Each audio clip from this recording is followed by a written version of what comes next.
to this computer. Okay, I think we're recording now. All right. So, Colt, thank you so much for being here. Like I said, I mean, this is going to be more sort of an interview style, sort of like video. The purpose of this video is to just bring value to anyone who's just starting out in phone sales, specifically in the solar industry. So why don't you just go ahead and give us a little bit of a background as to kind of like how you started out in sales and what brought you into solar and stuff like that. Right on, man. So I was a real estate agent. It was about 6 years ago. And then I ended up getting solar on my house. Funny enough, I had a buddy that had gotten into solar.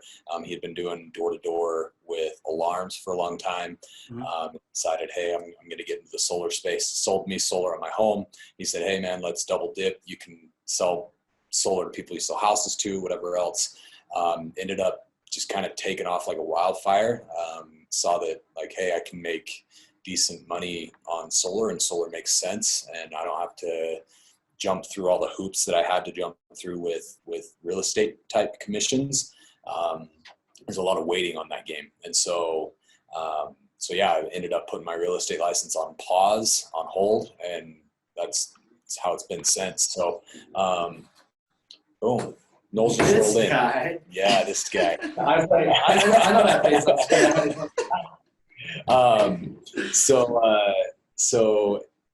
Yeah, there he is. Don't mind me. So yeah, man. I mean, we did all right. Like I started in kind of a smaller market. It was not a ton of population in southern Utah, and we ended up doing pretty decent. Transition to a company called Vivint. We were working with kind of just more of a mom and pop shop to start with, and then Vivint recruited our whole team over. With Vivint, I traveled to a lot of different places. We ended up running southern Utah for a while. I went to Austin, Texas, Vegas, and then in Vegas, I ended up kind of starting my own dealer. The first one was a complete train wreck. Absolutely bombed it, lost a ton of money. Ended up not really vetting out the people that I was working with right off the bat. And it was kind of rough, but ended up on the second time around, partnered up with the right guy, and it's been history since. So we were actually living in Northern California before COVID hit. And then when COVID hit, we said, all right, like nobody can really knock doors, especially in California, at least for those first couple of months. It was a little wild there for a minute. Like we had guys that were getting like pulled over by police officers and fined for knocking, even though they had masks on and whatever else. And so a lot of dudes just ended up saying, hey, like I'm going to do something else. I'm going to take on employment, whatever. And so we ended up pivoting and transitioning a lot of our dudes to the same area. And we moved a lot of guys to our call center area, and then we just said, hey, we got to figure this out, So it started out legitimately as just cold calling. Like we would buy a list of like 15,000 names for like a penny a piece. It was like phone book data. Right. And we went hard, and it sucked. Like it was so much worse than knocking doors to start. Right. But we, it was like one out of every 200 no's was like, yeah, like I'm kind of interested in solar, and then out of those, it was like really hard to get people back. But we learned a lot of really valuable lessons along the way, that I think, we're in a better place now than we've ever been as far as, foundation set, scalability.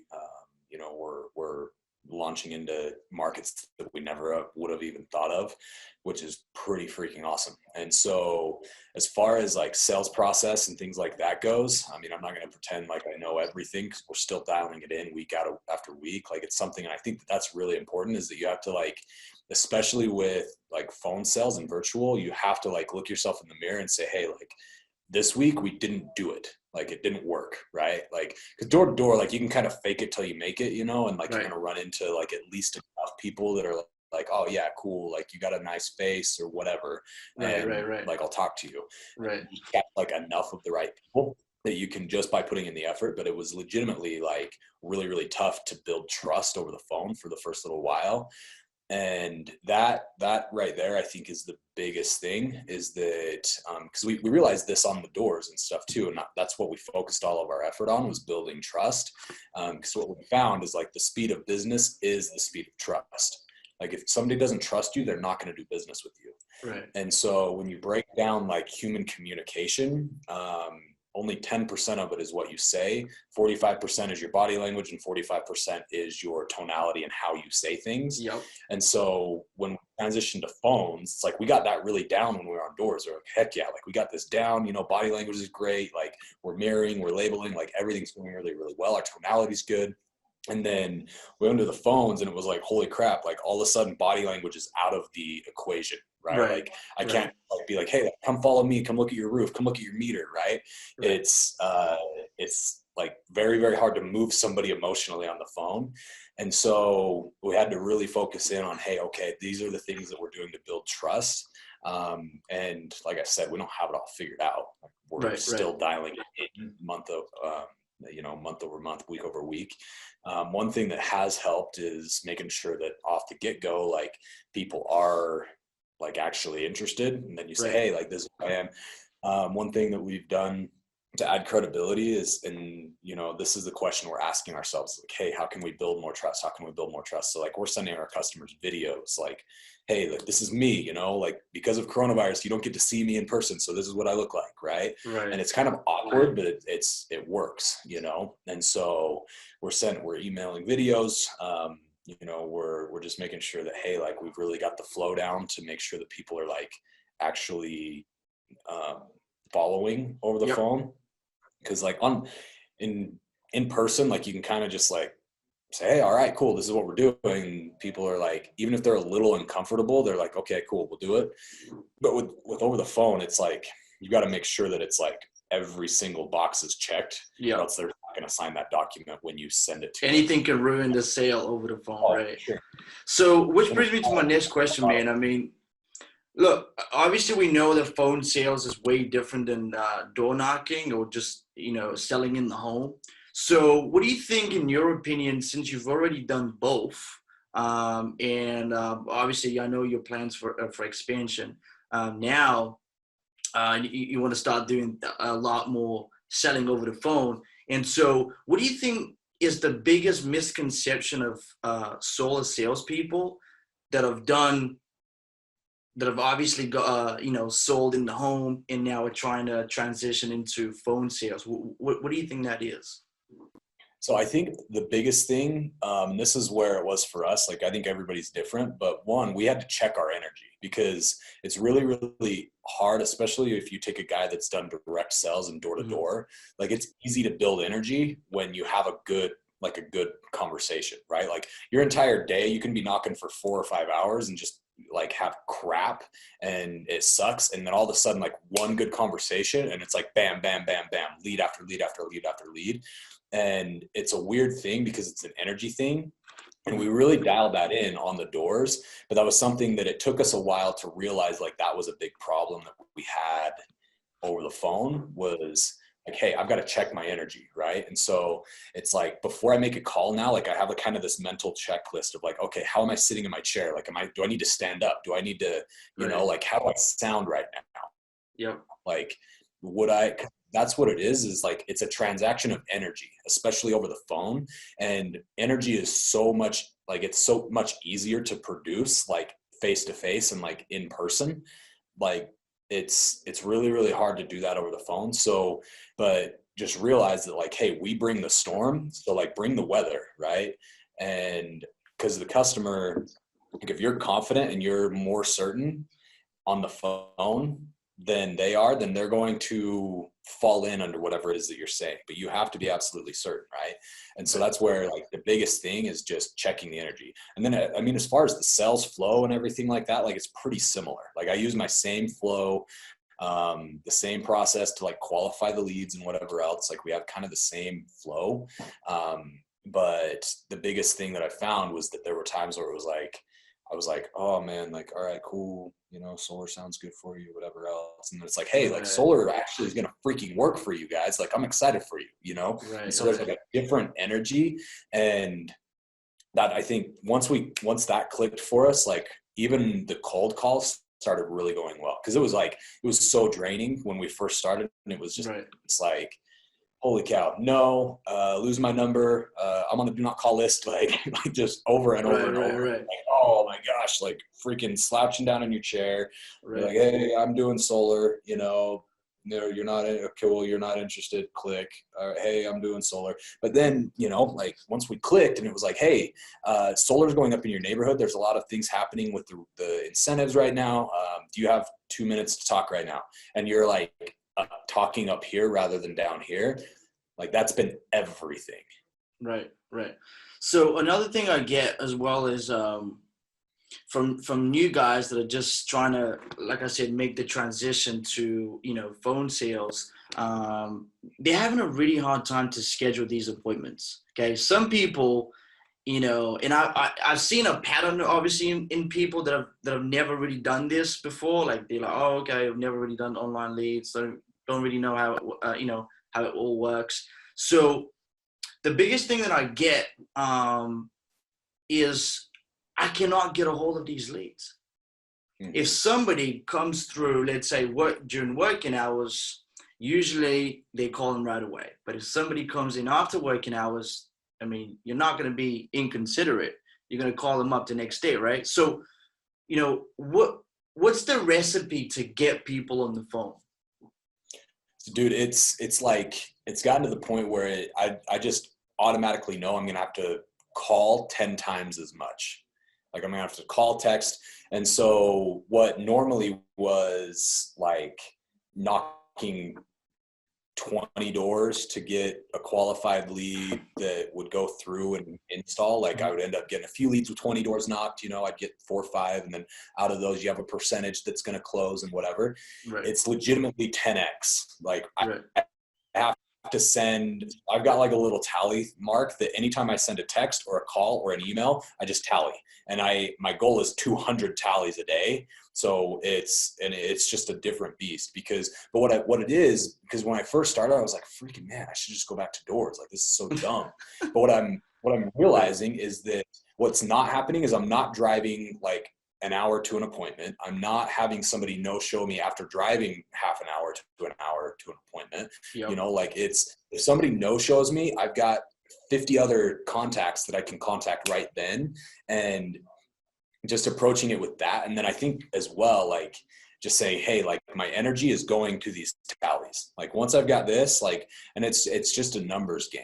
Like the doors are all a numbers game as well. Like if you are active on the doors, you should know your numbers. Like you should know, okay, if I knock this many doors, it's going to average out to this many leads, and this many leads is going to turn into this many deals, right? And this many deals is going to turn into this many installs, because some people have a different install ratio on that. And so you should know your numbers. And then, but with this, like the numbers are different. And I think that was a big thing that we had an issue with, was I was like, all right, I just need to talk to 20 people a day, you know, or make 20 calls a day, and it's going to be the same. And it's not. Like it's completely different, because it's just, yeah, man, it's just different. So just realizing like, hey, your door numbers are not your phone numbers. Like your numbers are going to be different, but you've got to know your ratios, because once you know your ratios, then you're in control of it, right? You just say, hey, yeah, all right, out of 10 calls, nine of them are going to blow me off. Like I'm not going to get a hold of them. But if I call 200 people throughout the day, or make 200 calls and texts throughout the day, that means I've got 20 like contacts, you know, if I'm getting 1 out of 10. And so, and you can kind of finagle your numbers, and there's different things, like I said, like sending videos and things like that. Like, hey, I missed you. One of the biggest issues we have is building trust with people, especially with coronavirus and whatnot. Like we used to do this in people's homes. Now we do it over the phone. I am a real person. Like I'm not some robot that's trying to call you. You know, I'll shoot you a text with this as well. And then it's just making sure that you're like hitting every single possible step, and then just realizing that, hey, there's going to be natural fall off. Like there's door-to-door leads that we never got a hold of after talking to them once, or you know what I'm saying? And there's just homes in neighborhoods that no matter how many times you knock it, they're never going to answer. It's just part of it, right? And so I think just realizing that and saying, hey, like I know my numbers, because then you can go into it and you're not looking at it like, hey, this is a failure. If I contact 50 people and I don't have anybody hit me back, you know, it's like, oh man, you know, and then you don't put as much value behind each and every lead, because what I look at it is like, holy cow, like, we've closed X number of deals off of X number of leads, and we haven't even gotten a hold of 90% of them yet, you know? And so as we continue to follow up,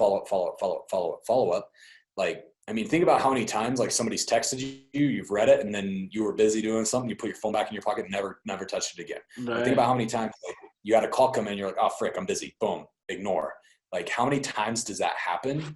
You know? And so you just have to realize, like, if they're not answering, like that's kind of what I picture in my mind is like, oh cool, like they're busy. Yep. You know, I'm going to try again in 3 hours. Because at the end of the day, like they gave you their information. And so in doing so, like just saying, hey, I'm going to contact you I'm going to try 5 times a freaking day. And if I don't get you, then I've done everything I can. But I guarantee like the people are saying, hey, I just can't get a hold of these leads. Like they're not hitting them 5 times a day or 10 times a day, you know? And so, because if you are, then you're like, okay, yeah, this is awesome. But then it also kind of works really, really well to like kind of like switch it and reverse psychology when you get them. You're like, hey, sorry, I've been bad at following up with you guys. I know you submitted this like 3 weeks ago. I've been terrible at following up. I'm sorry, man. And they're like, oh no, like you've been blowing us up. It's like, oh, well, great. What are you talking about? Yeah, you've been blowing us up. Like, I'm glad thanks for trying. Like, thanks for keeping trying. Like, I can't tell you how many times like that's happened, and then it turns into a deal because they're like, hey, thanks for continuing to reach out. Like, that's awesome. Yeah, it's happened to me too. So for sure, man, I share the same idea here. So, look, man, here's my other question. So, thanks for the valuable info, by the way. If you're hiring somebody who's done, door sales up until now, right? A brand new guy knows a little bit about solar, but you want to teach him your way. Okay. What would you start with? What kind of process would you go through to make sure that, he's ready to go and sell over the phone? Apart from obviously learning the script. Yeah. I mean, I think that's probably it, man. And I think that what happens is it just comes down to one, you've got to check your energy. You've got to like make sure that you are like actually watching your tonality and how your energy is on the phone, and then just like putting in the effort. That's it. Like it's really not that hard. It feels like a lot more effort on the phone, but really like when I take into like how much I was driving to and from appointments, because we had a combination in NorCal. We had a combination of, I was knocking my own doors to, I had setters, and setters were spread out all over like an hour radius. And so, and then we started like buying leads a little bit, and those were like all over the map.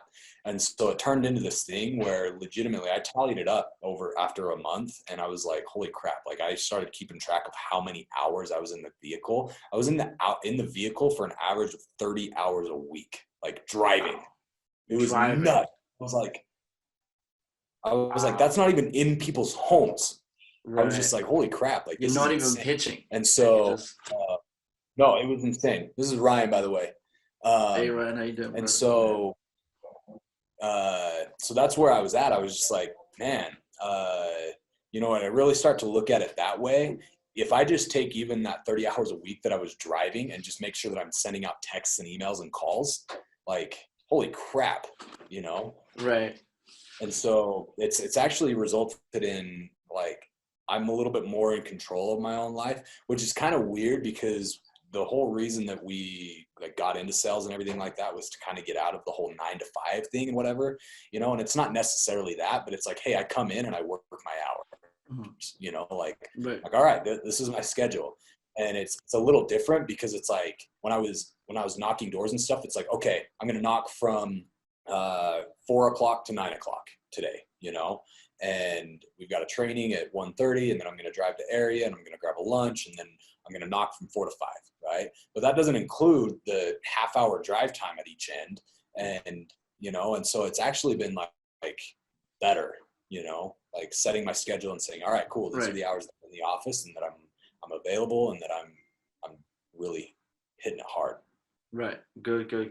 Cool, man. So what, I mean, to sort of like close it off, what would what final tips do you have for somebody just starting out, brand new? We already talked about how important, tonality is in phone sales. Obviously they have to check their energy right before they make the call, and just make sure that they're really working the numbers, like every single day they're hitting those numbers, and they're going to start seeing results. But what are your final tips to somebody who's just brand new, starting out, and want to do well? You know what I mean? Yeah. I mean, I would just rehash those same things. Like, it's really not that complicated, Right. So it's don't overcomplicate things. You know what I yeah, mean? it's kind of weird how a lot of times, like, the simplest things to do sometimes feel the hardest, like just doing my 200 tallies a day. Sometimes that's the hardest thing, because like I'll get halfway through it and I'm just like, man, like it's not going like I want it to. Maybe I'm just going to call it early today, like that'll Right. happen. And then I've got to be like, no, this is not who I am. I'm going to stand up. I'm going to shake myself out. I'm going to check my energy. And then I sit down and I go again, like that has to happen. And I think as well, like, just realize, like, you've got to move. You have to move. So I have an alarm that goes off every 50 minutes. Like, when I sit down, I set a timer for 50 minutes. And then when it goes off, I have to stand up and I have to move. Because if I don't, like, I end up dragging. Because when Right. you're knocking doors, like, you're walking, you're out, you know what I'm saying? Like, it's Yeah. different. Your energy's different. Yep. But I would say, like, that's the biggest thing. People are super, super forgiving as long as they know that you're genuine and that you have the right intents, like, as long as you're trustworthy and you're not coming off like some shady salesman. I mean, people are forgiving if they're like, oh, this guy doesn't quite know what he's talking about, but he's got a high level of energy, and that's what they're going to be attracted to. And so, yeah, the number one thing probably would just be energy, because it's not even like what they say. Like, they could completely butcher any sort of like an intro pitch. And if they have a high level of energy, they're going to have a positive conversation, and that customer is going to be more likely to answer the next time we call. Yep. And just realizing, like, hey, like, if somebody doesn't buy from you or doesn't answer the phone call, it's because they haven't gotten enough energy out of the interactions that they've had with you so far. And if they've had zero interactions with you, then it's up to you to bring the energy into their life somehow.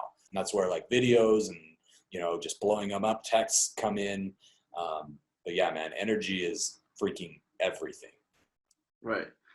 Well, that kind of sums it up, guys. So, Colt, I do appreciate your time, taking time out of your day to do this call. I hope it shed some light into someone's day who's just, been down and out, thinking, how am I going to work? How am I going to make it work? The corona hit, cannot go knock doors, as I used to. Now I'm forced to do phone sales and Zoom. And so I do appreciate it, man. And I'll catch you on the next one, guys. All right, we're live. So we're here bringing you another episode of, I don't even know what this is, but I know it's going to be a great interview. We have Jonah Cooper in the house, ladies and gents. So he's a real titan in the industry. And so, Jonah, why don't you go ahead and tell us, what brought you in the solar industry and how you got your head start? Yeah, so my experience in the solar industry kind of started, I think, like 4.5 years ago. Someone told me about like the huge margins in the business, and I've been in like the marketing, e-commerce, selling space for quite a while, and I'm always up for new challenges. So there was actually a company called Eco Technology out in California, and we were going to do some broker dealership. They do like solar, water restoration, stuff like that. It fell through. They wanted to do like door to door. I never done that before. So, I was kind of used to the working over the phone, inside sales kind of stuff. So, I took a complete halt right there. So I went off, did my other things for the next, I think it was like 2.5 years, and got into it again. I went into it going in from the start point of, getting leads online, getting burned by thousands of different companies. And before I found you, obviously, and, I was driving around, driving around 6, 7, 8 hours a day, going to these houses, getting declines, having appointments, stuff like that. And then, my experience kind of changed from there, went in from doing it from driving all the way into building an inside sales model, which has been huge. And, working with you, Ivan, and, us collaborating and everything else like that, we've been able to scale across literally 15 different states. Obviously, we market in different ones, and it's been crazy. I mean, we're doing more deals than I never thought we'd do before. During COVID, hasn't changed. Everything's just been booming. Every day I wake up, every moment I look at it, I have more and more leads popping in. So that's kind of been my experience so far. Grown a team, built a team. It's been amazing. So. Cool, man. So, so you kind of started out just like pretty much anyone else. You went, out door knocking, or you went out to meet people's homes, but then you switched to an inside sales model, right? Yeah. A lot of people in 2020, especially now, are transitioning from from going door to door to obviously selling over the phone or Zoom. Do you have any tips for that, for those who are just starting out? Yeah, I mean, one of the biggest things is, I know the Zoom model and the phone model is a very, very, very, very hard thing to do for a lot of people, especially when we're talking about 20, 30, 40, $50,000 systems. Really what it all takes down is having the right marketing in place and having the right customer journey. And, that's where our partnership, me and Ivan, has helped out tremendously from, capturing that client and bringing them through, an informative funnel to getting them to us, to, obviously discovering what their needs are, qualifying the lead and closing the deal. So, really, if you guys are looking at moving into this world and being successful at it, making sure you have your ducks in a row is super important. From, point A is, how you understand what the funnels say, what the ad says, what it sounds like, what it looks like. Go through it yourself, go through all the qualification pieces that you guys add on there. And then really bring it into, honing it down into understanding your sales cycle, right? Follow-ups, getting to these customers, what you say to these customers, and really having people in place to where it seems less of a scam since you're doing it over the phone than in person. That's where you have to overtake. The biggest part in inside sales is trust. Right? How can I make someone trust me over the phone? And it's all about customer journey and delivery. So, I mean, those are kind of my, key points. I'm not going to give you my secret sauce because obviously, Right. you guys are competitive, but yeah, so. Cool, man. So, a lot of people are actually starting to do Zoom presentations as opposed to just selling over the phone. I know that you've been very successful in selling over the phone. Why would you choose that over obviously having Zoom presentations? Yeah, so here's the problem, okay? A lot of technology is hard for a lot of homeowners, let's put it that way. We're talking to, typically, standard, it really just depends on your market, but my problem is you're going to have a lot of confusion in the first 15 minutes of the call, which is going to distract the buyer, right? It's going to take them from feeling like, oh, they're already going in saying, hey, like, I'm going to be sold something, which is not fun for anybody.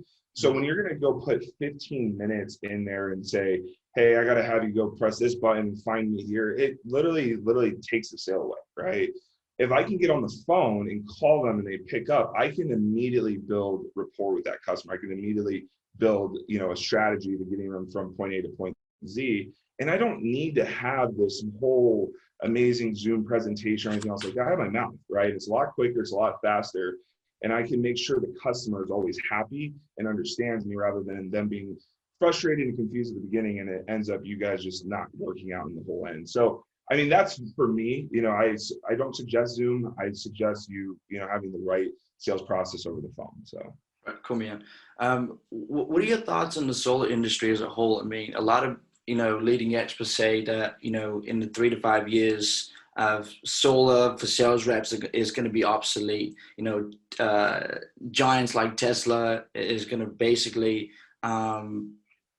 start including some type of technology where homeowners can actually design their own systems, and, they will basically make the need for a sales guy pretty much obsolete. So what are your thoughts on that? Yeah, I think it's going to happen. I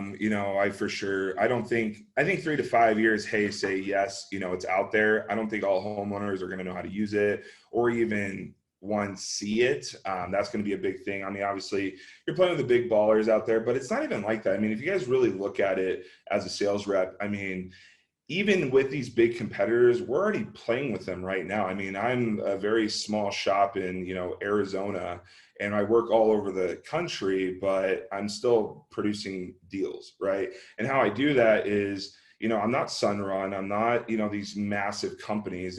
I'm in there, evaluating, hey, how do I get in front of the customer, right? So that's where Ivan's become a huge play for me is, just because the bigwigs are out there doesn't mean that they're going to take anything from you. And if they do, hey, maybe the margins go down a little bit, but you're still going to be able to, grow a successful business in the solar field, be able to help a bunch of clients save thousands of dollars on their electricity bills. And, obviously put money in your pocket as well. I mean, it's a win-win. I mean, I look at solar as this: you're saving the environment, you're making a lot of money, and you're helping a customer. I mean, I don't really know what business model you can actually do that except solar. So, what I suggest for the next 3 to 5 years while it happens, go kill it. Get involved, go run for it. There's always going to be things out there. You can learn how to sell solar. It's one of the hardest sales out there, people say, just because there's so much competition and the level of understanding and how expensive it is. If you can get really knowledgeable in this, there's roofing, there's everything else like that. And you have a great guy like Ivan that can utilize marketing tools to even get you those leads as well. So, my thing is I'm going to keep running until, I can't run anymore. And, if I have to go build out some amazing system to compete with the competitor, I'll go do that as well. But, I'm going to be in the solar industry for a very long time. Cool. Appreciate it, man. So, you mentioned competition a little bit there. So a lot of guys are worried about, having to basically entering a race to the bottom with the local competitors. And obviously I know you very well in the way you sell.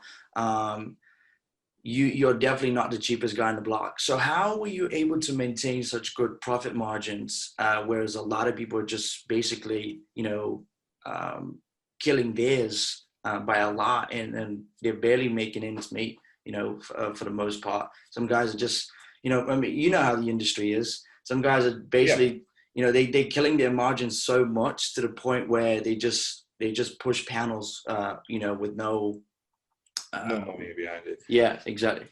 Yeah, I mean, this is a pretty. I've never really worked with any other company before except myself. Just kind of jumped into it, but I mean, the thing with selling high and selling low is I've seen people's presentations, I've seen their marketing strategies, I've seen that stuff, and I would probably be the same way. Like, I'll give you an instance. Like, we just did a job in Texas. 6 bids. I was number 7, and I was over by $15,000, and I still got the job done. Why? How? I was confused. I literally got out of my chair. This chair right here. I walked to my contract specialist, and I was like, I'm like, whoa, what the, like, and they're already in permitting, and they're all excited and everything else like that. And the reason why, and this is what the guy told me, he's like, you're the only person I can trust. And the reason for that is all in the sales process. If you can, my goal in any sales I do, because solar is just one of the fields I am, and you know that as well, yep, is if you can win the relationship, because what Ivan's going to do, or if you work with any other marketing company, or whatever you're doing out there right now, if you can beat the relationship, you're golden, right? Because he's going to bring the customer to you. So the customer's interested, they understand it, they've been looking at it, they understand all that good stuff in there. What's going to happen is when you get on that phone, if you can't win their trust, I mean, you're going to sell really low because you're going to be sitting there like, oh, buy. My first 10 minutes in any phone call, I'm literally just talking to them, and I'm asking about where they're from and stuff like that. So when I get to the money, and when I become their financial advisor, when I really show them the program, they're like, I need to work with this guy because you know why? I trust him, and I trust where he is taking me to the end. So giving up margins, don't do it. What I say is believe in your product, believe in your price points. And if I sell anything under 425, I'm mad at myself. And the reason for that is because I did something wrong and I didn't take it. And are you going to win every sale? No. But would you rather take a $500 deal here and there, or would you rather take, let's just put it this way. I'm going to give you an example. Would you rather take five $500 deals or sell 4 deals that same week at $10,000? Obviously, you're going to take the 10,000. Would you take 2 of the 10,000? Yes, because you're still making more, right? So yes, you might lose some customers, but 9 out of 10 times what I've seen, I've had customers like, I'm going to go look for other bids because you seem pretty expensive. And they still come back to me. And why? Relationship. So, I mean, that's a quick answer. Competition is always going to be out there. In the end of the day, you got to believe in yourself. You got to believe in your brand. You got to believe in your product, and you got to keep pushing it. That's the end of the day. So basically, to sum it up, I mean, the best way to not sell it completely on price is to make sure that you build a huge relationship on the call, and really stand out from the rest of the guys that are just trying to explain to you what panel make are the panels, and how much they do you know what I mean, like getting to the nitty gritty of the technical side. It confused the heck out of the homeowner. And, get rid of that. Any of you guys doing that, get rid of that right now. You're confusing your buyer, and then hey, it makes it harder for me when I get on the phone with them out there because they're asking me all the panels and stuff. I'm like, look, at the end of the day, like we work with like one of the biggest installers out here. It's not even about that. It's about savings. It's like, how are you, like, they want to know how you're going to screw them, right? So get over that. Don't talk about their, if they ask, yeah, great, tell them, but focus on being a financial advisor and growing the customer into savings. So cool, man. So in obviously our closing remarks, I want to ask you, if you were to get a brand new guy for your call center, what would you advise him to do, like from start to finish, other than obviously handing him over a script that he's going to use for pitching over the phone? What would you tell him? Yeah, so my first week, I'm more about the mental side. Look, solar is not going to be easy. It's a grind. My guys make 100 to 200 phone calls a day in and day out, and it's not fun, right? What's fun is what's on the other side, growing yourself, growing your mental ability. The biggest thing is understanding who you are, right? And that's what I focus on any sales guys. Like, look, like, this is not going to be the easy road because most of you guys are going to be 1099. You're not going to have a paycheck, and it's going to really show your character, right? So if I'm coming in this and I have a brand new guy, or if I was going in this as well, brand new, I would say, hey, look, anchor down, learn, grind, ask questions, have the right person, have the right people, understand how everything works from the sales process to the paperwork to the installation, and grind. I mean, in the end of the day, all you need to do, my weakest guys close 2 to 3 weeks. And why? Why do they do that? It's because they suck on the phone. It's not that, right? It's the fact of the matter that they're making $300 a day, right? So, they're doing more, they're making more phone calls. That's how I made it. I was a 20-year-old in this call center, pissing off the old guys, and they were literally verifying my deals because I was there from 7 a.m. to 8 p.m. at night, but they were only there for 8 hours. Why am I making more? Because I'm grinding harder. That's all it takes in this business. Learn to people, industry leaders like Ivan. There's plenty of people out there that will just have like free videos on YouTube talking about how the solar world works. But, for me to Ivan, this has been like the biggest blessing to me. And my experience beforehand was terrible. Been burned, and like Ivan's been the man. He's a great dude. I've worked with him with everything now. And it's just been super hyper focused. So, long story short, at the end of the day, anchor it down, learn, study, and it might take you a month to start making serious money, but would you rather be sitting there a month later making $10,000 to $15,000 a month, or going to work back at a boring dead-end job where you're sitting there and you get paid hourly? What would you rather do? I mean, would you rather make it to the next level? And you might fail. You might fail. You might fail. It's happened. Failure is the key to success. I've failed plenty of times. I've almost gone homeless. Now I'm an 8-figure earner. Why? Because I didn't stop, right? So have the right process, have the right people around you, grind, focus, and grow. And, it's literally a whole nother world on the other side. So appreciate it, man. This has been an absolute blast. Had a blast. I hope, not I hope, I know people will get value from this. I know there's a lot of confusion out there, especially now in 2020, people are starting to, make a transition and starting to sell over the phone. And so it's all about the grind. It's all about the grind. It's all about the mental side of it before they get to the phone, right? And just building that relationship with the customer. Just don't, just be like their friend, right? Yeah. As opposed to just, just having to sell and sound like the next sales guy, right?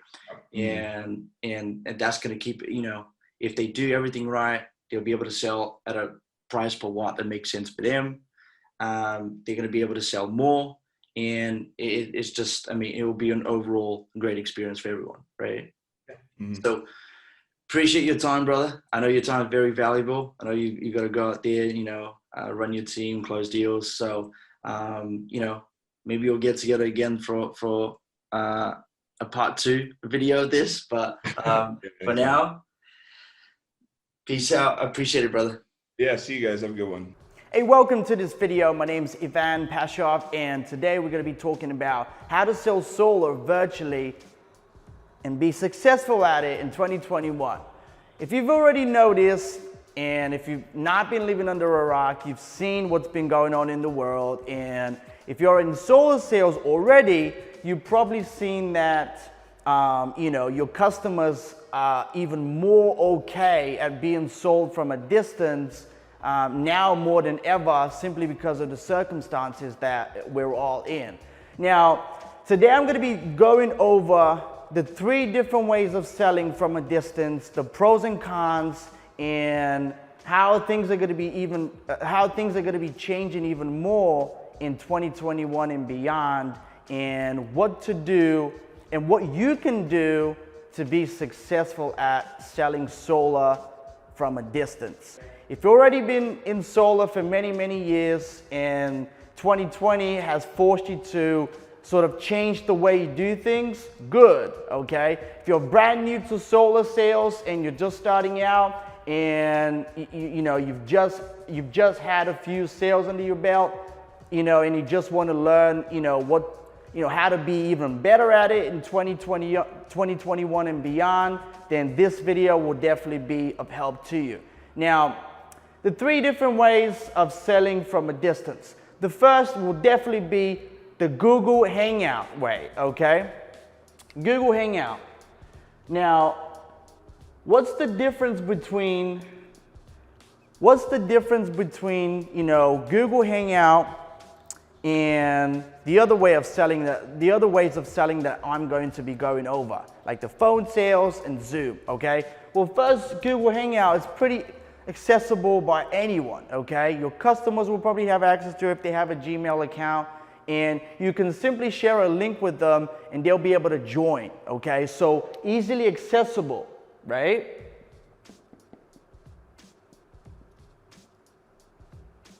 That's very important. You don't want to be putting your customers or your potential customers through hell just to jump on a sales call with you, right? You want to make it as easy as possible to make that call, all right? And that's one of the good things about the Google Hangout way of selling, is that it's very easily accessible, okay? Now, another good thing about selling through Google Hangout is that you can show your face, okay? Just the way you're looking at me in the camera right now, you can show your face to the customer, and even though they might not be okay with showing their face, they could see you, which is the most important part, right? They'll be able to see you, and what happens when they see you? They'll see that you're a real human being, okay? Another good thing about, being able to show your face on the camera is that you'll be able to build trust a lot faster than if you were, for example, to sell over the phone, which we'll go over as well. Now, build trust, okay? Very important. So that's about a Google Hangout, okay? Now, the con about a Google Hangout is that you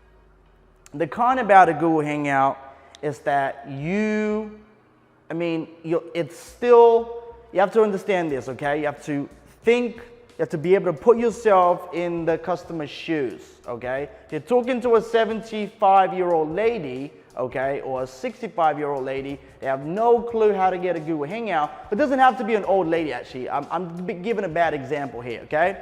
It might be, it might be anyone who's not used to technology, okay? They just hate technology, right? But they're actually interested in solar. So what do you do then? Well, sending them a link and expecting them to join a Google Hangout, that's still making them jump through hoops for them to make the call, all right? So that's unfortunately, that's the con about, you know, the Google Hangout way of selling, right? You have to make them jump through hoops, okay?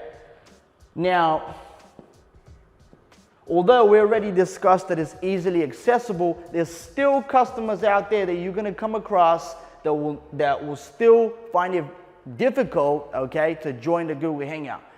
All right, the next way of selling is Zoom, okay? If you've not been living under a rock, you probably know Zoom pretty well by now, okay? Now, what's the difference between Zoom and Google Hangout, since you can show your face in Zoom, okay?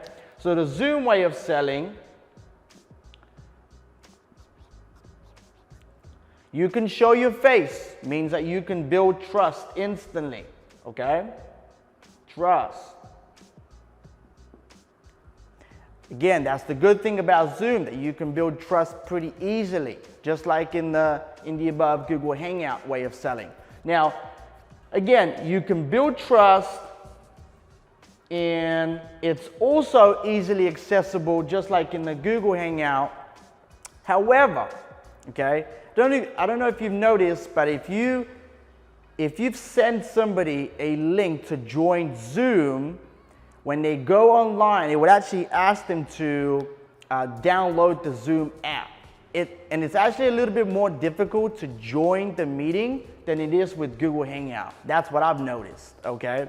And so that's still making people jump through hoops in order to make the meeting. Some people will just not be okay with that, right? And you have to put that in, you have to obviously keep that in mind, right? If you want to be successful at selling from a distance.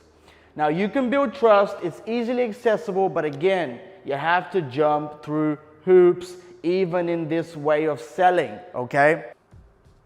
And the last way of selling that I'm going to be going over today is the telephone, the oldest tool in the box, right? Now, the telephone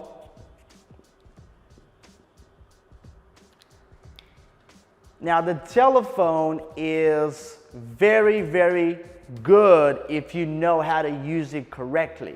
Now, I'm going to start with a pro, okay? If you've noticed in the Google Hangout way of selling and in the Zoom way of selling, you still have to make people jump through hoops to make the call, to make the meeting, okay? With the phone, with the telephone consultation or meeting, whatever you want to call it, sales call, you don't have to make people jump through hoops, okay? So it's the most easily accessible, okay? That's very, very, very important. Again, to iterate why the phone is the best when it comes to accessibility, okay? Making sure that your customer doesn't have to do much to show up on the call, okay? In fact, you're gonna be the one contacting the customer, right? Whereas in these two, you're still gonna be relying on them to be able to get to the meeting, okay? With the third way of selling, which is the telephone, they won't have to do that, okay? You will simply dial the telephone and you'll be able to get through to them, right? They don't have to do jack shit, okay? And that's what's important to know, okay? And a lot of people would probably say, yeah, but I do presentations through Zoom or through Google Hangout, and my customers don't have an issue with it. But I'm pretty sure that if you've been in solar sales and you've been predominantly selling from a distance and you've been using Google Hangout and Zoom, okay, you've probably noticed that there's an unusual drop in your show-up rate, okay? Reason being is because it may be too difficult for the customer to show up for the meeting, okay, like we discussed already. They might not tell you in the initial call because they don't want to feel dumb, okay? But please keep in mind that if they didn't show up to the call, they might have just found it a little bit too difficult for them to do that, right? So the telephone doesn't do that. It's the most easily accessible. Now, when it comes to building trust, this is probably the hardest way to build trust out of these three, okay? Simply because they won't be able to see your face. There's no camera, there's no seeing each other, right? You can just talk to them through the phone.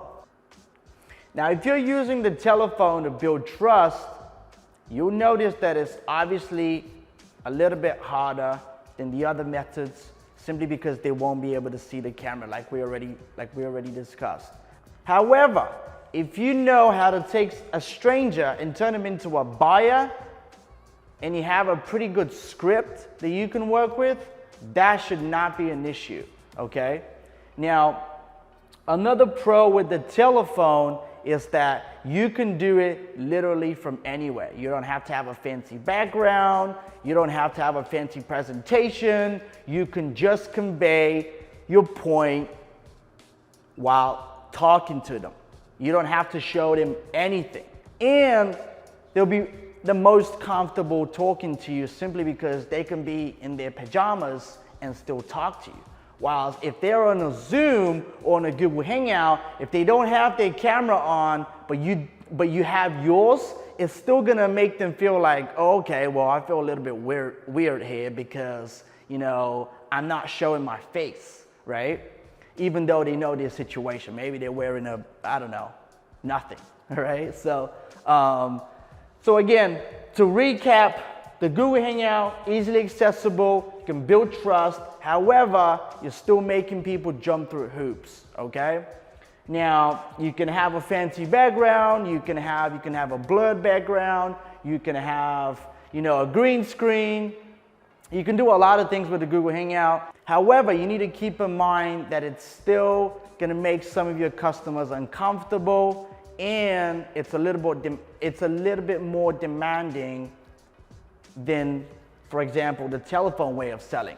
Now, Zoom, going through Zoom, again, you can easily build trust because you're still showing your face, okay? And the same things apply as the Google Hangout. However, I have found that it's a little bit more difficult to use Zoom from a customer standpoint than Google Hangout, and you still have to obviously make them jump through hoops to make the meeting.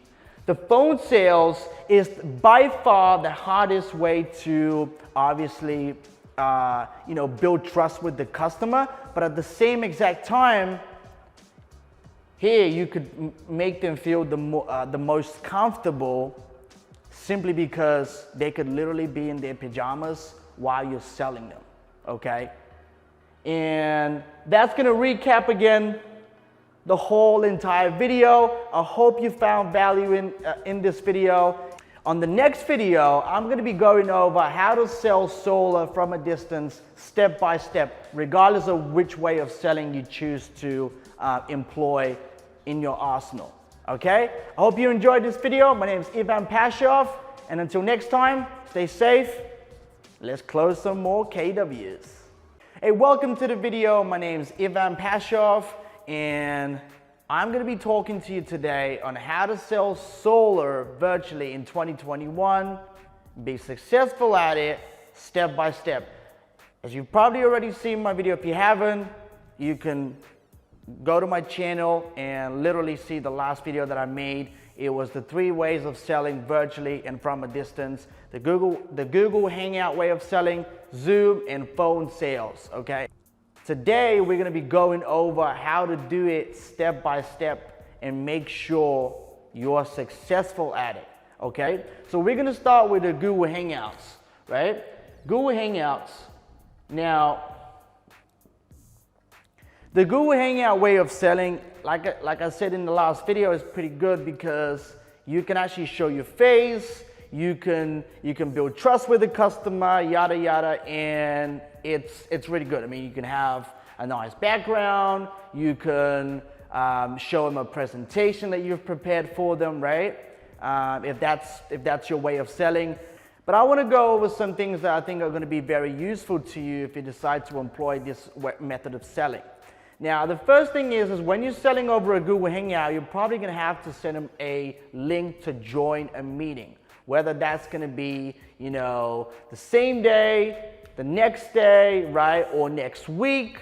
You will probably have to send them an email, an invitation email to join your Google Hangout meeting. Now, when you've set the appointment with the customer, you need to ask them, okay, do you prefer Google Hangout? Have you ever used Google Hangout? Have you ever used Zoom? What do you prefer? Because I'm sure that if you like to show your face in the camera and do this way of selling where you present to the customer, you have a presentation ready and everything else, then you probably wouldn't mind doing either or, right? So ask the customer what they prefer. And if they already have used the platform, because if they haven't, the chances are that they might get stuck, you know, trying to jump through hoops to get to the meeting, and next thing you know, they don't show up because for whatever reason they found it too difficult. Now, what you want to do is in your welcoming email, or in the email where you send the invitation link to join the meeting, you want to explain, okay? You want to explain exactly how to do that, regardless of whether or not they know how to, join the meeting, whether it's Zoom or Google Hangout, right? Because some people will say, yeah, I've used it, but in reality, they never used it. They just don't want to sound dumb on the, on the phone. So what you want to do is you want to explain exactly how to do it step by step and minimize the chances of them not being able to join the meeting. And now the next thing you need to make sure, and this one is a tricky one, you need to put them at ease and let them know how everything is going to play out when they join the meeting, okay? You need to explain to them that you're going to present to them, you're going to explain to them that you're going to have your camera on so they'll be able to see your face, okay? However, they don't have to turn theirs if they don't want to. Okay, a lot of people are like, oh wow, do I have to show my face on the camera? Like, a lot of people don't like doing that. They wouldn't mind talking to you face to face, but when it comes to a camera, they might be funny about it, right? So you need to make sure that you put them at maximum ease and there's very little friction for the customer to join the meeting, okay? Same applies with Zoom, okay? Zoom and Google Hangouts, like I said in the last video, they're pretty, they're pretty similar. I believe Google Hangouts is a little bit easier to join the meeting from a customer standpoint. But regardless, you still want to make sure that you explain very, very well and you put them at ease before, before the meeting ever takes place. The next thing you want to make sure is that you build rapport with the customer. Once you're in the meeting, you need to make sure that you build rapport. If you have your presentation ready and you're eager to sell them, okay, don't jump right into selling them, okay? I know you want to make money, okay? Everyone wants to make money, okay? However, if you start immediately by telling them how awesome solar is and why they should, switch to solar, but you fail to build rapport, one, if you do end up selling that customer, they might have a buyer's remorse simply because they don't have a connection with you, okay? So make sure that you do build, rapport with the customer before you ever start selling. And number two is it will probably be a little bit more difficult, in fact, a lot more difficult to close somebody that doesn't trust you and because you haven't built rapport with, okay? So make sure that you build rapport. Very, very important. Doesn't matter what you choose to do, rapport, okay?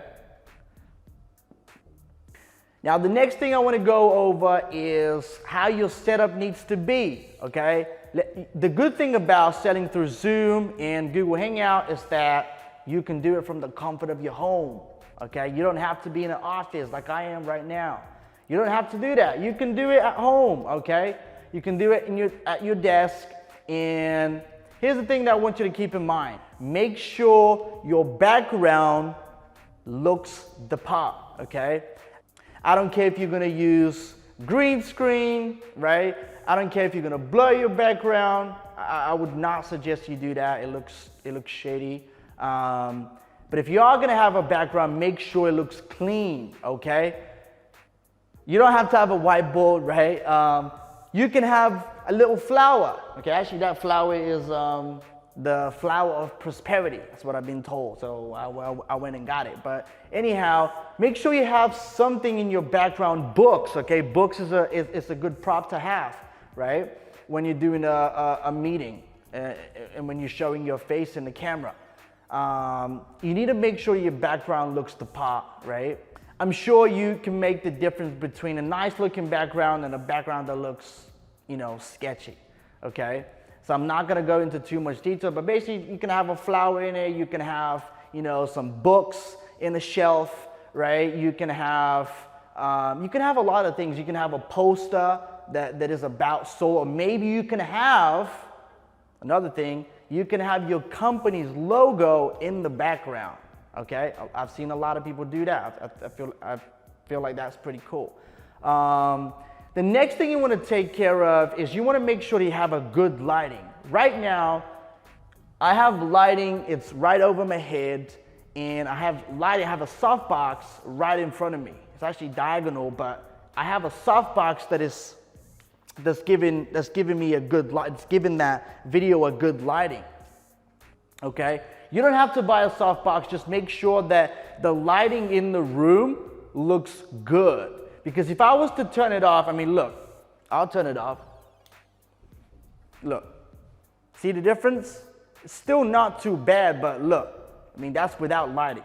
So you want to make sure that you have a good lighting in the room. It's very, very, very crucial, okay? You can actually make a lot better impression if you have good lighting in the room. And the last thing you want to take care of is your clothing, okay? How you're dressed. Now you want to make sure that you look the part. And the best way to do that is have a shirt on, have a nice t-shirt on, right? Or have a company logo embroidered in the shirt, okay? Doesn't matter what you decide to do, just make sure that your shirt is not creased up, it's not, you know, it looks good, it looks presentable, all right? I'm not gonna go into details about that, but that's the good thing about, you know, being able to show your face in the camera is that you can make a good impression. But if you don't look the part, you may leave a bad first impression in your customer's mind without even knowing, okay? Now, the next thing I want to talk to you about is phone sales. We already discussed Google Hangout, Zoom, pretty similar. You know, the fact that you got to build, you know, rapport and, you know, the background, clothing, you know, that kind of stuff. Now we're gonna address phone sales. Okay. Now, one thing about phone sales is that, again, you're not gonna be showing your face in the camera. You don't have to have a nice background, okay? However, same thing applies the rapport building stage. I've seen time and time again, people skip right to the sale, okay? They start talking about solar right from the get-go and it just doesn't look good, okay? You're not at a point at which the customer can trust you. So how do you expect to sell, you know, 20, 30, 50, 70 grand system on the phone without building rapport, without building trust with the customer first? You won't be able to do that. The chances are that you're gonna fail, okay? So you wanna make sure that at every single appointment, you start off with first building rapport. How do you do that? You be a real human being, okay? Ask them how their day was. Ask them what they did, you know, if they mentioned something about, you know, okay, you know, the weather's a little nice here, or the weather's been kind of bad, right? Talk to them about the weather, right? But spend some time talking to them about, you know, what they want to talk about, and make sure that you can relate to their story, okay? Make sure you spend 5 to 10 minutes. That's a rule of thumb that I like to use. 5 to 10 minutes, rapport building stage, and then you can actually get to the actual sales call, okay? And you're gonna find that it's much easier to make the transition from rapport building to the actual sales call, why you guys are there for, than, hello, I'm the solar guy, right? I'm gonna talk to you about solar today, right? Don't bore them out of their mind, okay? Make sure you become their friend almost before you start selling them, okay? Another thing I want to mention about the phone sales is that when you do phone sales, and if you have decided to do phone sales, right, as opposed to Google Hangouts or Zoom, and you want to make sure that because you don't have a presentation, you want to make sure that your script or whatever you're using to convey the point to the customer is very clear. A dumb person can understand it, right? You need to be able to explain it to a 5-year-old and they'll understand it, okay? If you make it complicated, if you make your presentation or your pitch complicated to the point where you leave the customer confused, they're not gonna buy. A confused customer is not a customer that's gonna buy from you, okay? That's the last thing that will be on their mind, okay? So you wanna make sure you dumb it down and you can explain it to a 5-year-old. You can actually try and do that. If you have somebody around your house or somebody that you know, maybe your kid, maybe your nephew or niece, or cousin, if you have somebody that's 5-year-old, 5, 6, 7-year-old, and you can explain it to them and they get it, there's a good chance that your customer is gonna get it too. Don't think that people understand, kilowatt usage and this and that and the other, all the fancy, solar jargon that we use in the industry.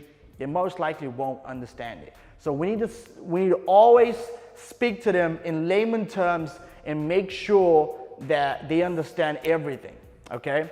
Which leads me to my next point. When you are selling, regardless of how you're selling, on the phone, Zoom, Google Hangout, make sure that you ask them at all times, right? Once you've made a point, ask them, do you have any questions? Does that make sense? Do you understand, okay? Because if you fail to do so, you might leave the customer confused, and as you already know, a confused customer is not a customer that's gonna buy from you, okay? And this is going to be a wrap. Thank you so much for watching this video all the way to the end. I hope you enjoyed it. I hope you took some notes. I hope it was of value to you. If it was, please give it a thumbs up and maybe even share it with a friend who's in the solar community. I'd appreciate it. Thank you so much again, and I'll see you on the next video. Hey, welcome back to another video on the channel. My name is Ivan Pashov, and in this video, we're gonna be talking about solar sales, right? How to ask for the bill, right? If you're selling from a distance, selling on Zoom, Google Hangout, over the phone, one main question that comes up is how do you ask for the bill and not scaring the customer away? Meaning, how do you ask for the bill and actually get it, right? You wanna make sure that you ask the bill, when you ask the bill, you can actually get it without scaring the customer away, right? So what I've seen work really well, I'm gonna keep this video very, very short because I don't think it needs to be long, but I've seen that, what works really well is you build value first, meaning you explain how solar works, right? And when they're interested, you ask for the bill.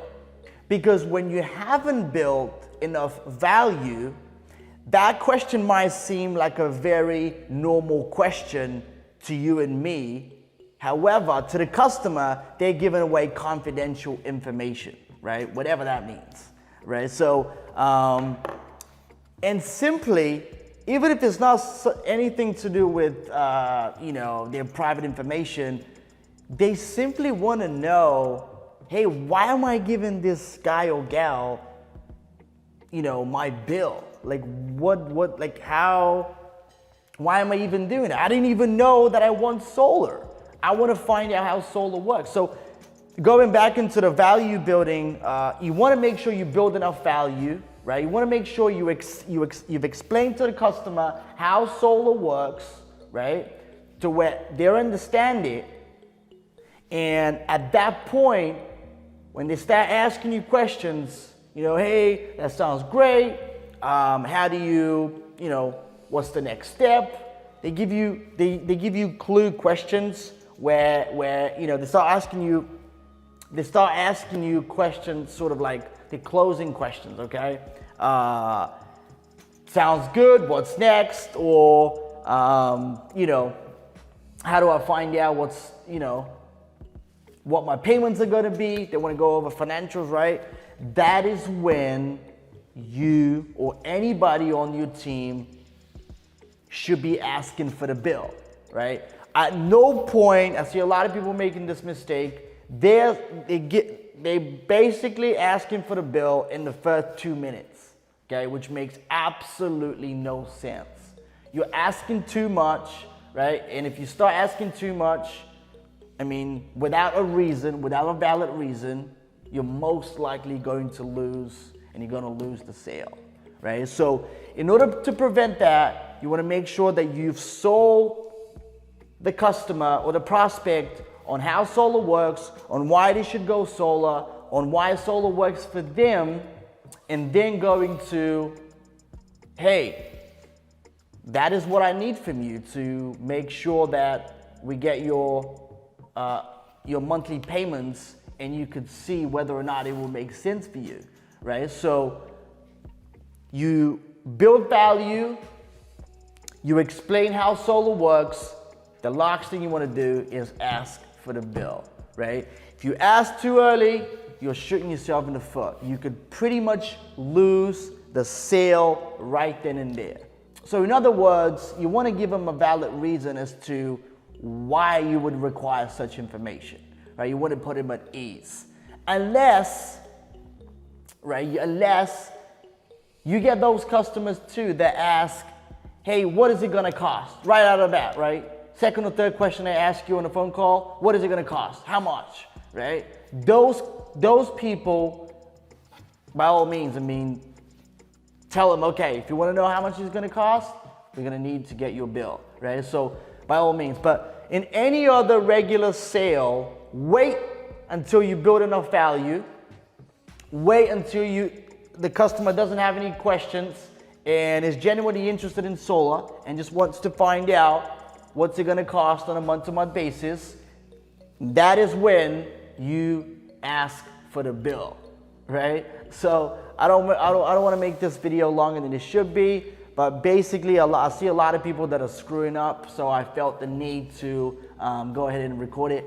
So again, I hope you enjoyed the content. If you did, give it a thumbs up, okay? Leave a comment, let me know what you think of the video, right? I'm gonna be putting out a lot of videos like this, sales and marketing related in 2021. So stay tuned, okay? Subscribe to the channel so you can get notified whenever I post a new video. Share that video with a friend, okay? Or somebody in the solar community that might need to hear this, right?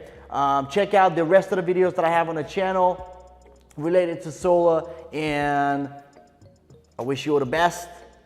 Stay safe, and I'll see you again on the next video. Hey, welcome back to another solar video on the channel. My name is Ivan Pashov, and in this video, I'm gonna give you the 5 reasons why door-to-door is not gonna work in 2021 if you're in solar sales. Now, before we get into this video though, I wanna put a warning out there to you. There's gonna be some of you out there that are thinking, well, that are already skeptical before we even began with the content of this video, right? A lot of you are already in the door-to-door space and have been for years, and so you're probably pretty happy with the results that you're getting. But I've simply decided to make this video to pretty much remind you that there are a lot better ways to generate business for yourself if you install it. So let's get right into it. Now, the first ever reason why I think door-to-door is not going to work for you if you're trying to generate leads and appointments and sales, in 2021, not just in 2021, from this point forward, is because it seems desperate. I mean, just think about it. In your customer's eyes, in your prospect's eyes, you're going door to door and you're approaching them because you don't have enough business. I mean, straight up, okay? It's not just, they can look beyond, I want to help you out, save on your utility, this, that, and the other. So it just seems plain desperate, okay? So I'm going to put it on the board. First reason is desperate.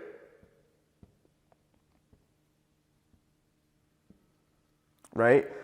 Reason why it seems desperate is because, look, if you had enough leads to call and enough business for yourself and your team, you probably wouldn't go out there or send your team to go out there to do door knocking, right? I mean, imagine if you had an influx of leads coming in every single day and you had, enough time to call all the leads that are coming in on a daily basis. I mean, would you realistically put yourself out there? I know some of you live in Arizona or the sunshine states that gets really, really hot, right, in the summer. So imagine you going out there in the summer at, 120 degrees, getting baked, like literally getting baked in the, in the sun just to get a couple of appointments under your belt, right? I mean, if you have enough influx of online leads, you wouldn't realistically put yourself in a situation like this. So the first ever reason is desperate. The second reason is it's not efficient.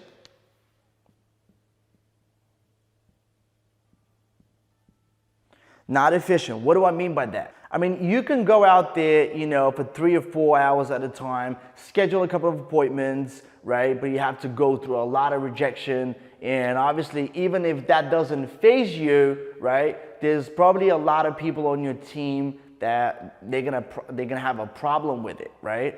So whereas if it's not done face to face, it's a lot less confrontational, and the rejection doesn't seem as real, right? And I know a lot of you, monster salespeople out there are probably gonna, shut me down when I say something like this, because in sales, that's the first thing that you ever have to learn how to deal with, which is rejection. But realistically, I mean, it's hard, man. It's just getting yourself out there and going through a lot of face-to-face rejection can be daunting. Okay. Not every single day in the field seems like rainbows and unicorns. Quite the opposite. So I don't believe it's efficient. There are better ways, and that's why my second reason is not efficient.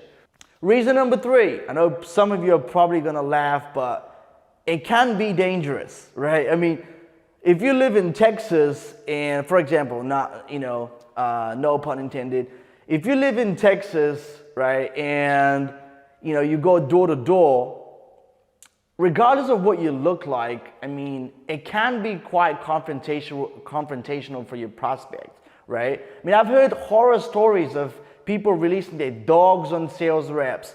There are people pulling guns at the sales rep. I mean, I've heard, enough stories to make me think, whoa, this is not efficient, and it's actually straight up dangerous. You don't know what psychopath's gonna open the door at you, right? And it's just, even if you're not thinking about it, and you generally speaking, getting to safe neighborhoods and this, that, and the other, I believe that it's dangerous, man. I personally wouldn't do it. So I'm gonna put it on the board as dangerous.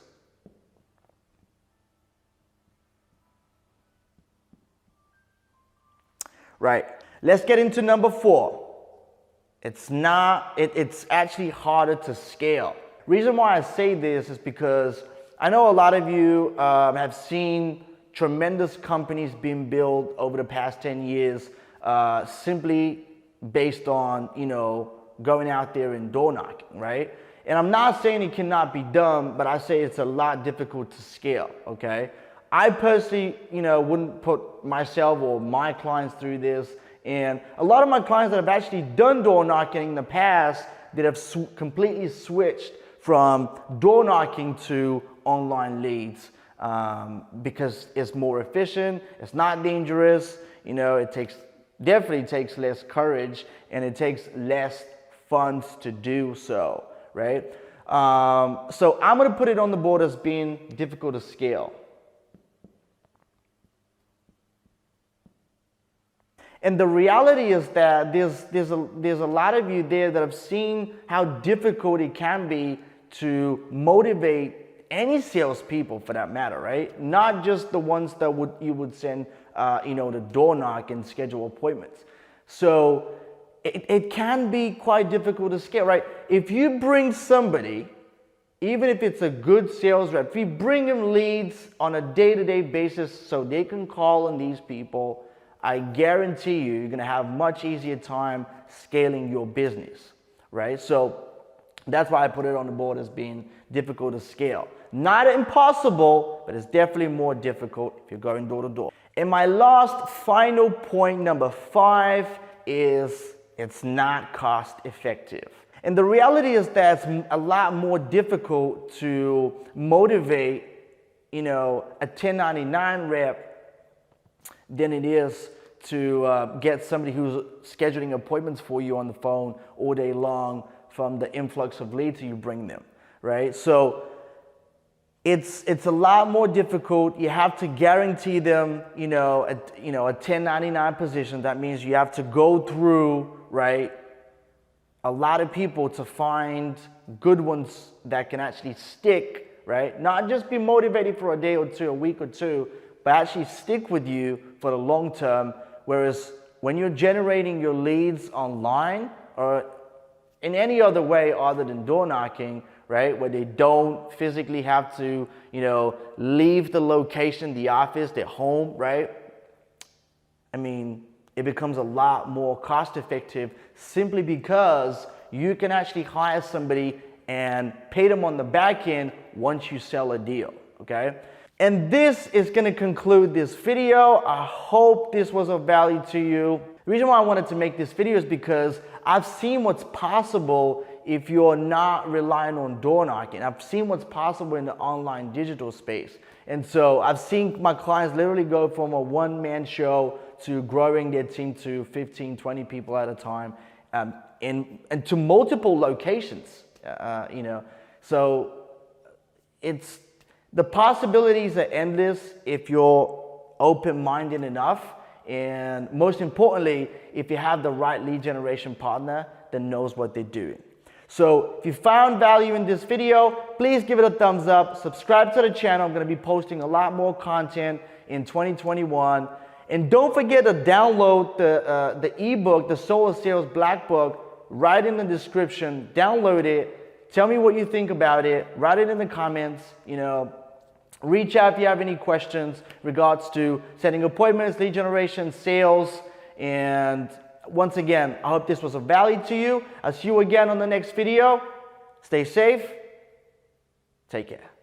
Hey, welcome back to the channel and to another solar video. My name is Ivan Pashov, and on this one, I'm gonna give you 3 ways to get better at selling solar virtually. But first, don't forget to subscribe to this video and turn your bell notification on for every time I post something. I'm gonna be posting a lot of content throughout this year to help your sales and marketing and improve your overall success in the solar space.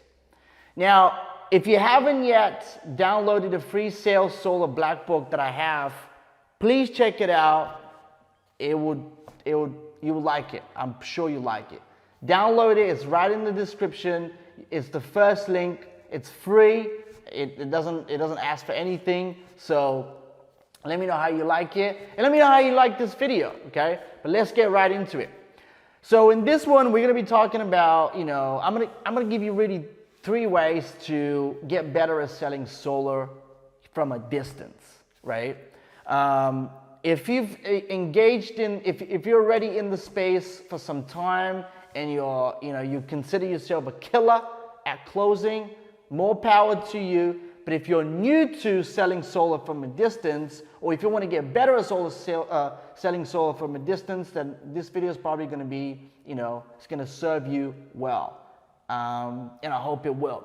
So the first really thing that I want to go over is, if you want to get better at selling solar over the phone or video, is make sure you build trust before you get into selling them into solar, right? What do I mean?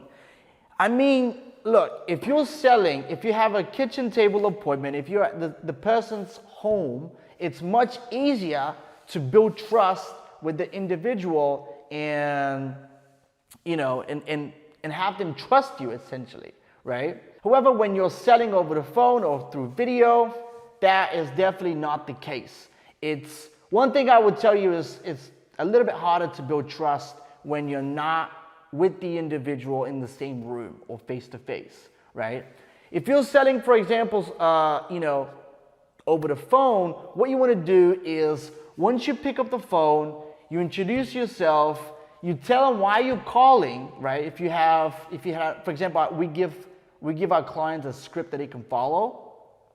But if you give them, for example, if you tell them if you introduce yourself, you tell them why you're calling, and if they filled out a form online, right?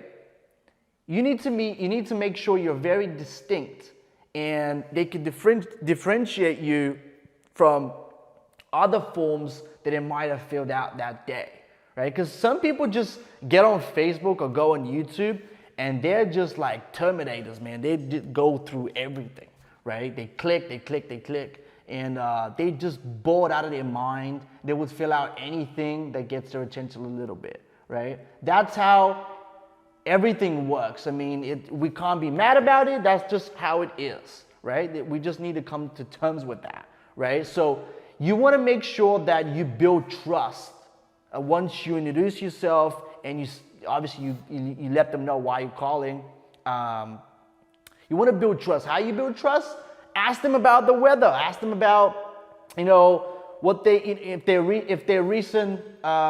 if there's something going on in the world, you can talk about that. If for example, if it's on Monday or Tuesday, say how was your weekend, or whatever it might be, right? Just find ways to sort of chit chat before you get into the meat and potatoes, right? Because you want to make sure that they like you before you can even pitch them, because they know they're being sold, okay? People are not that stupid, generally.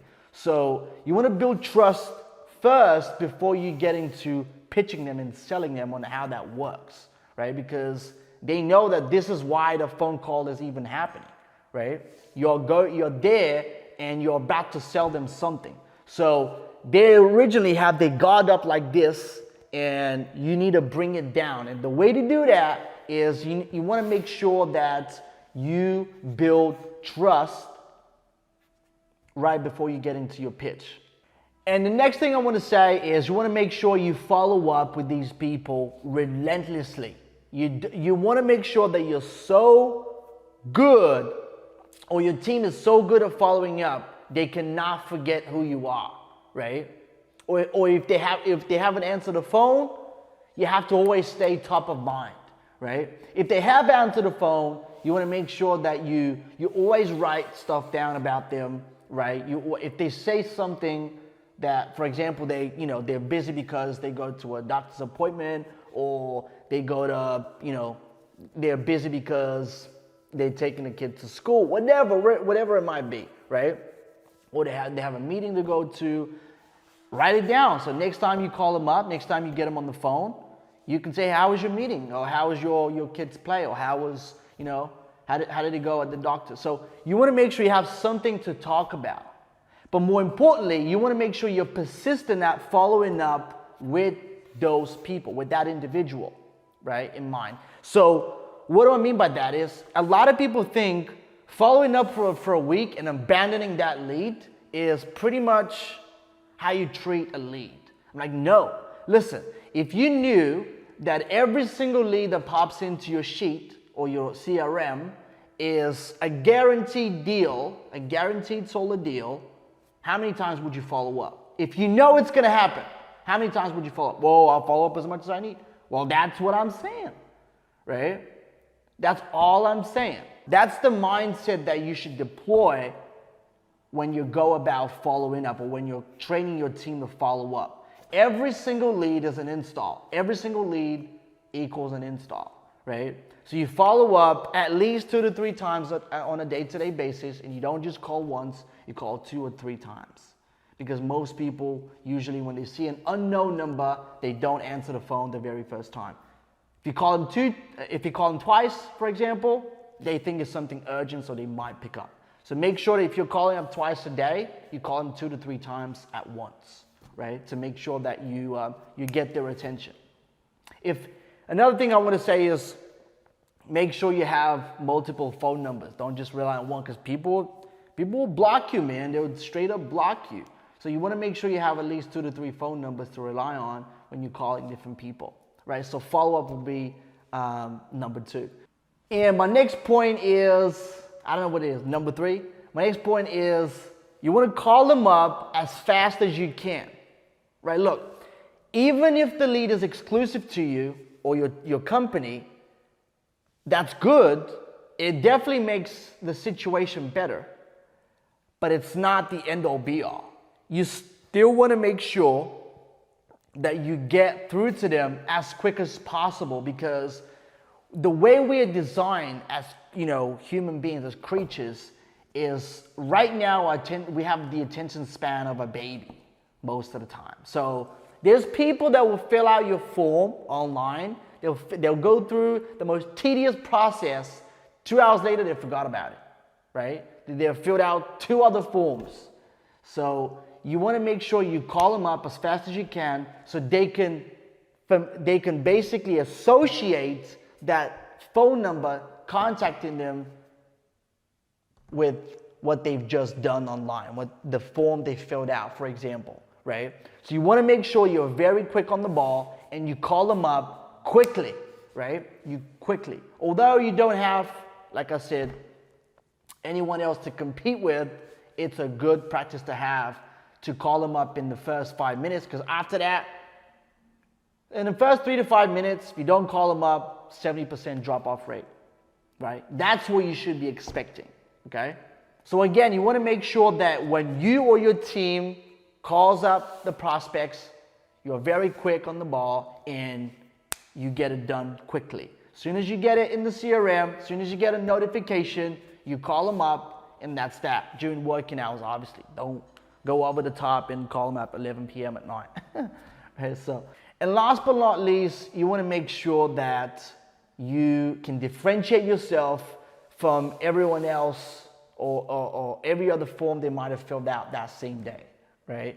When you call them up, you need to, after you introduce yourself, you need to basically stand out by having a hook. Because what a lot of people don't understand, being in the industry, is that this is almost like a cold call. That's how you should treat it, as a cold call. It's not warm by any means. They've seen an offer online. They haven't spoken to anyone else. So when you get them on the phone, you want to make sure that you buy yourself time by introducing yourself, getting a hook right in, because that's almost like a cold call, like I said. It's a lot of people treat it as a warm call, and I'm like, this is not a warm call. This is a cold call. We found a way to get you the individual's details. We pre-qualified them for you, meaning they said they're single-family homeowner with a 650 or above credit score. That's why they're talking to you. But at the same time, they know almost nothing about what you're calling him for. So you wanna have a hook, a strong hook, where you can buy yourself more time and they can understand, hey, this is why these guys are calling for, right? If you're calling about solar, don't just say, well, you filled out a solar form, so I just wanted to talk to you about, whether you're interested in switching to solar. Like, interested in what? Most people don't even know. They've heard solar, but they know almost nothing about it, right? all they know is how their neighbor got screwed over by, you know, a solar, by a solar company that's obsolete, and then it's gone. It just took their money and scammed them, right? So you want to make sure that you have, like I said, a very quick, a very sharp hook where you could get someone's attention, buy yourself more time, and proceed from there. Anyway, I hope you enjoyed this video. If you did, please give it a thumbs up. Again, don't forget to subscribe to the channel and download the Solar Sales Black Book. You'll find that in the in the description. It's the very first link you'll see. Let me know how you like it, right? So let me know how you like this video in the comment section below, and I'll see you again on the next one. Hey, welcome again to another solar video on the channel. My name is Ivan, and I'm the founder and head of growth at Maxim Media. We're a solar marketing agency that specializes in solar growth and solar sales. Now, before we get into the meat and potatoes of this video, well, really what I'm gonna do is I'm gonna basically play a recording, right? So if you wanna skip to that end, you're more than welcome to. But what I wanna tell you is that take as much notes as you possibly can, because I guarantee you that you can take the information that you're gonna hear in this recording and apply it from when you sell over the phone or from a distance. And if you want to make more money selling solar this year, make sure to check out the first link in the description and download the Solar Sales Black Book. It's going to show you everything you need to know about selling from a distance, pretty much. Okay, and best part is it's entirely free. I'm not going to charge you anything for it. I want to give as much value as I possibly can. Now, if you haven't subscribed to the channel, make sure you do, because I'm going to be posting a lot of content throughout this year regarding solar sales and solar marketing. So be sure to be subscribed to it. Now, give this video a massive thumbs up if you like the content of this video, and more people will get to actually see it.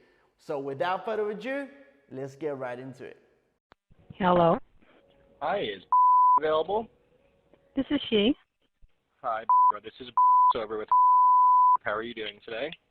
I'm well, thanks. So we had just received your inquiry that you filled out on Facebook about our solar program. Just was wondering if you had some time to go over that. Yeah, I'm out in the field right now, but... Well, if you want, I can call you back in a few minutes when you get inside. What do you need?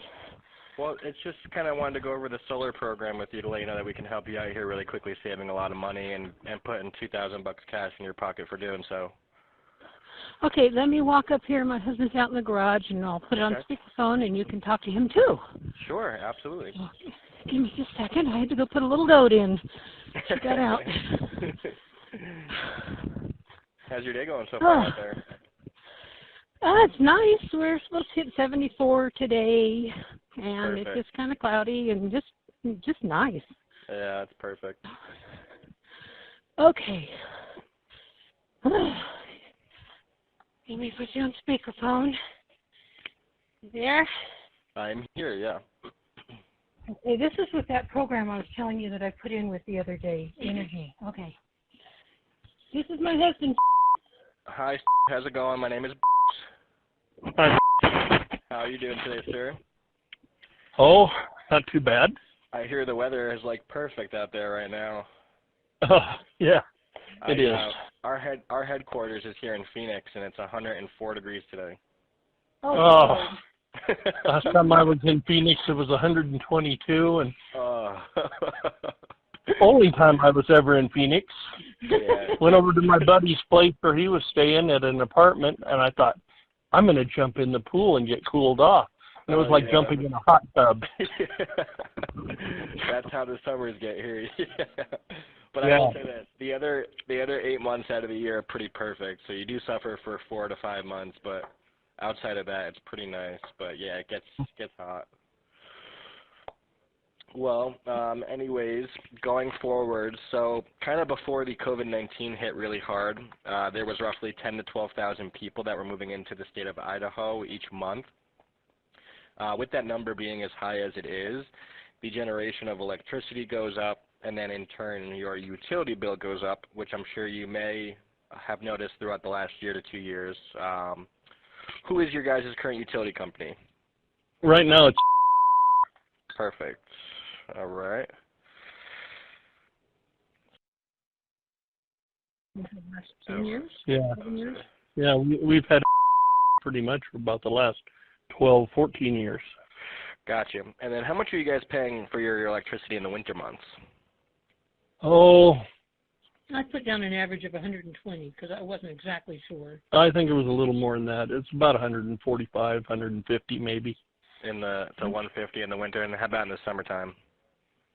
Well, we're in a brand new, not a brand new, new to us house, so we don't know. This is our Gotcha. first summer here. Gotcha. I can tell you in the fall, in September of last year, that's when we moved in. I want to say it wasn't all that bad as I recall. It was like maybe 90 to $100. Gotcha. Perfect. And what's the square footage on that home? Just over 2,200, I think, or just under 2,200. Just under 2,200. Gotcha. Perfect. Thank you. So kind of where we come into play. So Idaho Power, they're going to raise their rates, every year or every other year. So if you guys are paying, 150 to 160 in the wintertime now, you next year or this winter you could be paying possibly, up to 170 to 180. These companies kind of raise their rates as people move into the state to match the demand for the electrical grid. And they're monopoly companies, and they have the ability to do that, which is unfortunate to the consumer because it becomes unaffordable. So we switch people over to solar at a $0 down cost, so nothing comes out of your pocket at any point in time signing up or being approved for the program, which is really nice. On top of that, once the solar panels are installed, which we do all of the installation for you, we do all of the permitting for you, all of the interconnection with your current utility company for you, and that usually takes around 30 to 40 days for it to be up on the roof after you guys sign the papers stating that you're ready to go. You then get your first 2 months completely free, so you don't even see an electricity bill until after 60 days. And then we put a $2,000 check or a Visa gift card in your pocket just for going solar with our company. That's kind of our COVID-19 debt relief promotion that we're running right now with people being out of work and whatnot, trying to just, help out people. And, the 2 months free plus $2,000 really kind of goes a long way for some people right now.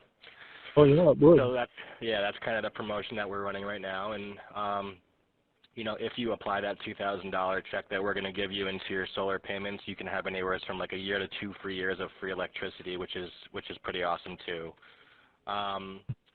So the good thing is that when you do go solar, your solar panel payments are going to completely take over your current Idaho Power bill. So you're no longer going to have to pay Idaho Power anymore. You'll just be making your solar payments, which is guaranteed to be anywhere from 30 to 50% cheaper than what you guys are currently paying throughout the year to Idaho Power, which is really nice. So your solar panels will generate 100% of that electricity for the house. You'll be free and clear of that utility company that's always going to raise their rates. You'll be paying, a fixed rate payment. So we get you at a fixed rate, and then that's what your payment stays at for the entire time that you're in that home. It's either a 25-year program or for however long you're in the home for. So either one of those two things, which is really cool too. Okay. Well, we're going to be in the home forever. Perfect. So then that even. This is where the coroner's going to pick up the bodies. Yeah. So you guys are currently in a lifelong, contract right now, essentially with Idaho Power, and like I said, they can raise their rates at any point in time. So this is going to give, any homeowner the opportunity to, generate their own electricity at a much lower cost. What kind of battery bank is going to be required on that? So they don't come with batteries. They don't really necessarily need a battery. You can add a battery on it, but it doesn't really keep it very cost effective. The batteries can be anywhere from like $12,000 to $14,000, depending on the one that you are interested in. Well, one of the reasons I ask is I have a CPAP. Okay. We've been here 9 months, and we've already lost power 4 times. And at night, when the power goes out, I don't sleep. I got you. So then, yeah, we could add on a battery for sure. And then if that's the case, then it would be actually very beneficial for you.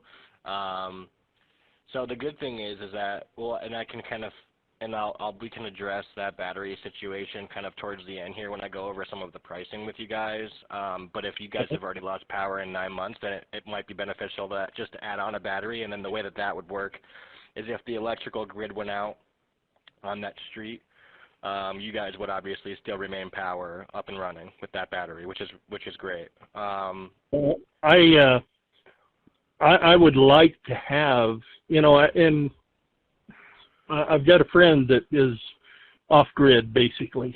Yeah. And he's strictly solar. Gotcha. And he told me, he says it doesn't take a lot, 2-3 batteries, and he said he dedicated the one circuit that he has for CPAP to that, so that that's all that's pulling the power is that one circuit.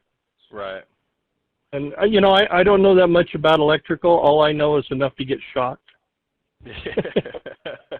So, I hear you. Anyway, we can definitely obviously address the battery, and if that's something that you definitely want to do, then 100% we would love to do that for you. Another good thing is, of course, obviously it's environmentally and eco-friendly going solar. And then the third little piece here is really important to the two of you is going to be that home value. So putting solar on that roof raises the home value anywhere from 18% to 27%. Current market in Idaho for solar is 22.5%.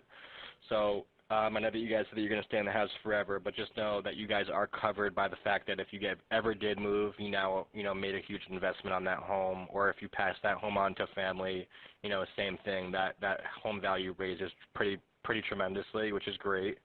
Our solar panels that we put on the roof are under warranty for free that we add on for 25 years. So if any type of natural damage happens to those panels, any type of natural act of God, they're under warranty. Do they have to go on the roof? It doesn't have to. We can do a ground mount. Ground mount usually can cost anywhere from like $3,000 to $5,000 more because of the trench work that they'll have to do. Okay. The reason I say that is because we have some tall fir trees along the east side of the home, and we do have wind, and off to the west of the house it's just open. Okay. Yeah, well, you'd want to get further out that way to catch more sun anyhow. So so what happens is, and we can do whatever you feel comfortable with doing. They don't have to go on the roof, but they can do a ground mount, and it's not too expensive to do it. So, but what we can do is, what happens is after you guys are approved for the program, one of our engineers comes out to the house and they do a site survey with you guys. They kind of walk the ground. They'll walk the grounds with you. They'll make sure that the roof is qualified to basically hold the panels. And then at that point, you can kind of be like, say, we want to do a ground mount, or he might tell you that it's perfectly fine to put them on the roof. You don't need to do a ground mount. And then they kind of do some design work with you, some blueprinting work. It's kind of the fun part for you guys a little bit. And then you can kind of address that at that point, because he'll be able to better tell you what's going to be the most efficient for you. He'll be able to better tell you if it's actually going to work perfectly fine on the roof, even though you guys have a couple trees around there, and so on and so forth. Right. And we do have a tall mountain over 7,000 off to the southeast of us. So morning sun in the winter After 10 o'clock. is going to be after 10 o'clock. Okay. But in the summertime, we get a lot of sun. Yeah. Well, the way that it works kind of too, which is really nice, is the solar panels kind of work off of a credit system, right? So your panels generate X amount of electricity, and then you use X amount of electricity throughout the months, throughout the year. And then the way that it works is the panels are going to generate you guys anywhere from 2 to 5 times the amount of electricity that you're actually going to use throughout the year, and it banks those credits.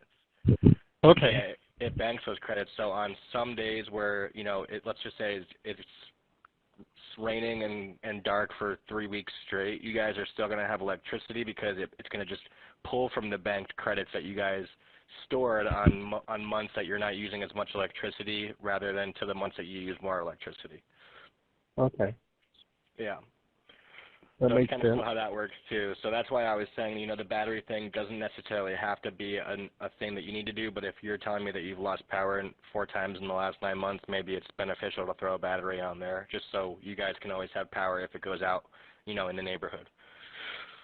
And then the last little part that I wanted to kind of touch on here is just going to be the tax credits, which is really huge for you guys. So you're going to get back a 26% tax credit from the federal government, or from the government when you guys file your taxes in 2021 for the year 2020.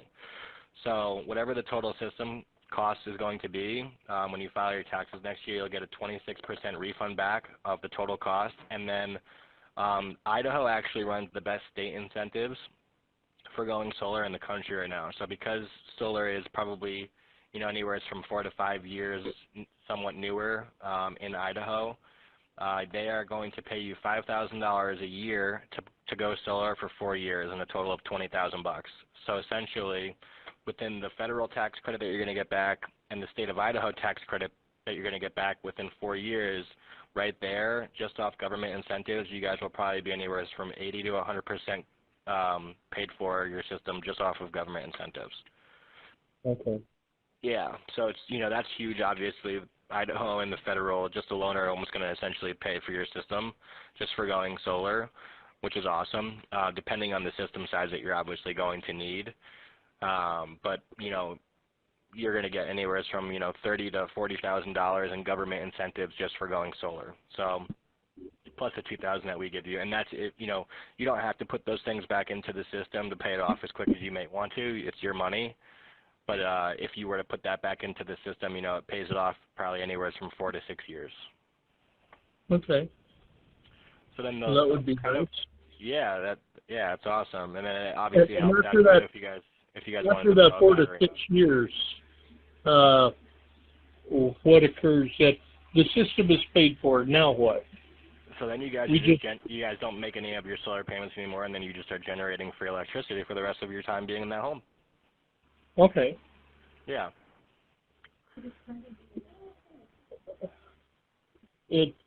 I'll have to explain that to you. He explained it to me. My wife was just asking how it's tied into the electrical grid, and it feeds back into the lines, and they meter it going back out. Yeah. Yeah, absolutely. Into the line, and that's absolutely that's correct. where the credits come from. Yep, that's correct. The credits are theirs. We just make the payment until the system is paid for.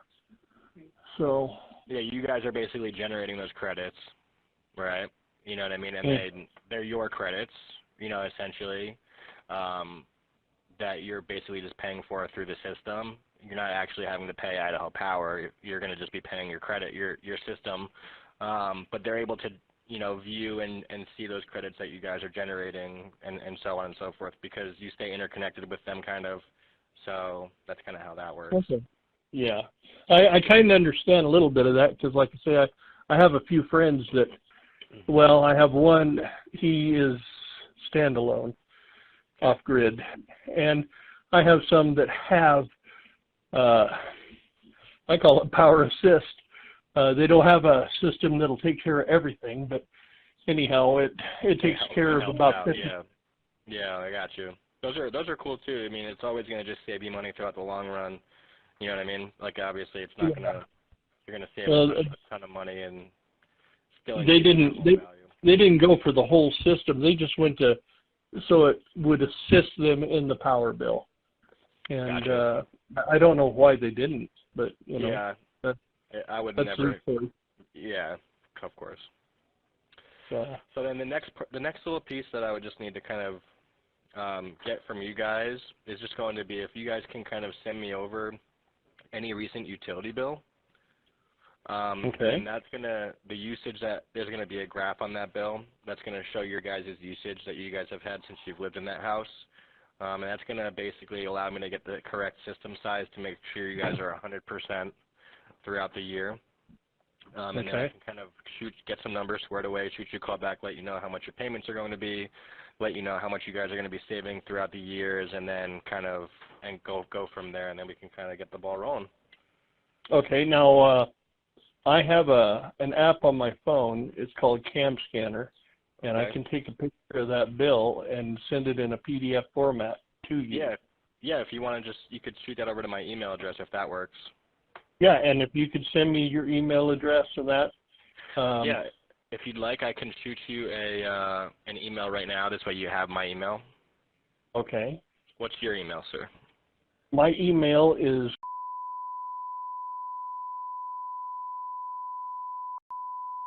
Okay. 740. 740? Correct. At Gmail. Perfect. So I'm just going to subject this utility request.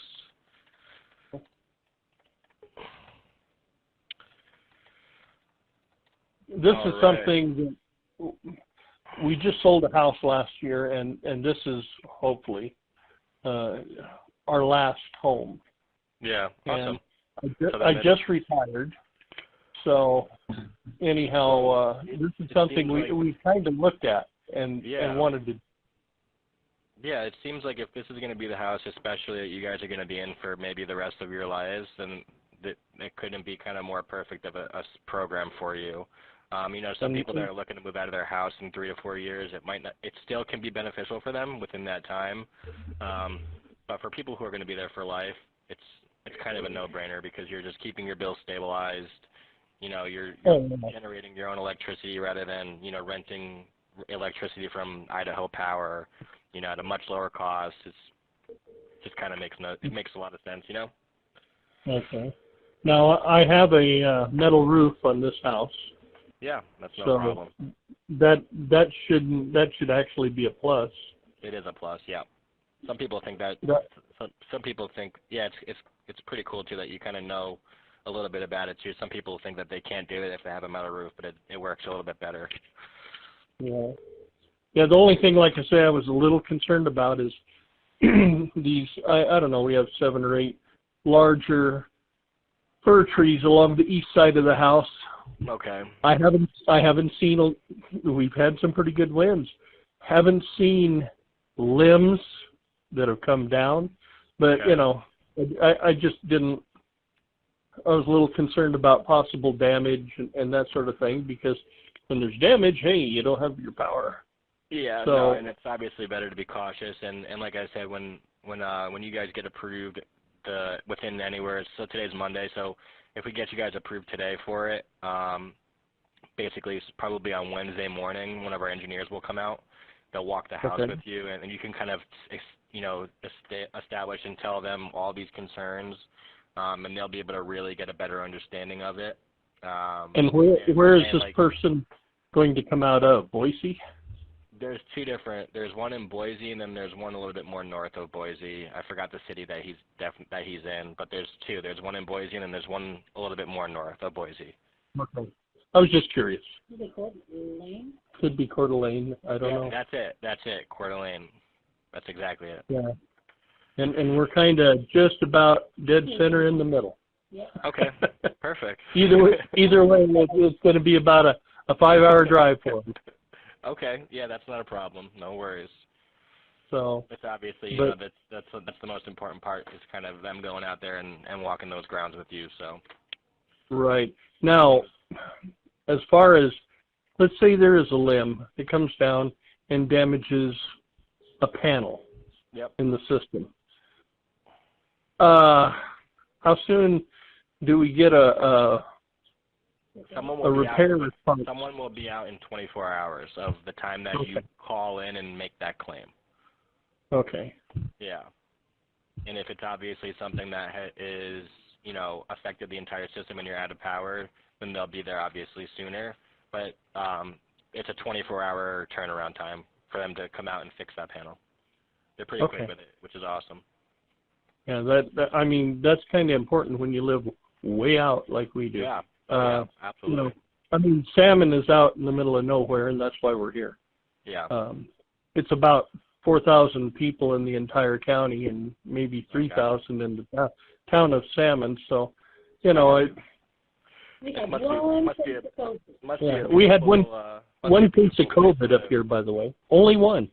Are you serious? That's it. Wow. When you think about it, it's like, how'd that person even get it? Well, I don't know. Californians come through. Yeah, there's a lot of, okay. we get a lot of tourists and stuff coming through this area and on their way to places in Montana and such. And Okay. anyhow, we figured that's probably how it happened because not everybody anchored down in place when this went on. Yeah, But, right. Anyhow, and healthy living up here, you know, we're in God's country. Yeah. It's funny. You're not the first person that I've heard say that about living up north in Idaho. That's pretty funny.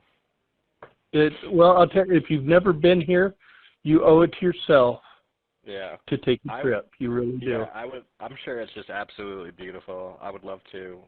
I've been to Boise once, and I did like Boise. Boise was cool too. Well,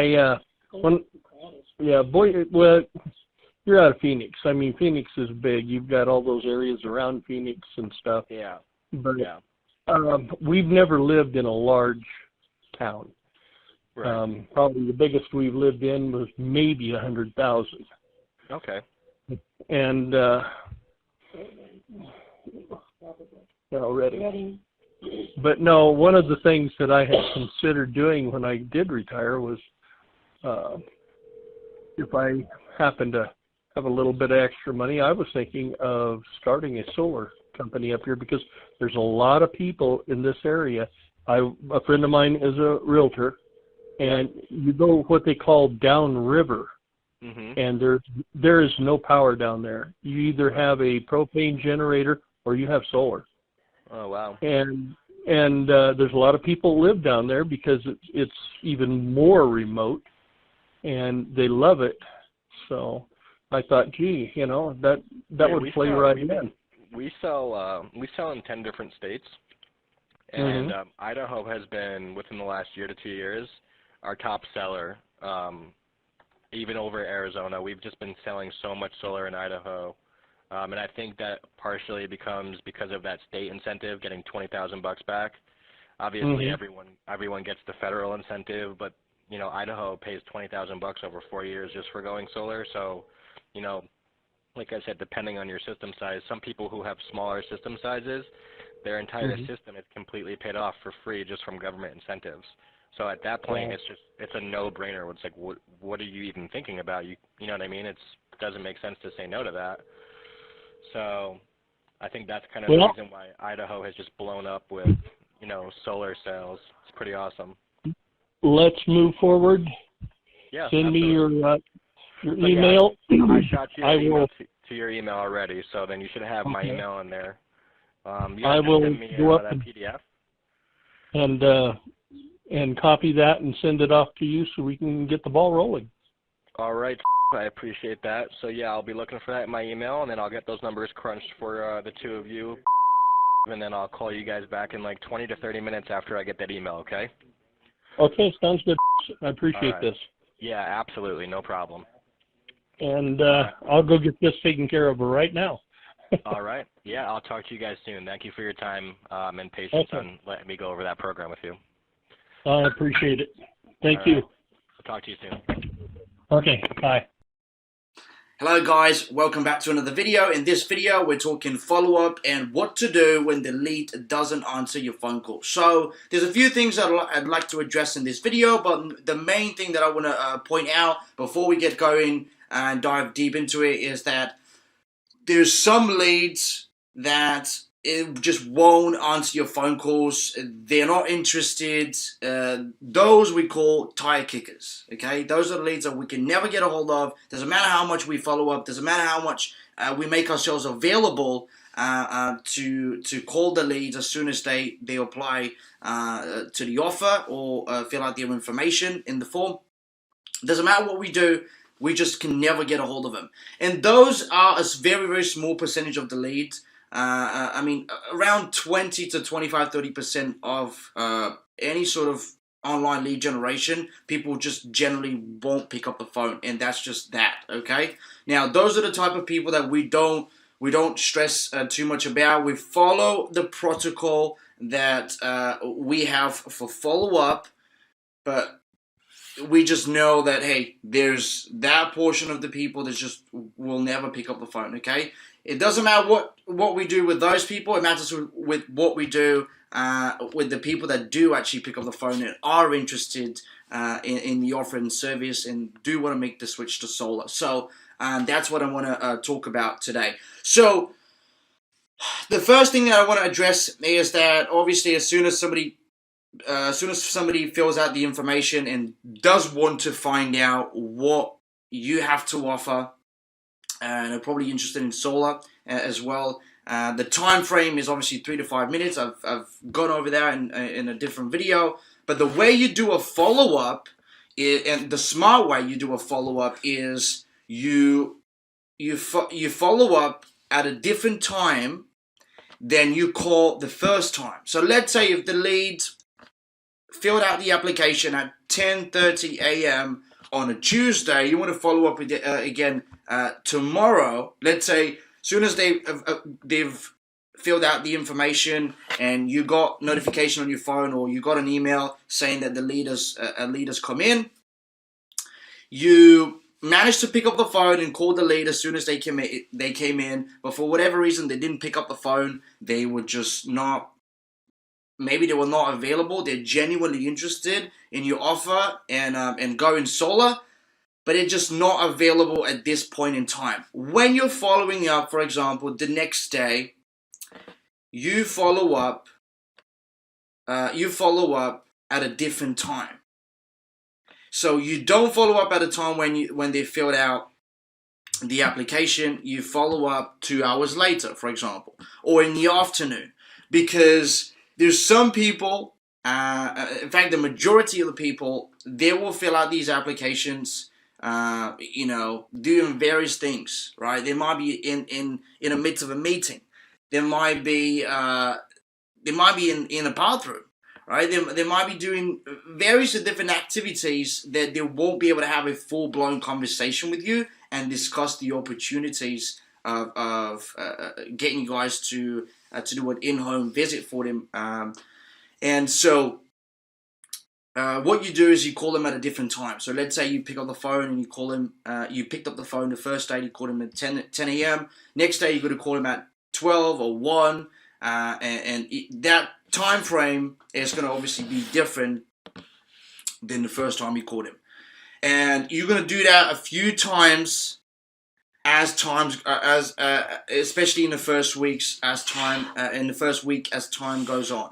So general industry standard obviously practices is you follow up with the lead 5 to 7 times. That doesn't mean 5 to 7 phone calls. It means 5 to 7 points of contact that you make. So that could mean you follow up with the lead on the first day, you follow up with the lead on the second day, you follow up with the lead on the third day, and you leave a voicemail, you leave a text message, and you leave an email, okay? Until they either pick up the phone or they tell you that they're really not interested and you should stop bothering them, okay? Until that point, you keep following up.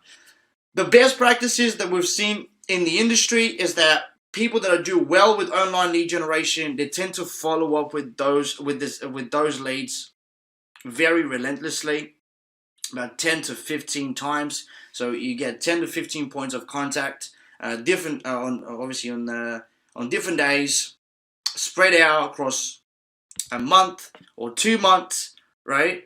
And so you should definitely keep that in mind. So just because somebody hasn't answered the phone the first or second time, that doesn't mean they're not interested. You maybe caught them at a bad time, and you should keep trying. That's basically what the frame of mind that you should have for follow-up. As you know, money's in the follow-up, so follow-up does work if done right. Now, the next thing I want to talk about is when following up, do not use the same phone number. I can't stress this enough, okay?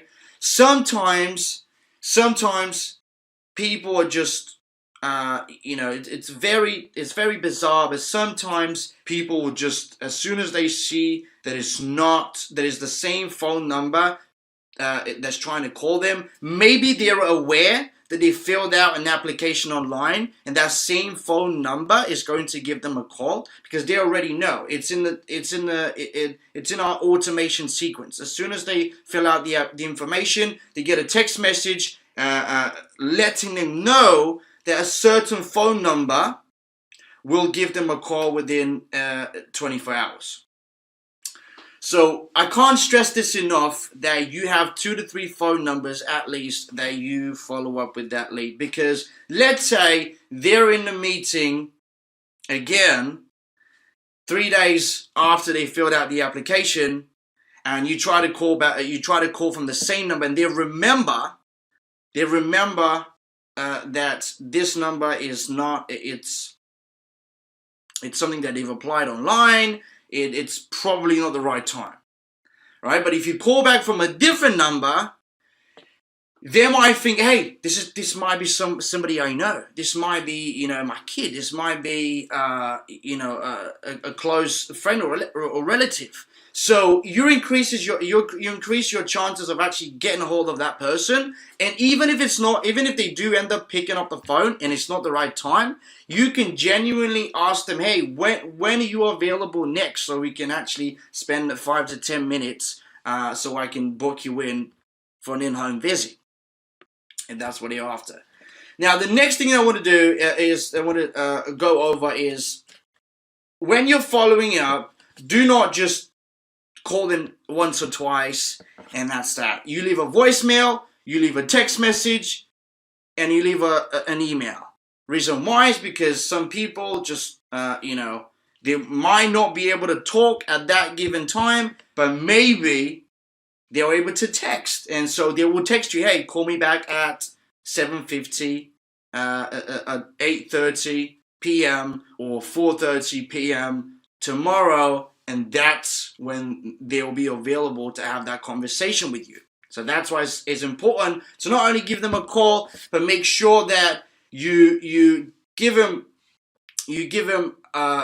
reach out to them by other means, through text message and email, and also leave a voicemail letting them know that you've been trying to contact them, but you just never really managed to get a hold of them.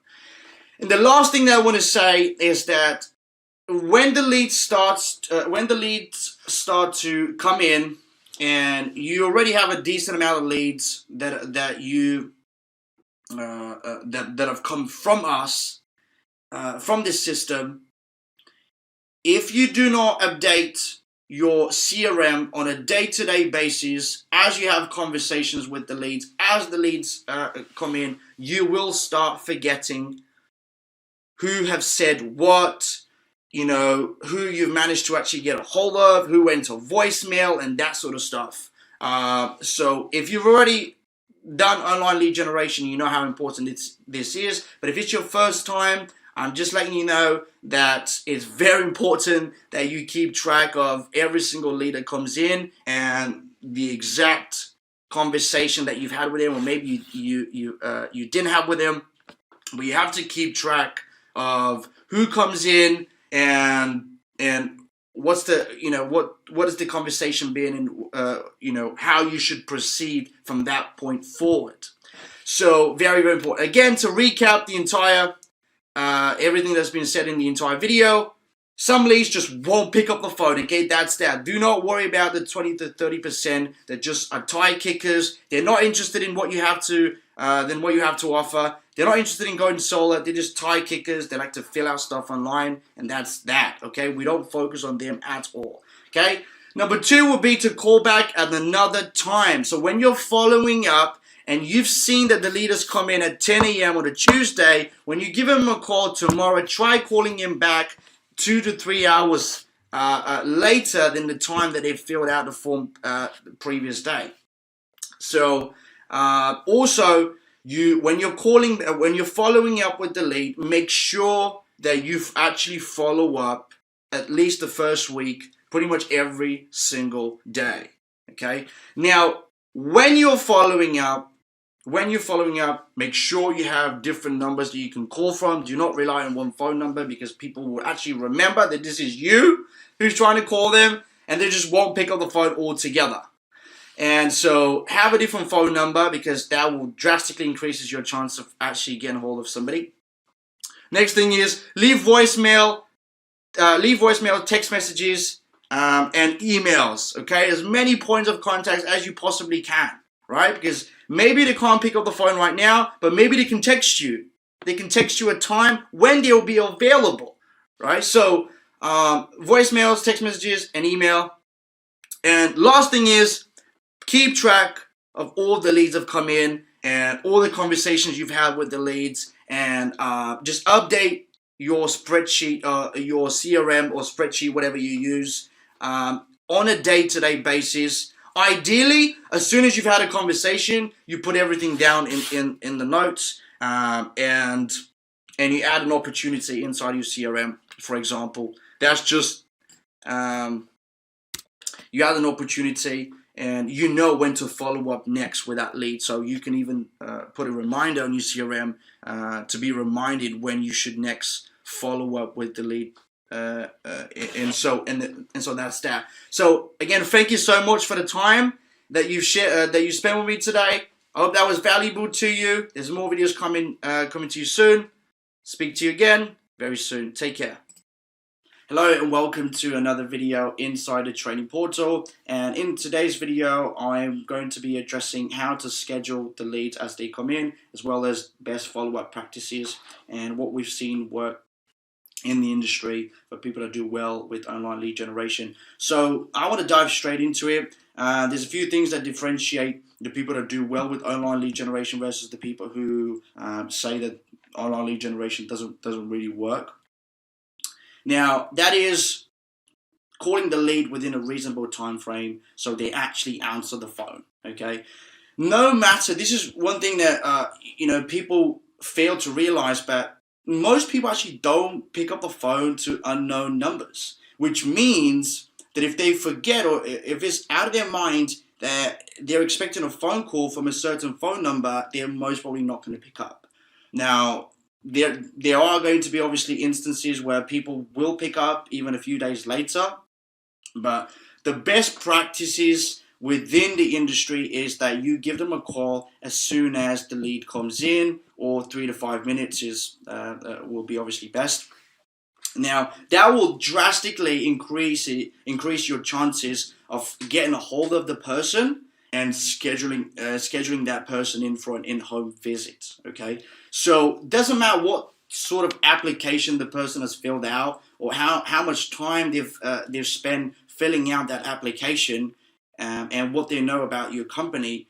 If you do not call them at an appropriate time, or for example, if you call them too late in the evening or too early in the morning, or if you call them the next day even, your chances of getting a hold of that person drastically decrease. And so to make sure that doesn't happen, you want to make sure that you follow the industry guidelines, which is as soon as you see somebody come into your phone as a text message notification, or you get an email notification, or you see somebody a lead populate into your CRM, you give them a call as soon as you see that. So that's the first thing, and I would genuinely say this is probably the most important thing, because in the follow-up sequence that we use, the first message that goes out is we actually let people know as soon as they fill out the application, an automated text message they receive straight away, letting them know the phone number that somebody from the company is going to be contacting them from. So make sure which leads to my second point, make sure that you give that person a call from the same number that we've left in the text message, or the same number they are already familiar with. And you should be okay with you shouldn't have a problem getting a hold of them. Now, there are going to be leads, of course, that don't pick up the phone. They're just that sort of people. And so we don't worry about them, okay? There are people who will fill out the application. Doesn't matter what they go through. They might be filling out their credit score, how much money they make, and all that sort of stuff. Right? They might spend 10 minutes filling out the application, and they will still not pick up the phone. That's just who they are, okay? It doesn't matter what the offer is. It really doesn't matter, okay? So those aren't the people that we should be concerned about. Main thing we should be concerned about is following up with scheduling the leads, giving the leads a call as soon as they come in and using the same phone number that we've left in the text sequence. And number 3 would be following up with the lead. So even if, for example, they do not, you fail to get a hold of them right then and there as soon as they filled out the application. Let's say you've seen that the person has just filled out the application and you want to give them a call to have the best chances of getting a hold of that person, but for whatever reason, you've done everything right up until this point, but for whatever reason, they still don't pick up the phone. So what you do then is you want to make sure that you put them down into your CRM. And that's what the CRMs are for. You're also going to get a Google Sheet and the login details to your own CRM, which we provide you with. So even if you've done everything right and they still haven't answered their phone as soon as you gave them a call, once they filled out the form, make sure you keep track of how many times you've tried to contact that person inside your CRM. Because more often than not, people are probably not going to be available at the time of when they actually filled out the form. Because let's be honest, I mean, just because they filled out the form, that doesn't mean that they're available now. That might be the case, but it also might be the case where they're literally in the bathroom, on their phone, which is what happens to most people, and that's when they happen to fill out the form. So if you call them there, in the toilet, they're most probably not going to pick up the phone. As well as, there's a lot of people that are doing this at work. They're actually supposed to be working, but for whatever reason, they happen to be on their phones, and you try to give them a call. Then obviously they won't answer. That doesn't mean that they're not interested. It just means that's how you should interpret it. Call back at another time. Okay? So, and that's exactly what you should be doing. Call back at another time.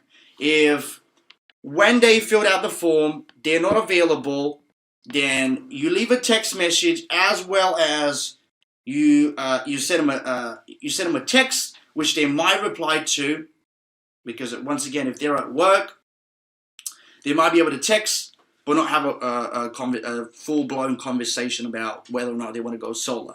I hope that makes sense. These are kind of like my pointers that I wanted to give for this video. There's more coming out in other videos, so be on the lookout for that. But this is probably the most important part of the training that maybe you should either rewatch, or if you get the point, I mean, just take that into account, that even though the person has filled out the form and you think that's when they should be available, that might not be the case. There's a lot of people that are doing that inside, meetings and, places where they can physically not pick up the phone and have a full-blown conversation with you. So I hope you found this helpful. Once again, if you have any questions, please reach out to us or send us an email and we'll schedule a call if you want to talk about something. But make sure you follow that everything that I've laid out in this video, and I'll see you again in the next one. Hey, welcome back to another solar video on the channel. My name is Ivan, and on this video, we're going to be talking about why you don't need branding or spend any money on branding at all if you're in solar sales. Coming up. Alright guys, thank you so much for tuning in again yet to another solar video on the channel. I appreciate every single one of you, okay? I've seen a little bit of growth on my channel. I've been on a call with some of you, and the nice things that you say about, obviously, the videos that I create mean a lot. I'm gonna make sure I have 2 uploads a week on the channel, and they're gonna be strictly about solar sales and solar marketing or lead generation. So if you're interested, don't hesitate, give me a sub, okay? And if you like the content of this video, you can obviously give me a thumbs up too, right? Or leave a comment. It helps my channel gets discovered. I appreciate that. I appreciate every single one of you that are watching this video and taking time out of your busy day to obviously to watch the video. Anyway, let's get right into the meat and potatoes, right? So what, you know, a lot of people say to me, I speak to a lot of solar professionals on a day-to-day basis, and especially the new guys out there that are just starting in solar, they want to know, hey, I'm selling solar and I've been thinking about obviously doing a website or spending money on a fancy website or, you know, paying somebody to do the branding for me, this, that, and the other. And I'm here to tell you, that's probably going to conclude the video, but I'm going to give you more reasons as to why you actually don't need to do that, right? Any sort of startup capital that you have, I think should be spent strictly on generating leads and keeping your pipeline full. Why do I mean that? Because if you think about it, you have you right here as a sales professional, and you have your installer, right? I just type in EPC. Well, and here's your customer, right? Here's your customer. Over here is your customer. I'm gonna write C, right?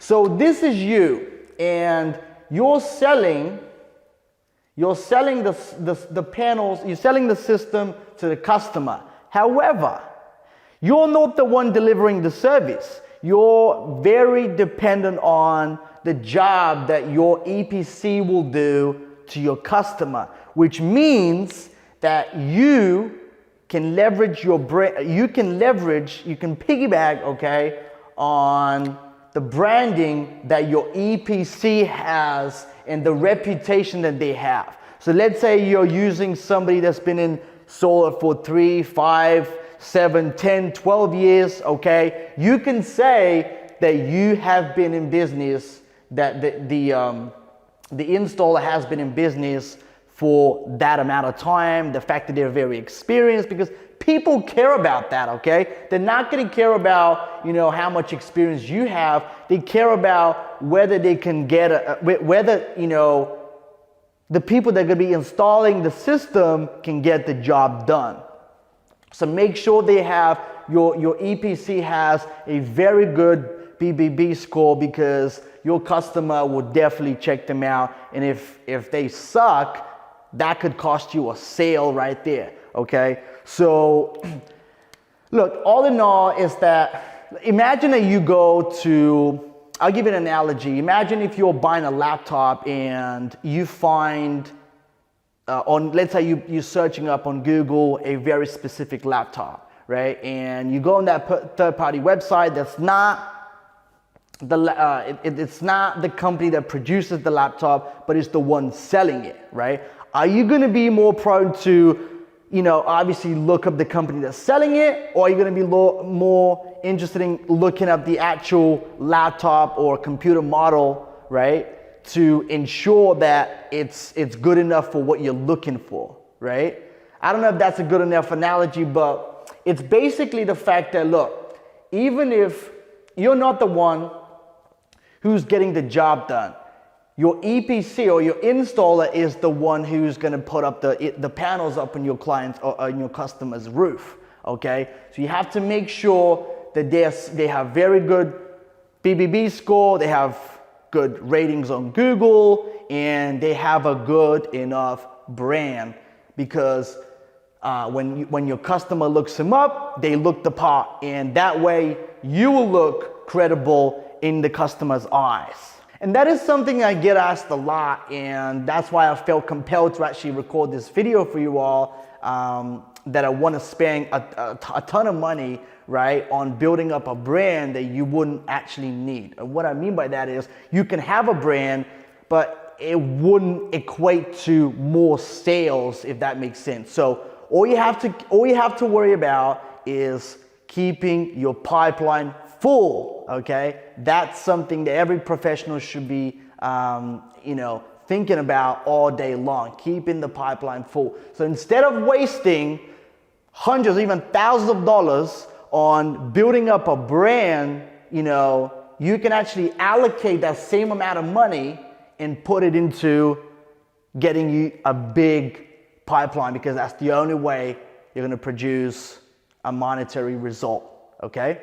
So again, you're the one selling it, you're not the one installing it. So you don't have to worry about branding. You make sure that your company that you're using for installation is good enough, because your customer is going to check them out, and if they look the part, that could very well, turn things in your favor, okay, if you will. So anyway, I didn't want to make this video longer than it should be. Basically, don't spend any money on building a brand if you're only selling solar, okay?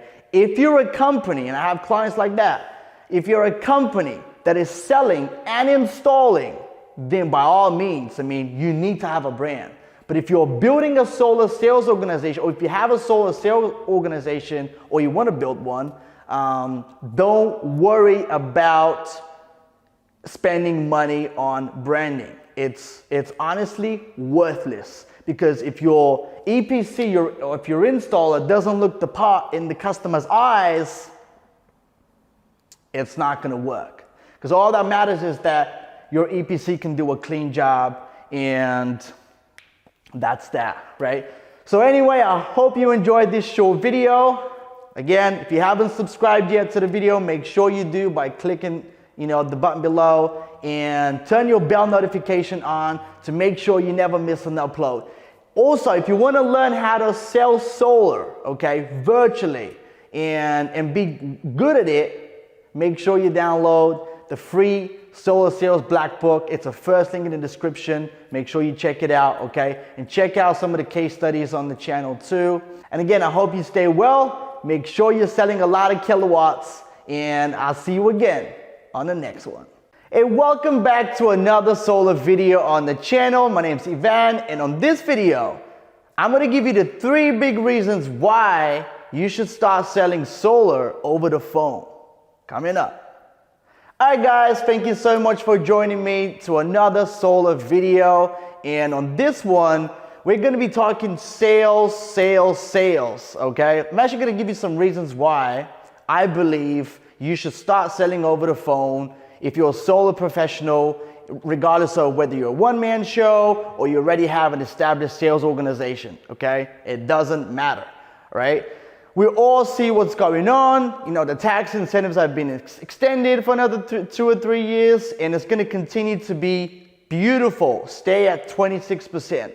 Now, nobody can deny the fact that solar is becoming more and more popular, especially in the US, and that's going to continue to be a trend. However, I'll tell you some things are going to take place. Everyone in our space knows that changes are coming. I don't know exactly when that's going to happen, but I can tell you for a fact that solar will get regulated, and a lot of things would happen to where it will just make it hard for a lot of people to sell solar, okay? But while you're at it, make sure you take full advantage of the opportunity. And today, like I said, I'm going to give you the 3 reasons why you should start selling over the phone if you haven't already, okay? So let me get my handy dandy markers right here. And so the first reason why you should start selling solar over the phone is because it's very time efficient, okay? So I'm going to put in time. And the reason why it's more time efficient is because you know how annoying it is to go to an appointment just to find out that the person doesn't show up, okay? They weren't serious enough to show up to your appointment. So let's say you've driven an hour and a half to 2 hours there, you have to drive all that way back, and that's already 3 to 4 hours lost, okay? And that's very common, for people that are doing kitchen table appointments. I mean, if you've been in this space for a while, you probably know what I'm talking about. However, if you're selling over the phone and you have an appointment and obviously your appointment doesn't show up, you don't have to worry about it, because all you have to do is, if you have a big enough pipeline, of leads to call. You just pick up the phone and you continue to dial just the way you've been doing it, right? So you don't have to worry about somebody not showing up. And I know a lot of people are probably thinking, well, yeah, but my closing rate is better when I'm in the home, right? And I know that's what a lot of people would argue, but here's the thing. If you're doing in-home appointments, you'll probably be able to get, 3 to 4 appointments under your belt on a good day, right? Now, if you're doing it over the phone, you probably be able to squeeze 6 or 7 appointments in a day. So even if your closing ratio is not as good as in the home, you're a lot more efficient because you're not driving there and back. You're not wasting any time, right? So that's reason number 1. Now, reason number 2, and before we get into reason number 2, if you haven't subscribed to the channel, make sure you do and turn your bell notification on to make sure you never miss an upload every time we post a video on the channel. Now, again, I have a solar sales black book. You can check it out. It's very, very good. If you're in solar sales, you can check it out. It's the first link in the description. And if you're also interested in learning how you can grow your business with quality lead generation, you can schedule a call. Again, you can find the description in the description box. Anyway, reason number 2. So that is, it's easier to grow, okay? Easier to grow. Growth. Okay?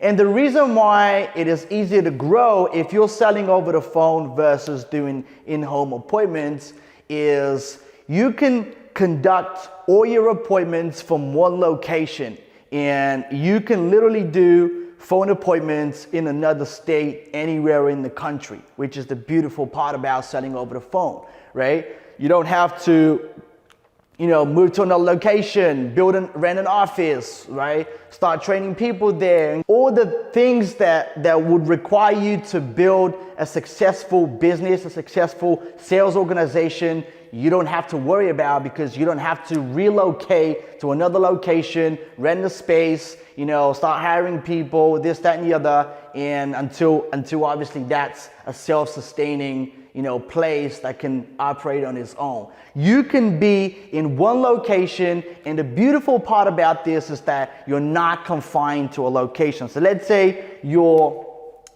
in Florida, okay? Let's pretend that's Florida, and you want to sell in California, right? All the way here. Well, by all means, you can do that because you're selling over the phone, and that's the beautiful part about selling over the phone. You don't have to relocate to build a successful solar business. You can do it from literally any location, right? So the reason why I mentioned Florida is because, which leads me to my next point, there's obviously some states in America that are not the best when it comes to solar sales. I'm gonna give you an example with Florida because I already put it down on the board.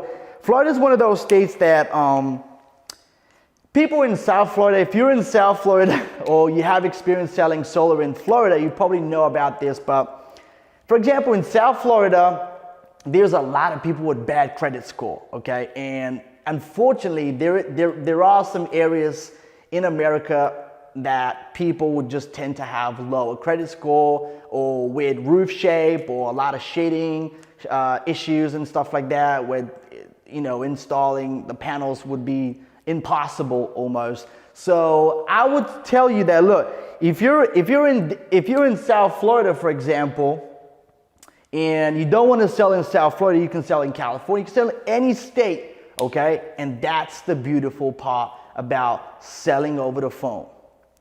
Now, that was reason number 2. Reason number 3 is, can you guess what it is? I've already mentioned that in other videos previously. That is less friction for the homeowner. It's actually easier for the homeowner. It's easier to get connected, okay? So I'll put it down as connecting.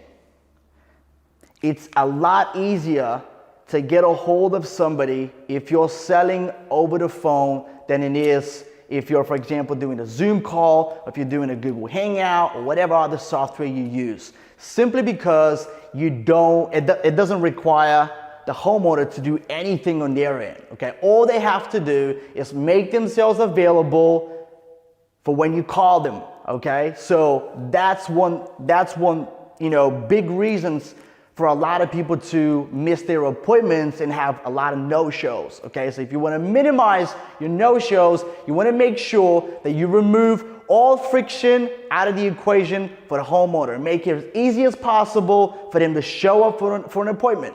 Technically, all they have to do is just pick up the phone when you're calling, okay? They don't have to do anything else, right? When you know, if, for example, you're conducting Zoom calls, which obviously I don't, by no means is that an issue.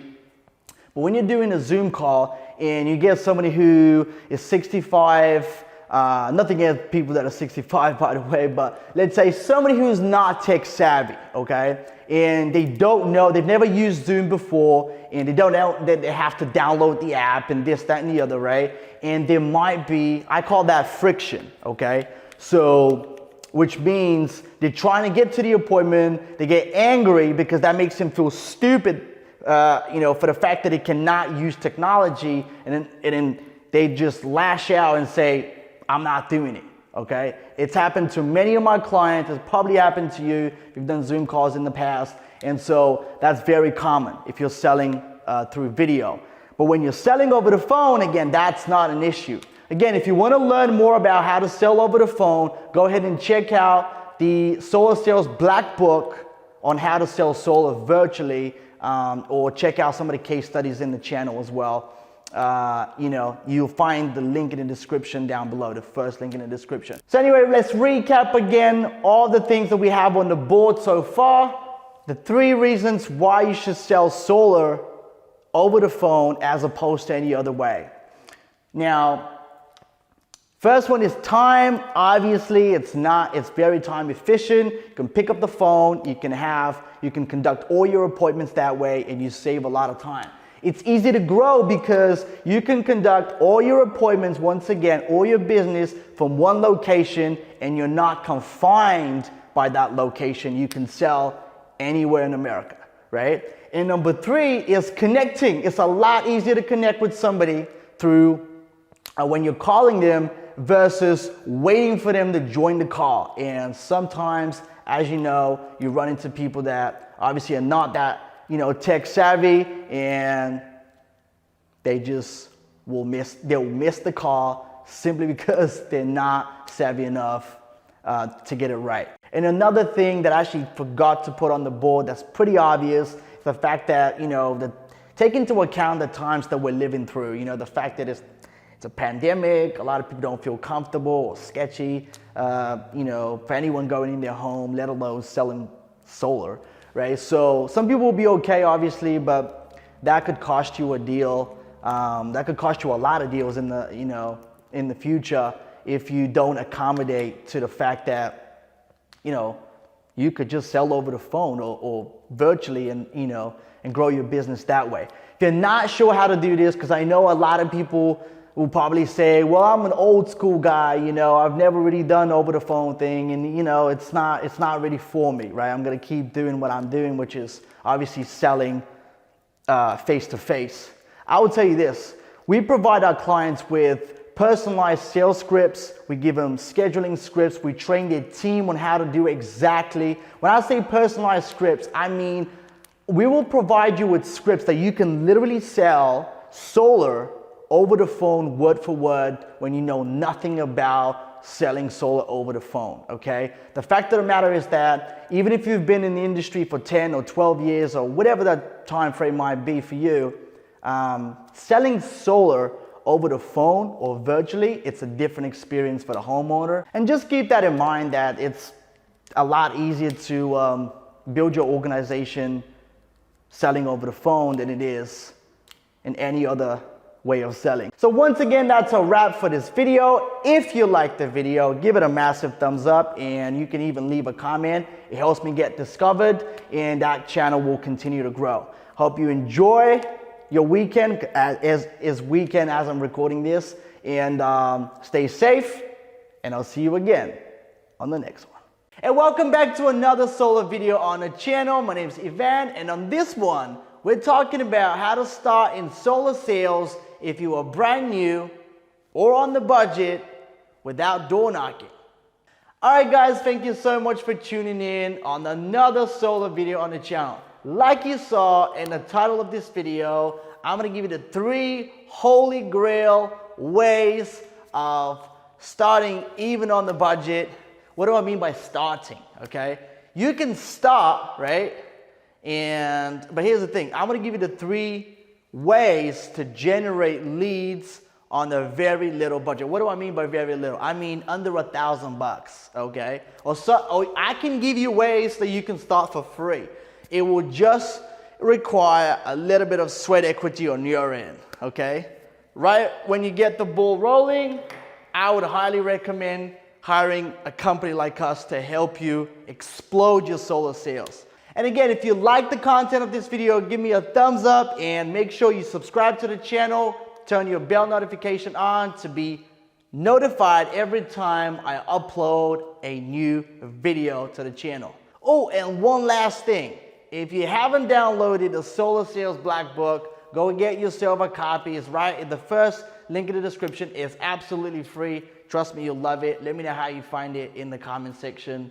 Alright, so let's get right into the content of this video. So the first way for you to generate leads on the budget is, I'm going to say, social media. Okay, I know a lot of you will say, well, I know that. I know that's pretty obvious there, right? So there's platforms you can use, like you can use Facebook, right? You can use Facebook, you can use, Instagram, you can use LinkedIn. It doesn't matter, right? Now, each one of these platforms have different ways of communication, okay? On LinkedIn, there's certain posts that will get traction, there's others that won't, right? And so on and so forth. The same goes for Instagram and Facebook. All of these different individual platforms have their own sort of personality, if you will, right? But the most important thing you want to keep in mind when you're reaching out to people, because that's really what you want to do, right? That's really what you want to be doing, is you want to be reaching out to people. And when you reach out to those people, you want to make sure that you make friends, okay? When you're connecting with them, when you're sending them a friend request, when you're following them on Instagram, for example, right? One of the best platforms I would honestly say is probably LinkedIn, okay? LinkedIn is probably my top choice for this kind of thing. It does require, like I said, some sweat equity, but that's it, okay? All you have to do is just be present, make sure you're not spamming, meaning don't send the same message to, 100 different people every single day. Make sure there is some, validity behind your words, right? If you're saying something about them, make sure it's something, that is directed to that person, that's personal to them. If you've seen something on their profile, or you saw them let's say in another social media channel, right? That's a great way of starting a conversation. But do not sound like, I have the holy grail for saving money on the electricity. Everyone knows you're going to pitch them on solar, okay? So don't make it that obvious and try to make friends, okay? That's honestly one of the best ways to succeed if you're using social media to generate leads for your solar business. Now, the second way, which I also like, is you can buy a pretty cheap list online of homeowner leads that have already been used. Some of them have probably already been sold. What I mean by that is you can buy a list for a couple of $100 that has thousands of names, emails, and phone numbers that you can attack with let's say a speed dialer, right? And you start cold calling, right? You bang them out real quick. And the thing is, what you can do with so let me put it on the board. Buy a list, okay? Buy a cheap list. And that's one of those things where you know, you can benefit tremendously on if you're on the budget.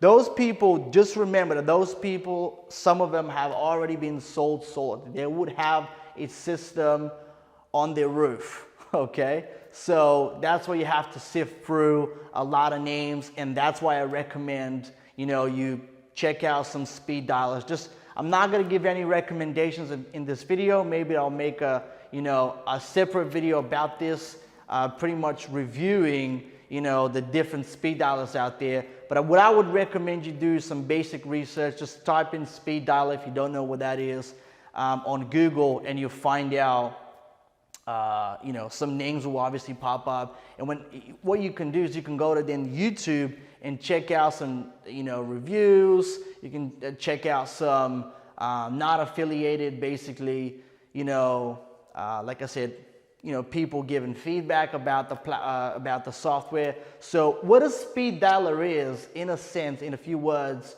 is a software that allows you to input a large amount of numbers into it, and it will dial out a lot of numbers, you know, in seconds. Okay, it will dial out 5, 10, 15, 20 people, you know, right off the bat, and whoever picks up first, you will end up speaking with. So that's pretty much what a speed dialer is, okay? Now, again, I will make a separate video about this at a later point, but not right now. Just make sure you check it out on Google, see if you don't know what a speed dialer is. If you know, then obviously you know what I'm talking about. So that's another way of, you know, generating some leads on the budget. And the third way, which is probably one of my favorite ways of doing, is you can then, so number 3 actually goes very well with number 1, because you can find a lot of these people that I'm just gonna, I'm gonna be talking about now on LinkedIn, okay? So instead of the first one was social media, to look for the homeowners themselves on social media, okay? Number 3 goes hand in hand with what I just said. However, you're not gonna be looking for homeowners, which is the end consumer. You're gonna be looking for somebody who's dealing with homeowners. And who that is? It is a real estate professional, okay? So you wanna be reaching out to real estate people, okay? Oops, that's not a, okay, real estate. Make sure you find them out on LinkedIn, and you, again, the same rules apply to when you reach out to real estate people. Don't make it a robotic way of sending out a bunch of messages to people that are in real estate, okay? And the good and bad about working with real estate people is that you can actually get a lot of leads from somebody who's already been in the industry for a while, okay? If somebody's just starting out, they might not have a lot of people to work with, right? But if you end up connecting with somebody who's been in the industry for 5 years, and they're willing to give you a list of, you know, their database of homeowners, right, in a particular state, I mean, what better than that?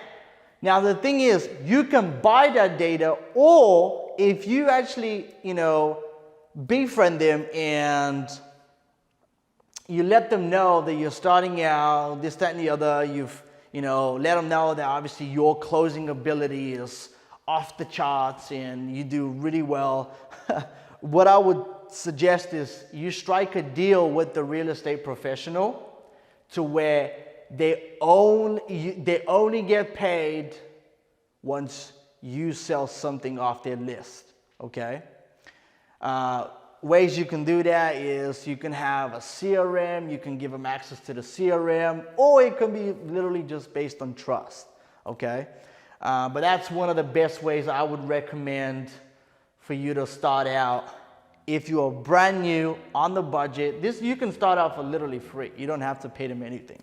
Now, it would be a lot easier if you told them, yo, like I'll give you $500, obviously, I'll give you X amount for the list of people that you have in a particular state. I mean, That works pretty well. And again, as long as you don't sound like a robot when you're messaging them and you genuinely feel, you genuinely care about them, right? Get to know them, they'll have no problem sharing their database with you of homeowners that you can hit up right on, right? So, and that's one of the most beautiful things about this is that if you make friends with real estate professionals, some of you that already done this are probably sort of grinning, behind a computer or the screen, but I can tell you that there's a lot of people that don't know that, okay? So if you're one of them, I'm telling you, you can start your career, or you can start out without door knocking, without the need of door knocking,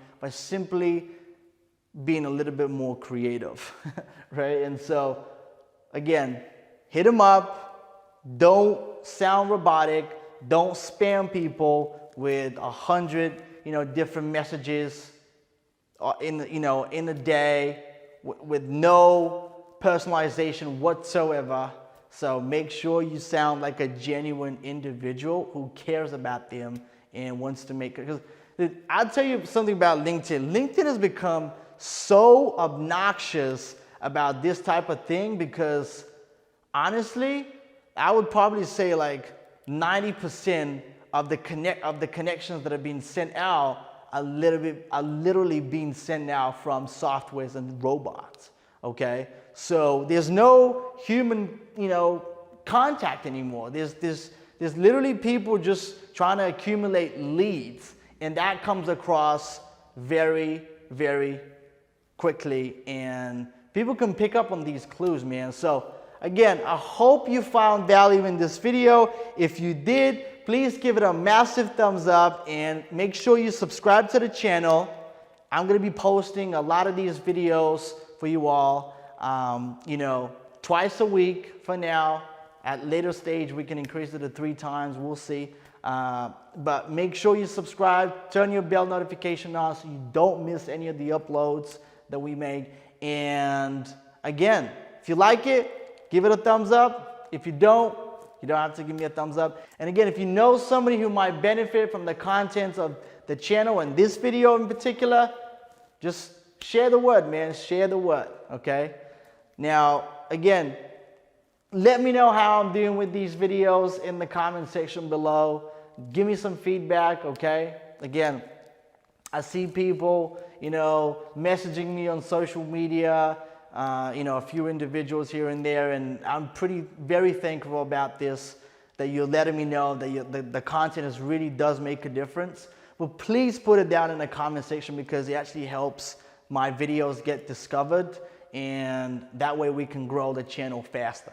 So anyway, I hope you're well. I hope you stay well, and let's close some solar sales. And again, until next time, take care. Cool to cloud.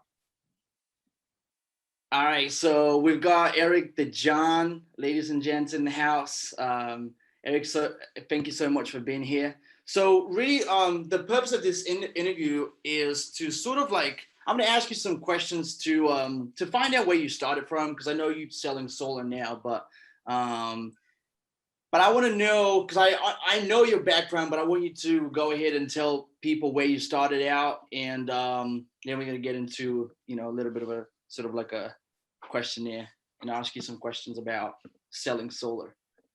Sounds good, brother. Well, I appreciate you having me. I started in the solar business almost 2 years ago at this point. Started as a door-to-door, just like pretty much everybody else in the industry, right? Knocking doors. And then I moved up to, running appointments face-to-face. Once the pandemic hit, it was pretty dry as far as going out and door knocking or running appointments face-to-face. So I actually ended up meeting you shortly after that, and you kind of introduced me to selling over the telephone. And I've had experience selling over the phone in the past with different products, and I've always loved selling over the phone more.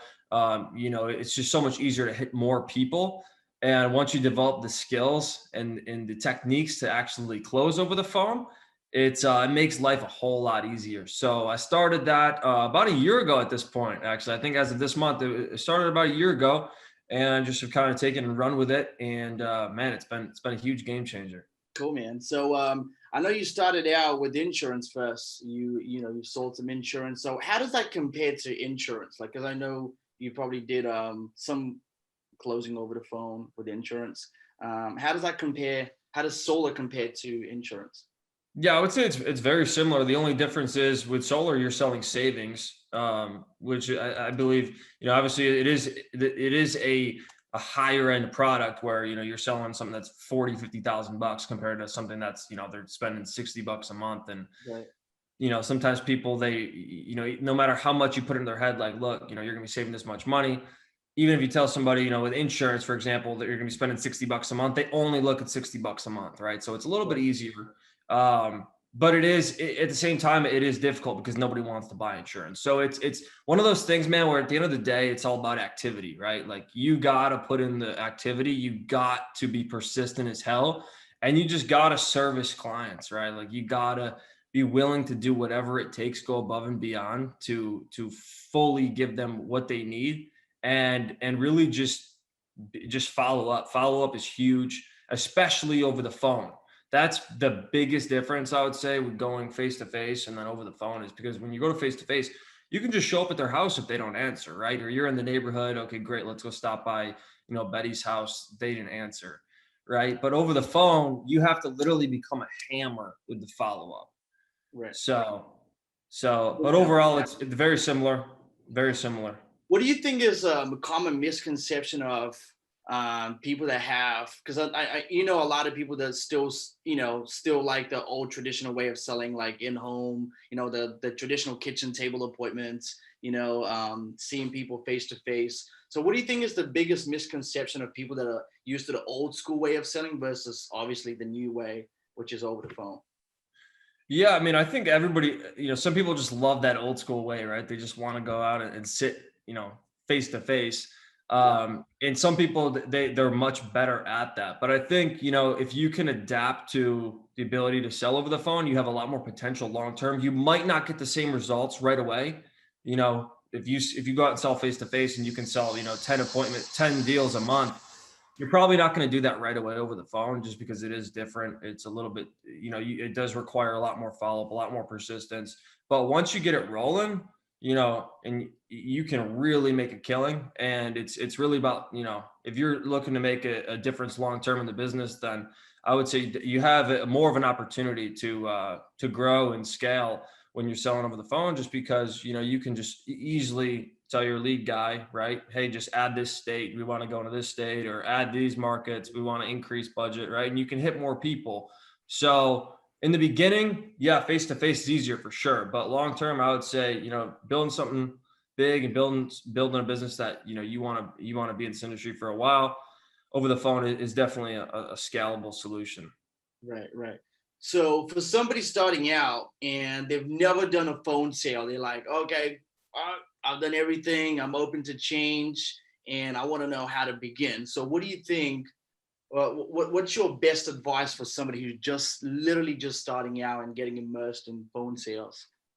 Yeah, I would just say, learn by doing, but also you want to learn from somebody who's already done it as well. So definitely grab a mentor, somebody who's sold over the phone, whether it's, somebody in your in the company that you work with, or, look, like always, my best advice would be to seek, right?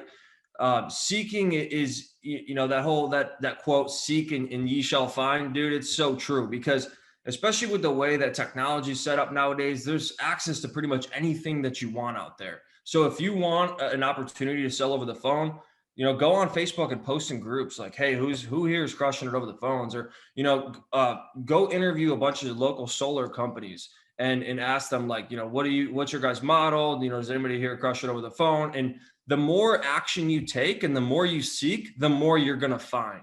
So just seek out as many people as you possibly can in order to figure out what you're getting, what you want to get, right? And then once you find that, just take massive action, because the quicker that you can fail is the quicker that you will succeed. So, and don't get discouraged, because at the end of the day, the more adversity you're gonna come to in the beginning, the more you're gonna have an opportunity to succeed. So definitely just take massive action, fail as quickly as possible, find an amazing mentor that can help guide you in the right direction, and just stay optimistic and definitely follow a process and a script. You're always going to want to stay on a process, so that way, you can make sure that you're closing the deals and getting to where you want to be. I've been on a lot of calls with people, especially lately with COVID and everything that's going on, and they say that there's no way you could sell a deal over the phone. What do you say to those people? Man, I used to think I would have thought the same thing a while back. But then once I immersed myself in the right crowd with the people that were doing it, then it was all possible. So you gotta, again, to go back to the whole mentor thing and the seeking thing, man, there's so much opportunity out there. You just got to find the right opportunities. You got to find the right people, because dude, I promise you, selling solar over the phone is possible. It is possible. I sell more deals over the phone than I do in person. And because I mean, if you look at it from a time perspective, right? Time is our most valuable asset. When you're in the field, when I was in the field, I could only run like 3 or 4 appointments a day at best, right? Just because there's drive time, there's no shows, and then there's all types of things that go into when you go out in the field. When you're over the phone, you can literally set an appointment every hour. You could have 10 appointments a day, and if you talk to 10 people, you're going to get a good chunk of those to credit. A good amount of those are going to pass, and a good amount of them are going to sign, right?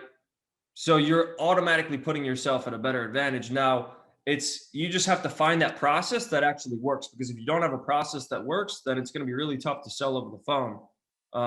So you just got to kind of figure, what that process is for you, and then capitalize on it. Again, take massive action, seek out a mentor, and just go balls to the wall, and you'll be happy you did. That's pretty cool, man. I think that's awesome advice. I've also seen,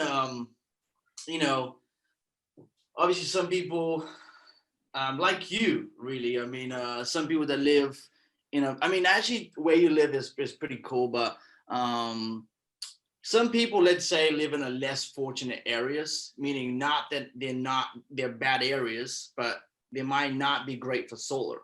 Like maybe there's a lot of obstructed houses. There's a lot of people with bad credit, and so you can escape a lot of that. That's what I tell people, by going to, let's say, a totally different location or even another state, right? Yeah.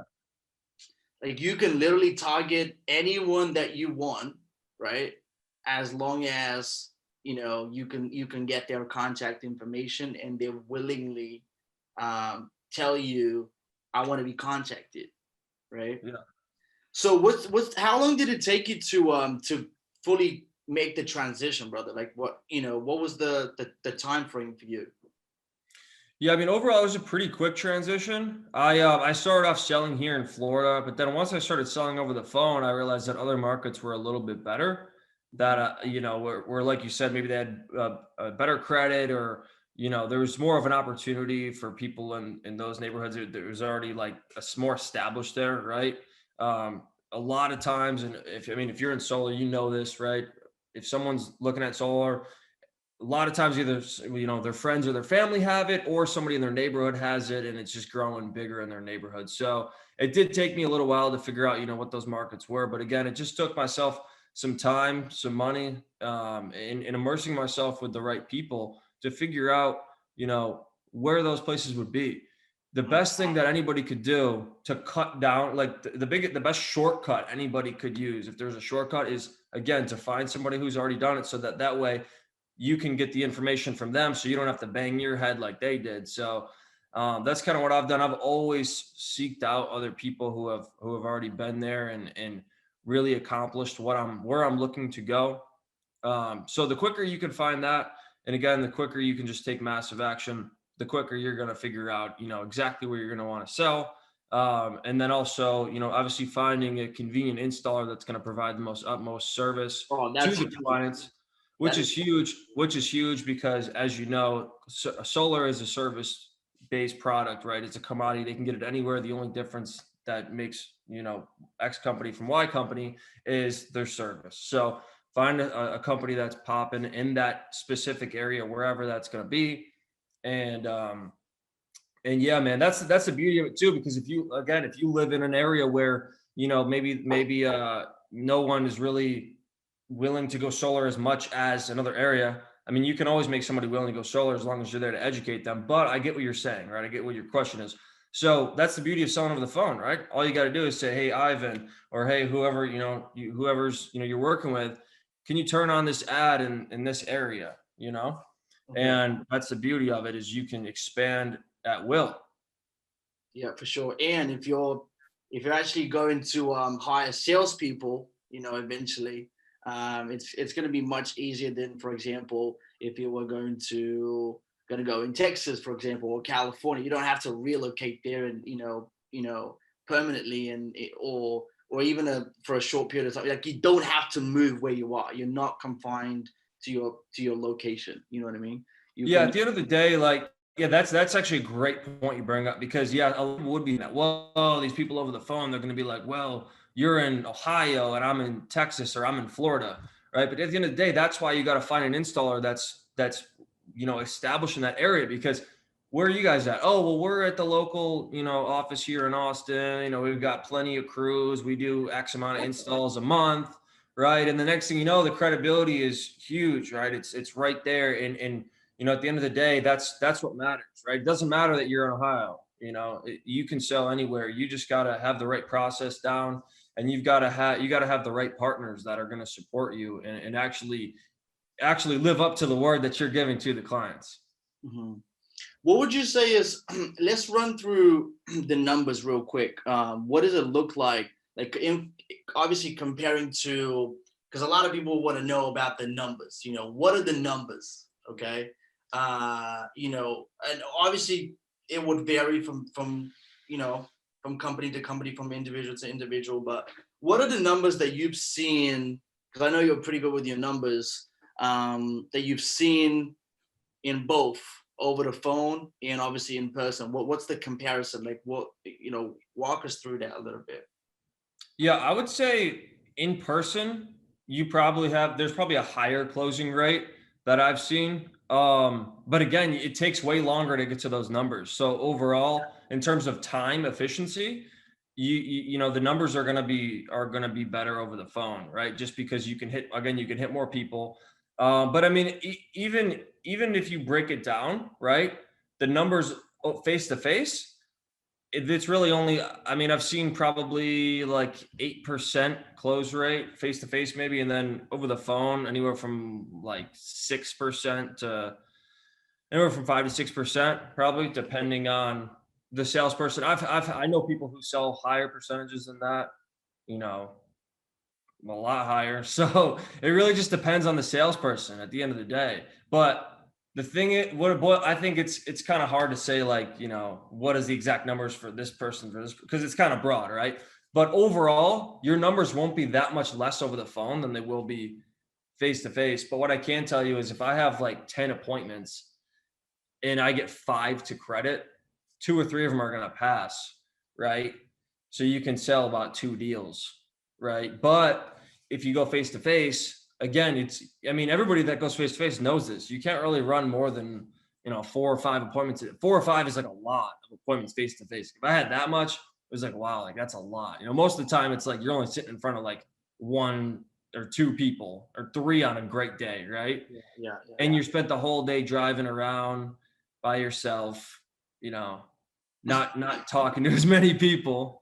When those people, I guarantee you, those same people that are having face-to-face appointments are having phone appointments as well with people like myself and other people that get leads from you. You know what I mean? Like, it happens all the time.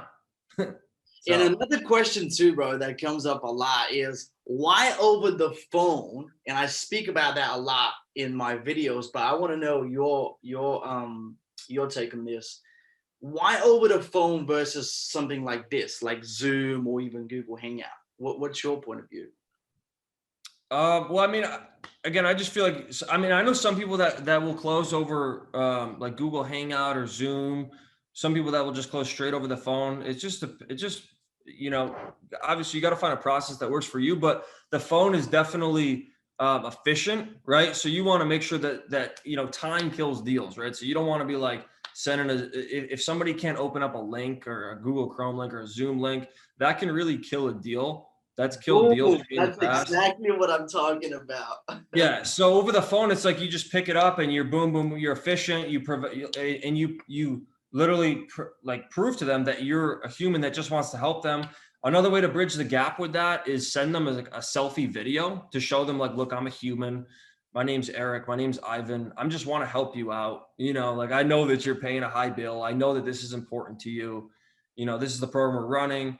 So you can kind of bridge the gap with your trust with just showing them like your face, showing them like this is me at my office, like, you know. So you can definitely bridge the gap there. But over the phone, it's more efficient, right? It's more efficient. You can pick up the phone, you can say, hey, I'm just getting back to you about this, and then they want to know like what is this about, like da da da da boom. People are busy, right?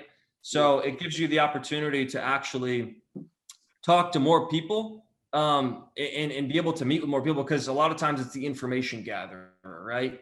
So you're talking information gatherer, but if you set a face-to-face appointment, then, you know, you might not be able to meet with both of them. And then next thing you know, you got to go back 3 times and you're wasting all this extra time. So it's more, long story short, it's more efficient. And if anybody thinks, oh, well, how are they going to trust me selling over the phone? Well, that's your job to make them like you right away. And also just weed out the ones that aren't serious. And then on top of that, again, you want to be creative in the ways that you show them that, you know, you're actually there to help and that you care, by following up with persistence, you know, sending them videos and just touching them from different, you know, voicemails, emails, all different, basically every angle that, you know, they can get hit from. So. But overall, you would pick phone sales than going in the home any day of the week, right? Personally, yeah, for sure. Yeah, absolutely. I mean, I mean, I know people that absolutely crush it face to face. Oh, you know, they go and door knock, they go and sell face to face, right? But the people that I know that crush it over the phone versus face to face, the ones that are crushing over the phone just have a much higher potential, and they're crushing it way more. So there's just more potential. There's really I feel like there's no ceiling. You can scale it whenever you want. Hey man, turn on that ad in this state. Let's rock and roll. I got 4 more guys ready to go. You know, it's much easier to onboard. It's much easier to just get it started and get it up and going. Yeah, for sure. Well, anyway, man, I appreciate your time, and thanks so much for your tips. I'm sure that, you know, people that are going to watch this video are going to find those very, very helpful. And it's just another man's point of view that's made it in the solar sales game, especially over the phone. So once again, I appreciate you, brother, and maybe we'll do another video soon. Yeah, sounds good, brother. Appreciate you. All right. On this video, I'm going to give you the 3 ways to prevent appointment cancellations if you're in solar sales. Hey, welcome back to joining me again to another solar video on the channel. My name is Ivan, and on this one, like I said, I'm going to lay out the 3 truth bombs and ways you can actually prevent, you know, the dreaded appointment cancellations, okay? You know that most often than not, people will be inconsiderate of your time. They won't let you know that they're not going to be able to make it to the appointment. Some people, you know, can be considerate, you know, and give you a call or let you know in advance that for whatever reason, the appointment cannot take place. But you know that's not the case. And the reason why I wanted to make this video is because I know there's a lot of you out there who are still doing in-home consultations, which there's nothing bad about it. Again, if you know me and if you follow the content of the channel, you probably know that I'm very big on phone sales and selling over the phone. However, for those of you out there that are still in the home and are having multiple cancellations, you know, on the weekly basis, depending on the amount of appointments that you have, I'm gonna give you 3 ways, again, that you could surely prevent that from happening. All right, let me get my handy dandy marker here. So the first thing you could really do to make sure you prevent appointment cancellations is to make sure that when on the initial call, whether that's you or you have an appointment setter that is setting that appointment for you, doesn't matter. You need to make sure that you make it about them and it's not just about hearing a pitch, okay? So it's very important that they know they're gonna receive something valuable there, right? I'm gonna give you some examples on how you do that, but first let's write it down on the board. It's something big, okay? And most importantly, it needs to be about them, right? So if it's not about them, and if you just tell them, hey, I want to show you how you can go solar, no, okay? It needs to be something about them. Usually you could say something along the lines of, you could say, you know, we're going to show you a strategic energy, or we're going to do a strategic energy audit where we're going to actually see exactly how much you can save. Because look, sometimes going solar doesn't make the most sense for all homeowners. So I want to make sure that I provide you with the best information, and so you can make the best informative decision for yourself. And so when you say things like that, obviously you could think of your own. That's something that I could think of on the spot. But if you think of something that would make it bigger than it actually is, you would make them enticed to actually, you know, show up to that appointment. They will have something to look forward to. And the truth is that the moment they find out it's just gonna be a solar pitch, then they lose all interest, right? Unless they're extremely interested and they really liked who they talked to, and, you know, they're just a friendly person, okay? But you wanna make sure that you have that part of the equation taken care of, because if the homeowner is not interested to hear more, you know, on the next stage of the process, which is the appointment, they most likely will cancel. Even though they might sound very interested on the very initial, you know, on the very initial call, but the fact of the matter is that that could actually cause a lot of cancellations, because they won't let you, but that's just how most people operate, okay? They won't let you know right on the spot. They'd rather, you know, beat around the bush and tell you that, okay, I'll be there, whatever, right? And then next thing you know, again, they don't show up, okay? So number one, make it about them and give them something to look forward to. Now, number two is make sure you send them reminders. So number two, write down reminders. Right? Remind them, right? The reason why you want to remind them is why? Because people forget, okay? You know, they can talk to, you know, 5 people in a week and they forget what they scheduled a call for, and they need to be reminded that there's something coming up. And how you remind them, you can actually get a software. I use Calendly. You don't have to use Calendly. I'm not affiliated with them by any means. I just like it. I've been using it for years and it works wonders. It's $15 a month, and you can send them 3 to 4 emails and 3 text messages prior to the appointment, okay? That will ensure that they're reminded, for the most part, that the appointment is actually taking place. And if they do, if something does arise and they cannot show up to the appointment, at least if they're not a time waster, they will reply to the email and let you know, or give you a call even, right?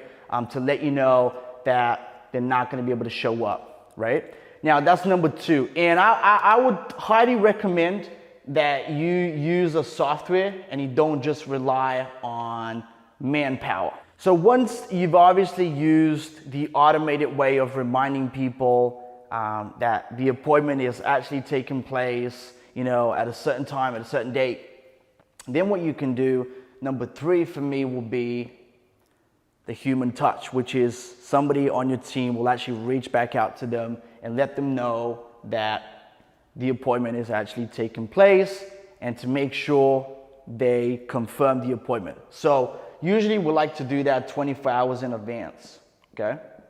24 hours in advance, you confirm the appointment, okay? It's not necessary. Most people actually don't do it.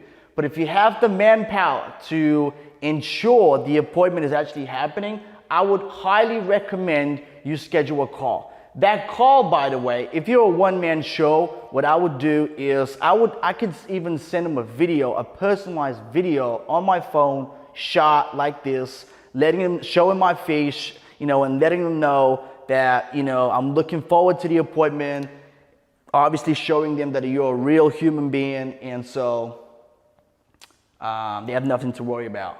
So I will put down video, okay?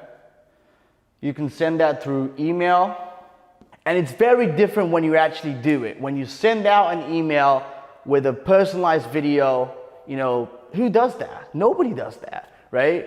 People are used to just hearing a pitch, and that's that. So when you come out the blue and you actually record a video of yourself, again, showing them that you're a real human being, they'll treat you a lot different too. So, and they'll be much more respectful of your time, which is obviously what we're trying to achieve here.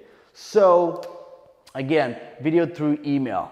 And I just thought about something else actually. So when you're scheduling somebody for an appointment, make sure that the time frame is super limited. Meaning if you gave them a contact on a Monday, try to do it, Monday morning, try to have them, on the call by Monday evening. If they cannot make that, make sure it's the next day or maximum 2 days out.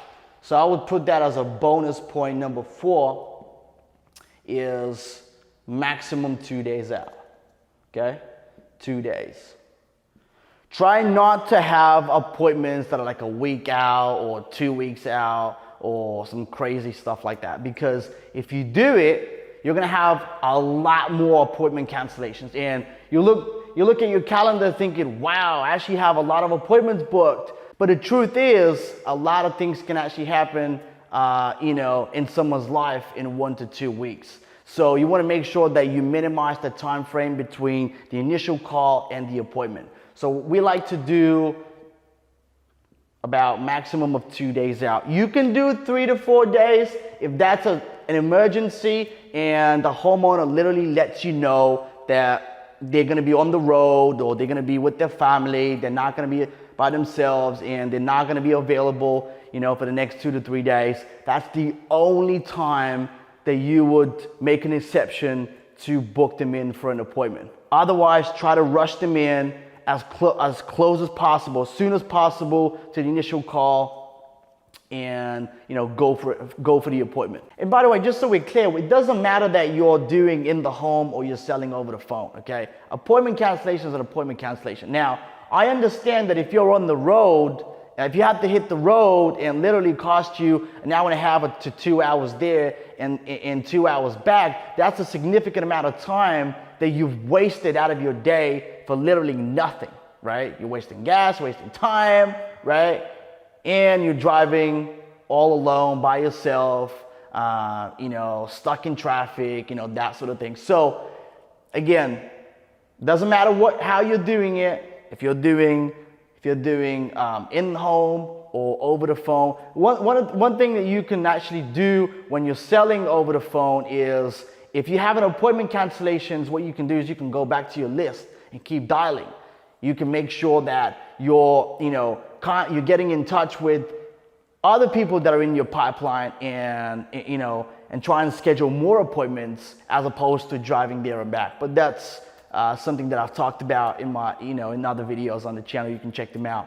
By the way, if you haven't subscribed yet to the channel, make sure you do, and give this video a massive thumbs up if you like the content. If you don't, obviously don't give me a like, but I would highly appreciate if you do so. It helps me boost up the channel and actually make it more easily discovered by other people who are searching for, how to succeed in solar. And also, if you want to know how to learn to sell over the phone or how to transition from, let's say, kitchen table appointments to selling from a distance, make sure you download the Solar Sales Black Book, which is the first link in the description box, and let me know how you like it in the comments, right? And again, don't forget to subscribe to the channel and turn your bell notification on so you get notified every time a new upload is up. I'll be staying consistent. I'll be trying to stay consistent. Monday and Thursday or Friday, a new solar video will be up regarding solar sales and solar marketing. Check out some of the other videos that I have on the channel. I highly recommend you do so. And again, let's go through some of the points that we made in this video. So the first thing the first way to prevent the appointment cancellations is make sure you make it about them, okay? Don't just make it seem like it's gonna be the next solar pitch, okay? Make it about them, something big. You can say it's strategic energy audit, is something, you know, that they're gonna learn on the, you know, on the call or at the appointment. So make it about them. Number two is remind them. Use a software, right, with automated emails and text messages to remind them of the call, but make it look like it's not an automated machine, but an actual human being, you know, getting in touch with them, right? That way, if they're not able to make the call and they consider it enough, they care about people's time, they can actually reply to that email and let you know the appointment cannot unfortunately take place, because for whatever reason, they have to go to the doctor's appointment or they have an emergency come up, okay? So that will prevent you from, you know, wasting your time, being on the road and that sort of thing. So number three is you can actually have, this is the more personal approach. I recommend it. You don't have to do it. It's you literally going above and beyond to make sure that, you know, you have less appointment cancellations. If you have the manpower to do so, I highly recommend you do. You either give them a call a 24-hour in advance of the, or a day in advance of the appointment, or you send them a video through email, a personalized video of you, you know, letting them know that it's you taking the call or the appointment and you're a real human being, and just show that you really care about them. And again, it's not just gonna be the next solar pitch. And number four, which is my bonus point for this video, is make sure you don't schedule them in for an appointment more than 2 days out. Try to stick to that time frame, because the longer the time frame, the higher the chances of cancellation. So anyway, I hope you enjoyed this video. If you did, give it a massive thumbs up. That helps me boost the channel up so more people that are interested in these topics can actually find the channel and find this video. And if the word ever comes up in a Facebook group or in another setting, make sure you bring up the channel, let them know where you're getting that, hot information. And so until next time, stay well, and I'll see you again. Like, I think 25%-ish are lead to appointment, as far as like of the leads we've got. Probably 25% of them have turned into leads so far, like as far as I've answered. And then of that, we've probably had like 60% of them keep their appointments for like closed deals. And then, so we're probably sitting right around like 10 to 15% of the total have like been pitched on solar total. I think we've had, so 10 to 15% lead to close ratio. Yeah, like that is crazy, dude. Pitched, because of that 10 to 15%, we've had, I think 60% of them about have failed credit, which is a little unusual. As far as, I think what I've found is like failed credits always come in waves. So it's like we'll have like, I had a run of 6 of them last week, and then I'm already at 2 deals on this week. And, our other guys, I've got another one today and another one tomorrow that should lock down. And then we've got a few other dudes that are like cranking. Mm-hmm. And so I think that, failed credits, that always goes in like a pendulum. So it's like always like a ton of failed credits. And then there's like equal number of deals come on the other side or more. And so I'm not too worried about it. Like wow. I said, 1,500 spend, like so far you've done what, 8 deals so far? Oh yeah, man. So it's a great turnaround. So that's crazy. Yeah, man. And then, like I said, we've got a few installs that are just like right there, dude. We've got one install that's like it's like a 30 kilowatt system sold at a very high base. Like it's very pretty. It got installed this week. No way. So once that one hits, we'll be like super cash flow positive. And we've got a few more that we're like, I mean, we're not hurting by any means, but it's not like, hey, let's go throw 20 grand on leads. Right. But I think we're close. Like in the next couple of months, when these installs start hitting, it's going to be like 20, 30 grand in ad spend is not undoable, like not doable, So, especially if we're getting this kind of a turnaround on leads to the ad spend so far. So that's freaking dope, man. Because I think even with like your fee, like if we combine it all, I think right now we're sitting at like still under $20 a lead total spend out, which that is crazy. That is pretty good. So, that's pretty good. Yeah, that's dope, man. So cool, brother. Appreciate it. And let me know if you need anything else, or if you have guys that are like, hey, how do I do this or whatever else? Like, you can even put people in contact with us. Sometimes like even just like a process, like they may not have a good installer or whatever else. And sometimes it gets a little janky on the back end. And phone sales are like, you've got to have a solid, reputable installer too. And so, cause people are going to read, like they're going to do their homework. So yeah, man, freaking sweet. Cool. Appreciate it, brother. Hey, likewise. Take care for now, man. Take care. All right. Yeah, we'll say hi to the team. All right, we'll do, man. Take care. Bye. On this video, I'm going to be showing you exactly what solar marketing agencies are keeping away from you. Coming up. Hey, welcome back to another solar video on the channel. My name is Ivan, and if you haven't subscribed yet to the channel, make sure you do, because I'm going to be posting videos twice or 3 times a week throughout this year that will help you with your solar sales and solar marketing. So let's get right into the meat and potatoes, man. I get a lot of people, the reason why I wanted to make this video, first of all, because I get a lot of people that complain about, hey, I've been ripped off. I've had, my money stolen from this company, and this company, promised this or said that and never delivered. It's always sort of the same thing, okay? There's a few out there that can actually deliver, which is pretty good, but there's a lot of people and companies out there that are just giving the industry, the solar marketing industry, a very bad rep, okay? In solar, it's the same thing, okay? However, I want to debunk some of the numbers that people will give you out there when you're on the sales call, so you know exactly what you should expect.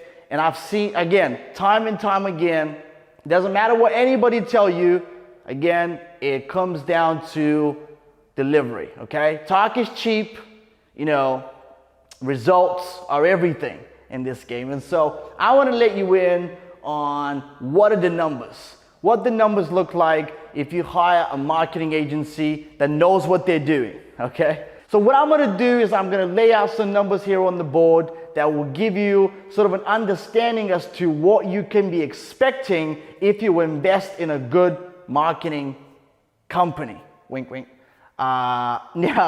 So let me lay out some of the numbers for you, and you don't have to, again, you can write in the comment if you've had a different result with another company, but the numbers that I'm gonna lay out are pretty industry standard.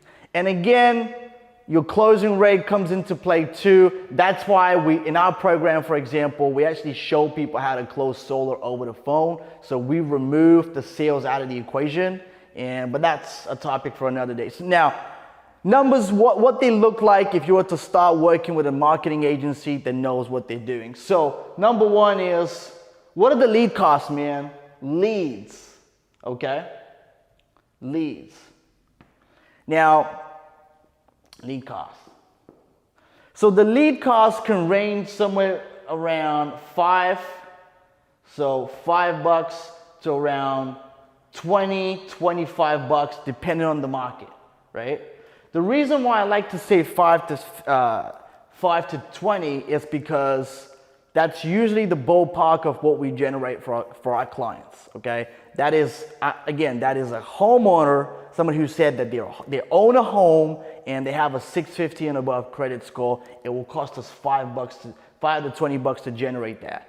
Meaning if they're in a hotter market like San Diego, for example, the cost per acquisition of a lead, the cost per lead, it will be significantly higher than, for example, some parts in Texas or, Northern California, for example. And that's just the plain truth. Now, if the marketing company does know what they're talking about and they're being truthful with you, you know, 5 to 20 bucks. This is what we generate, by the way. Now, the marketing company that you've had experience with might have been a completely different number. I'm telling you what we do, for example, right? It's 5 to 20 bucks, depending on the market. If it's a highly competitive market, it's going to cost more per lead, and that is just, you know, straight up math, based on population, based on, you know, the amount of space, you know, on the social media platform, for example, and the amount of people that are advertising on that social media platform. Now that we've gone through the lead costs, a lot of people will lie about the closing rate. And that's something that people would ask a lot about. Closing rate. What is the closing rate? A lot of people say, okay, if I invest this much money, how much I'm going to be getting out? And that's a very good question. Everyone wants to know, hey, I'm going to invest this much money with you and your company. What am I going to get for it? Right? So here's the usual closing rate the closing rate is anywhere between 10 to 15%. And a lot of people say, well, that is very shitty, right? Now, 10 to 15% out of, let's say 100 leads for easy math. And if you generate leads for about, you know, let's say $1,000, right? You spend $1,000, and let's say the average is around, for easy math's sake, $10 a lead, okay? You're gonna get 100 leads, okay? All in all, you're gonna get 100 leads. If your closing percentage is 10%, okay, 10%, that means you're gonna have, I would say probably the bare minimum, okay? If you have 100 leads, you're gonna be able to close at least 10, right? 10 deals. 10 closed deals. Now, that is one of the lowest cost per acquisitions anyone could ever ask for, right? If you think about it. Now, if you look at it, the closing percentage, you think to yourself, well, that's very bad. Like, that's not a good return on investment now. But when you think of the amount of money that you've actually spent and the amount of money that you've actually made, it's a whole nother subject. Because if you spend $1,000 on leads, right? You spend $1,000 on leads, and let's say you close 10 deals, for easy math's sake. Let's say you close 10 deals, and let's say with the declines and everything else like that, you get about, you know, 10 to 20% of decline rate, right? You get about 8 deals, right? 8 deals, and you make, let's say you make at least, I mean, I don't know where you're gonna be selling again, but let's say you make at least $3,000 on a deal, right? $3,000, which is pretty much an industry standard. $3,000 to $5,000, depending on the deal. But we're gonna stay conservative here, and I'm gonna say $3,000. That is 3 times 8. That is $24,000 that you've just generated with only $1,000 of ad spend. Okay? I don't know who you're gonna ask about. I mean, I don't know what you think about it. I think that's a great return on investment. If I could invest $1,000 to $2,000 and make $20,000 to $25,000, I'd do this all day long, right? So that's what a good, that's what the actual numbers look like, and for somebody that knows what they're doing. So don't be afraid of 10 to 15%. Always tell my client, people that have been in this industry and, they know, and obviously they've seen that kind of closing rate, especially when you're closing over the phone. If you've been following the content of the channel, you know that I'm very big on selling solo over the phone, and we actually teach that in our program. Those are numbers for when you're selling over the phone. When you're selling from, in the home, it's a whole nother story. that could go up to 20, 25%, okay? But we obviously want to remain conservative and make sure that, you know, I give you the realistic numbers, something that you can expect. Okay, so don't freak about our percentages. All you have to do is think about the return on ad spend, you know, the actual ROI that you're gonna get on the money that you've invested in advertising, all right? Now, the next thing I wanna say is, we already kind of covered it, the 10 to 20% sort of decline rate. A lot of people wanna know about decline, okay? It's roughly around 10 to 20%, okay? It goes in pendulum. It sort of goes like, you know, some months you're gonna get a lot of decline, some months you're gonna get, you know, less decline. You shouldn't really freak about, you know, if you get, if in any given month you get, you know, about 40% decline, that could happen, okay? It is a possibility, you know, especially if you're closing over the phone. However, again, the return on investment is still significantly, you know, higher than what anyone would expect. So again, that's the decline rate. And the last thing that I want to go over is the appointment setting. Hey, a lot of people say, okay, what does it cost? What it will cost me to schedule an appointment, okay? Or what percentage of the leads you generate would actually turn into appointments. So a good agency out there will tell you that you can schedule, you know, 50% of the appointments. And I'm here to tell you that's true in some cases.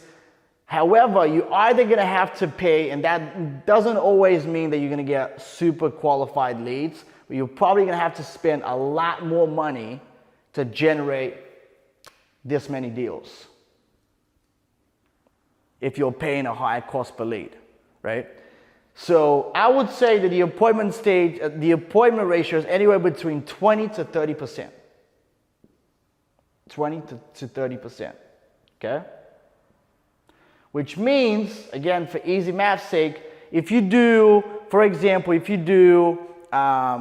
get 100 leads, you're gonna be able to schedule 20 to 30 into solid appointments. About 10 to 15 would be able to close, because if you know how to schedule them in and screen them well before the appointment, your closing rate should be significantly higher. Meaning, of those 20, 30%, you should be able to get, you know, at least half of those people into a closed deal, right? So again, that is 10 to 15 deals. And again, I'm saying all this, sales ability is a factor in the equation. I cannot stress that enough, right? However, what I've just showed you here, those are pretty realistic numbers, and that's what we see across the board, even with clients that are brand new to selling over the phone. Again, if you're selling in the home and you're getting your leads, that are qualified homeowners and, and they have a 650 and above credit score, again, your numbers should look like something like this, right? I'm not a fan of paying, upwards of 60 or 70 or $100 per lead, because honestly, the amount of people that you're going to be able to contact is probably just about the same if you were doing, 5 to 20 bucks a pop. And that way you increase your chances of actually speaking to a lot more people, right? And your cost per acquisition will be super low. So again, those are the numbers, and whatever anyone tell you, man, just don't trust them, because there's a lot of phonies out there, and they don't know what the hell they're talking about. They will give you, they'll promise you the moon and the stars in the world, right? and will tell you that the leads are closed at 50% and this, that, and the other, just to make you sign up. But that behind me, it's the reality, okay? Anyway, I hope you enjoyed this video. It was sort of the rundown. I kind of went through what we do and what we've seen across the board, but like I said, you know, I've spoken to hundreds, right? Hundreds of, people out there that have succeeded in the solar space, and they all say the same thing, okay? The good agencies or the good lead providers will probably be able to get you numbers close to this. So again, if you like this video, make sure you give me a thumbs up so more people can be exposed to the channel. It helps me boost up, and it helps me boost the channel up, and I'll get discovered more easily. If the conversation comes up and, in the Facebook setting or another gathering, for example, just, give me a shout, and, I'll be very appreciative. I appreciate every single one of the subscribers that I have. Again, I'll be staying consistent with 1 to 2 uploads a week and about solar sales and solar marketing. Again, if you haven't downloaded the Solar Sales Black Book and you want to learn more about how to sell from a distance, make sure you download it. It's the first link in the description box. Now, if you want to learn more about what we do, which I just laid out on the board, right? Please schedule a call. It will be the second link in the description box below. It's either myself or somebody on the team will speak to you directly. If you're not sure about, what you need to do, again, I'm not going to be someone who just trying to sell you on, the new program or something revolutionary. I'm going to give you the numbers straight like I did in this video, okay? So again, stay safe. I hope you close more KWs this year, and I'll see you again on the next one. Hello, my name's Dylan, and I just want to take the time to talk to you guys about my experience working with Maxi Solar. Since working with them, about 7 months ago, I got on a call of them and the boys at Maxi, and I was doing 8 to 10 residential deals per month with my solar company. Since working with them, I have been holding steady, consistent at 25 to 30 deals per month. So if you are considering taking your residential business to the next level, without a doubt, schedule a call with them. They know what they're doing. They have totally revamped my business beyond what I thought was possible for me as a contractor getting set up and going. And I know with their level of professionalism and skill, they can do the same for you. So give them a call. Don't waste your time. Get on it now. Thanks, guys. Hope this helps. In this video, I'm going to be sharing with you how to build an inexpensive call center if you're in solar coming up. All right, guys, thank you so much for tuning in once again on the channel. We have another solar video, and I'm bringing the heat once again. I hope you've been enjoying the videos that I've been posting these past couple of months. And this one is actually a very requested video that I've been, I've been on a lot of calls with people recently, and they've been saying over and over again, hey man, I've enjoyed the videos that you've been posting, but I'm new to solar, I want to actually build, a call center, maybe do some of the things that your clients have been able to accomplish. And so a lot of our clients we've taken from 0 to hero in a matter of months, okay? But before we get into that, make sure you subscribe to the channel and like this video if you honestly enjoy the content, and make a comment, all right? It really helps my channel, gets discovered. And if the conversation, comes up in the community, or if you have a friend of yours, for example, that's in solar, just give me a plug, man. I'd appreciate that, all right? But let's get now to the meat and potatoes, like I like to say a lot, right? So how do you actually build an inexpensive call center and build a sales organization that could make you a lot of money? But how do you start out if you're on a budget, all right? So there's a couple of things that you can do, and I'm gonna list them out on the board here. Before that, if you already have a call center and you just want to get to the next level, I highly recommend you reach out or schedule a call down below. Maybe we can help you out. If we're not able to help you out, I give you my word, we're not going to pressure you into anything, right? I do believe in 100% transparency, and that's one of the core values that we hold here at the agency. So if you want to grow your sales team, if you want to grow your solar company, right? Make sure you reach out, schedule a call down below. I'll be happy to talk to you. Maybe you'll talk to some of my guys, but we'll make sure to listen to your, what you're actually trying to achieve and give you recommendations. And honestly, if it doesn't make sense for you, we're not going to pressure you into doing anything. So schedule a call below and let's see how we can help you out. Now, getting to the video. So the way you can build a call center is you need a few things to make sure you have in line to assure that you have, you've laid a foundation, a solid foundation to building a successful call center, right? The first thing you need is you need cheap traffic source, okay?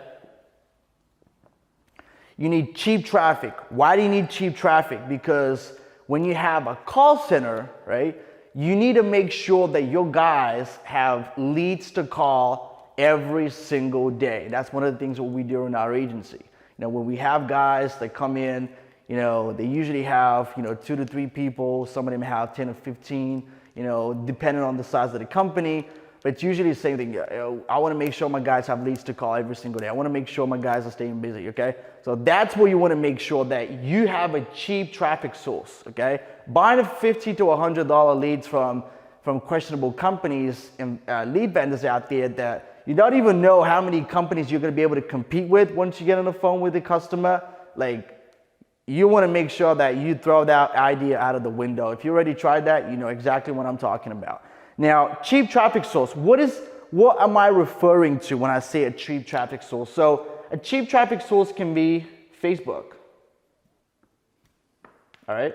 Facebook can be a very good traffic source. All right? YouTube can be a very good traffic source. The way these work honestly is YouTube. Usually if you target a narrow audience, your cost per lead will usually increase. So if you want to target a specific area, right, out of a state, and it's really specific, you'll probably, your best bet will be Facebook. Okay, we do both at our agency, so it doesn't matter what your needs are. Again, we're going to recommend an adequate strategy going forward. So Facebook, YouTube. By no means do not buy leads that are shared. All right. Reason why is because that's going to cut into your margins. All right. Your margins, your profit, right? Let me get the green one for green. Your profit, right, literally goes out the window once you start sharing leads. Once you start sharing leads with other companies, that's what happened. You automatically are forced into entering a competition, a race to the bottom on price. And you don't want to be doing that, especially if you have a call center, because you have, quite a bit of people to pay, right? So one of the best ways to, sell solar at a reasonable rate where you're making a good profit is making sure that you're sourcing, or you have a source of exclusive leads that are coming your way, and that is every single day like clockwork, right? So again, do not buy shared leads. Do not buy shared leads, because honestly, that's gonna ruin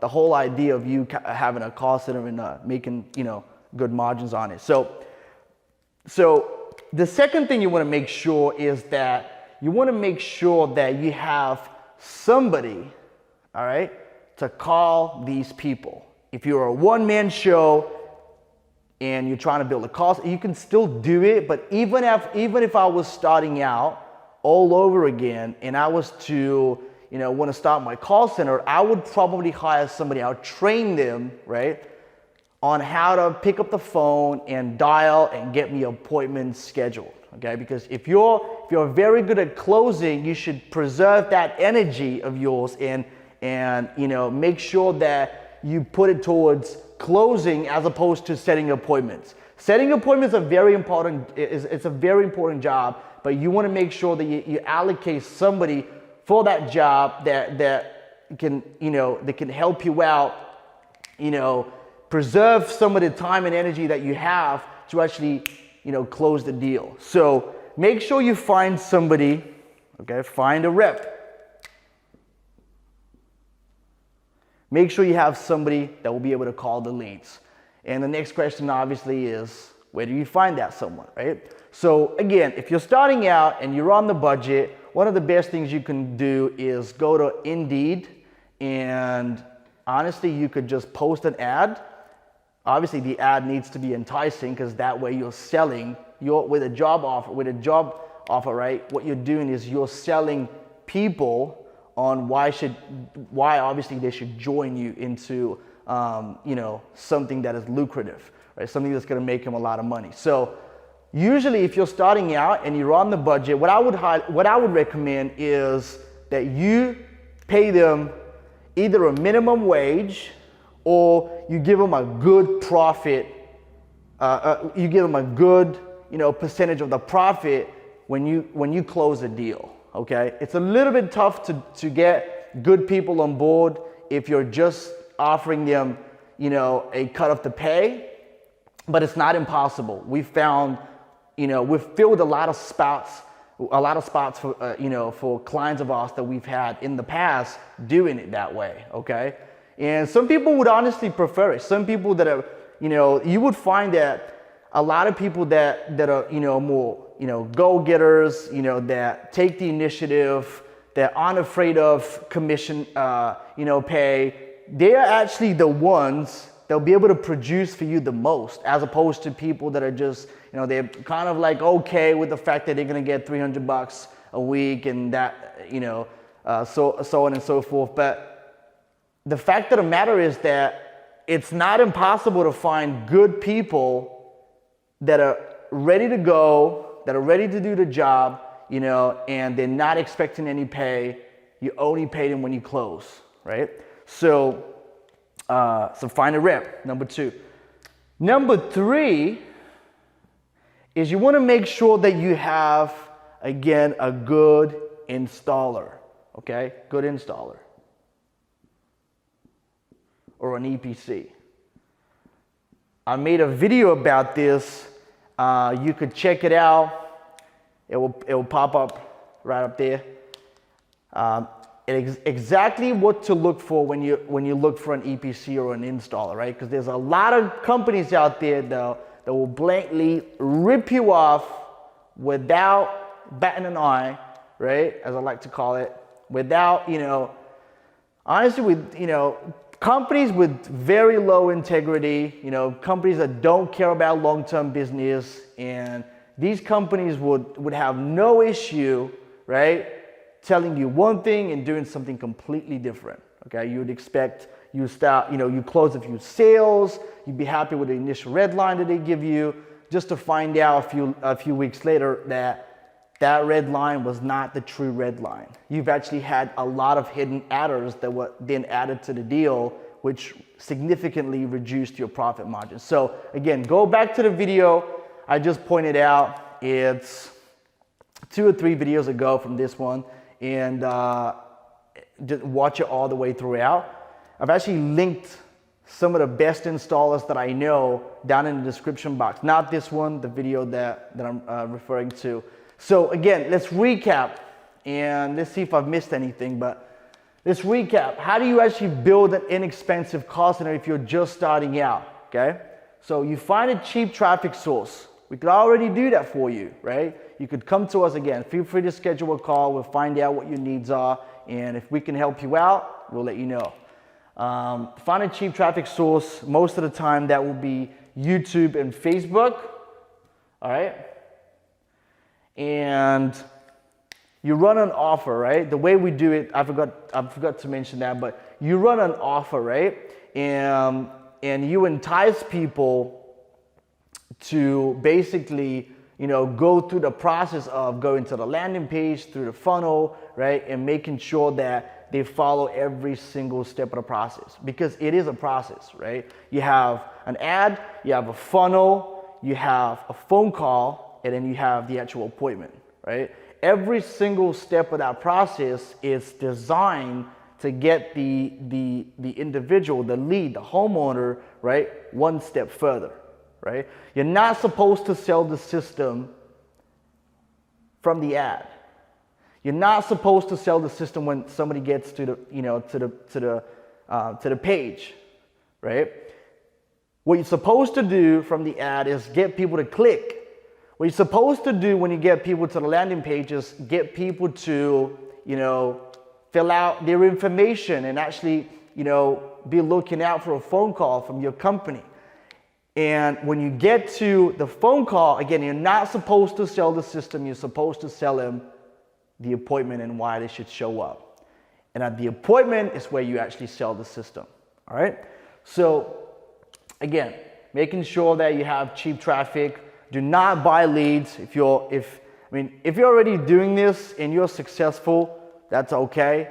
Disregard what I just said. Okay. But most often than not is if you're buying shared leads, what I've seen in my experience is that most companies are just, they're doing very low numbers, you know, in comparison to what they could do if the leads were exclusive. All right. So my recommendation to you as a friend is don't buy shared leads. All right. Number two is find a rep. You can do that on Indeed.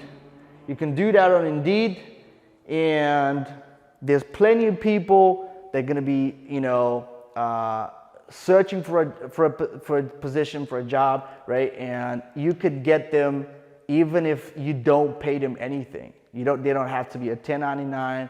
They could start on a commission pay only. I've had employees like that in the past that worked out tremendously well, and I highly recommend you try it out as well. All right, so go with Indeed, all the sites where you can post, you know, job offers, right? And have an enticing copy, right, that gets people's attention. One way you can go about doing that is see what's out there, right? Go through job offers, see what the market has to offer, right? And I'm not saying you should copy and paste what other people have done, but you can definitely take inspiration from, you know, job offers that, for example, would entice you, for example, to take action if you found yourself in somebody else's shoes that you're looking for. In that case, you know, a potential rep. And the third thing is, which I've already covered in another video, is making sure, this is just solidifying the entire process and making sure that if you're doing your end of the deal, you're actually going to get paid, okay? Because if you don't have a solid installer, right? If you don't have a solid EPC, what that means most of the time is that you're not going to get paid, or at least not going to get paid on time. You know, you're going to have a very significant cut off the actual profit margins that you're expecting. That's going to be way lower than you thought, and you're going to probably have an unhappy customer base that's going to ruin the business, essentially, right? Anyway, guys, this was kind of like the short versions of how do you go about building a call center, right? I hope you enjoyed this video. I'm going to go into a little bit more detail in another video as to how you do that literally step by step. But this is pretty much what you need to start your own call center on the budget, right? You don't need more than $4,000 to $5,000 to start this, all right? Very, very inexpensive. And the good thing about this is that the upside is huge, right? It's insane. The amount of money that you can make in solar right now, I don't know how long that's going to be around, but I believe in the next 1 to 3 years, you know, solar is going to continue to be the way it is right now, which is a very lucrative, good industry. And, you know, get in there while it's still not regulated, and you can make good money in solar. Anyway, hope you enjoyed the content of this video. If you did, give me a thumbs up, subscribe to the channel, make a comment, all right? Let me know how I'm doing, okay? Let me know what videos what you wanna see next, right? And I appreciate every single one of you that are watching this video, that you've taken time out of your busy day to watch this. And again, I hope this was of help to you. Don't forget to download the Solar Sales Black Book in the description box.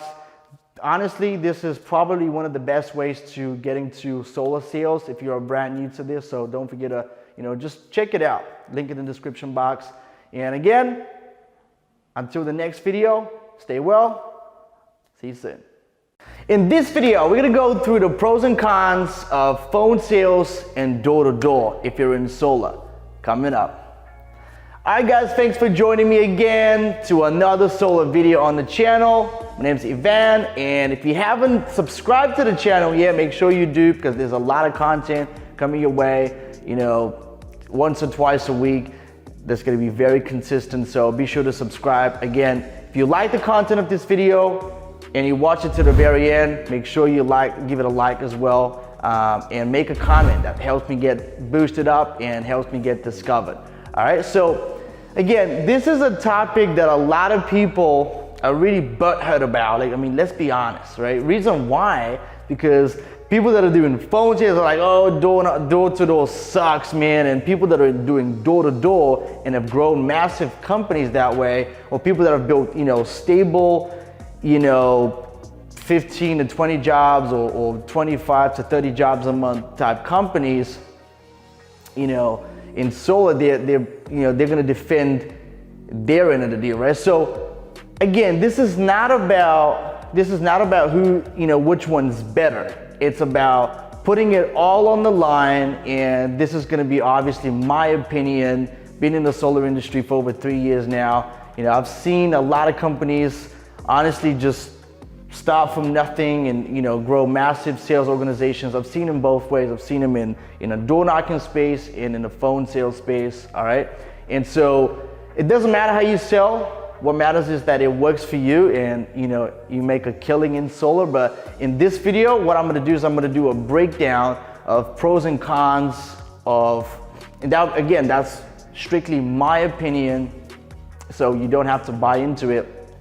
But again, if you think by the end of this video that I've missed anything out, put it in the comments, right? I would love for you to get involved and let me know what I've missed out, right? So again, what's better, phone sales or door knocking, right? So I'm gonna go through some scenarios right now, and ease of scalability, timing, all that kind of stuff, right? So let's get right into it. If you're in phone sales, right? Let's start with the cons first. I would tell you that one of the hardest thing to do is probably build enough trust from when you're selling over the phone, because the fact of the matter is that you're selling an expensive product. Solar's a premium product, right? And 40, 50, 60 grand to sell over the phone is quite a bit, right? So technically you're selling a loan, but it doesn't matter, right? It's still, you have to commit to something that's rather big. And solar, for most people, will probably be the second or third biggest, investment they'll ever make in their lifetime, right? So again, it could be rather difficult to convince someone, if they're not seeing you, if they cannot feel your energy. So I would say that probably building trust will be a con, right? So building trust.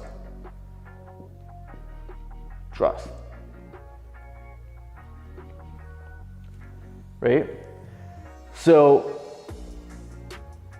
writing phone. So, another con that I can think of right now is the fact that, they could very easily, people could very easily hang up on you, as opposed to when you're talking to, for example, if you're talking to somebody on the door, right? So obviously they cannot get rid of you that quickly. They could, but some people are a little bit more considerate, so they'll stay with you for a moment or two just to not be rude, basically, because it's face to face. The interaction is, a lot different that way. So, but I would, to be honest with you, I wouldn't really consider it, something bad necessarily, because honestly, if you're not interested in solar, and if you don't even want to hear how to save, $50 to $100 on your electric bill, like you're not my type of customer anyway, right? Not that you're selling on savings, there's other ways to build value when you're selling systems, but you know what I'm referring to, right? So you rather know right out of the get-go if that's gonna be someone that it's worth talking to and spending time on or not. So again, trust is probably one of the few cons that phone sales would have over, for example, if you're selling door to door. So that I would put in trust. Now, right, I'm already in door to door, right? So again, when I say trust, that doesn't mean that if you're in phone sales, building trust becomes impossible. It means that it's a little bit more difficult. There's a way to do it, but it's a little bit more difficult to build trust when you're over the phone and you're not seeing the customer, they're not seeing you. There's no instant rapport. Like, you have to build it. You have to spend the time, right, to make sure that you build rapport with the customer before you even start, pitching them on solar, right? So again, door to door, I would think of a con again. I mean, again, time, all right? Time is a very huge factor in door to door, all right? So I would put in timing, okay?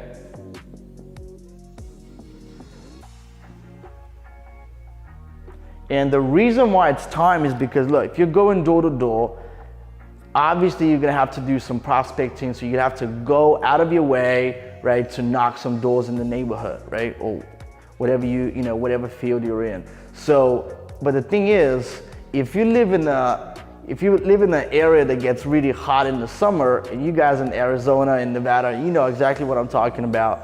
You're getting baked in the summer in that 120-degree weather. And it becomes very difficult to even motivate your salespeople to go out there and do it, right? Unless they're, it's just really, really difficult all in all, right? They would much rather, sit in an office that is, that the air conditioner is blasting all day long as opposed to going out door knocking, right? So I would put in time. Time is the first issue. The pro, obviously, for phone sales is the fact that you save a lot of time. You don't have to drive there and back. You don't have to spend time, with uninterested people. If somebody's uninterested, you keep going, right? You hit the other leads in your pipeline, right? That's the beautiful thing about, people hanging up on you, for example, or not being interested. They don't waste your time, you can get on with the next one and next one and next one, and that's how you get to an appointment. Whereas if it's door to door, that costs you a lot more energy and a lot more resources, because you physically have to drive yourself into a neighborhood, right, which is gas money, right? And if it's a hot sunny day, you're getting baked in the summer, right? And it's not nice. So you don't have to do that when you're selling over the phone, right? So timing is a huge factor. Motivation, I kind of mentioned it. I don't know why I said that when I was talking about time, but motivation of salespeople, and in general, just you being motivated to go out there and generate your own business. Again, if you're a go-getter, it probably doesn't matter how you do it. You're gonna find a way, right? And there's an easier way to actually generate your leads and appointments, and that is when you actually doing phone sales. Because if you're doing phone sales, most likely either somebody's generating the leads for you, you're buying leads, or you have some sort of pipeline that you're going after, right? So that's exactly what I'm referring to when I mean by again, motivation. So I'm gonna write it down. Very difficult to motivate people when they're selling door to door versus when they're selling over the phone. Just put in motivation, okay? Over the phone, we'll probably get that. Why? Because first of all, they're gonna get leads to call right away. They don't have to go out there and get rejection after rejection after rejection, right? Not that they're not going to get any here. Of course, I mean, doesn't matter what industry you're in, you're going to get rejected. But the thing is, it's a lot worse if you're at the door and somebody just gets mad at you for, for going out there and, doing unsoliciting visits. So obviously with the phone sales, there's, that is not even a question. And a fourth thing that I'm going to put on the board is scalability. Okay, scalability. So scale, right? Right here's scale. Right. So it's a lot. In my opinion, it's a lot easier to scale if you're doing phone sales than it is when you're doing door to door. And the reason why is because every single little thing that I just mentioned, right? So the motivation it's a lot more difficult to motivate people to, go out there and do door knocking and do self-gen as opposed to sitting comfortably at a desk, right? And pounding the phone and generating appointments that way, right? It's a lot easier to motivate people to do that. And if you've done both, you probably know exactly what I'm referring to. So again, scalability. Why do I mention scalability? Because in any company, if you have a significant goal, to get to, you want to make sure that you achieve growth, right? And you want to make sure that you have scalability in your business model. Not saying that with door to door you cannot do that. It's just it becomes a little bit more difficult simply because you're doing that, at the expense of other people, showing up and being motivated and that sort of thing, right? So again, let's recap everything. So we have phone sales and door to door. So I believe the pros for phone sales is time. You can do it a lot more efficiently. It's a lot more efficient. If somebody doesn't show up to an appointment, all you have to do is just pound the next one on the list. Okay, just call the next lead on the list. All right, you're not wasting any time. If you're doing this with, if we're doing this with door to door, if you generate an appointment, for example, right? First of all, you're having to do a lot of self-gen, and then when you generate an appointment, if you're the same person that's closing, and you go to the same you go to the house, and then the homeowner is not there, right? Now that sucks. And if you're in door to door, you know exactly what I'm talking about, right? So in phone sales, like I said, that is not an issue because if somebody doesn't show up, as you know, with phone sales, I mean, with any type of sales, really, it doesn't matter whether it's solar, roofing, whatever the industry, you're gonna have appointment cancellations. And two things for sure, you're gonna have appointment cancellations and failed credit. No way to completely, diminish both. They're all gonna be there, right? So, but when you have an appointment canceled, and you're doing phone sales, you just pound or you call the next one on the list. When you're here, right, and you're doing door to door, for example, if somebody doesn't show up, sure, you would follow up once you get to the office, right? But you've already made the time to drive through a 1 hour traffic to get there and back, right? And you've wasted 1 or 2 hours of your time that you could have otherwise put into, generating more appointments and hitting, the rest of your pipeline, right? So, right. And then in motivation, right? Again, motivation is a huge factor when it comes to, any sales business, and your ability to grow and scale your company is going to come down to how easy it is to motivate the individuals that are within this organization, right? Again, a lot of people that are already in door to door will come at me saying, well, man, you're not being fair, we've built a pretty successful organization. That's not what I'm saying, all right? I'm trying to be, I'm not trying to be biased to phone sales. I'm just trying to, put down what I think, what I believe to be true, in this, when it comes to this matter, right? And again, motivation is one of the things that I think is detrimental to the growth of the business. If your ability to scale the business, which is obviously at number 4, goes in direct correlation to, your ability to motivate your people, right? It doesn't matter how they do it, if they're doing phone sales or door knocking, right? The fact of the matter is, I would prefer to, sit in an office that is air conditioned all day long, sipping on a cold lemonade, right? And just calling my leads all day long versus going out there, getting rejected in my face, right? And sweating my balls off, excuse my French, right?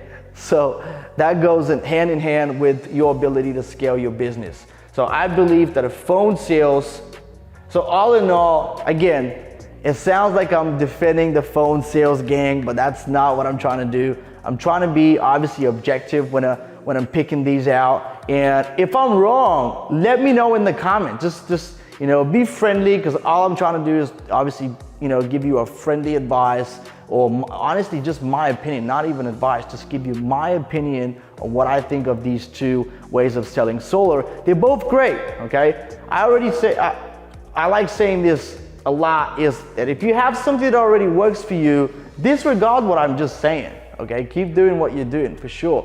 But if you think I've missed anything out, make a comment, let me know in the comments below. And honestly, I think, when it comes to solar sales, phone sales is just by far, the easiest way to scale, right? And another way that I probably, as part of scalability too, is I would put as a number 5, location. So if you have location, like right here, location, phone sales, you're not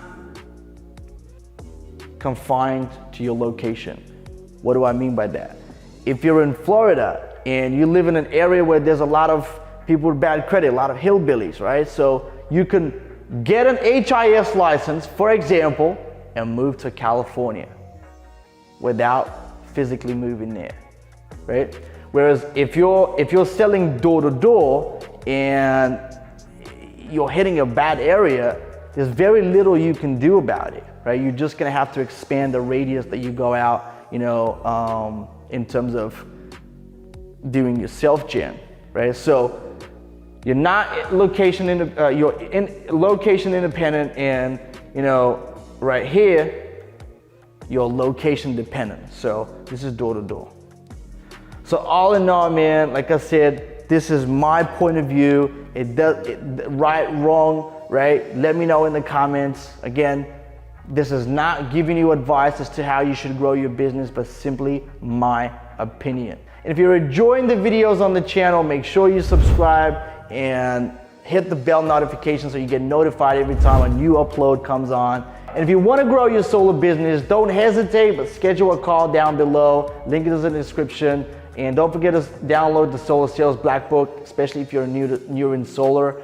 Link is in the first link in the description box. And again, if you like the content of this video, give me a thumbs up and make a comment. Like I said, I want to know what I've missed out, okay? This is my opinion, and I want to know what yours is. So again, I wish you well, and I'll see you again on the next one. All right, so we've got Cameron and Kale in the house. So guys, thanks so much for being here, man. It means a lot. I think the audience of people watching are going to find it really useful, especially those who are trying to make the transition from selling door to door to selling from a distance, or how you guys do it over the phone, right? But first, before we get started, man, I mean, just give yourself, just kind of give the viewers obviously a background as to how you started, and what you've been doing before solar and how you got your head start in solar. Yeah, I can jump into that. So Cameron Marr, I've been in solar a very long time, better part almost a decade, and I started with a little company called Solar City that became Tesla, and then started building teams, building my own company, and been doing it for a while. Been a partner at some very large companies, Apricot, Legacy, different places, and just realized, I want to run my own ship. And so last year, I met Cale, and he'll go into his story. But last year in the fall or the summertime, well, I had known him previously before that. He was in a different career, different sales career. And I came across him last summer, and he said he wanted to learn solar. And, I've helped a lot of people learn solar, learn how to sell, learn how to set appointments, create leads, whatever, knocking, and all these different things. He was kind of the first one that grabbed onto all of it and actually just went and did it without me babysitting, and then created some incredible success. And recently we've created our own consulting and coaching group on Facebook as well. It's almost 1,000 members in like a month or two. And we're still selling personal production. We've partnered together. We've got reps all over the country in different markets, doing great things. But yeah, I'll let Cale jump into his story. His story, I think, like mine is like, I'm just this old dude that's been selling solar for a while, back when it was PPAs and leases and all that. And now it's, loans and incredible programs. And Cale really, he showed what's possible in a very short amount of time in this industry. And so, yeah, I think you get a lot of value from his story. So I'll let him go. Yeah, thanks, Cameron. And just to mention, almost 1,000 members in the group, but you've got to say the fastest growing group in solar on Facebook and most engaged group in Facebook. That's awesome. So that's cool, man. Now, actually, before Sody got you off, I'm gonna have I'm gonna link it in the description box below. So if anyone is interested in joining, they can go ahead and join you guys' group. But go ahead, man. Cool. Yeah, appreciate that, man. So yeah, my story, I'll kind of leak some stuff that I haven't said publicly to a lot of people yet. I fondly, like, Cameron and I have a small like line of like how we know each other. And it's all because of solar. And I met him because I did start with that same Solar City company way back then when it was PPAs, but I was very immature and I didn't understand really what the industry was about. I think I was there for like a couple of years. Never did anything great income wise. Left it, found a different career, and just like that's where our paths first crossed, right? Never did anything great, but that's where I first heard the name Cameron Marr, right? And so fast forward a few years, Corona 2020, COVID-19 hit, and I saw an opportunity to pivot.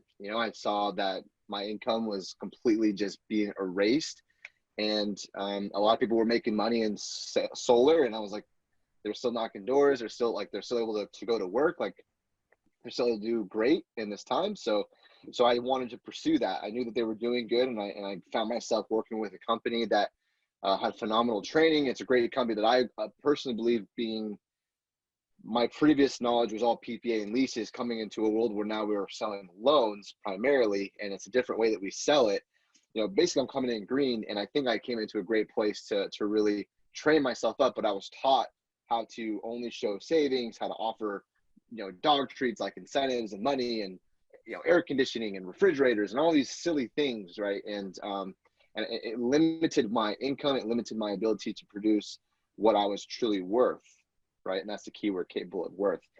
So that's kind of how that, fast forward, met Cameron, pursued him, got him to his back pocket, learned from him, and then basically my first month made $5,000, which is more than I've ever made at a job before. I think the most I've ever made at a job is like $2,400 a month.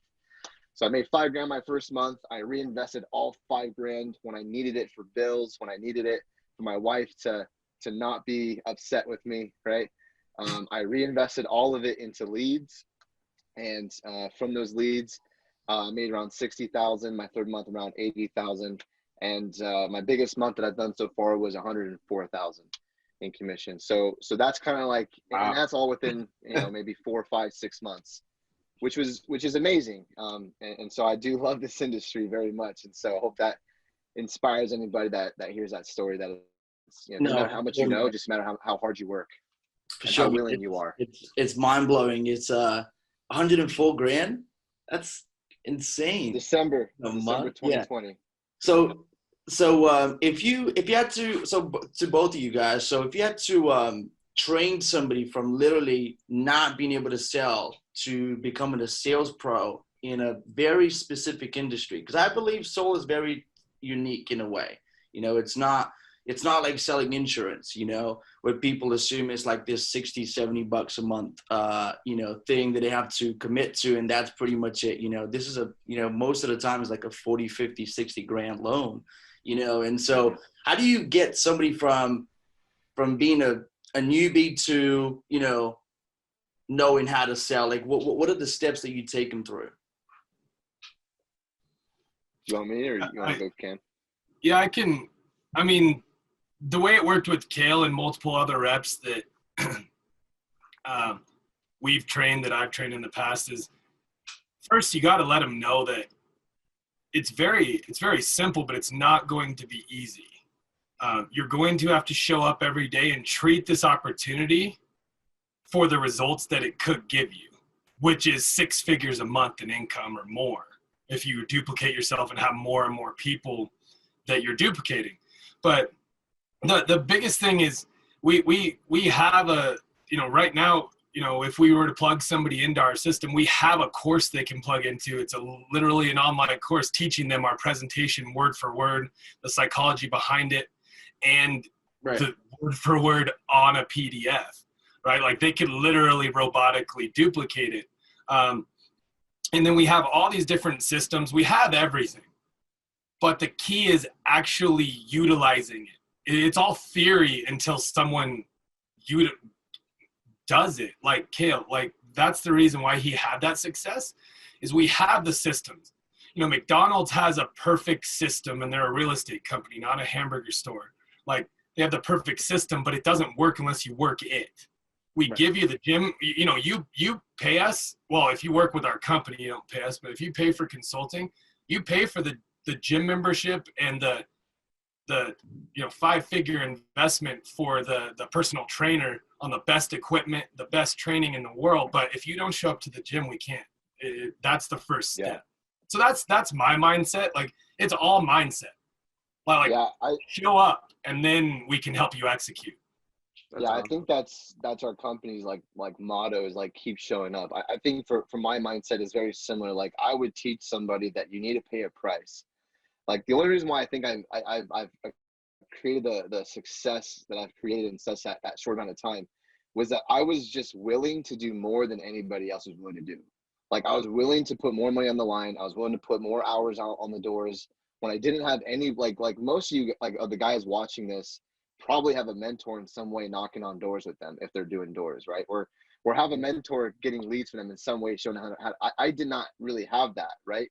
I was on my own. I went out there on my own regard and figured it out. And that's what it takes. So I would take somebody to teach them the price.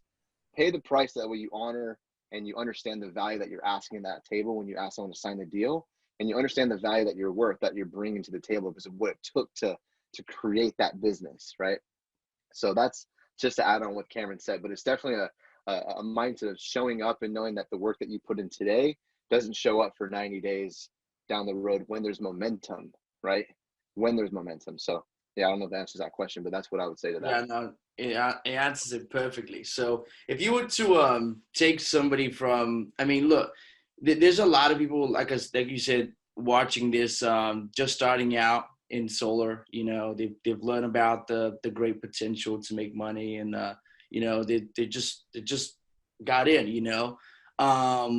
What would you say to somebody? Because I get a lot of people that have just joined, like Power, for example, and I have nothing against them, but I just know that there's better opportunities out there, and so what would you say to someone who's just starting out? They don't have any, they don't have any pretty much mentors or people to teach them how to sell. What would you say to somebody like if they're looking at you right now?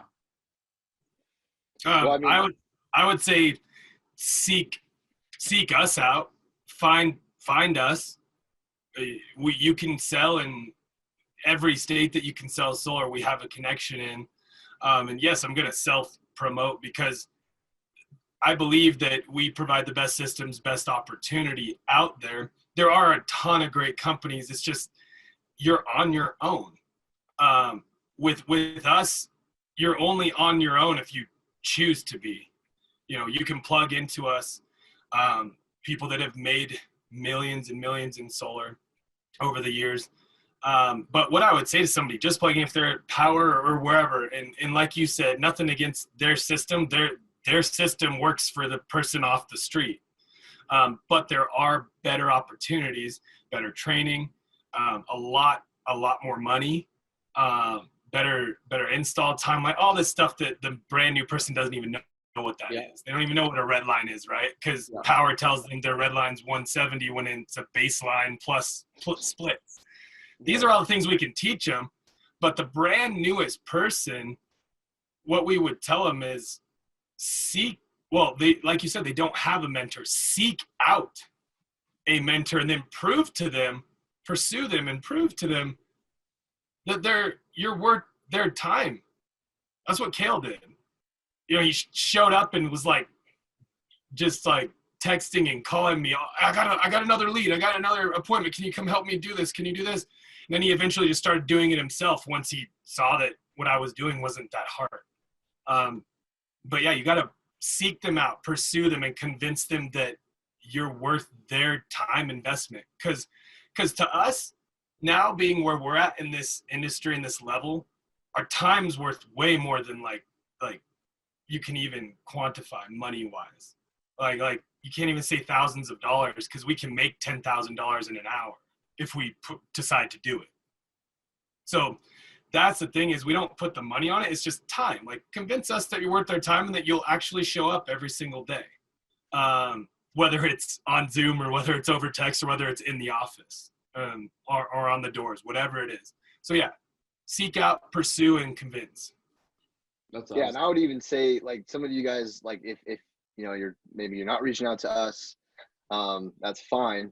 Reach out to the people in your company, right? There's people that are either winning or that started it or that are managing it, right? Find people upline, someone who's above you that could take you underneath their wing and that's got some experience that can teach you. Because I would say, yeah, I do agree that there's more opportunity and there's better opportunity, especially when there's an opportunity that will educate you and pay the way that an owner would get paid. But I think the biggest thing too is if you're just getting started, if you've just got anybody that is willing to talk to you and help you, take advantage of that, right? Take serious advantage of that. But just know that there are better opportunities out there, and typically you have to find them yourself, right? And I guess this is exposing that here's one right here for you. But just be grateful. And people slam Power, hey, they what Cameron said, they've got a model that works for them. And there's people who've worked it very well and they've crushed it, right? And so I'm not trying to shed hate out there, it's all good. But yeah, there's great opportunities, there's not so good opportunities. But if you've got somebody, no matter what position you're in, that's at least got some experience, just leverage that. And then as you pursue people like us or Yvonne or whatever direction you're trying to go in your career. Yeah. One more thing that goes along with that is what we teach people in our group and on our team and all these things is there's 3 ways to learn something, and there's a different speed according to them. So the first way is with your own knowledge, your own self, seek it out, fall flat on your face for weeks, months, years if you don't quit in the first week or 2. Then there's learning from others that have no experience, taking advice from people that have no business giving you advice, and then trying to hope that they know what they're talking about. First one's the slowest. Second one is still the slowest because you're seeking advice from people that have no results. The third way is to seek advice from a mentor. Put yourself on a private jet to the destination, skip security, get there in a couple hours, or you can just, walk there if you choose the other ones. Find somebody that has done what you want to do, and then convince them you're worth their time. And if you can't convince them, then pay them whatever amount of money they want to teach you how to do what they did. And that's what I did. That's what Kale did. And and here's not to go, like, we'll cut off of this, but here's a great example. You got two spots right here. One guy, I don't know if this is how it shows up on the video, but right now he's below me. This dude, he paid the price of hard knocks. That's level 1, right? You're going to pay the price. If you want to win and you want to be successful, you will pay the price. So either you're going to pay the price of hard knocks, like Cameron, or like I did, I paid for his hard knocks.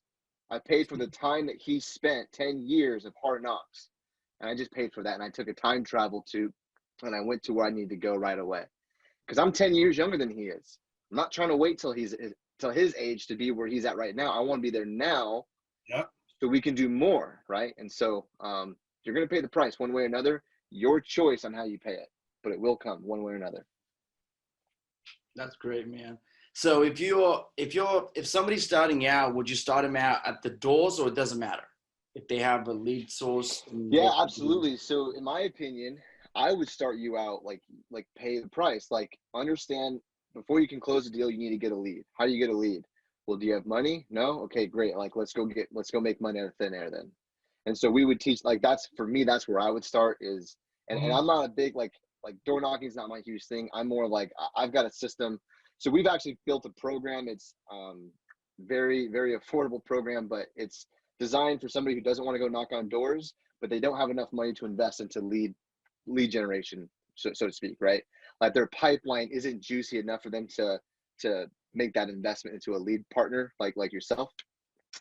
Which, huge shout out to you, man. Love working with you. But so for people who don't know how to, they don't have the money or the willingness to do that with somebody like yourself yet, but they don't know how to knock on doors, they don't want to do it, or whatever that might look like, we actually have a program that we put together that's like, it's streamlined, takes care of that issue.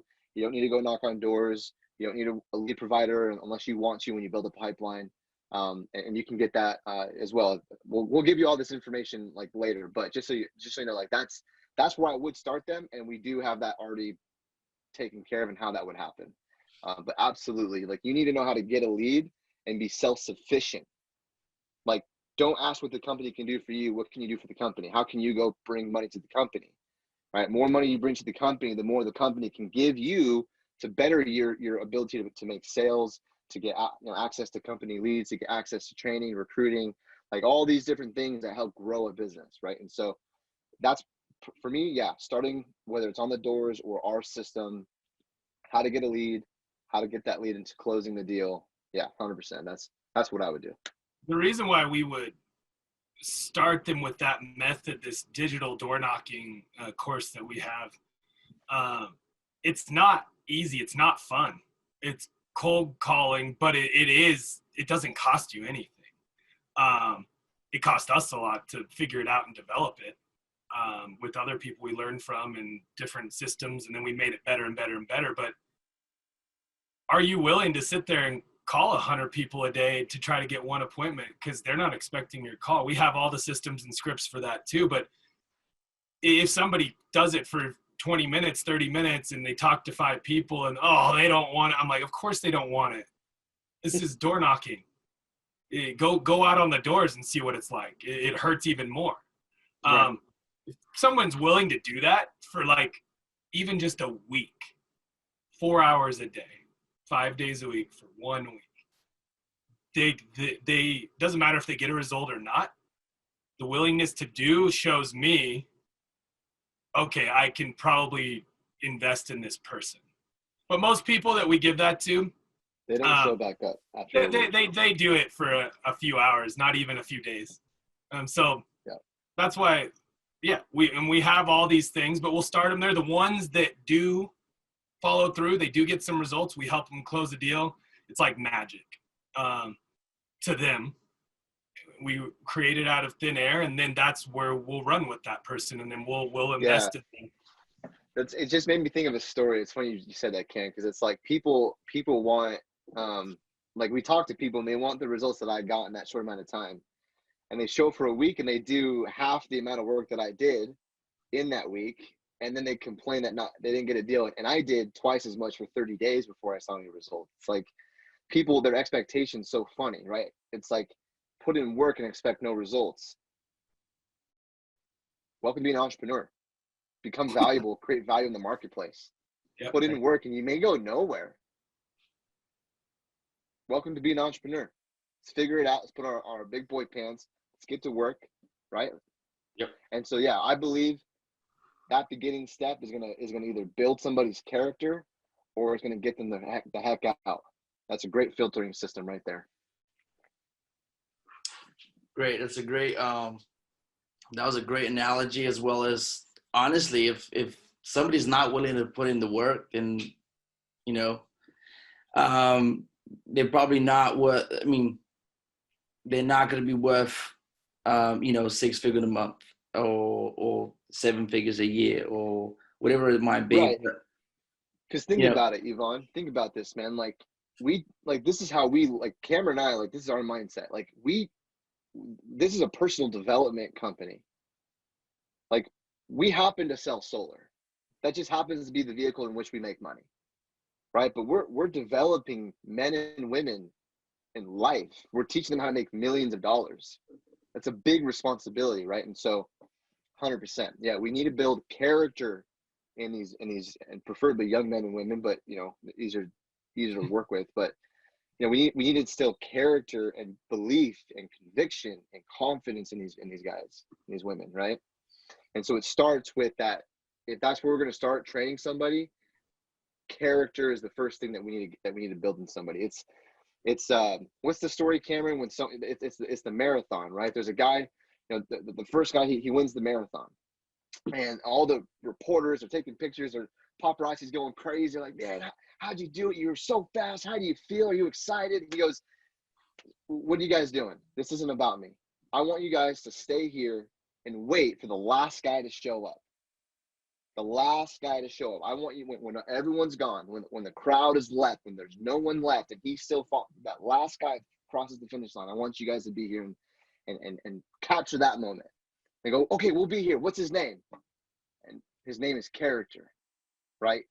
It's the guy out there that's dying, taking one step at a time, just trying to get to the end. He can't make it, right? But the character, the resolve within to not quit, to not give up, to follow through, right? That's what we need. Like, so we need to develop that first for personal development. So that's why it's key. That's why we would start them there.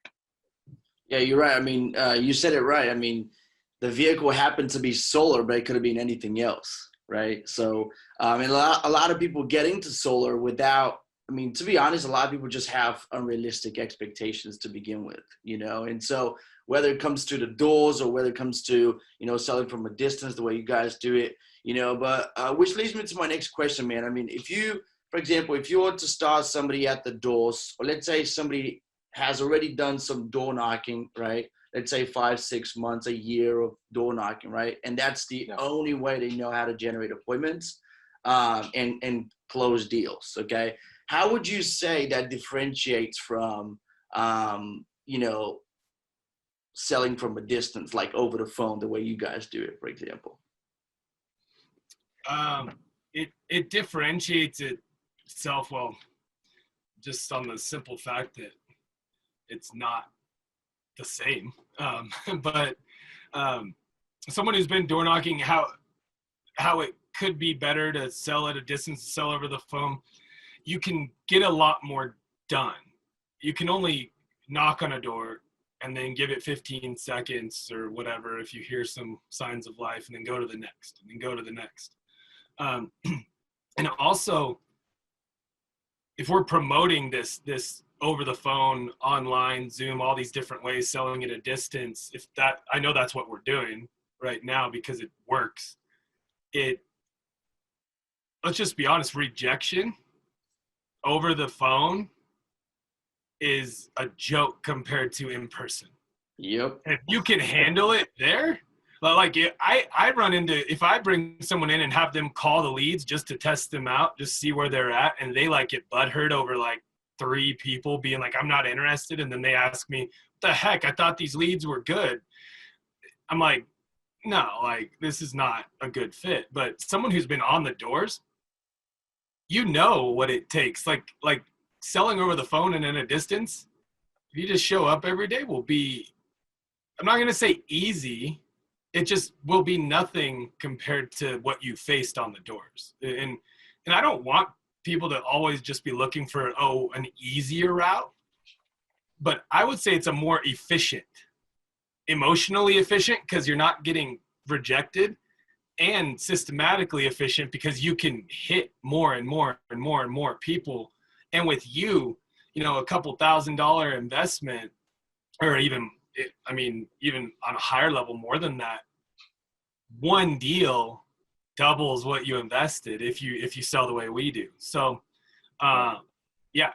much more efficient, and you can last a lot longer. If you've already lasted 5-6 months or a year on the doors, then selling at a distance or over the phone is I won't say a joke, just a breath of fresh air. Yeah, I would even just add to that simply enough. Like my goal is to increase income and decrease time to produce it, right? Not increase time. And so with lead gen and virtual sales, like I can duplicate my efforts while I'm sleeping, while I'm with my wife, when I'm with my son. Like I can be at the park, like I can enjoy my life with my family. Like for me, like if you've been knocking for more than 6 months, my goodness, like I love you. No, it's awesome. I went 30 days, made $5,000 and bought myself some leads, right? Because I want time with my family. I want time with my family. And so that's what it is for me, honestly. Whether it's a virtual or an in-home, the fact that I can generate income without, and virtual is amazing. We've got some amazing friends that are crushing solar, crushing it, making $30,000, $40,000, $50,000 a month. And they're, just young couple traveling the world, all from a computer selling solar. How cool is that? How cool is that? Making thousands of, oh, babe, you want to go to Italy? Cool, let's go. And then, oh, when we land, I got to do an appointment. Oh, I just made $10,000. Cool, let's go have some fun. Like, how cool is that? Like, I don't know what age group we're talking to, but like there's options, especially over virtual.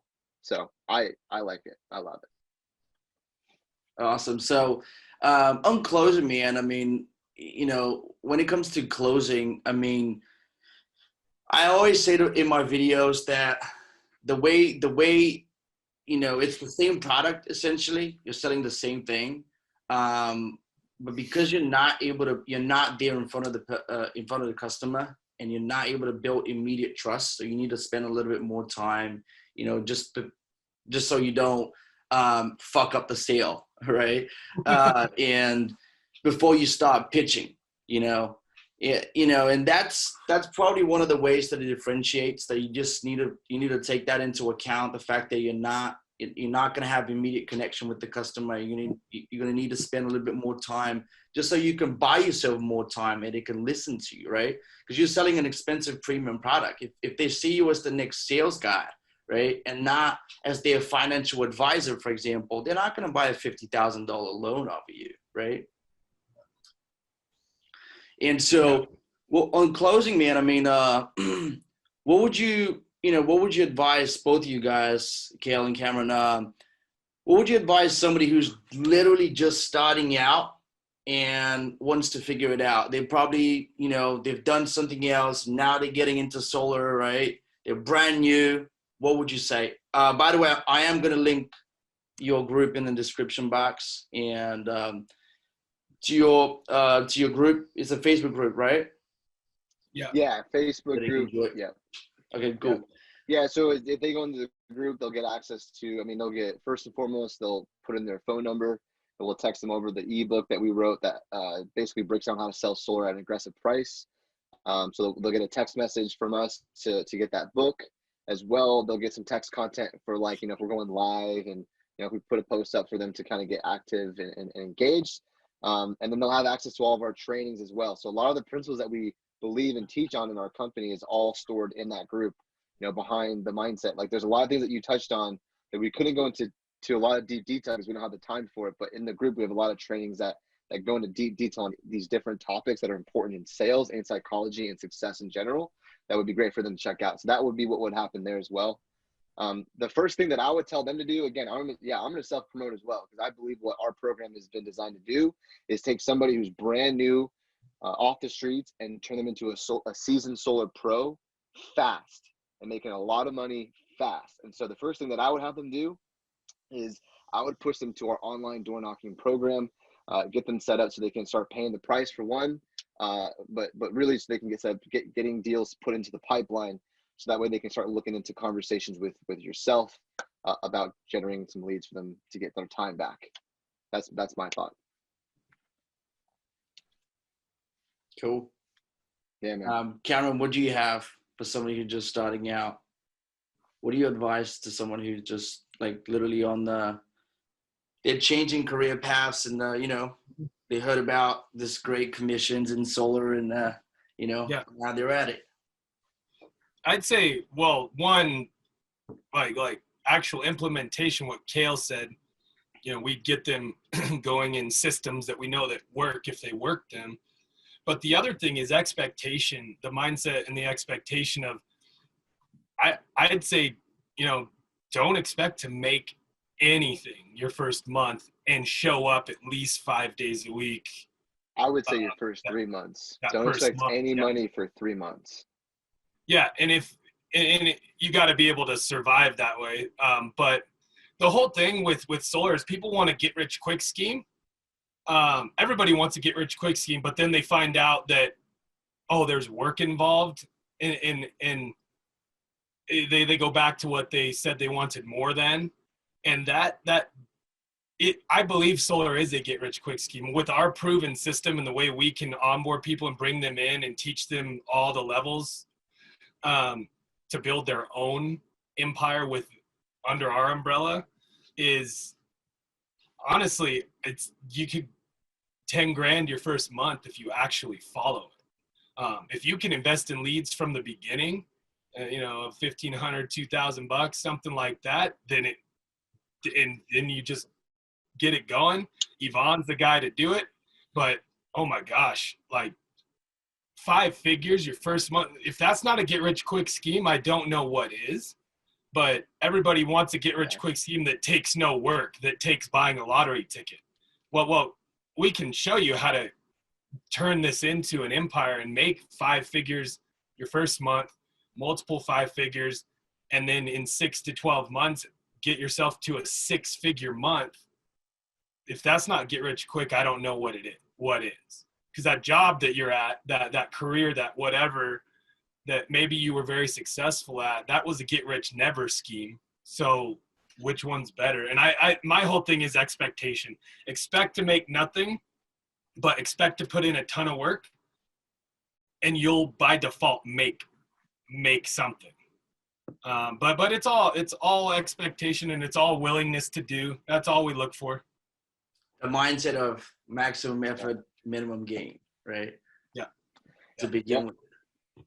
And one thing you mentioned as well, Kale, actually, that really just intrigued me. I wanted to touch on this a little bit.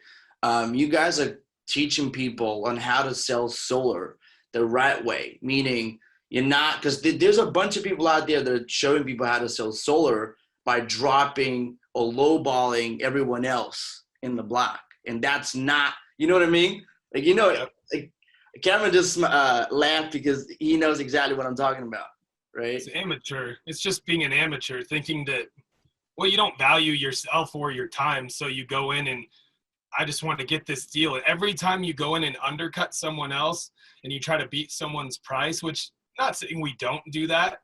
A lot of the time we can because of the margins we have and the connections we have in the industry, but it waters it down. It makes those are for the people that are not treating this like a long-term wealth building engine.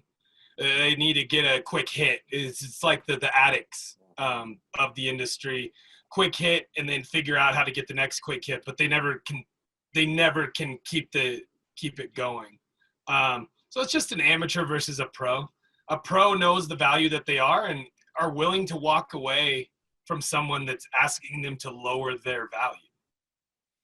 Yeah, so we created a way that we can again, regardless of experience level, we can teach anybody how to close a high ticket deal. And for Cameron and I, when we say high ticket deal, we work with Loan Pal, so 550 all in would be a high ticket deal, and that's what we focus on. That's what we stay at. That's where we sell at. And I'm not saying that you need to sell as high as we do, right? I think you need to figure out what price per watt you're comfortable with, and I believe that I'm worth that, so I charge that. And in our presentation, in terms of how we sell it, yeah, it is the right way where we build that value. We're not doing, like, we're being upfront and honest. We're being straight shooters with the client. We're educating them. We're teaching them. We're just doing so much, and there's so much value that's being built because of what we've, the strategy that we put into our presentation, that we teach all of our guys, that we duplicate. Yeah, it does create that. And then we've also, because we have to handle these amateurs that do come in and try and undercut, we have also in our presentation that also defends against amateurs, right? Like we protect ourselves from that, because we know that people are going to come in, and we've got clients that will literally call us who will get a lower price, and they'll call us and they'll say, hey, like, I did go get another quote, and the price actually was lower like you said it was, and I just want you, can you come look at it and let me know like what's going on? And we've had the opportunity to go back and just completely look at the client's or their competition's contract and show the client why we're the better option, because of our presentation created that dynamic, that relationship, the trust, and that seed of, why are the pricing different? Like, what am I missing here? And calling us back, right? Because we created that. So if that answers your question, there you have it, man. But yeah, we do have a presentation that we built out to sell it the right way based on value, to charge a premium price, to get the most out of your commission, the right way with the client, but also to protect us from those amateurs who want a low bid. Yeah. That's awesome, man. Thanks so much, guys, for tuning in and doing this with me today. Sure, man, so I'm gonna link the description in the box. It'll be the first link in the description to join Cameron and Taylor's group, and they're the real deal, man. I've been working with them for a little while now, and honestly, like, the way they've been training people it's mind blowing. So, and I do believe you guys have what it takes to show people how to sell solar the right way. So, thanks for tuning in. Thank you, man. And Thanks, the group, the hyperlink to the group is solarmillionairegroup.com. That'll direct you straight to the Facebook group, and you can request to join. solarmillionairegroup.com. Cool. Awesome. Thank you, guys. Appreciate you, Thanks, man. Yvonne. Yeah. Take care. Bye. On this video, I'm going to give you the 3 reasons why you should never buy solar leads coming up.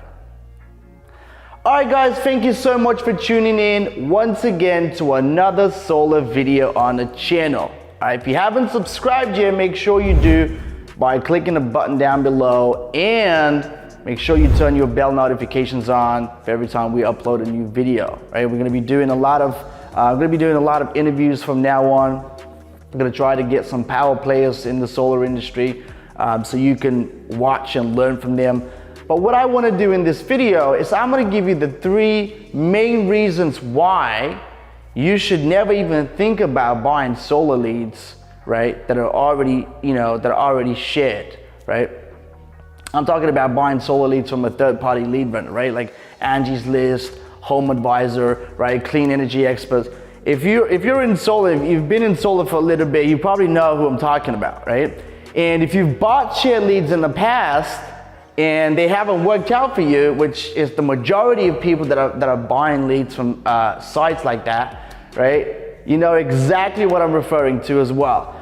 And on that note, look, if you're new in solar, and even if you're a little bit experienced, I think you would massively benefit from the Solar Sales Black Book. You can find it. It's the first link in the description box below. And on that note, if you're thinking about growing the solar business in 2021, go ahead and schedule a call down below. I'm gonna go through the ins and outs, either gonna be me or somebody else on my team, and we'll lay out the exact strategy that we're gonna do for you and how exactly we're gonna be making sure that you have leads to call on a day-to-day basis.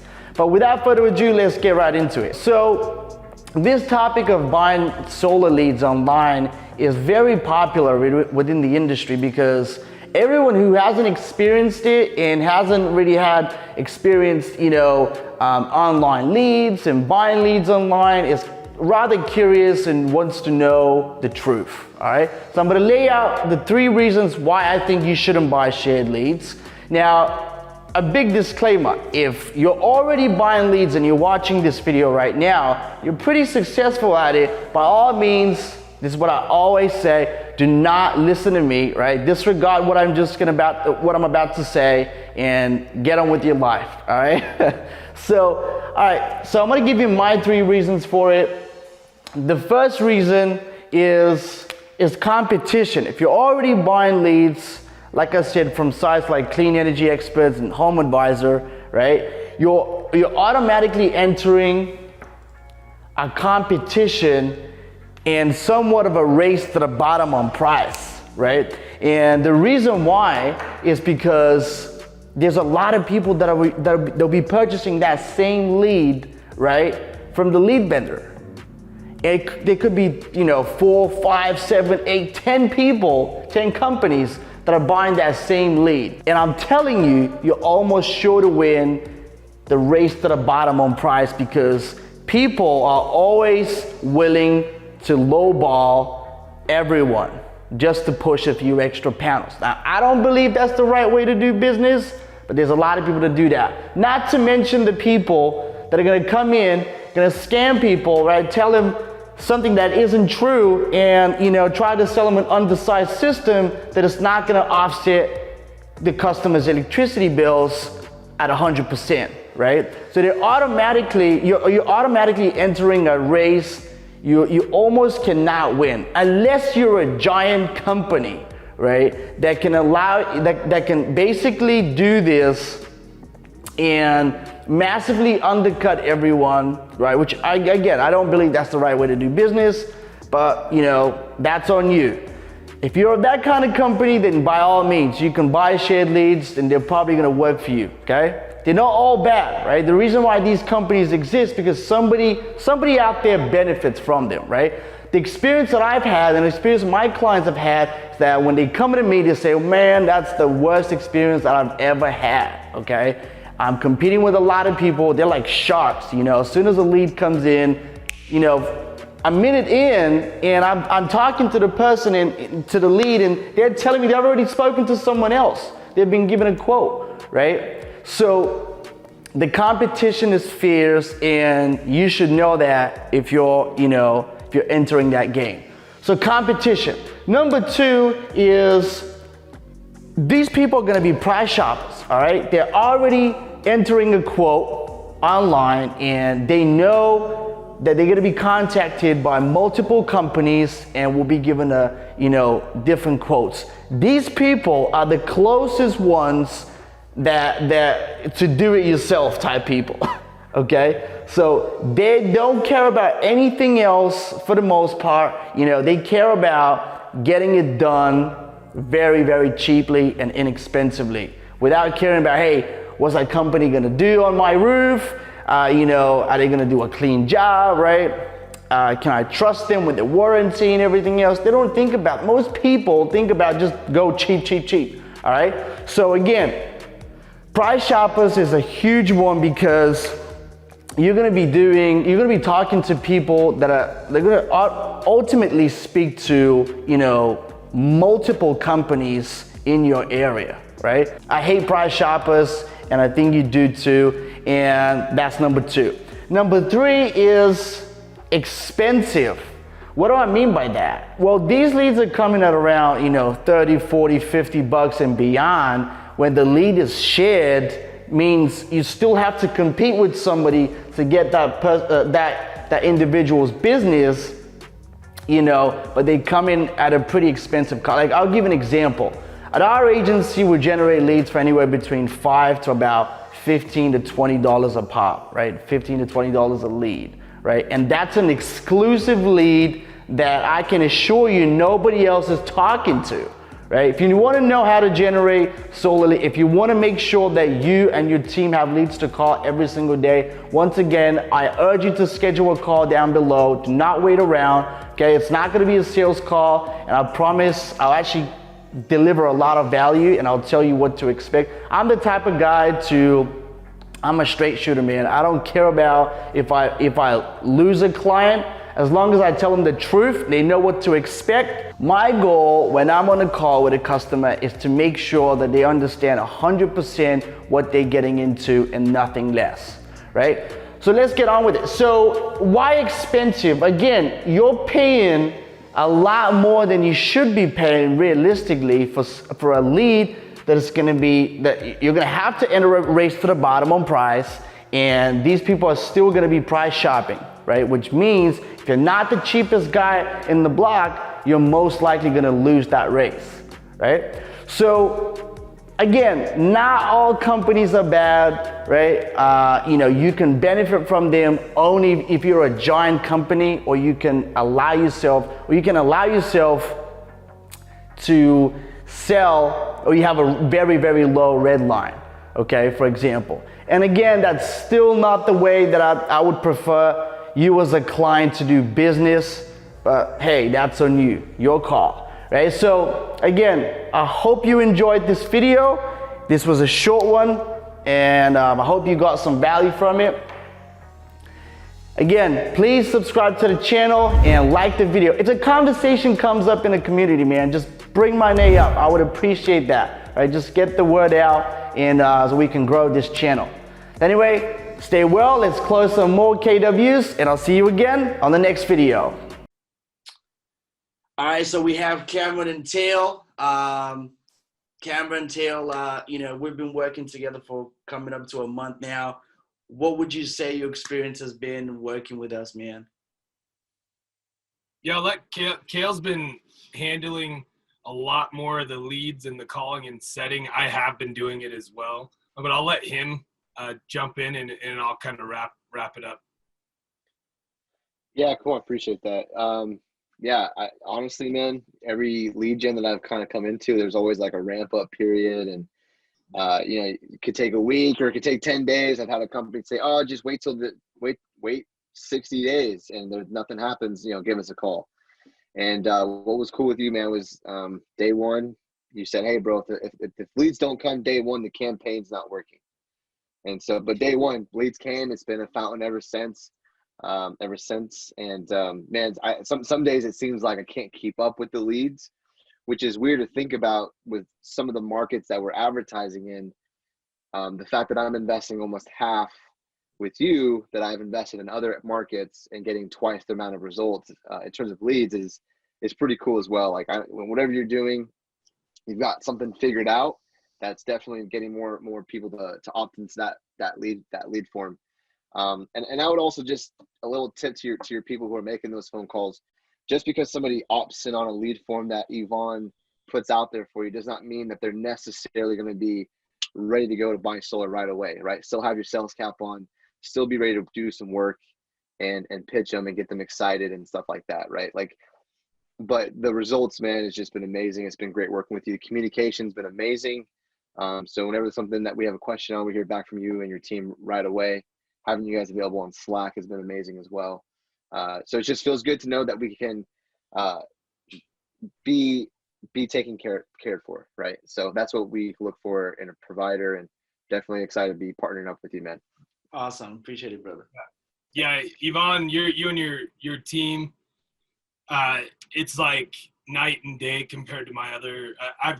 I've invested and lost in some situations more than 6 figures into marketing for solar. I've had plenty where I've thrown 6, 10, 12 grand, 8 grand for appointments or leads and literally got nothing. With you, it wasn't even a third of those investments, and I got twice as much. And I've already, we're putting in just personally 4, 5, 6 deals a week, and then multiple other people doing the same things all over the country. So yeah, the communication, the results from day one, none of this BS ramp up. Oh, we got to get it working. If it's going to work, it's going to work. And we get leads right away. We open up a new market where we say, hey, let's switch this ad spin to this market. Let's do that. It's literally done in one day or less, couple hours. the next morning, and there's already leads coming in, but like literally within hours.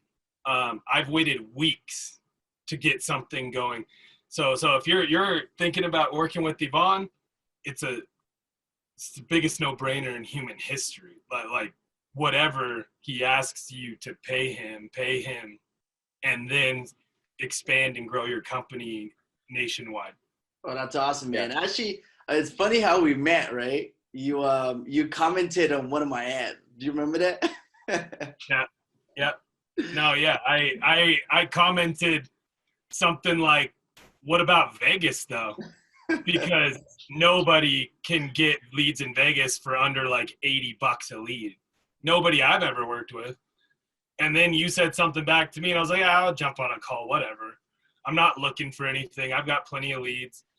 And then, I don't know, it just felt right. You were like telling me $15-20 a lead, and I was like, no way. Too good to be true.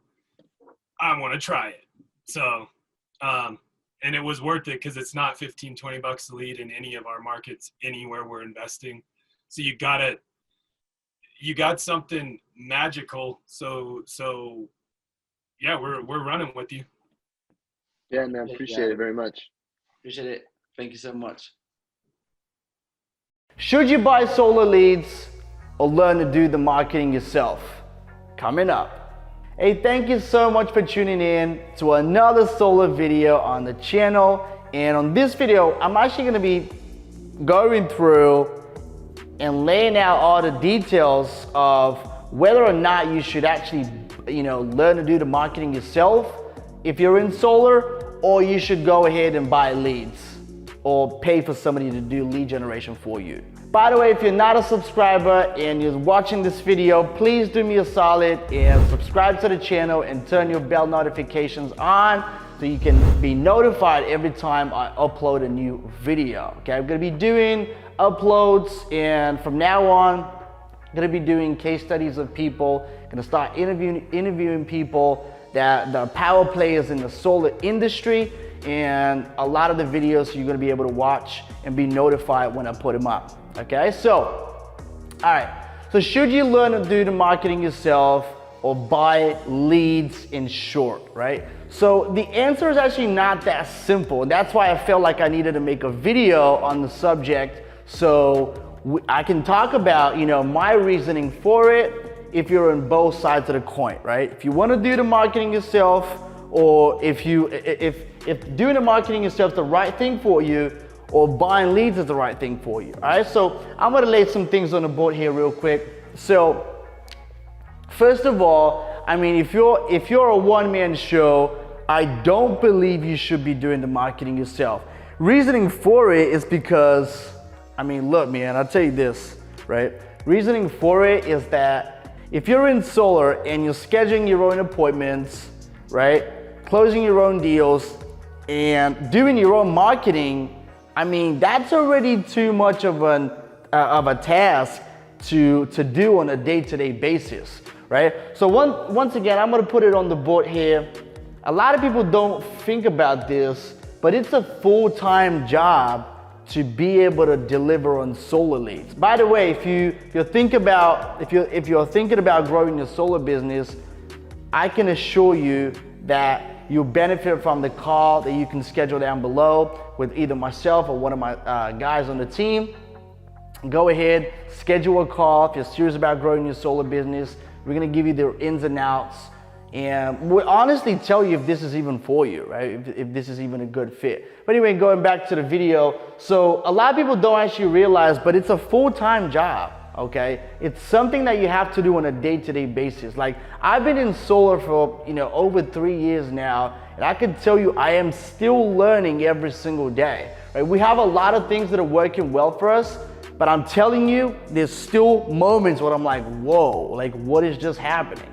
Okay, so if you're doing everything else aside from the marketing and you're doing the marketing yourself, like that's already too much, right? If you're trying to guys, remember this, if you try to do everything yourself, you're becoming a jack of all trades, and you're probably going to be the master of none, which means if you're not mastering anything, which means you're probably not making good money, right? And the end goal in mind for all of us to be in this industry is to obviously make money. So my recommendation to you, if you're a one-man show, is to not even think about doing this, not even think about doing this all alone, right? But if your situation, for example, is a little bit different, meaning you have somebody to schedule those leads into appointments, then I would tell you, you can go ahead and try to do it yourself.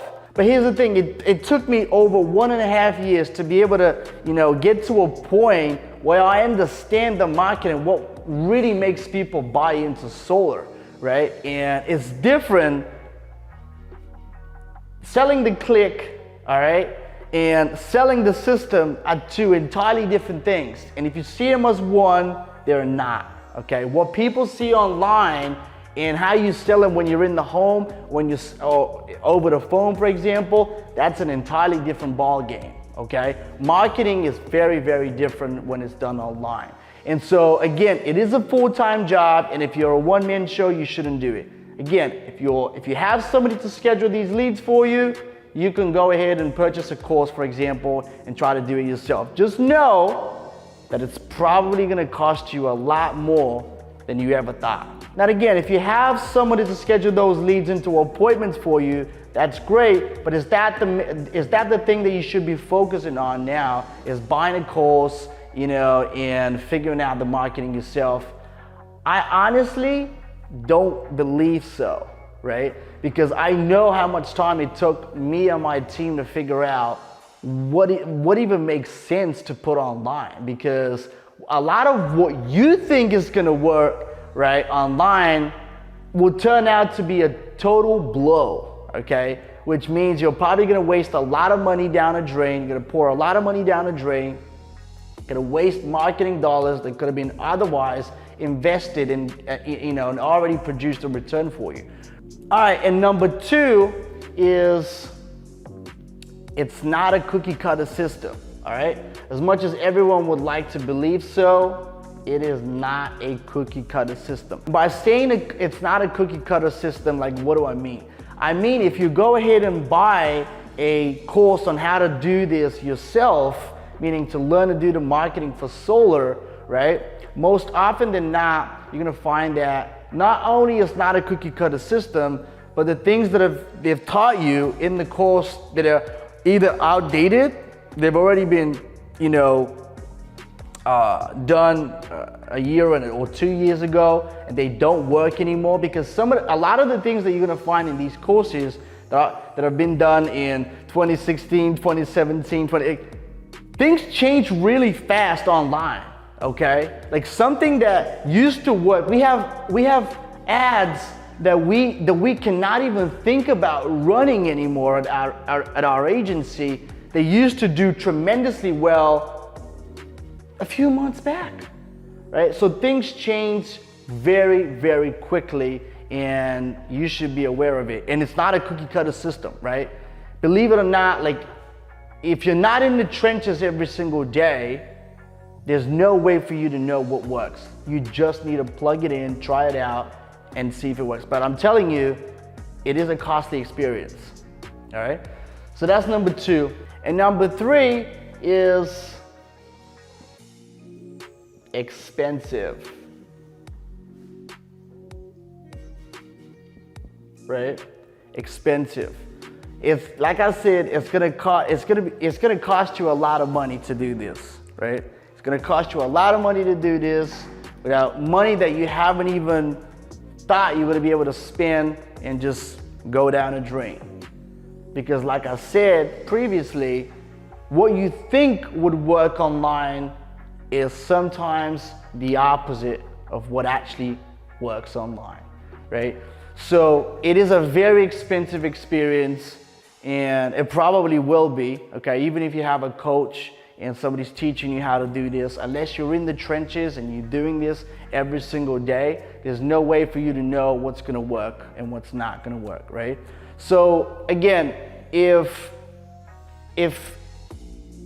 if you're a company right now and you're watching this video and you have somebody on your team that can do this, then by all means, you can get them a course, invest right in their education, make sure that, making sure that they can take it from there and learn, the strategies of making it work online. But I'm telling you, man, it's gonna be expensive and it's gonna require a lot of patience and resources on your end. And so it doesn't matter where you're at, okay? So my personal opinion and recommendation to everyone watching this video is find a good lead generation partner that you can partner with and do long-term business. Like we do with a lot of my clients. A lot of my clients have been with us for over a year now, right? Some of them over 2 years, right? And we've taken it from zero to hero in a matter of months, and they've been growing their companies ever since, right? And they've allowed us to grow, and they've grown with us, right? So once again, if you're not thinking about this becoming your full-time job and getting hired by a marketing company, if you're a one-man show, right? If you schedule your own leads still, and you're doing your own self-gen, and you're about to start doing the marketing yourself, that's a big no-no in my book. So number two is, it's not a cookie cutter system. Whatever they give you, if you were to buy an online course, which would probably cost you, an arm and a leg, right? You're still gonna have to spend a significant amount of money to even try out the systems that they teach you, okay? And number three, it is an expensive experience, nonetheless, and you should know it. You should account for it. If you're ready to do this, then by all means, you can try it out. If not, schedule a call down below and let's see how we can help you out. Again, if you're new to solar, and even if you're a little bit experienced and you haven't yet downloaded the Solar Sales Black Book, it's the first link in the description box. I highly recommend it. I think you would improve the way you sell online. The way you sell from a distance. So go ahead and check it out. Once again, that will be a wrap for this video. Thank you so much if you stay right to the end. And let's close some deals. Let's close some KWs. And I'll see you again on the next video. In this video, I'm gonna give you the 3 things you need to do in order to have a successful solar marketing campaign. Welcome back to joining me to another solar video on the channel. If you haven't subscribed yet, make sure you do by smashing the button down below. I would highly recommend you share that with a friend of yours in the industry. Look, I'm not asking for much. I'm saying if you have gotten value from this video or any of my previous videos on the channel, please make sure you share it with a friend or someone who's like-minded in the solar community. Also, if you like the video, make sure you give it a thumbs up, and that will help me a lot. It'll boost up the video so more and more people can see it. All right, now getting right into it. So if you're running a marketing campaign, whether that will be Facebook, YouTube, doesn't really matter, right? What you need to do, because I know there's a lot of people that are trying this out on their own, okay? And I'm not saying, you shouldn't try it out. Obviously, make sure that you're prepared to spend some money, right? I would honestly prefer to go to an agency like us and make sure that you're working with a professional to get you results, because I've already done the work required and we're not gonna use you as a guinea pig. Whereas if you're just starting out, you're gonna have to spend some money to find out pretty much what works. But that being said, I do know that you can run a successful marketing campaign even with very little knowledge. But I see some common mistakes that people are making these days, and so I'm gonna list them out on the board and obviously let you know what you need to do instead. So the first thing I would say is make sure when you're advertising for solar, the first thing you need to do is make sure you have an actual offer, okay? So put it on the board, offer. What do I mean by that? Well, if you're doing marketing, right? One of the first things one of the first laws of marketing is to make sure that you can get people's attention, right? Whether they're on Facebook, YouTube, Snapchat, TikTok, doesn't matter. You have eyeballs on you, and if you don't have a way of catching their attention, because human beings now have the attention span of a baby, okay, you're not gonna have a successful marketing campaign. So what you need to do is you need to have an offer, right? So whatever that offer might be, you're offering a cashback, you're doing, you're offering a free Tesla Powerwall, you're doing, 12 months of paid electricity. You need to have something that you're offering the person reading. And the reason you need to have an offer is because you want to make sure that the person reading the ad is feeling good about actually going through the process and giving you their information. If there's just a generic solar ad saying go solar for $0 down, that's not an offer, okay? If you want to make sure that you have a successful marketing campaign, is you need to have a good offer, right? I call it the Godfather offer. Like it needs to sometimes, like even be almost like too good to be true. If it makes someone feel, wow, like, is that really the case? Like, I'm wondering if that's true, right? You need to make someone feel that way. You need to make them feel curious about what you're offering, right? So it needs to be almost like too good to be true. And you can achieve that without misleading people. That's exactly what we do here, at our team. And the second thing you need to do is you need to make sure, look, I see this mistake a lot, okay? I mean, people in the space I've seen so many campaigns being ran, and thousands of dollars have been poured into the drain because of that. Right? You have a beautifully made website and you want to show it off by sending traffic to that website.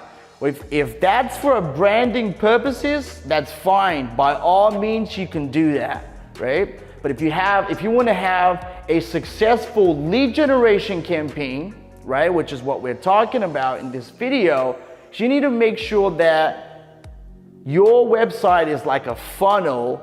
And the reason why you want to have a funnel instead of a website is because, like I said, people these days have the attention span of a baby and they can get distracted very, very easily. Okay, if they go to your beautifully made website, cool, they could find out about your company, this, that, and the other. But the likelihood of them missing the whole point of the campaign, which is to give you their information so they can be later on contacted by one of your reps, is gonna be absolutely diminished. I mean, that goes right out the window, okay?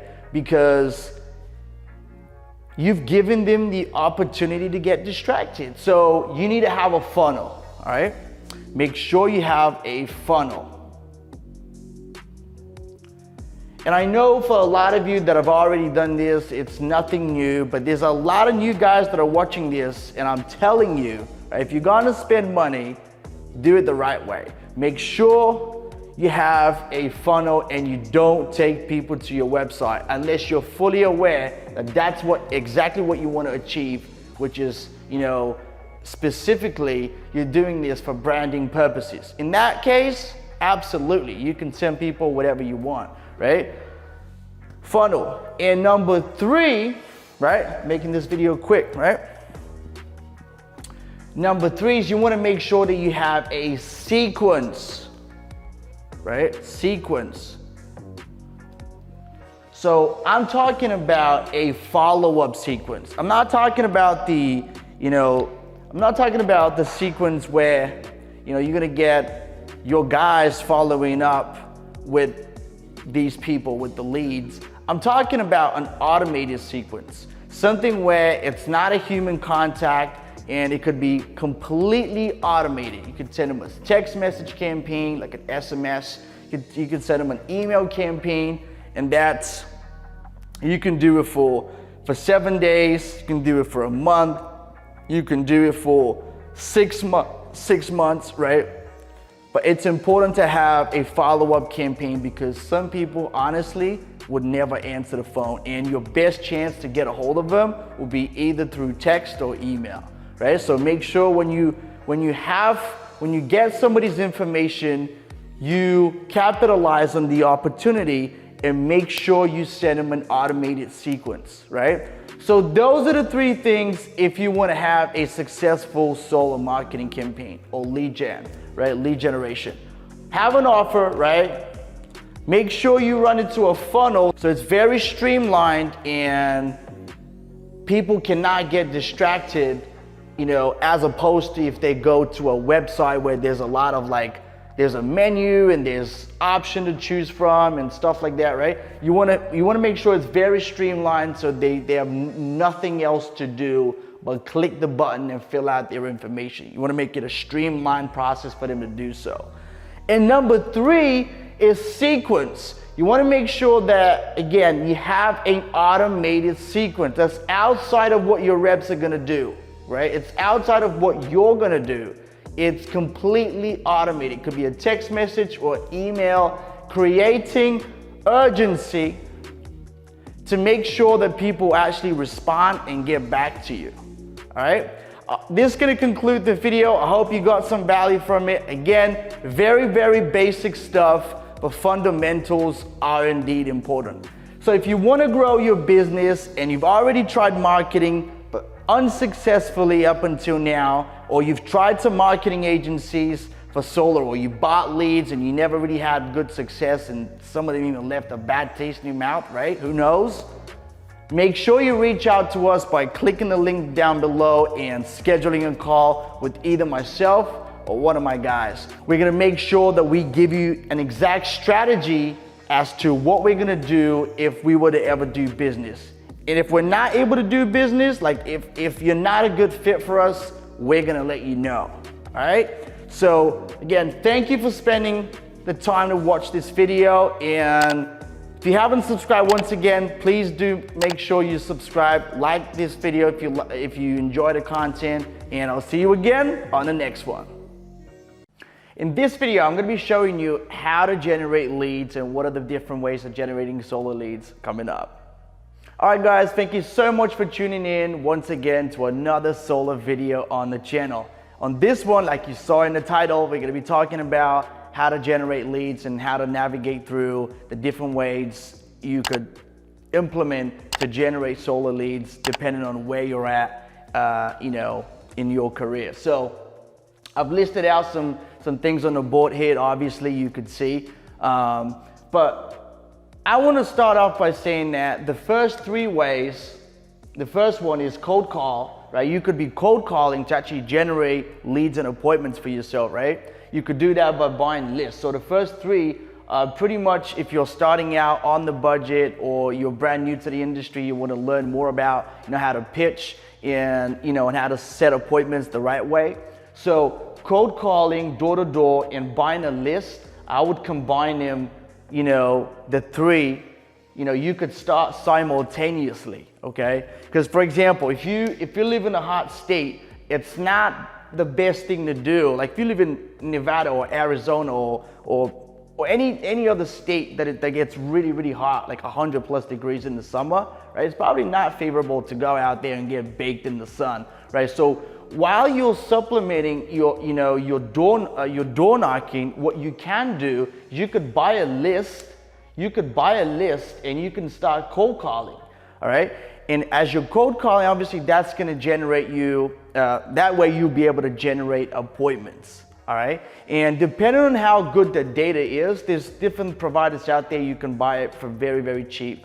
Literally a couple of $100, and you'll be able to generate, tens of appointments at a time if you just go through it. And honestly, when you're starting out, it's good because it really teaches you, about the work ethic, all right? So I wanted to make this video pretty short and to the point, and that's why, I put these 3 in one: cold calling, door to door, and buying a list, because I really do think that they can go hand in hand, especially when you're starting out. Now, the last 4 that I have is when you already have an established business, right? or you have money to invest at least. That doesn't mean if you're starting out, you cannot do these 4 here, you know, YouTube, Facebook, LinkedIn, and, you know, buying leads from different lead sources, right? Lead vendors. So you can do that, absolutely, but you definitely need, you know, at least a couple of grand to invest in leads.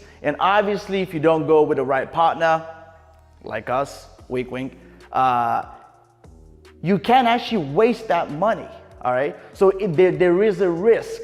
Like a good friend of mine always says, you know, in business, you have to kiss a few frogs in order to find the prince. So, you know, that's what it's like in our space with marketing agencies. You know, everyone says that they know what to do and they know how to generate qualified leads and they know how to put you in front of homeowners with 650 and above credit, yada, yada, right? Everyone says the same thing. You never get on a call and the person on the other end will tell you that, you know, the lead's actually quite shitty, but, you know, you should still end up buying, right? No one's gonna say that. Everyone promises you the moon, the stars, and the world, and just to be disappointed, you know, 20, 30 days later, right?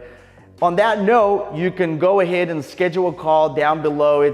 The link is gonna be in the description box, and feel free, it's gonna be either myself or one of my salespeople, one of my guys will actually direct you to, you know, what exactly you need to do depending on where you're at in your career. And if you're looking to seriously grow your solar business, I highly recommend you take action and actually schedule a call. It's not gonna be a sales call, honestly. Like if I see, and I've trained my guys to do the same thing as well, like if we don't see a potential in working together, I'm very to the point and we'll never waste your time. I'll tell you right off the bat, look, it's probably not the right time, okay? Or you should go a different route, right?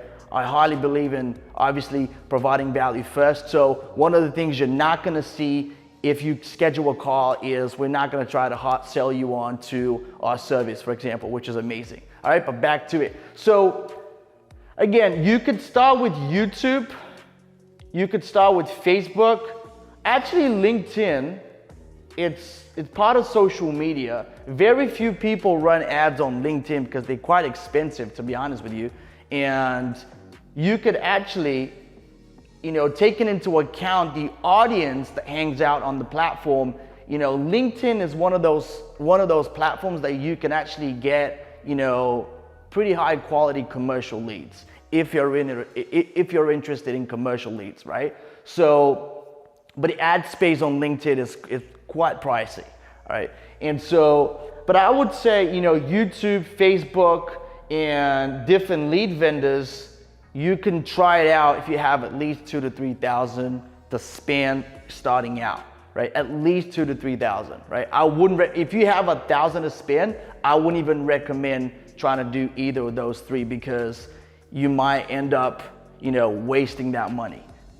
And the reason why is because you need at least, in my opinion, I've been in solar for over 3 years now. Trust me when I say this, you need at least 2,000 to 3,000 in order to have some room for testing. Otherwise, you know, depending on the market that you're in, you know, it could be very, very difficult to do something with $1,000, for example, or $500. The reason why I say this is because I've had people that have gotten on a call with myself or one of my guys, and they could, you know, they honestly say that they don't have much. And in that way, honestly, at that point, I'll tell them straight up, look, man, it's probably not gonna be a good fit because you need that much money to actually start out if you were gonna do solar marketing, right? And that's not to discourage you, it's just get yourself to the point where you could set aside 2 to 3 grand and you could throw it away at marketing and not care about it, all right? Otherwise, in my opinion, don't even think about it, right? But you can get very, very high quality leads on YouTube, Facebook, specifically those 2. Those are the 2 platforms that they're very heavily involved in. And, you know, at that point, I mean, you don't need to do cold call, you don't need to do door knocking, you don't need to, you know, buy cheap lists. You can literally get leads and appointments scheduled onto your calendar, right? And the moment you start seeing this, guys, so I'll tell you these two platforms alone can build your business to immense levels. But what you need to do is you need to make sure that you have, obviously, first of all, enough to invest, right? So, and the other, something else too is you need to make sure that if you have a team of people, you need to make sure that they train and they know how to set the appointments and follow up with the leads that come in. Be able to treat every single lead as an install, right? If you already implemented this, you know what I'm referring to. So, YouTube, and then lead vendors. With lead vendors, I'm not gonna throw rocks at companies out there like Home Advisors, clean energy experts and companies like that would offer you leads, okay?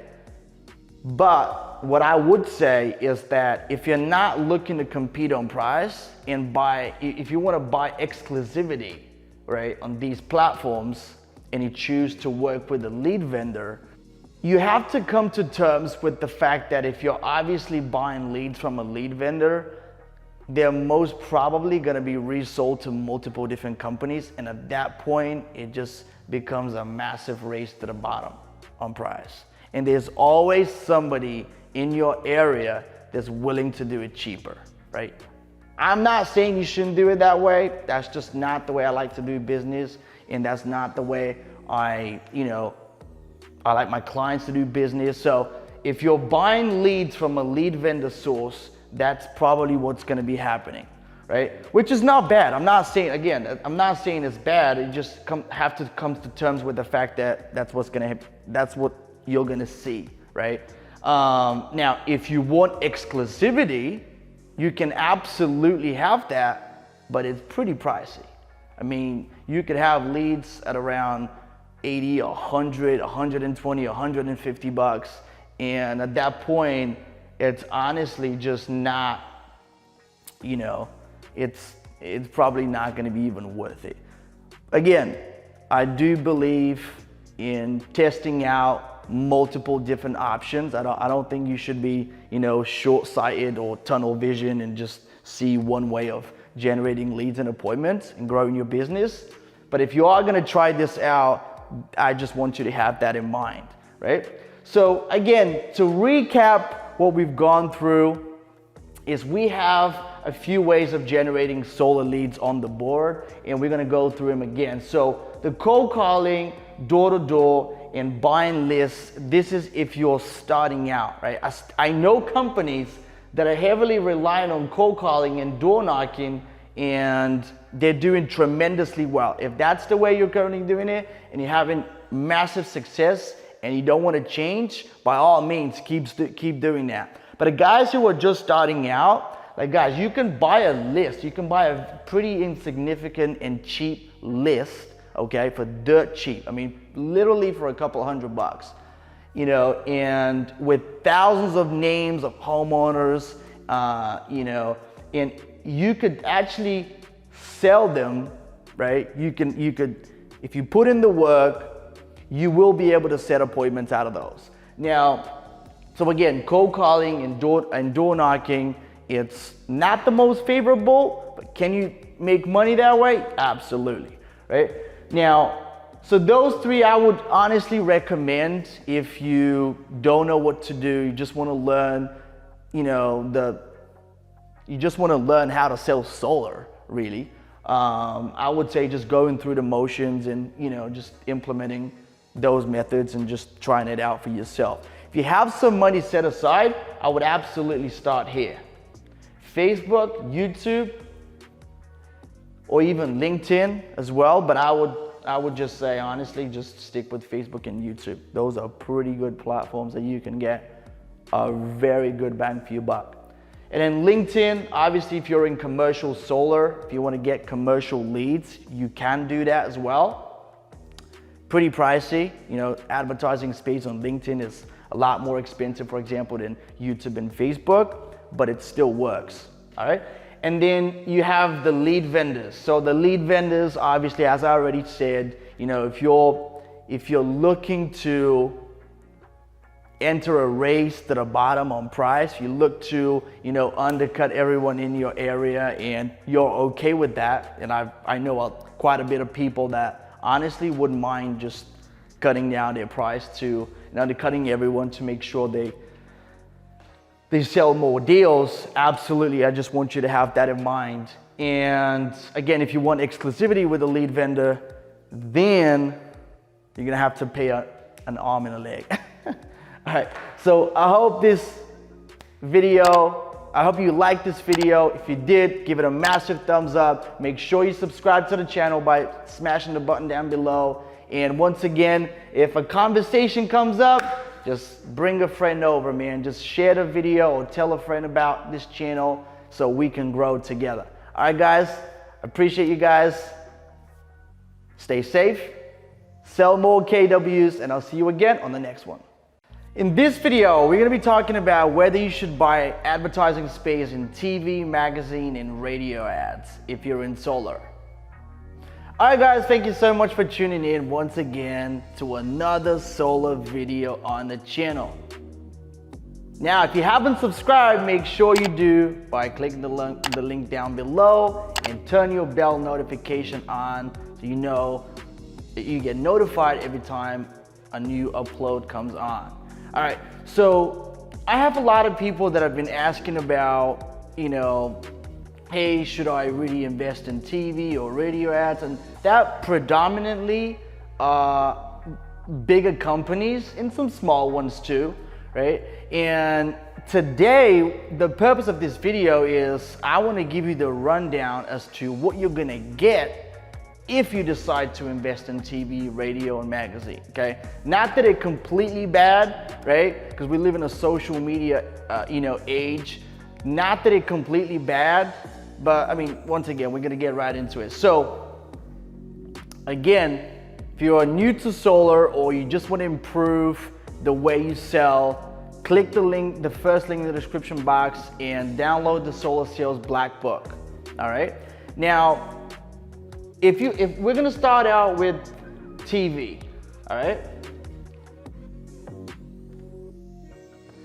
So, one thing about buying advertising space on TV, and running an ad, if you want to generate solar leads, all right, that is completely bad, all right, because you have, first of all, you have no control of who is seeing the actual ad, okay, no control of the audience that are watching the ad, right, unless it's a specific channel, but even then, you're a lot of people just, they don't even watch the ads anymore. As soon as an ad, the commercials come on, they switch the channel, okay? And so TV, if you're trying to do lead gen for solar, it's a no-no, in my book. So I'll cross it out because, again, it has its applications. If you're a bigger company and you're just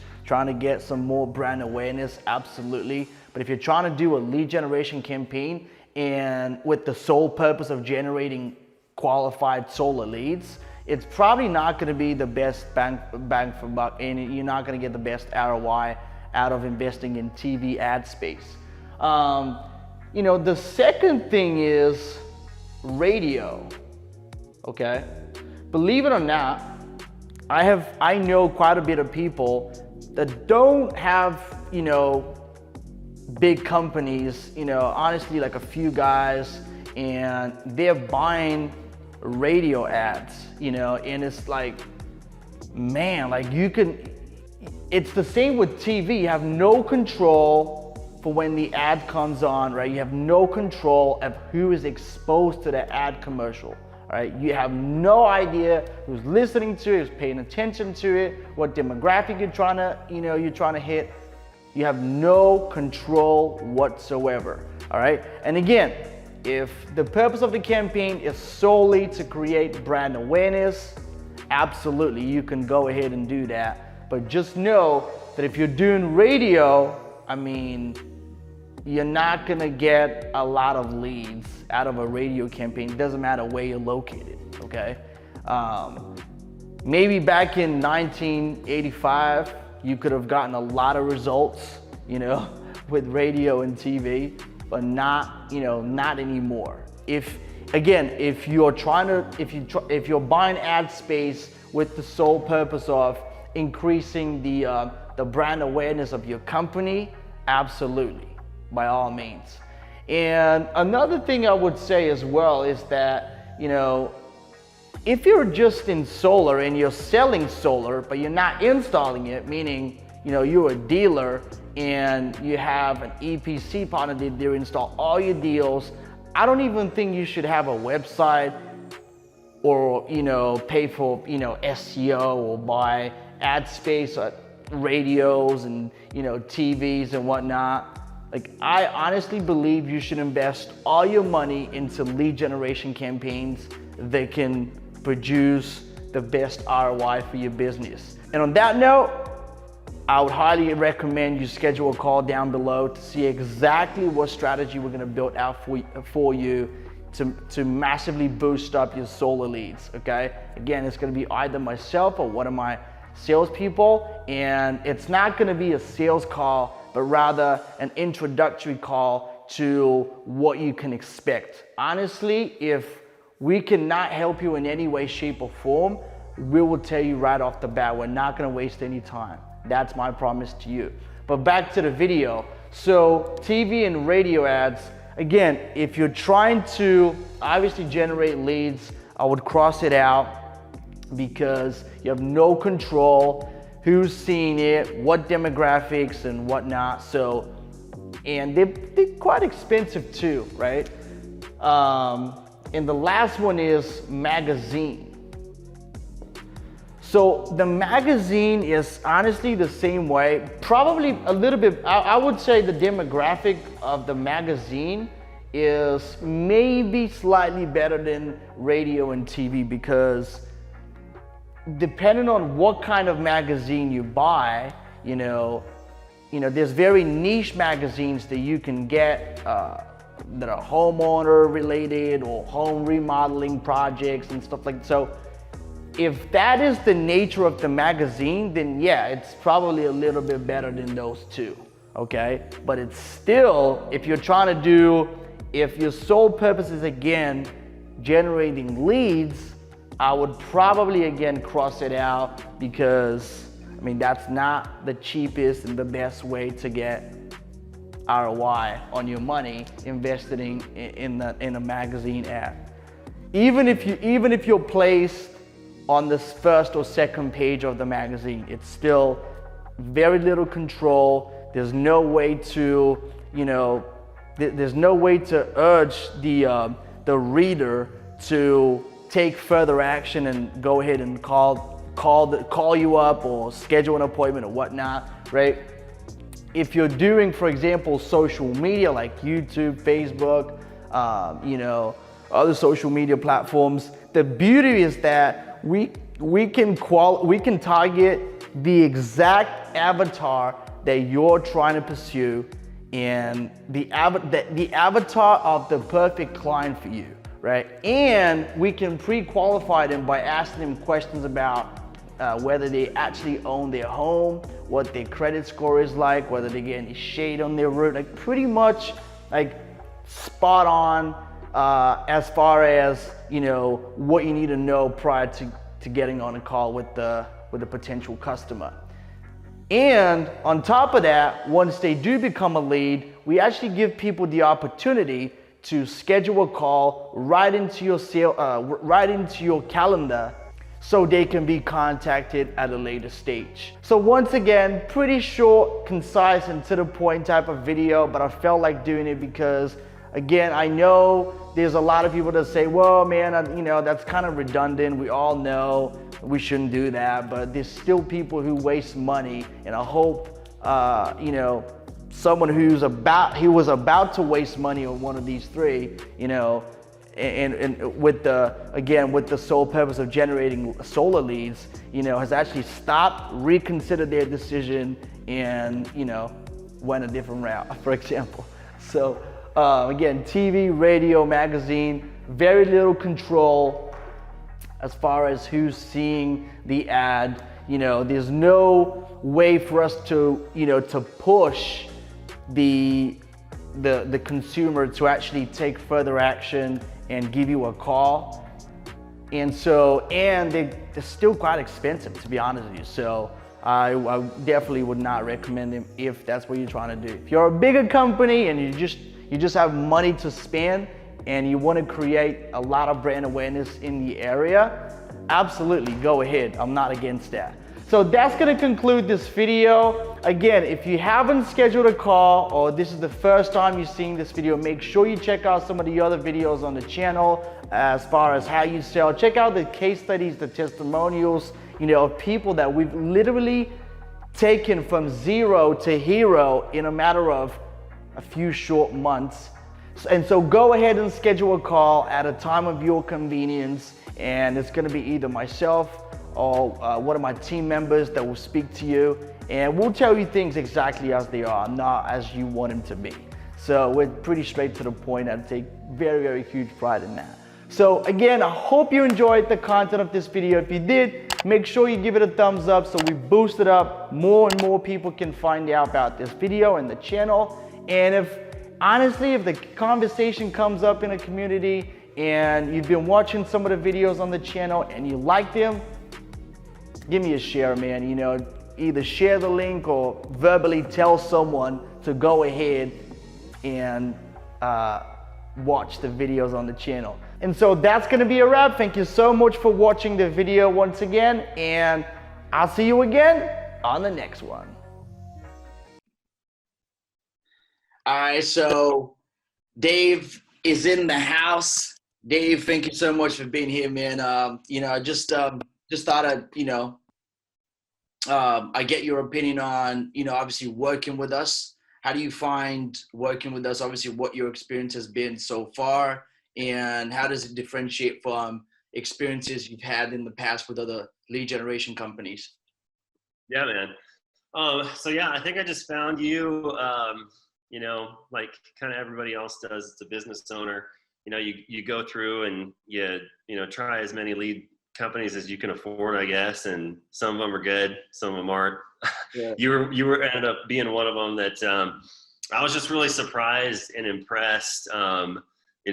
Because we onboarded, we got all the paperwork done. I told you what I was looking for, sent you the areas and all that, and I think it was like the next day I had leads, which was amazing to me because I've been through a process where you sign up and you pay people, and then you're just kind of in this no zone area where it's like, the ramp up period. The ramp up. Yeah. The onboarding period, right? Got to launch, right? So, and you get the excuse, the ads are in review, and all this and that, and man, they just started coming in. So I was super impressed by that. The quality was good. It's always kind of been my feeling with internet leads and people that are filling stuff out for solar online, as long as they own their house and they know that it's about solar, it really just comes down to, how well you can sell and how well you can make solar something that is going to benefit them. So it was all there. Right. So do you remember that when we first spoke, like you had, you had sort of like you weren't sure if you wanted to give it a shot. You know what I mean? Mm-hmm. So if obviously now that you're on the other side, you've already worked with us, and if that happens to someone else, and I can tell you it happens a lot, okay? Because people have, I have some people that have had bad taste in their mouth from working with other companies. So what would you say to someone who's on the edge of pulling the trigger? Yeah, I mean, with you, now that I've been through the whole process, I'm kind of to the point now where unless I know somebody, and it doesn't have to be like a personal relationship, but maybe I've talk with them in a group, or, you know, I see that they're a producer, and, you know, they say, check out this lead source, then that's kind of above and beyond. So, you know, I hope that this can kind of be something for the people that are looking at trying it out. Definitely do it. You are going to get leads, and really that's all it comes down to. You get to skip past all that other stuff, because I've had, you know, marketing guys, and you're kind of good on both ends. You're good at setting it up and delivering. I've had guys that you know, were really good talkers, but not very good marketers. So I would say that yeah, don't hesitate. Get signed up and start closing them. I appreciate it. Thank you so much, David. Appreciate it, man. You got it, man. Anytime, let me know.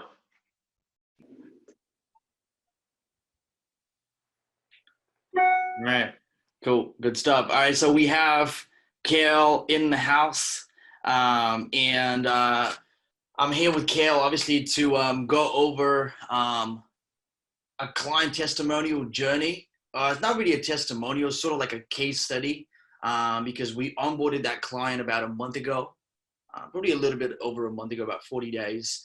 And for that period of time, the reason why I wanted to make this video is because I told Kale yesterday, and that's the reason, true, like I'm not making this up. You know, I was like, dude, what, you know, that guy was able to accomplish, you know, in a month is absolutely humongous. Like I've never even seen anything like it. So I wanted to do a case study about it. So just to prove like what's possible when you have the right training and the right guidance, and obviously you have the right product, right? Which is solar in our case. So pretty much, obviously, Kale, you can introduce yourself, bro. If people haven't seen you on the channel yet, or the audience, and just say a couple of things about you real quick, and just let's dive right into my client. Absolutely, man. Thanks for having me on the video to talk about this. Yeah, when we looked at this, it blew my mind too. But for those of you who don't know who I am or never seen me before, my name is Kale Teschner. Been working with Yvonne for quite a while now, and we've got some cool stories that are going to be coming out. And this is one of the very first that we'll be releasing. But yeah, I'm excited to get into it. So let's hop in. Cool, man. So yeah, I mean, pretty much we onboarded that client of ours. We could say his name, right? Jordan. Yeah. So, and we onboarded that client of ours, and that guy knew nothing about solar. Like yeah, brand new. I'm saying zero, nada, zilch. Okay. When it comes to solar, like he never sold a single panel in his life. He made $12,000 in 2020. All of 2020 was the most he made was $12,000. That's insane. That's insane. So when you guys see some of the numbers that are going to come out from this, like you'll know why I was so you know, why I wanted to do this video. Really, the main reason behind it, because I want to inspire people that are still on the verge of like pretty much like, oh, they don't even know what to do, right? You know, right now solar is pretty much where it's at, and so I want to bring a light to that. So pretty much to give a rundown as to like a 30,000 foot view of what happened. He onboarded and he pretty much knew nothing. He went through Kale's got a training. So he found me on Facebook. Oh really? Brand new. Yeah, found me on Facebook. Didn't know who I was. Brand new.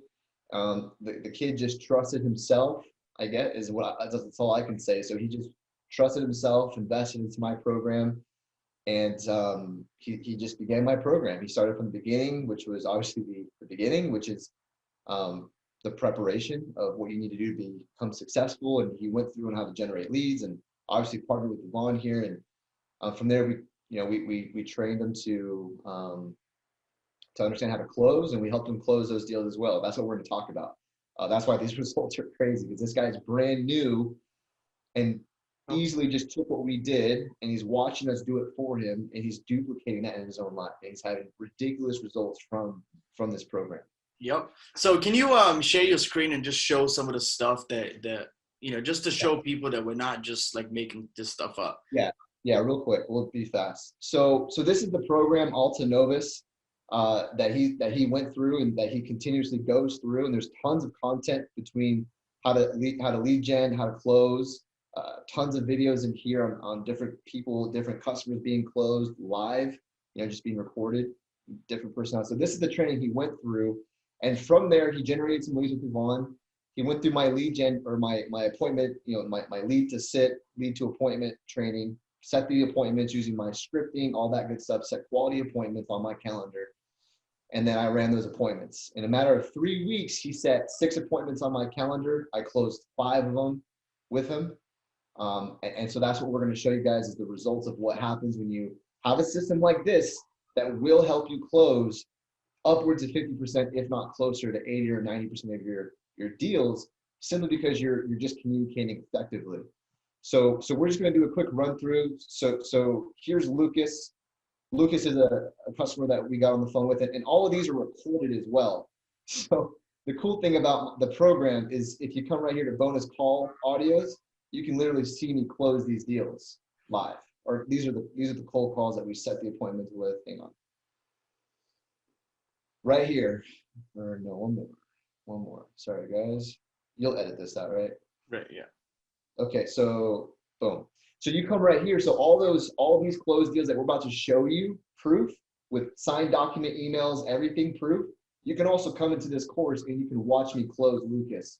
Watch me close all of the deals that we're about to show you on this That's video. crazy. That is absolutely insane. So, I didn't know you actually recorded this. It's crazy. Yeah, if you want to talk about being legit, it's recorded. We'll show you the proposal and we'll show you the signed deal.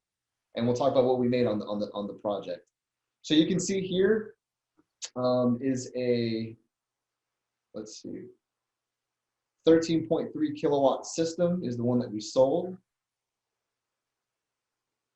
And just so people out there watching this can understand too, this is all done remotely. Like no in-house appointment has been done. Okay, we're all talking about remote. Some of them without Zoom. Some of them just a phone call. See, wow, crazy, insane. Actually, I'll tell you that of these 5, three of them were phone call. No, 2 of them. No, well, no, they're all recorded. So no, never mind. But most of these are phone call. A lot of these are a phone call. Mm-hmm. Actually, let me re-say that. So it's recorded but it's still a phone call. So I guess that's where it is. Like I'm on the phone, but I recorded it on Zoom so it could be recorded. Does that make sense? Right. Yeah. So yeah. it's still just me on the phone. Like the customer is not seeing anything. So it doesn't matter. You can do it over the phone, right? Yeah, because a lot of people are still, and part of the reason why I wanted to do this too is because there's still people out there that think, selling solar, remotely is just virtually impossible, right? So, and that's just pure proof that, it 3.6. It is possible. So here's the Lucas deal. We sold it at a 360, right? Which ultimately was final price is a 512, all in PPW. Yep. Let's see.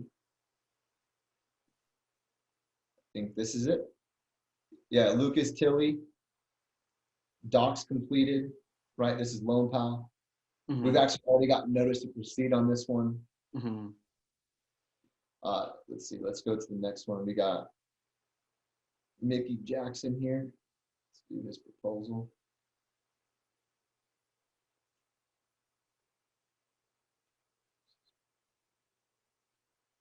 So here we got Mickey. That's crazy, man. So everything is possible. Like even if you haven't got any experience whatsoever, there's people like Kale that just have, they laid it out all out, in giving it to you on a silver platter, so you can take it pretty much. Like it's never in the history of mankind being so, making money, been so accessible. Like it's accessible for everyone, and that's again part of the reason why. But again, none of this could have happened, if there wasn't any lead gen involved. And so, well, these are all leads from from you. And just to kind of, again, show what's possible. So again, Lucas, we sold it at 3.6, 360 PPW, 13.3. Uh-huh. So, you know, I mean, with that, I mean, anybody who comes and works with me, they start off at a 250 red line. So, you know, that's $1,100 times 13.3. So you just made $14,630, you know, on this one deal. That's $14,630 on that one deal. And then we got Nikki Jackson over here. We sold this one at a 3.4. So here, remember that number. You want to write that number down? Yeah. 14,000. I'll remember it. 14,630. This is basically a 3.4. So 900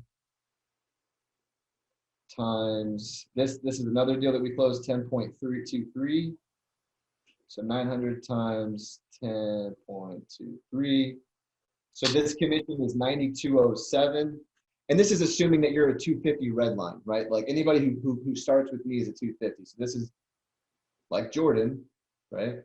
And obviously if I'm closing them, yeah, I do take for my time 50%. But so what was the other one? It was 14 plus 14. What was the other one? 14,630. Okay, so we're at $23,837 so far. Then we have Julie here, which, and we'll show you Mickey real fast. Here's Mickey Jackson, signed, docs completed. And then here we go, we got Julie. Julie is 13.53 kilowatts. Yep. And we sold this one at a 3.2. So that's 700 a kilowatt.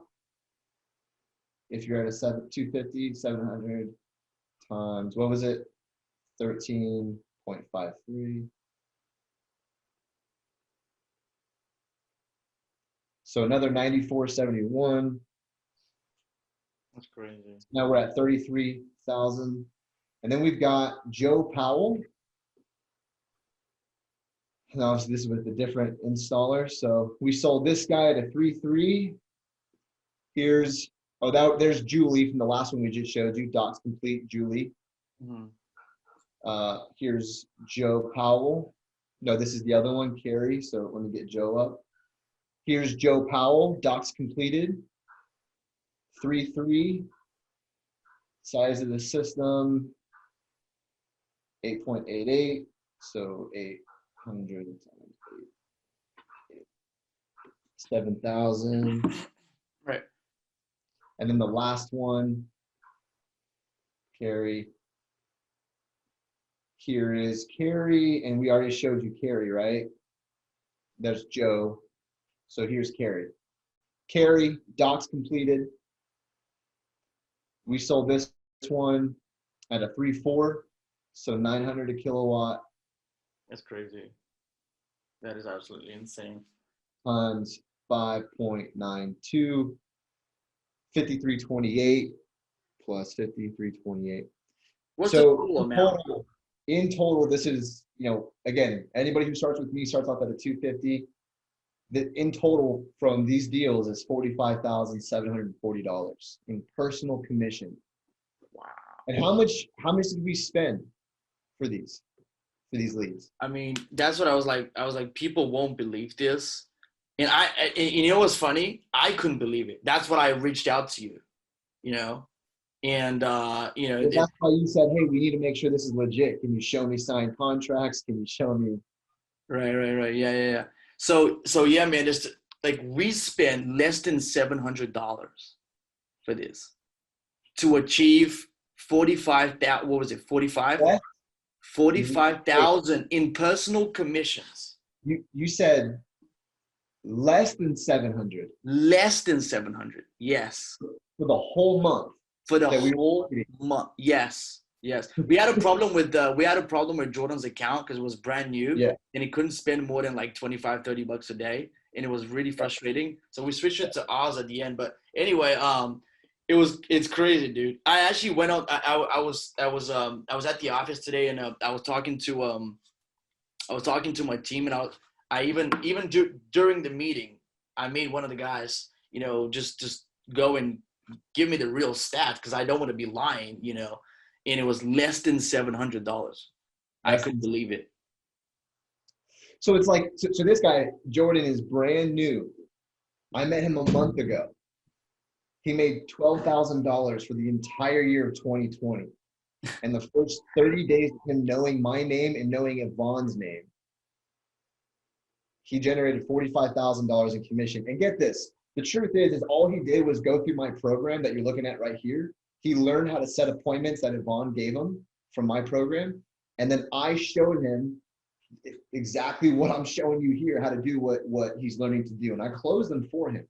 So in reality, yeah, he is going to share that with me. So he's walking away with $22,000 in commission his first month. But get this, all he did was work maybe 2 hours a week and he set appointments. Exactly. He said how many? 6 appointments and you closed 5? Appointments, I closed 5.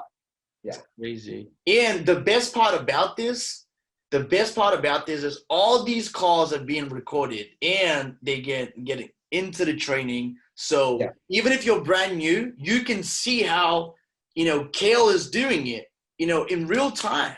And you can learn how to replicate, you know, his way. So, and I'm closing your first deals, right? Joe, I mean, 22 grand to not really do anything but observe is not a bad month for your first month. That's what solar does. That's what the opportunity is. And it should be treated as such. It should be treated as serious as this. Because when you're on your own, $45,000 a month is life changing. And just so we just so we can, if we were able to spend more money, and we are right now, but if we were able to spend more money with Jordan in the first month, he would have made more. Yep. That's what's crazy about it. Yeah. This is 5 deals, so that's 1 a week, and I did this in 2 weeks. Here's the cool thing is none of this was in person, right? This is all over the phone. So get this, I spent majority of the last month with my family. 98% of my month was with my family, enjoying life. 2% of it went to closing these deals online. So that's something to think about too. Yeah, for sure. So we're definitely going to be coming back to this, Kale, and we're going to be doing some trainings for people to obviously watch, you know, just for free out there, you know, just some tips and things that can improve someone's like ability to close. And if they want to get serious about it, you can always reach out to you. I'll have your details down below so people can actually reach out.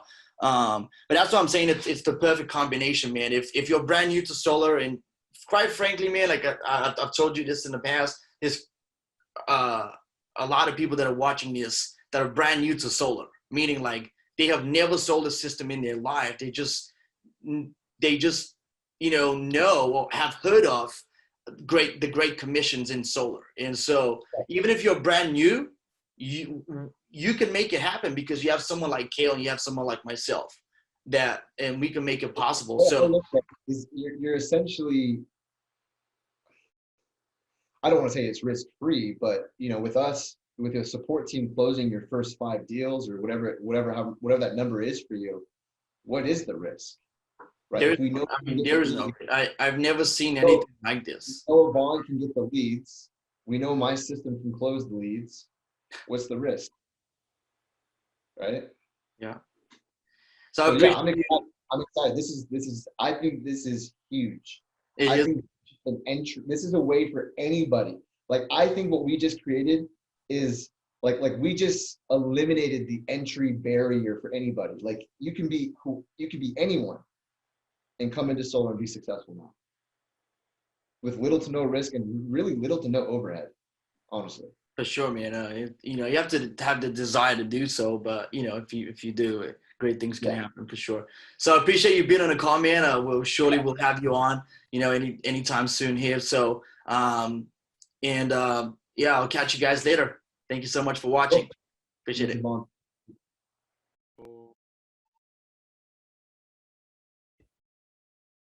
right, good stuff. So we've got the one and only Jordan Lally, ladies and gents. So basically, Jordan, I mean, Jordan has been with us for only about a month, maybe a little over a month now, coming up to his second month. And the last video I did on the channel with Kale, it's the guy that actually trained Jordan on how to close and how to set appointments in solar and how to get his career started in solar, right? But I brought on the man himself, right, today. So a lot of people think these are like fake case studies and testimonials and stuff like that, and they still, they want to know if this is real. So Jordan, can you please let people know what happened to you when you got onboarded? Yeah, so in all reality, I am still like breathtaking. So I spent less than $700 and made like over 50K or something like that in commission. It's just I don't know what the X is on that, but that's just thank you for you and your team. It's definitely unreal. I'm getting leads for like what 25, less than that, and it's just I didn't even spend the full amount, and it's just funny to me. That's crazy. Yeah. So when you got started, obviously you had, I don't think you had second thoughts about getting started, but like, what was you thinking? Hey, is this gonna work? Am I gonna be able to pull this off? Like, what were some of your thoughts that were going through your mind before you ended up, pulling the trigger? Yeah, for sure. I guess I trusted Kale, and shouts out to Kale for sure. And he knew you, and he said this is the best guy in business. And I said, okay, I'm gonna trust, and I'm gonna go out on the limb. And yeah, and no, this is 100% real. Yes, I have my nails painted. I'm Jordan Lowry. I am who I am, and this is 100% real. Made 50K, spending $600. That's insane. Thank you. But yes. Oh, good, man. So it's 100%. So if people from this video want to reach out to you and see, hey, is this actually real? Can they do that? Yeah, 100%. 100%. We can leave the informations in, and we're good. Okay, good. So, if what happened when you got onboarded, like with Kale, more specifically. So this video is going to be more towards like, people that are just getting into solar. Because I know when you started with Kale, I mean, you didn't have any experience in solar, like selling solar. You didn't know pretty much anything about it, but it's not that difficult of a walkthrough to learn how to pitch solar, right? So what happened? Like describe your first like 2 weeks of the program. For sure, yeah. So once I was onboarded with Kale, he pretty much a walkthrough with scripts and live videos, and pretty much what I did is really study.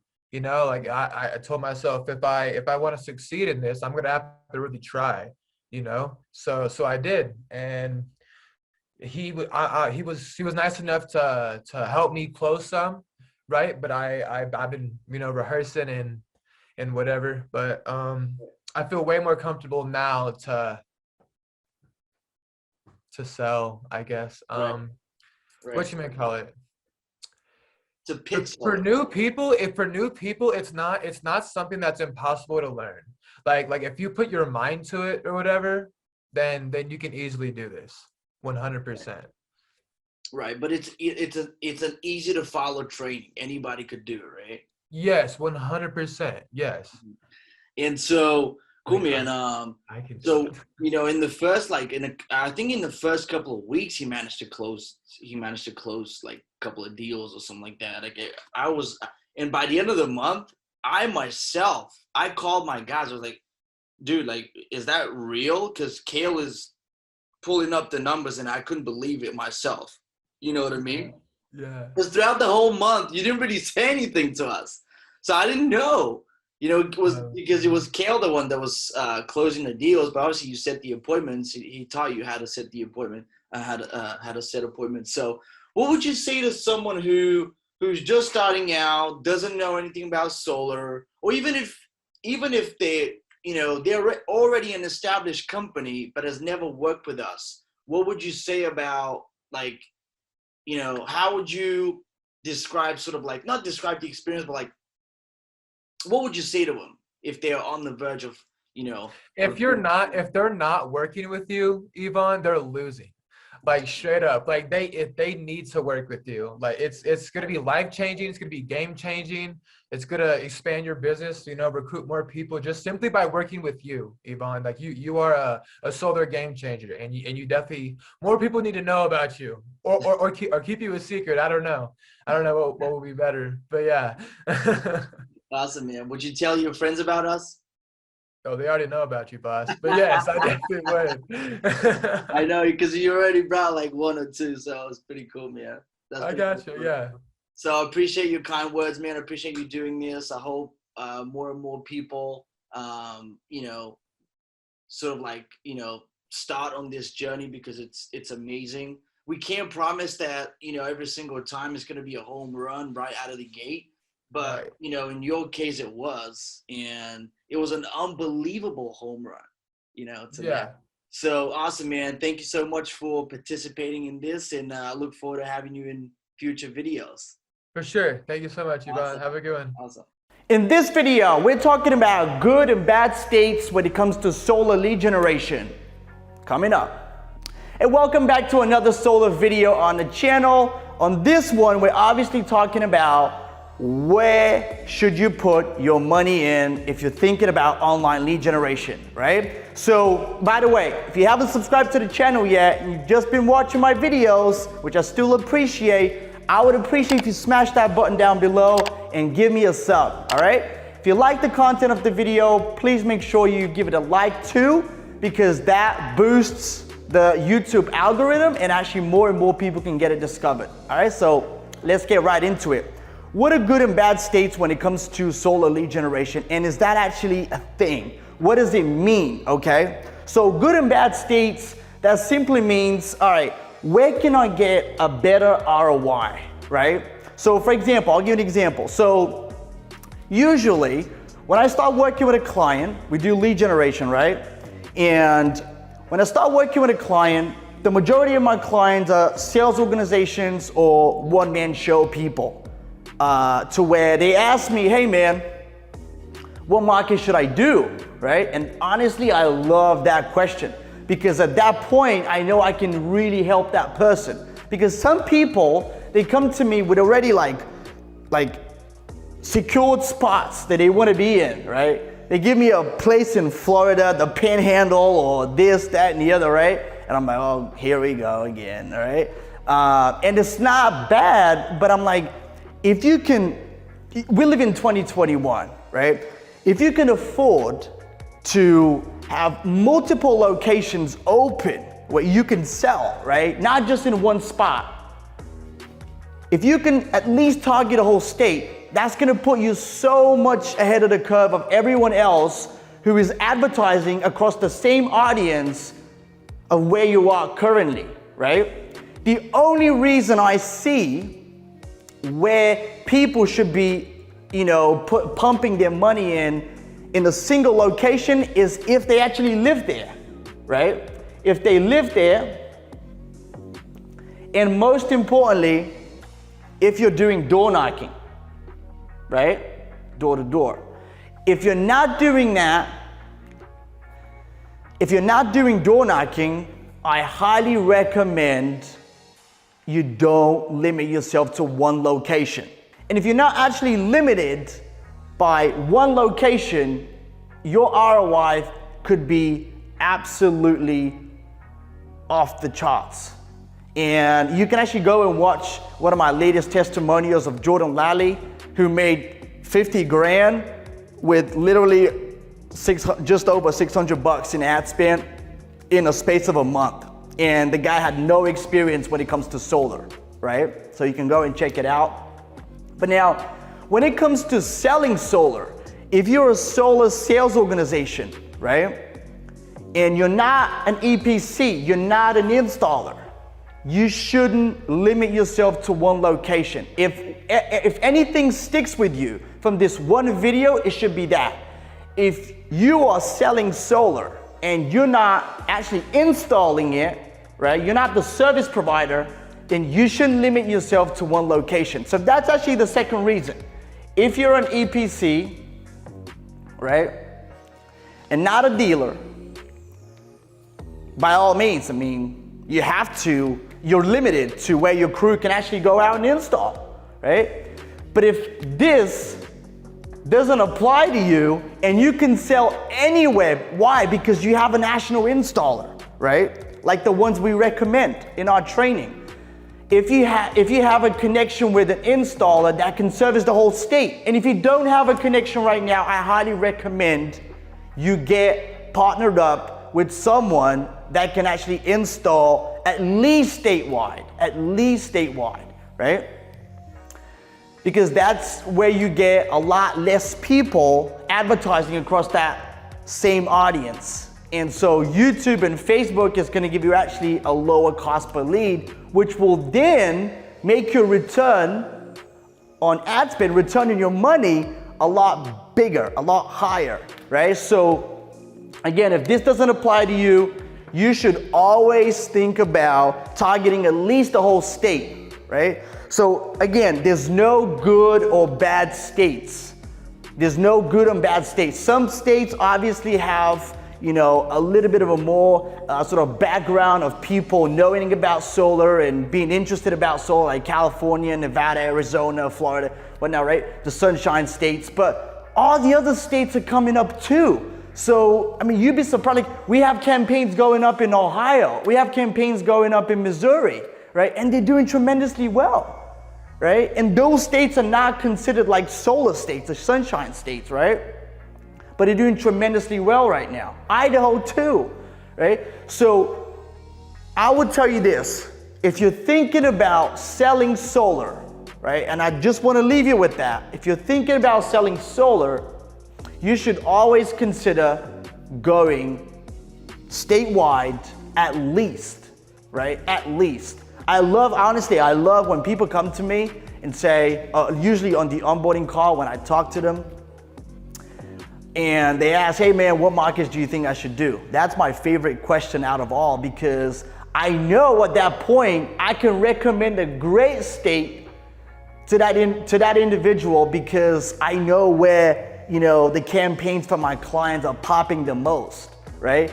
But when somebody comes in and obviously they're very limited. They're like, oh, okay, well, I just wanna have a few appointments here, you know, in like 20-mile radius. And I'm like, oh, here we go again, right? So the cost per lead, it's expected to be higher. Not always, but it's usually higher than if you go statewide. So the moral of the story is very, very simple. If you can go with a larger area, you should always do that because your CPL or your cost per lead is gonna be way cheaper. And if your cost per lead is cheaper, your cost per appointment is gonna be cheaper. And if your cost per appointment is cheap, you're gonna get a very cheap cost per acquisition of a sale. And that's what you're looking to do. You're looking to get the most out of your money spent on social media, on advertising, right? So now I'm gonna give you some good states because that's the title of the video and I didn't want to clickbait you, so I'm gonna give you some good states actually. So California's pretty good, okay? Cali's pretty good. Arizona's good. Florida's good. Idaho is very good. What else? We have Minnesota, pretty good. We have Massachusetts, pretty good. We have,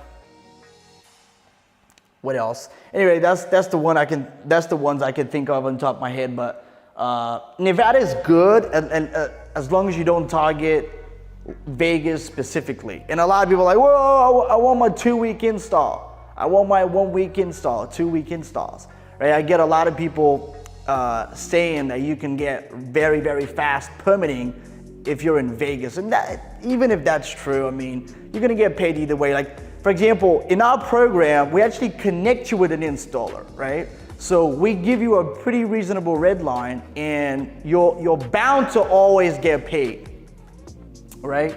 And so you know, again, if you can target the actual state, always go ahead and do that. Even if it's not one of those states that I've just listed, you're much better off if you target a bigger audience. Anyway, guys, I hope you enjoyed this video. If you did, give it a massive thumbs up. Again, if it will boost up in the YouTube algorithm, so more and more people will get to see it. I'm going to be posting more videos on the channel. And if the conversation ever comes up in the community, give me a shout out. I would very much appreciate it. And if you've been looking to grow your solar sales business, or you're just starting out in solar, please go ahead and do yourself a favor and schedule a call by clicking the link down below.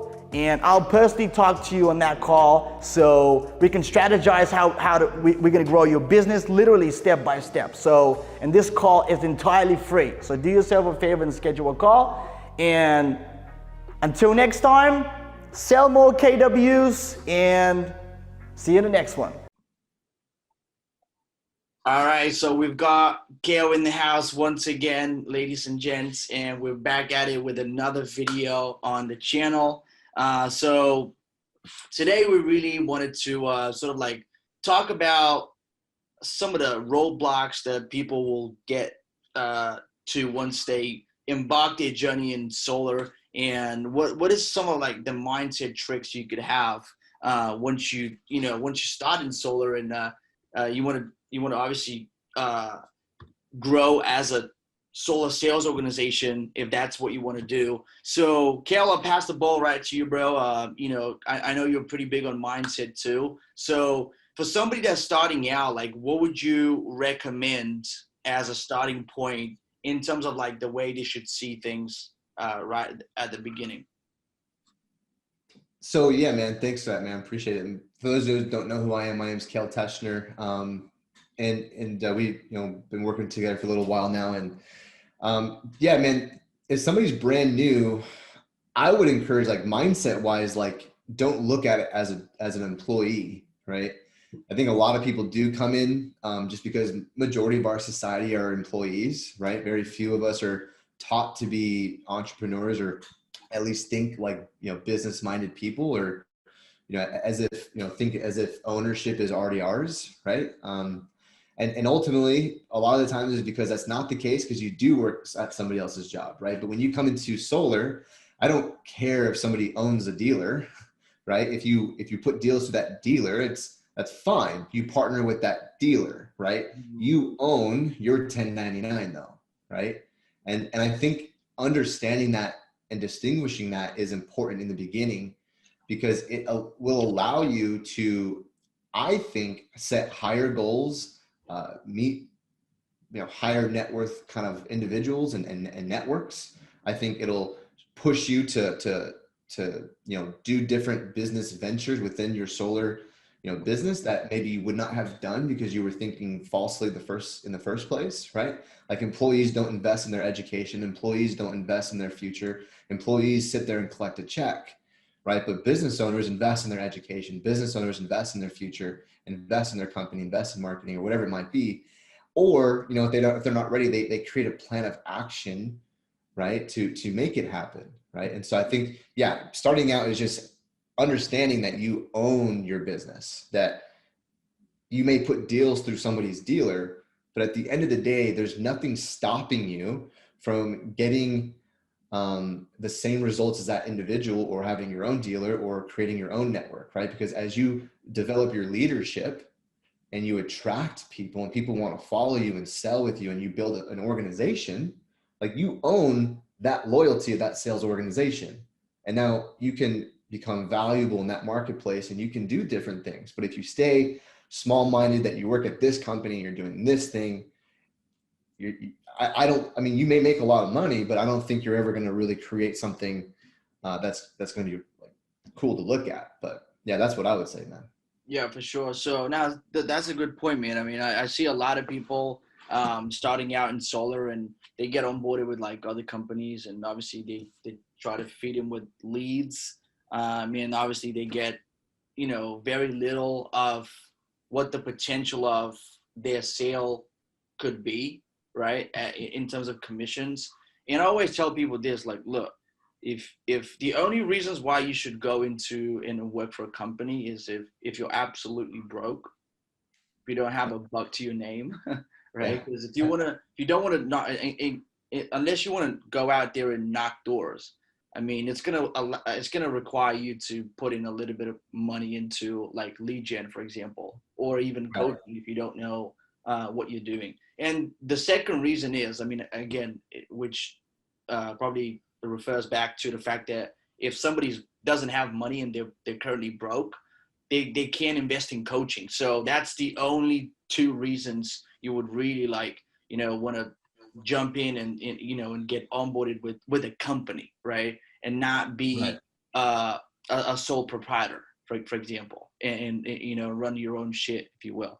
So I mean, I would say that usually when starting out, people just think that this is gonna come to fruition without them putting in the work, and it's just nothing like it. I mean, there's still, even though you get coaching, even though you get the lead gen from us, like you still need to put in an immense amount of work to make this happen, especially at the beginning when you're still learning and you'll be making mistakes, right? When you're selling over the phone or from a distance. So mindset it's extremely important, to not, and just that subtle shift in the way you see things, right? Right before we turned the recording on, like we talked about how you see the world is this everything, right? We had someone in mind. So, Yeah. and it's so true, man, because if you see the world in a negative fashion, like negative is going to continue to come your way, so. Yeah, I mean, so I was listening. Here's a really good book. It's called The Mindful Athlete by George Mumford. I would highly recommend whether you listen to it or read it, but it talks about that, what you're saying. Like, obviously it's being aware of how your thought life is. And if your thoughts are always in that negative, then that's ultimately what your outcomes are going to be, because your subconscious is striving for that. Mm-hmm. Right. But oftentimes it's funny, like it's kind of like a twisted mindset that if you focus on your breath, then you can create awareness around that. And you can begin to ask questions to change it and to fix it and to become better with it, right? In addition to that, if you focus on your breath, it's almost like you can slow down time, right? Like, I don't know if you meditate or if you do this while like walking or running, but if you focus on your breath, you get in the moment and it's almost like time slows down. But if you notice, like at the end of like those days that it seems like the day just went by fast, like, oh my gosh, I can't believe it's already the end of it's already the end of the week. Are you kidding me? Right. Problem is because you're stressed out, you're breathing super shallow, and your thoughts are you're not aware of what your thoughts are doing, and you're just autopilot through life having a war in your mind, right? And so, like, I don't know how that relates to what I guess what direction you were taking, but it's crazy how the thought life can really direct what course happens. And it's nothing about how special somebody is or what their characters are or what their skills are. It's literally like, it's about awareness and intention. Mm-hmm. And by being able to focus on that, like, you can create awareness and attention and you can funnel it, right? And it sounds kind of like it doesn't make sense until you actually start doing it. Mm-hmm. But I also want to say, dude, because you talked about like, it requires work. Like, people want things done for them right now. Oh, for yesterday. They want it done yesterday, and the leads aren't enough. The leads are never enough. The leads are never good enough quality, and the leads are, or I don't know, maybe like people are always canceling, or people like no one's sitting down. Like, I don't know what the excuse is, right? And you talk about like it requires work. Like, it's just not, you're not just going to get the first lead, set it, close it. I mean, you might. I definitely have done that multiple times with your campaigns, but like you might, right? But people forget this, right? And I think on the coin flip of that, even if you go to a company because you're dead broke, and that's a relative phrase, right? Like, what do you mean? What do you mean, right? Yeah. What do you mean? Like, it's 2021. You can't, anyways. So if that's the case, if a company is providing you leads, there's a lot of work there too that people give up on, right? Like I know, like I've got friends that have amazing training systems in their company, and I know people who go there and take it 100% for granted. And then they complain, oh, no one gave me enough coaching. Welcome to business. Get to work, right? There's a system. Follow the system. You don't need a plan action. You need to get to work, right? Best plan of action is action. And so if a company is providing you leads, you need to understand that like they're not just gonna take the guy who's the best closer in the company and give you his leads because you passed training. Right. Like, you know what I'm saying? Like the fluff might be that, hey, we'll provide you leads, marketing leads, but that comes after you've knocked some doors or you put in some value in the company, right? Like it's like that phrase, ask not what your country can do for you, ask what you can do for your country, right? Ask not what your what your solar company can do for you, ask what you can do for your solar company. Yeah. Right? If you want that life, that you see that guy in that company that has that number one lifestyle that you are chasing, well, then you need to get on that. You need to get on that, right? And so you need to become the person worthy to receive what that individual is receiving. And that ultimately comes from you doing work, right? Every single day, patting yourself on the back, showing up, right? And so it doesn't matter if you invest in your own, if you go into debt to invest in your own, or if you go to a company because you're too scared. There's work required at any stage if you want to see that level of excellence, right? Right, for sure. Just depends on how quick do you want to see it, and exactly. and Like, how much do you trust yourself? I'll give an example to one of the guys we onboarded about a month ago, Jordan Lally. We recently made a video about him, but if you want to check that video out, you can check it out if you click the link in the corner. But Jordan came in, and I'm not sure if he had any sales experience or anything. He definitely didn't have anything to do with solar, right? But he dove deep into immersed himself into the training that you already had. And he did exactly what you told him to do. And the results came shortly after. And that's the beautiful thing about it. If you just do what other people before you have already done, right? And you follow their footsteps that have laid out for you, right? On the silver platter, right? You don't have to bang your head against the wall trying to find it out for yourself, right? Waste a bunch of time, money, and you don't have to do that. Somebody has already laid it out, so you can just walk in the footsteps of somebody else that's already done it. And that's exactly what Jordan did, and that's why he crushed it. He made $50,000 in his first. Yeah, whatever. I think it was 45, whatever it was. But yeah, it's crazy. Yeah, man. It comes down to that. It's like, do you trust yourself to follow through? Yeah.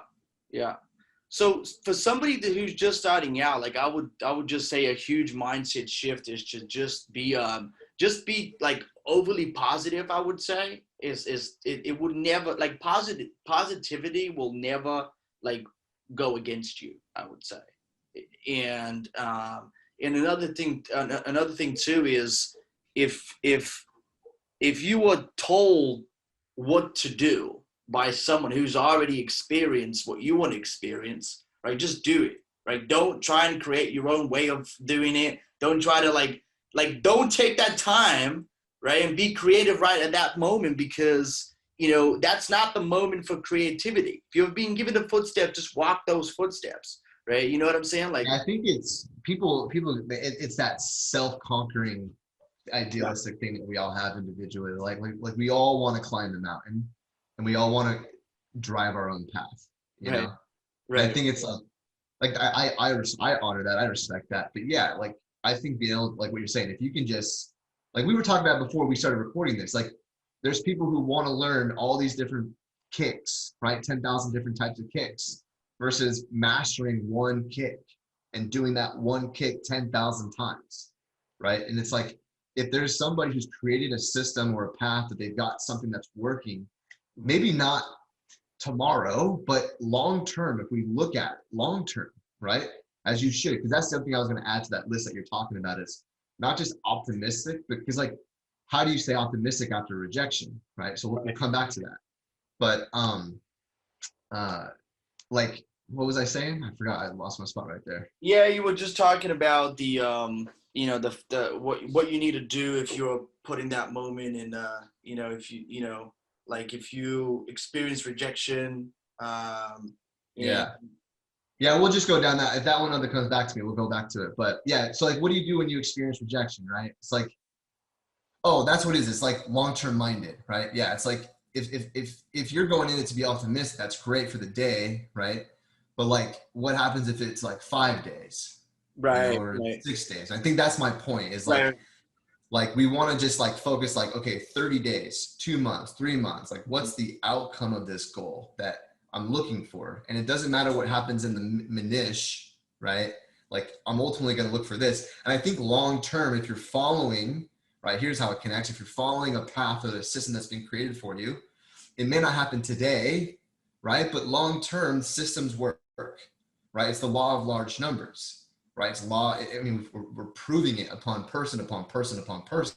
Yeah, man, it's true. And plus, like, we shouldn't forget that we're not all the same. Like, we have all different talents and capabilities. And so, like, the path that you can lay out for someone, I firmly believe that pretty much anyone can do it, right? Anyone can do it. Now, that being said, it might take someone 2 weeks. It might take someone 2 months to do the exact same thing to get to the end result. Here's a great story. Okay. Here's a great story. We've got two guys that we've worked with personally, coaching and lead gen. Both of them are named Jordan. One is Jordan Gourdet, and one's Jordan Lally, right? Oh, Jordan Gourdet, yeah. Gourdet, right? So Gourdet, he took almost 3 months to get his first sale. But that first sale was an $18,000 payday for him. Oh, wow. That one sale. Huh. Took 3 months, but to get 18 grand. Jordan Lawley saw success very immediately, but ultimately they both had the same experience. Right. Right. And so it's not just about, I do want to say that it is about being positive, but it's also like, what's the bigger picture? And what is your breaking point? Like, what's your contingency? Because that's the only thing stopping you from seeing the real results. It may not happen as fast as Jimmy, right? It may not happen as fast as Carl, but it will happen if you are faithful, if you're loyal, if you're consistent, and you do the work, and you don't complain, and you show up every single day, right? 2 great stories. 3 months, 3 weeks, right. Same outcome, same experience, same emotion, same satisfaction. But Jordan Gourdet never gave up. I mean, he just kept going. He just kept pounding. He showed up every single day. Right. Because that's what it takes, right? He never would have saw an $18,000 payday on his first deal if he never showed up, right? You know what I tell people? It's like, no, yeah, it's luck. It's luck because I showed up for 3 years and failed for 3 years, and now I'm lucky. No, I just learned some things. Maybe I grew, I matured, my leadership developed, right? And now I can be a river versus a reservoir. Yeah. You know what I tell people, man, is just not the best sale. And this is like not just from the people that you and I have like personally worked with, like together, but I'm referring to all my other clients combined, right? Like I have some big clients, I have some small guys too that are just getting started on their solar journey. But other than that, like I would just say, and I always say this, especially to new guys that want sort of like a new perspective on how to look at solar and how to like what they should expect really, once they start working with us. So, and I always say this, look, man, it's not about being the best sales guy in the room. Like it's just not. Like in fact, if you sound like a sales guy in the on the call, you're most likely going to lose the sale, right? You shouldn't sound like a sales guy. And on top of that, like back to my point, like it's not about being a best sales guy. It's about being the guy that would persevere, follow up, okay, relentlessly, call the leads as soon as they come in. Yeah. Right. Yeah. All the kind of stuff, and that eventually adds up.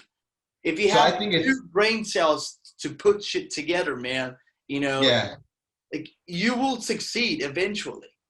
Yeah, it's gonna happen. It's gonna happen, and I think what you're saying is key, man. So, I just had a great point on that. What were you just saying again? Say that. Repeat it for me. It's not about being the best sales guy in the room. It's about, the guy that would actually persevere. Relentless follow-up and all that. So you don't need to be a professional, or you don't need to be a solar pro to be professional. right? So when a lead comes in, or if a company gives you an appointment, a professional is on it, right? A lead comes in 30 seconds to, in the first 5 minutes, I've called it twice already. Right. Like every day I'm following up with that list. Yep. Like I'm hitting that list. I'm there. And then on top of that, you said something about like not being a sale, like you shouldn't come off salesy. You should be coming off as a professional, right? Yeah. And that's a fact. And I also believe this. Everyone's going solar. Okay. In our lifetime, we're gonna see everyone be like, you look outside, you see these old nasty telephone wires. They're old, they break, like they're expensive. Everyone's going solar. So it's not even about selling anymore, right? Because when people think of selling, especially new guys, they come in from like W-2 sales jobs where they were harped on Wolf of Wall Street. Or insurance. Yeah, and they were watching Wolf of Wall Street all the whole time, and they don't realize it's like, dude, like professional sales isn't really always like that, especially not anymore, right? Especially now that doing consulting, like you know, it's not really like that. It's more on a real basis, right? And so you got these guys that come in with this like, I gotta have this mentality, and you don't. Like you're not selling. It's not features and benefits. It's not, right? Like all we're doing is we're communicating. And he or she who communicates better is going to eat. But we're not selling anything. Right. And that's why having one kick that communicates in the right rhythm with the right content in the right order, that allows you to communicate without having to sell. I close these high ticket deals and I never do a hard close. It's always would you like to do that? Yes. 80% of the time. You leave no stress, no push, no pressure. Before I even sometimes ask, I get guys saying, yep, sign me up. Because we're just communicating. We're communicating. And he or she who communicates better is going to eat very well. And that would resonate. What I'm about to say is it will resonate really well with the topic of mindset in solar and sales in general. But like I've seen you when you pitch, bro, like you have this, when you pitch solar, right? Like you have this, you exude like confidence in your product, in yourself, and in what you have, and it just comes across. And it's not what you say, it's the unspoken. Right. It's the unspoken, and right. That's because, I mean, correct me if I'm wrong, but that's because you're not afraid to lose a sale. Okay. Right. Number one, like if somebody says no, bro, that's not for me. Well, that means you just went through a pitch that is literally, because solar most of the time, it's a no-brainer for people. Dude, if they spend more than $120 a month on electricity, or even less than that, right? $100, it will make sense for them to go solar. Yeah. And that's if they look at just the monetary side of things. I mean, I know people go solar for different reasons. Adding value to their home,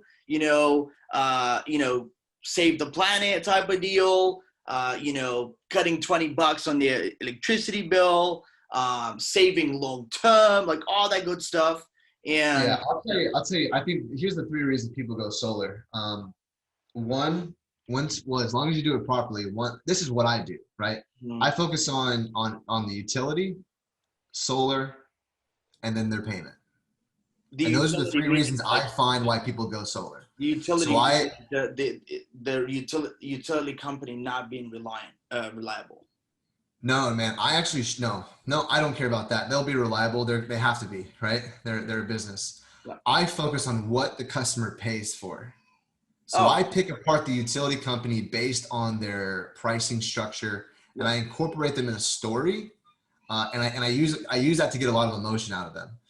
In addition, the other thing I like to do too, when I talk about solar, how it works is I focus on the utility company on all their problems, but in a way that like I'm not talking bad about them. I just involve them in a story and I let them to create their own feeling about that company while they're in this story with me, right? And then I transition to how solar is the solution, and it solves and it wipes away every single objection in their mind, right? I have like 6 different steps I go through there. But anyways, what I like to do is I like to use negative emotion though, right? Because it is a no-brainer, but you know how you make a deal sticky? You use negative emotion. You make them not want it, right? So how do I do that? So I do that talking about net metering often, right? If I'm in a market where it's still 1-to-1 ratio, then I'll create a story where we'll look at other states like Nevada, right? Where it's not a 1-to-1 ratio, right? And so let me ask you a question, Yvonne. If you go solar today and the utility company decides that they want to follow suit like Nevada did, and now all of a sudden they're going to sunset your credits downward, how does that affect you? Well, it's And I shut up and I let them sit there and think about that question. And then people get concerned. People get worried. People get like, well, I don't know. That's not going to be a good deal. I don't know if I'll do this anymore. I'm looking for that answer, right? Because then I can follow up with, well, we don't want it to affect you, right? Great. And then I can go in and talk about positive. So I hit them with hard negative. Oh my gosh, this is a bad idea. And then I come in with some positive and say, well, here's how it really works. Right? And I like to do that. I like to push people away, right? I like to, when I'm talking about the utility company or talking about maintenance and warranties, I like to use stories that would make somebody not do it. And I let them sit there. I don't just touch it and then immediately cover it. No, I let them sit there and experience it. Yeah. Yeah. And I'm not afraid to lose the sale if it goes south. It's never gone south. Right. But I'm telling you, man, I like to let people sit there in that emotion and feel like it's not a good, like, I like it because I could, like you say it's confidence. It's because I have one kick that I've done 10,000 times and I know exactly what I'm looking for. I know what the customer is going to say to me. I know what emotion I'm going to get from them. I know that if all these things along the presentation, I'm close, like I know it's going to close based on answers given and emotion received. And I like to do that. So what is something that, for example, we can leave it at that, like, you know, if somebody is closing and they feel like they're losing the sale, like what do you reckon? Like, you know, how do you think they should, not what they should say, because it's very situational, like, you know, with different customers, but like how, like, should they feel like, okay, you know, should they get worried or should they just have the abundance mindset? If they're not going to get the sale? Yeah. Like if they feel like they're not going to get just pack your bag and walk out the house. Right. Hey, you know, hey, if you got to shove this down somebody's throat, just get out the house because you got to work with them for 45 days on average. Yep. Right. I only like to work with people I like to work with. So my mentor, you know, early on that really gave me everything I have. He always taught me, they're not our customers. And so we're just looking for people who are our customers. You know? Exactly. So yeah, if you're losing the sale, they don't want it, then just get out. I've walked up, I've been on the phone doing a deal and I can tell this guy's not into it. And I've stopped and hey, do I have your attention? No, man, honestly, I'm not into this. Cool, man, let's end the call. Right. They're not my customer and I'm not going to be upset about that because there are plenty, everyone's going solar. Right. The whole country's going solar. Every state's opening up, right? We got mandates popping off because of it. Mm-hmm. He who communicates better and understands he who is not like wasting their time is going to be effective, efficient. They're going to have a great company, a huge sales organization. They're going to have amazing leaders. It's going to be a great time for them. It's going to be great, right? Right. Everyone's doing this. But don't get upset if people are giving, dude, I got people giving me a hard time in my presentation and I will go, hey, look, I totally understand where you're coming from. I'm 100% with you. I want to get you to the price as fast as possible. I really want to get you there. Here's the thing. I've been doing this a long time and I know no matter how bad you want to get to the price, it doesn't matter as much as this information I need to cover with you right here. So what I'm going to do is this, this, and this. Will you allow me to proceed or should I get up and walk away today politely? Like I will stop. Like I don't care. I'm in control. I know how to communicate. I know what rhythm to communicate.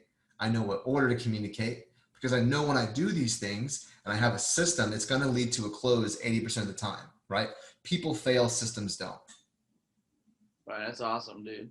That's awesome, bro. So how can people reach out to you? Well, yeah, I mean, they can reach out to me through you. My Instagram is. We'll I put your believe it's link. just. We'll put your link in the description so people can actually schedule a call with you, and you can run. Yeah, I think my Instagram is just Kale Teschner. Yeah, it's just my name, Kale Teschner. Right. Facebook is the same, I'm pretty sure. And I want to then make these calls my like link- a regular thing, and see where that leads us to. But I want to make sure that we help people along the way, and obviously that's the yeah. I hope that we covered some stuff that helps somebody out there. I feel like we covered some good stuff. Oh yeah, for sure, man. There's a lot of people that are watching these videos that are literally brand new. Some people don't even know like very little about solar, you know. So if we're gonna end it, I just want to leave off on what you were talking about earlier, is like kind of like a list of like a newer person, what they should focus on, and I just want to kind of, maybe we can give them an actual concrete list, because you already said optimism, right? I would say long term, thought, minded. So at least giving something 3 months versus giving up on it the first week. I don't know. I think those two things will push you a long way. Optimism, long-term mindset. Well, let's make it a little bit longer. I think if you can define exactly what you're looking to achieve, and not a money thing, not like a monetary value, like well, maybe if you spend it, right? But like, what kind of person are you looking to achieve? And like, also figure out what your contingencies are. But having hard work, optimism, a long-term mindset. I don't know. Would you add anything else? no, that's pretty much it, man. You summed it up pretty well. So it's everything that we talked about on the call. So so I appreciate you, bro. As always, I love having you on. And if you haven't subscribed yet to the channel, make sure you do by clicking the link down below. If you like the content of this video and you want to push it out so more and more people can actually see it, the way to do that is just to like it. All right, just hit that like button. And if the conversation ever comes up and we come up in the community, or you talk to someone of your solar friends, right? You can give us a shout out. That would be greatly appreciated. Don't hide us from other people. So that's cool. I appreciate you, bro. And for everyone else watching this, man. appreciate you Thanks, watching. guys. And I'll see you again on the next one. On this video, we're talking whether you should be a part of a solar company or an independent contractor and sell for yourself. Coming up. Hey, welcome back to another solar video on the channel. I appreciate every single one of you watching this. If you haven't subscribed, please make sure you do by smashing the button down below. And if you like the content of the video, make sure you give it a massive thumbs up so it boosts us up in the algorithm, and you actually be telling Uncle YouTube, it's actually Uncle Google, doesn't matter. You'll be telling YouTube that way, hey, give that guy a little bit of a boost. And so more and more people can actually see it. I'd highly appreciate that. So on this video is, as you can understand already from the title, is so we're gonna be talking about whether it's better to be a part of a solar company, meaning employed, right? A W-2 employee, or even if you're a 1099, or if you should actually sell for yourself, okay? And quote unquote, be your own boss, all right? In the industry. So there's no such thing as being your own boss. Everyone's your boss at some point, right? Your clients are your boss, right? Your service partner is your boss. There's no such thing as be your own boss. But what are the benefits of the two? And that's what I want to talk about. So if I draw the line in the middle here on my whiteboard, I'll pretty much give you, for example, here I'm going to put in employed. Here is pretty much independent, right? And I'm going to give you some actual reasons, or sort of like the only reasons you would want to be on either side, okay? And I'm not saying this because I'm biased or any of that. I just want to open up the eyes of a lot of people that are just getting in the industry, all right? So The first thing is employed. Let's talk about that first. All right, so when you should actually be employed, meaning like you are employed by a solar sales organization or a solar company that sells solar, right? So the first reason is if you're brand new, and get this, if you're brand new and you don't have any resources whatsoever, so meaning you don't know anything about sales, you don't know anything about solar, or you know about sales, but you don't know anything about how to sell solar. So that's when I would probably consider, work for someone, to begin with. So I would just say beginner, right? Right? If you're a beginner. Number two is if you have no resources whatsoever. If you have no resources, meaning like you're absolutely like, you're broke, okay? Meaning you cannot go out there and source your own leads. In most companies would actually give you the opportunity to close company-generated leads, okay? So that's if you're, I'll just put it down as broke, man. Honestly, like that's number two. And here, if you're a beginner, even if they're not sourcing you with leads, they will at least teach you how to go out there and door knock, right?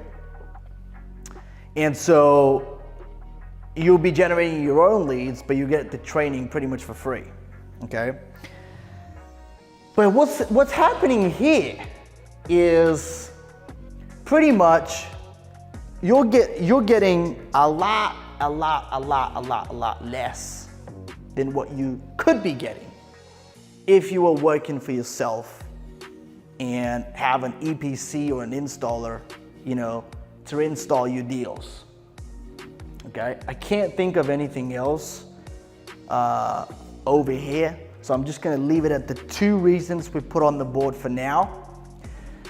Independent, let's go to independent. So for independent, why you would actually go ahead and do that? Well, most people, right, if you have at least, 3 to 4 to 5 grand, and you know nothing about solar, you can learn how to do it, okay? We actually have training that will show you how to sell deals. Like I actually have a partnership with one of my good friends, Kale, and he personally trains people, but not only that, he'll close your first 5 deals and you can shadow him and see exactly what he's doing.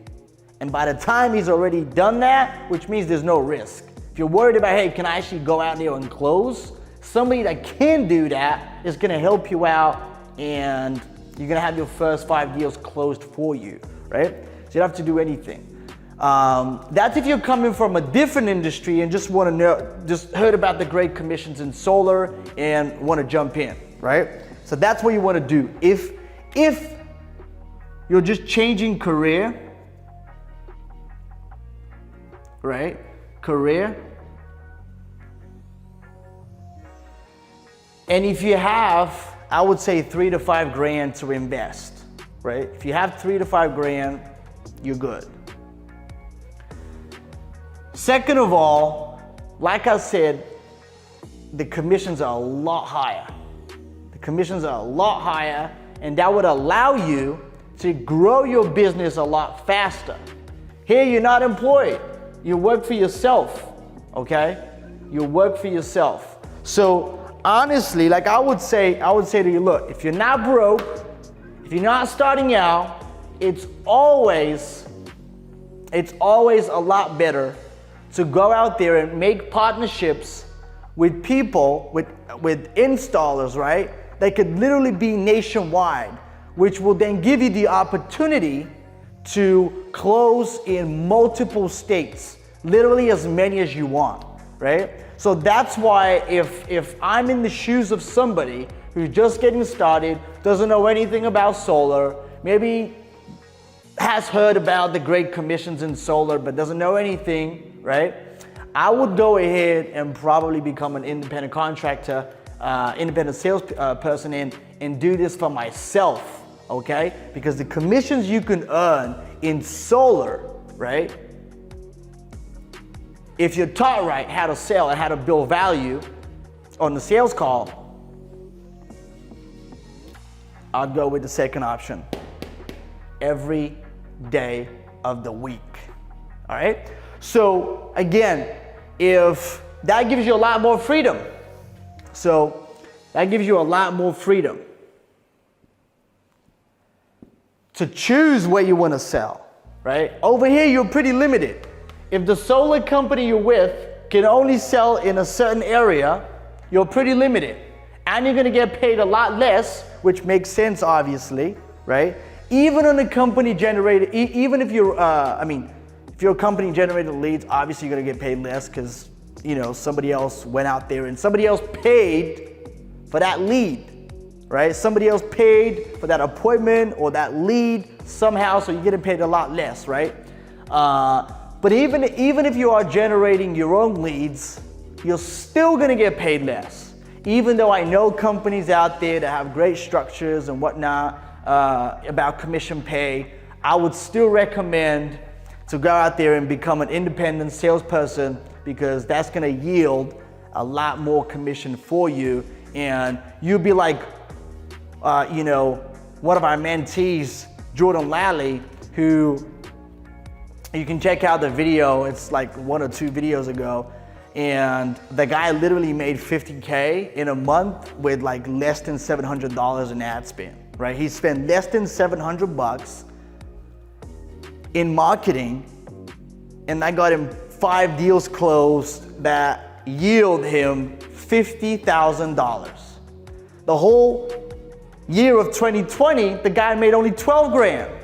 And now he's out there doing 50 grand, right? I think he's still a student. You can go and actually watch my video with Kale, and you can actually see Jordan Lally himself on a testimonial video, where he talks about his journey and what he went through. The guy was literally, he was at zero, okay? He didn't know anything about solar, right? Very little about sales. The guy started from the bottom, okay? So he got trained, he got onto the phones, we provided the leads, right? And he absolutely crushed it, right? We closed the first 5 deals for him, and he made 50 grand. If you want to watch the video, go ahead and look it up. It's pretty easy to find. But back to the video again, and I hope that makes sense. I didn't want it to make it into a long and drawn out video because it doesn't need to be. The point is very clear. Unless you are beginning, know very little about solar, and most importantly, you don't have money to invest in marketing, you should do number 1, right? You should do number 1. If you're not sure, you should always go with number 1. But if you have the money, if you have the resources to invest, I would always go with being an independent salesperson, all right? Work for yourself, all right? Take the bull by the horns, right? Like people want to say. So, because it's easy. If you're an independent contractor, you can choose where you want to sell. You can choose where you want to sell, what state. You come to us, you're like, hey man, just recommend me a good state. Where should I put my money in? I'm like, well, I love it. You should put your money in so and so, right? And then you start selling pretty much, in less than 3 to 4 days, which is crazy. It's mind-boggling. And you're not confined to your location. You can be anywhere, in any state, and still do tremendously well. Like for example, Jordan Lally, I'm giving an example with, I'm giving a lot of examples with Jordan because he's one of our most recent testimonials, and I love it, man. It's just so cool. The guy knew nothing, and I think he was from Colorado, and he ended up closing like 5 deals, and 3 of them weren't even in his state. He closed deals in Idaho, I believe, right? So just crazy. You don't have to be in the same state in order to sell solar. You can be anywhere, all right? So get that right into your head. So, all right. That's that. Again, I don't want to make it into a long and drawn out video. Hope you enjoyed this video. If you did, give me a massive thumbs up or a little thumbs up, right? And if the conversation ever comes up and people ask, hey, where are you getting the good, right? Just give me a shout out and point people to our channel so they can actually get the same information you're getting. And if you haven't subscribed yet to the channel, make sure you do by smashing the button down below. And if you want to grow your solar business, or you're just starting out like Jordan Lally, who made $50,000 in a month with no sales experience or solar experience whatsoever, right? Do yourself a favor and schedule a call by clicking the link down below. I will personally be on the call, so I look forward to it. To everyone else, hope you enjoyed this video. Thank you for watching, and I'll see you again on the next one. Right. All right. So we're back at it with another video with the one and only Kale Teschner. Thank you so much for joining us once again, and thank you so much for being here, Kale, as well. And if you haven't subscribed yet to the channel, make sure you do by clicking the button down below. And if you like the content of this video, make sure you give us a thumbs up so more and more people can actually see it. All right. So the purpose of these videos that we're going to started doing with Gail is really and truly to shed a light on the solar sales community, because there's a lot of people that are just starting out, especially people watching this, watching my channel. I've come to find out about 85 to 95% are literally brand new. They're literally, coming from another industry into solar. And I believe more and more people are going to make the switch to obviously start selling solar, because solar is a gold mine. Well, it's a wave. Yeah, it's the next gold rush. It is a gold rush, man. And if you haven't realized that yet, I mean, you're just in the wrong, you're just in the wrong room of people for sure. But if you are here, I mean, you should pat yourself on the back, because you're already one step ahead. So, Gail, what I want to get out from you, bro, because you're the sales pro, and a lot of our clients are having success with your teachings and with your training, and they can see now that you are the real deal. We're gonna get into detail. We actually have calls booked with Justin and with Yuri as well. Yeah, for tomorrow. So that's pretty cool. I'm pretty excited about that, because you just closed your first deals. And within like a week of working with you, I think. First deals are, and we've got like between the two, and we still have like 6 more deals each throughout the week. It's just Wednesday. Yeah, exactly. So what I want to ask you first, man, is how do you prep yourself before the sales call? Like, what is your sort of like, do you have like a mindset talk before you get into it? Like, what do you do? Like, what's your sort of like preparation before the sales call? In the beginning, it was nervous, and I honestly just prayed.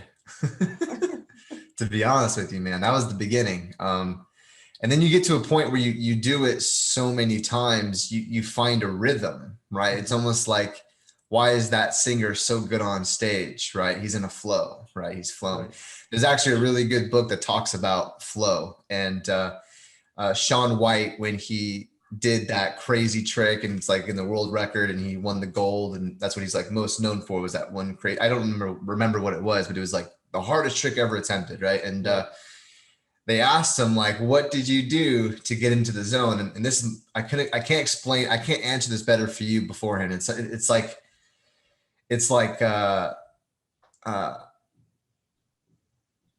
you have no it's almost like you have no control and you don't care. Like, you kind of just let go and you just don't care, right? And that's kind of what you ramp yourself up to. And you got to maybe do some breathing practices, right? Like kind of get your breath right, because you don't want to be nervous on that. You can do stuff like that, like breath practices and stuff. But honestly, man, getting ready for that appointment, I think for me, it was just praying in the beginning and then building a skill set around it. And then I was able to just flow to now where I can almost do this on autopilot, and I'll catch myself almost like I predict what my customer is going to say to me every single time. And I almost jump the gun because it's just so ingrained and I just so flow with it. But that comes with, you got people who are practicing 10,000 kicks, right? They're looking for all these different sales pitches. They're joining universities because they have access to millions of pitches or whatever it is, and that's all good and dandy. And it's good to have technique and it's good to have tools in your tool belt. But if you've got one kick that works and you can predict people with it, man. And so you just kind of have to build a flow. But in the beginning, I think it's just, you're not in control of anything and who cares, and just have that confidence. Right. So, and another thing I get a lot from people too is once they get on the call, those are usually people that have already sold in the home for some time, and they're trying to make the switch to selling from a distance, because that's what you're doing, right? I mean, if anyone doesn't know, yeah, man, I went, all last year I did everything in the home in person, and then as of 2021, I honestly just out of kind of, not that I planned on it to happen, but it just kind of transitioned into all virtual, where eventually it was all Zoom, and now everything I'm closing is all over the phone. Just not even using Zoom anymore, like just keeping it simple, just over the phone.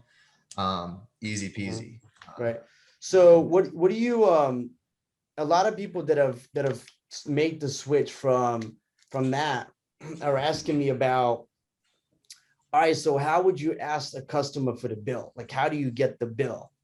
So you can see what system size they need. I think people put, and this might flip things upside down. Okay, so literally, I think people, they get a lead, they call the lead, and they communicate with that lead, and then they try to get the bill, and they can't get the bill. And so they almost like treat that lead as if it's not going to go anywhere. Who cares? Okay, who cares? You'll get the bill if they want to go solar. All right, so get the appointment booked and get on the phone with them, right? And then in your first 10 minutes, you're going to structure your call, right? You're going to structure your first 10 minutes to really dig out everything that they want, flush out all their concerns and everything that would stop them from moving forward. And then just do a reverse question and ask them if, as long as you keep them from what's bad and you give them what's good, would that help them? Great. And so before we move forward, this is what we got to do. And we can just get the bill at that point. But now you've got their permission, right? Like you asked, would this help you? And they said, yes, cool. Yeah. So we got to do this. Okay. Right. Right. The other trick you can do, and actually, no, I'll save that for those who come into my course. So I'll save that little trick. That's, well, one I'll keep closer, but that's what you'll do is you get their permission by structuring your first 10 minutes of the phone call. And you do that whether you have the bill or not, because that first 10 minutes is going to really is what, if you get a yes there, you have an 80% chance of walking away with a deal that day. Mm-hmm. One call, one close, right? I hear a lot of people, especially over Zoom, they do this whole, let me do this intro call, and then I'm going to collect the bill, and then I'm going to call you back to close. Like, no. Let's just do it all in one call. They're already on the phone. I closed a dude yesterday. He's at work, and I'm like, he basically tells me, like, I got 10 minutes. Perfect, man. That's all the time we need. Hour and a half later, we're signing documents. They will make time. He left work, went home, grabbed his bill, took a picture of it, sent it over to me. Like they will make time for what they want to do. And if you communicate this effectively, if you communicate this opportunity effectively, they will get off their butt and they will make things happen to get this deal done. Most of the time, that first 10 minutes structures it, man. That first 10 minutes doing that structures everything for you.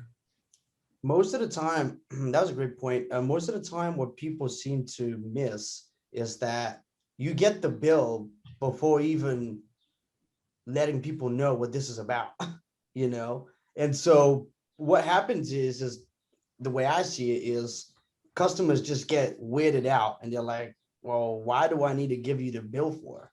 Because a lot of people don't understand, a lot of salespeople don't understand that getting a bill from someone could be a big deal.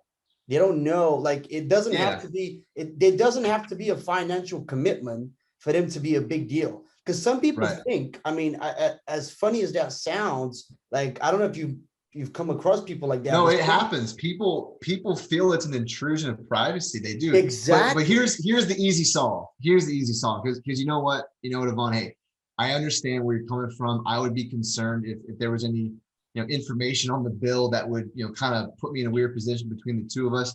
Thankfully, there's not. And the worst thing that I could do for you, Yvonne, is just pay your bill for you. And I promise you, I don't plan on doing that. And that solves it, right? Because that's the truth, right? There's nothing really wrong with it. The worst I can do is pay it. I'm not going to pay it. So send it on over. And that's how you kind of get past that. But I think people get stopped, like what you're saying. And I don't think the bill is that big of a deal. If you can get them on the call, the sales call, and you can structure it, they will move their butt and get to work for you. They will. Because on the sales call, I mean, you don't just need the bill. Sometimes you need a picture of the roof or the main panel outside, right? And so I mean, I don't know how other people do it, but for me, I use an engineering team. Like I don't even design my own stuff. I engineers design it. That way I'm not wrong. It's always correct. I don't want things to change throughout the process. I want it to be real and good, right? I want it to be quality. I don't want callbacks in the future. I don't want headaches. So I use a engineering, team. They design it, and then boom. So yeah, it's great. Yeah, that's awesome. That's awesome. So yeah, man. I mean, because the bill. I mean, we just got over the bill, and it is a big issue for a lot of people that don't know how to handle it. And it's not. Yeah, I honestly I teach people in my course, say, hey, just let it slide. Like, let's just get on the call. Yeah. I promise you, once we're done having a conversation, they will do whatever I want. They will send me pictures of their social security if I need to for loan stipulations. And they only ever had a phone call with me. Yep. Again, it's just all about structuring it and communicating it in the right order, in the right way. And you find a rhythm, man. I'm telling you, if you listen to because you've got to log in. So if you watch my close videos, you'll hear me, man. I'm practically singing to these people. Yep. You find a rhythm when you find it, when you find that kick, and you find a rhythm. And so I tell people, hey, just let the bill, get it if you can, bring it up, but it's not the end of the world. The best thing get on the about sales call, structure your first 10 minutes, and then they'll do whatever you want. Yeah. I think the best thing about your training, I would say, is the best thing about your training is, the sales call recordings, where you not just the sales calls, man, but really like it really gives people perspective that every sales call is the same. Like it doesn't matter who you talk to, it ends up being the same, because you're the salesperson, so you should be in control of that call, right? If they start to take control over the call, then you most likely lose it. Yeah. You know what I love, man, is that with that mentality, I can go into every call and it's like either you're my customer or you're not, right? But I am in control of that. And if you try to take me off the path, I'll be the one that hangs up, not you, right? Like, it's just, it's freeing to know that I'll never be told no. Mm-hmm. Right. There is no rejection when you have that mentality, because 80% of people will say yes. And then the other 20%, 10 will be fail credit. And the other 10 will be, they were just trying to flex in the first place. And you probably, I actually have a recording of a guy that we sat down with I believe it was Yuri recently. And Yuri booked a call and the guy just wanted to flex, like how much money he had, like really talking about how he's going to pay cash for a solar system, because why would he get a payment? He can afford his $400 a month bill because he's doing so good. And I said, well, listen, sir, if you've got that kind of liquidity, why wouldn't you put that money into a higher performing fund, Exactly. take the 1.49% interest on the loan and lower your monthly payment and make more. Like what are you talking about, bro? And he's like, you got me. You're right. And then we got off the phone call. Like, just wanted to flex. And like, that's the 10% of people that you're going to like, especially if you've got a system and you don't let anybody shake your tree and you stick to your system. Like if you've got a process and you know that process works, you don't go away from the process. Even if somebody gives you flack because I've heard it before, I don't care. You haven't heard it from me, sir. Right. So sit down and give me your attention so I can get through this. Because I want to get to the numbers as quick as possible. But for me to do that, I need to do this. And you need to listen. Right. So please give me your attention. Do I have your attention? and you know what I'm saying? Yeah. Usually sales call, I mean, I don't know what you think of it, but solar sales is relatively when done right and when the right customer, when you're talking to the right customer, it's not a hard sale, right? It's super like, easy. Yeah, Super that's easy. what's weird about No it. pressure. You make so much money and it doesn't have to be hard. Like you have to put in the hours and the follow-up, because sometimes it doesn't. I don't know about you, but for a lot of people it doesn't happen on the first touch. So maybe it takes like a couple. No, I close. I mean, if I don't close on the first deal, chances are, I mean, actually lately up in like Colorado and Idaho, people seem to follow through on their word. But yeah. No, I close like 90% of my deals are all one touch close. 98% of my deals are one touch close. 98. Yeah, 98%. I literally have like 2% that will call me back a week later to sign up. Right. Okay. Yeah, literally 98% of all my deals, and it's all recorded right there in the course. Like I literally recorded all the way up until they sign You documents. keep on uploading these. Why not?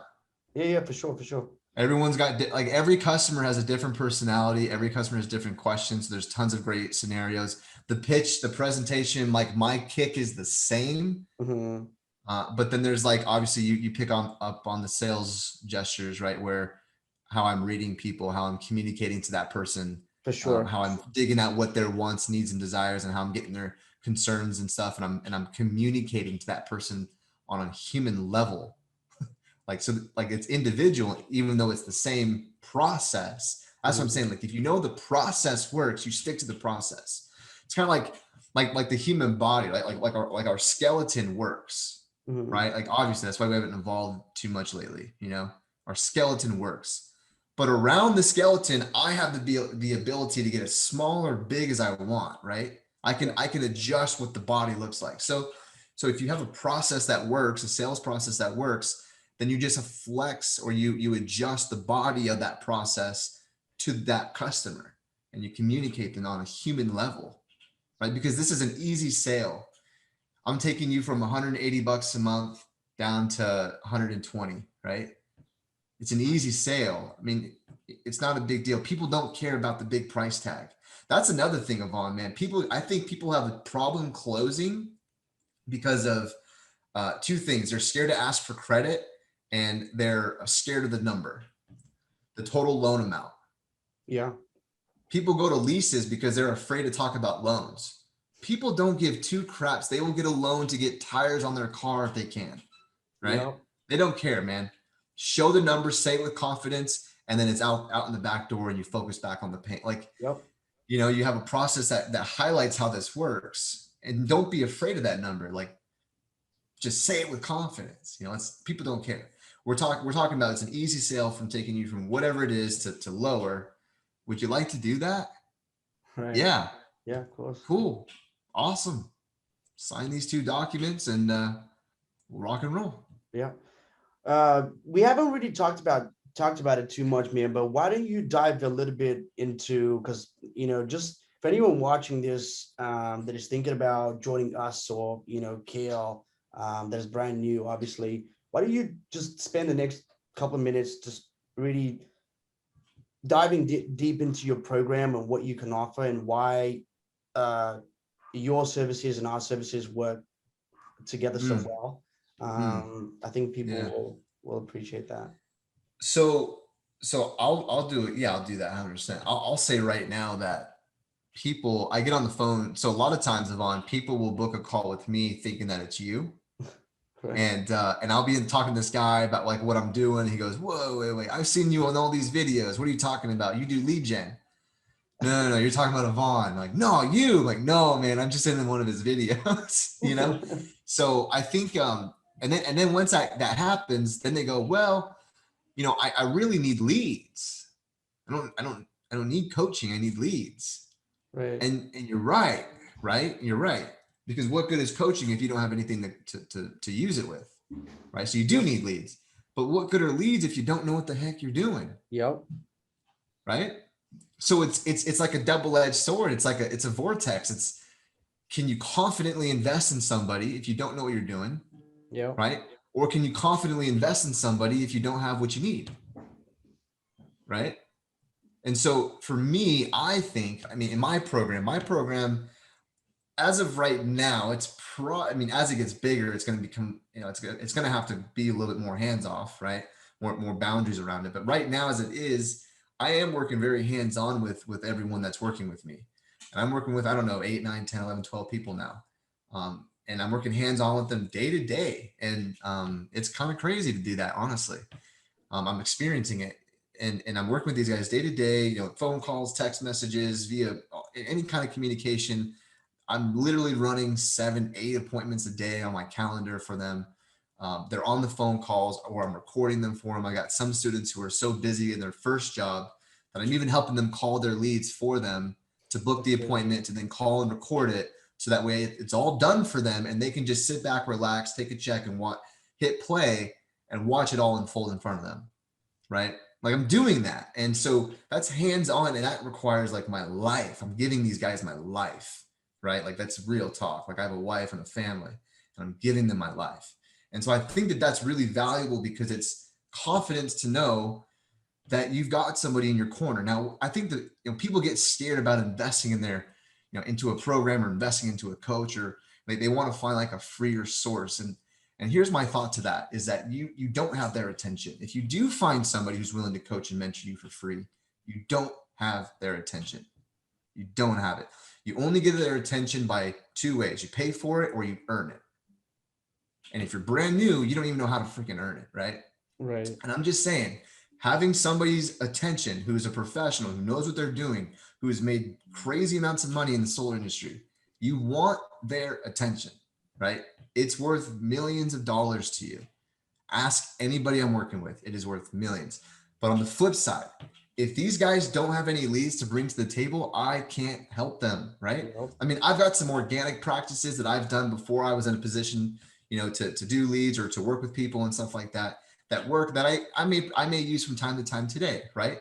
And they work, but they're slow, right? And I don't think people want to wait 6 months to make the kind of money we're talking about if you don't have to, right? But if you become like resourceful, even if you don't have the actual funds, there's ways to get funds to become resourceful in your life, right? All this, I mean, depending on how you're structured, it's all going to be a write-off in one way or another. It's all business expenses, right? So you can use that, right? I mean, or you can not, right? I don't know. It just depends on how your CPA works your stuff out, right? But for me, so it still benefits me to lose, right? Because I can learn, but you won't lose when you have success. So for me, if you have nothing to bring to the table, there's not speed there, right? And so Yvonne, what you bring to the table is speed, right? I mean, we got guys who set up a week ago who now already have 8 appointments in 1 week booked on the calendar for close deals. That's utilizing my system and training to set that appointment. So these guys are like, we're having like an 80% sit rate right now. Wow. Like people are sitting down. People are lit on these appointments are being booked a week out. Normally it's 24 to 48 hours, right? Like we're having good results with the leads coming in, with the appointments that are being booked versus how many are actually sitting down and you know, working with us, right?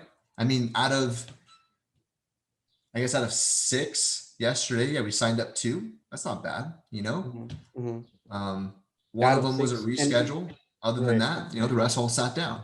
So right. You know, we had some credit fails, that happens, but boom, you know. So I don't know. We're just seeing good results. So the leads bring speed, right? The leads bring speed. So for me, my mindset is like, if you've got a guaranteed way to get some speedy leads coming in, and then you don't even have to worry about closing them. You just need to sit back, relax, and watch and learn and train and coach, right? Because that's where people fail, man. They sign up and they don't talk to me. I gave you my time. What are you doing? Right. Right? Why are you afraid to win? Why are you afraid of success? Reach out to people who will help you win and you'll be successful. I don't think I mean, I people sat there a long understand. time. I was afraid to do it. Yeah. Right. But you got to step up sometimes and launch, right? Fly, birdie, fly, right? I don't think people really understand like how hands-on you actually are with people. Like for right now. For right now. For right now. It's Because it's not getting going to be crazy, like that. man. I mean, realistically, bro, you know this and I know this. It's not feasible to do the things you do at scale, but we're just starting out, and doing what you're doing. It's not going to be feasible, but people that join you right now, they're going to benefit tremendously.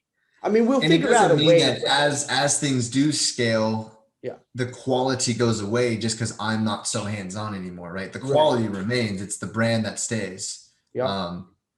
But you're right. Everything you're saying is correct. No, we'll figure out a way to keep the quality at a very, very high standard. But it's very different when people have and it's a pretty hands-on experience.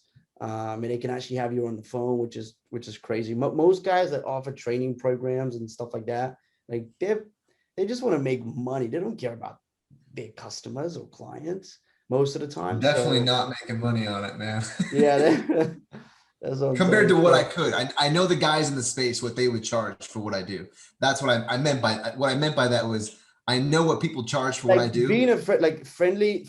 I'm going to reveal this to people. Like and look, usually when I have a conversation with somebody about your training, and when it comes up in the conversation, I always say that, and I've said it to you as well. Like for what you charge way less than you should be charging people, because it is truly life changing. Like I'm not joking. I'm not just like trying to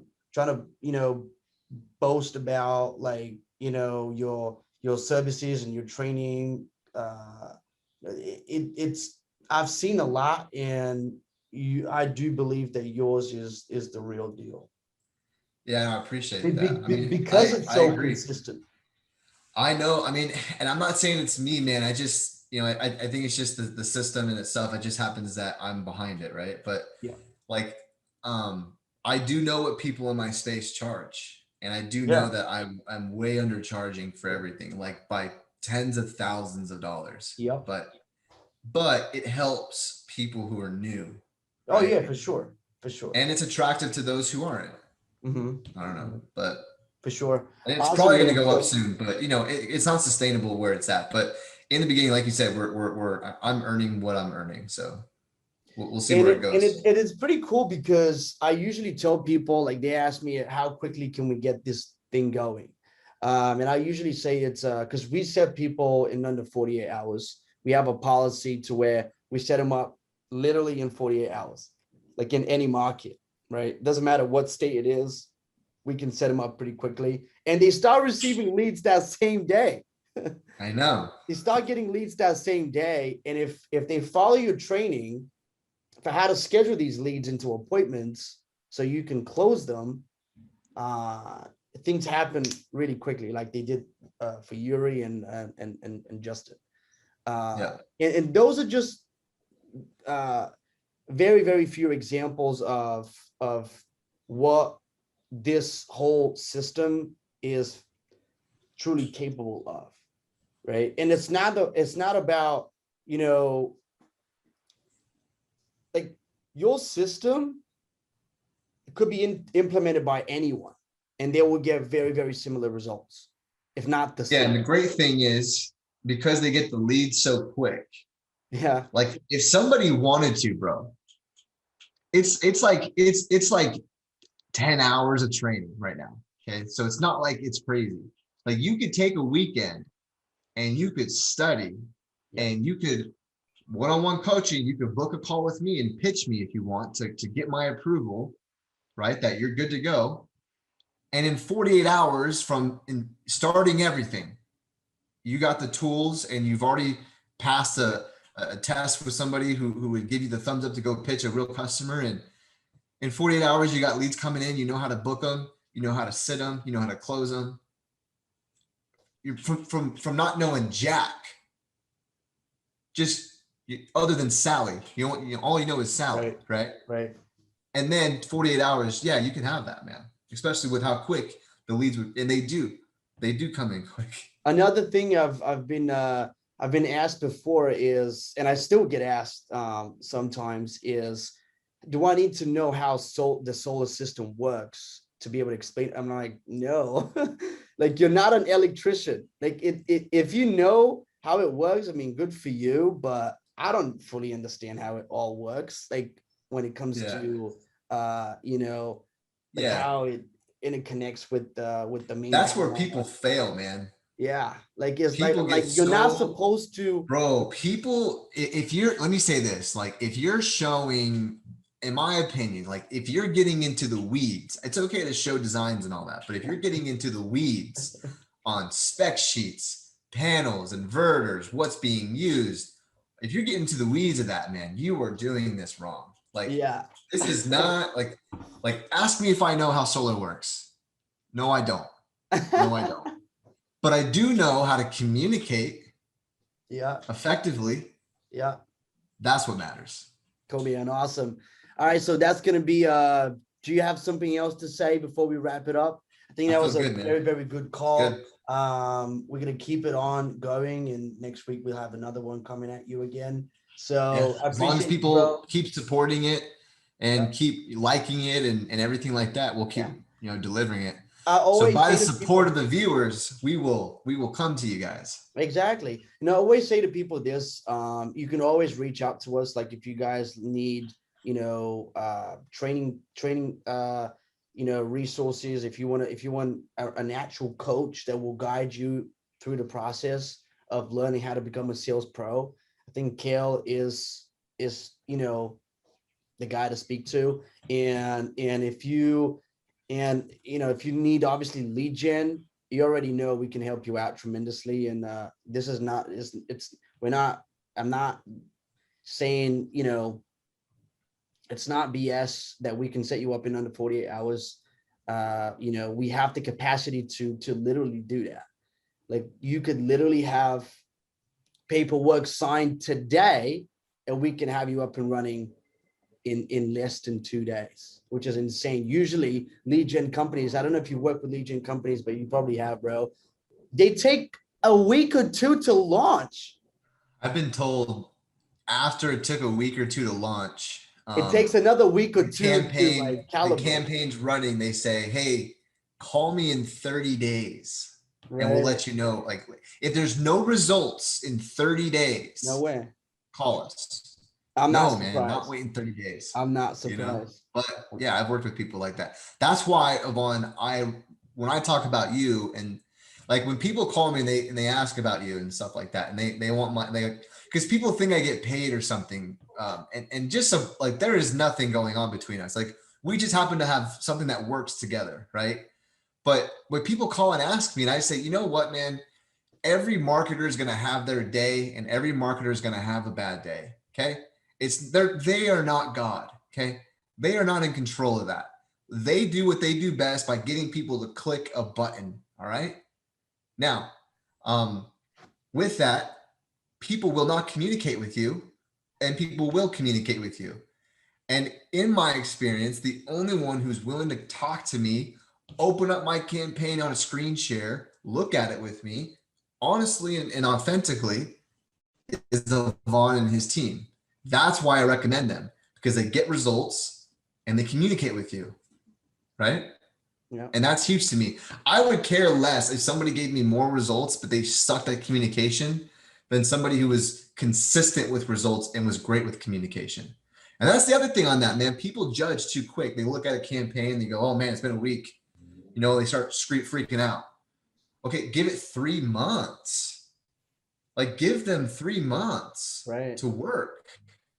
People want to cut the cord so quick, you know? Yeah, for sure. So anyway, But anyways, sorry to go off on that, but I think that should be good, man. It's all good. It's all good information so that people can benefit from, you know, as they're trying to make a decision whether or not to work with us or you. So if you enjoyed the content of the video, I don't want to keep reminding you, but I will. Give it a like, give it a thumbs up, so the YouTube algorithm can actually boost us and we can get more views.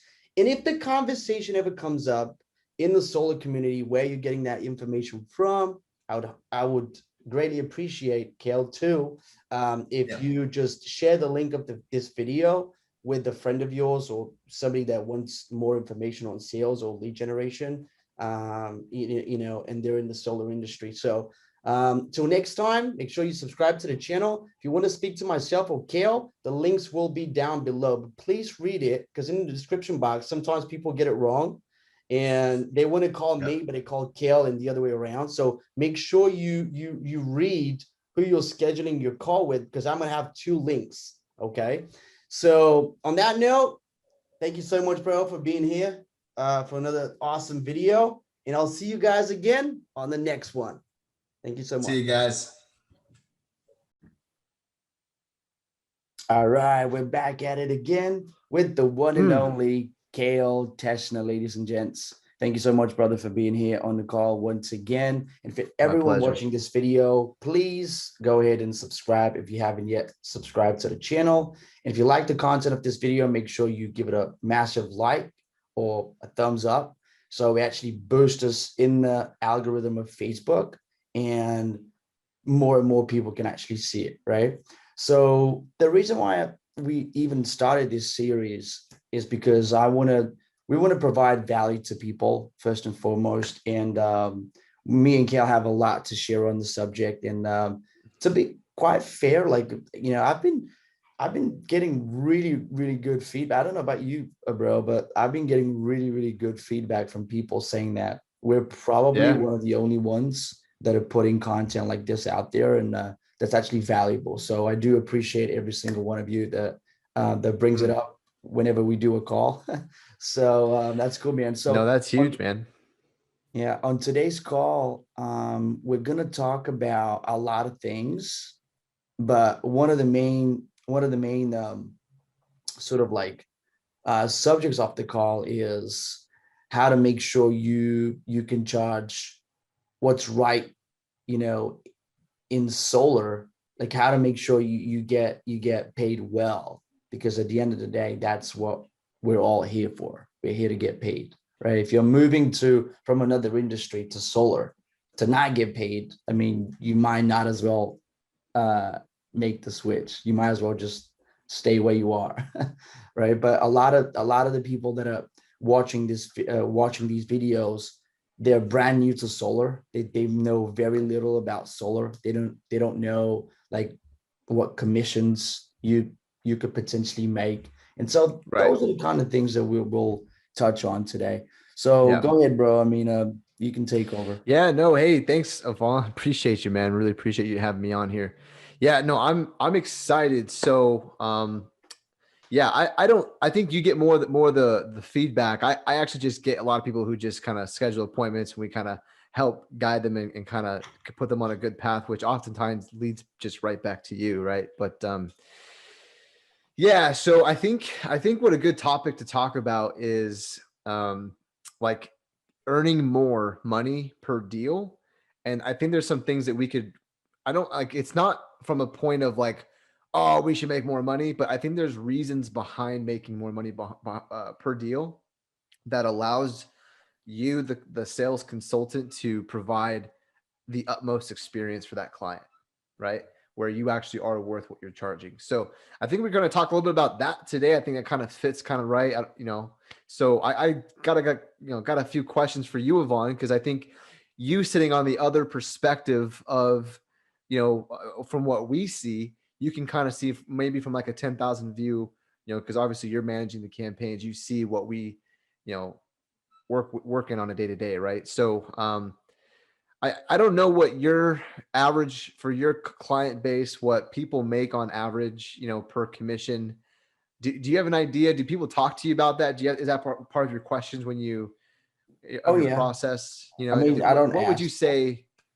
Got it. Yeah. Okay. What would you say though? Like people who talk to you about that, what's the average deal and how do you feel about, how do they feel about it? And then how do you feel about what they're making? Yeah. Well, I don't ask. I don't ask what they make all the time, but I do ask that question. Sure. It's anywhere between 2 to 4 grand. 2 to 4 grand. Yeah, two to Yeah. four grand. I mean, sometimes obviously you make more, but it's not about like when you close a big deal, like a big size system. It's about your average commission Yeah. per deal, And that's a right? lot of So money though. Two to 4 grand is a lot of money. Like it it is. is. No, it is. It is a lot of money. It is a lot of money. The thing is, you probably close a deal in what, 30 minutes, 30, 45 Yeah. minutes, something like 45 that. minutes. Yeah. It depends on how long that takes them to sign docs. Yeah. Right. If they're older. Like, yeah, it might take him a little bit longer, but yeah, I mean, it's 2 to 4 grand is still a good pay for sure. But it's just, I don't know. You might debate me on this, but it's just, I have a thing where it's like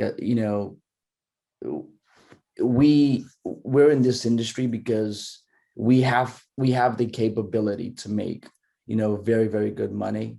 And I'm not saying 2 to 4 grand on a deal it's bad money. That's not what I'm saying. But like I would say probably like 4 to 5 grand should be really your starting point Right. on a deal, right? You should not make on the like let's not say 5 grand, let's say 4 grand, but you should not make under 4 grand. Like if you're making under 4 grand on a deal, for me, I feel like you're doing something wrong. You haven't been taught the right way to sell solar, build value, and all that kind of stuff. You probably touch on in a minute, but you're just doing something wrong, or you haven't. I mean, again, go back to what you know about how to present and sell, solar. Like you're just missing on something, on a secret ingredient.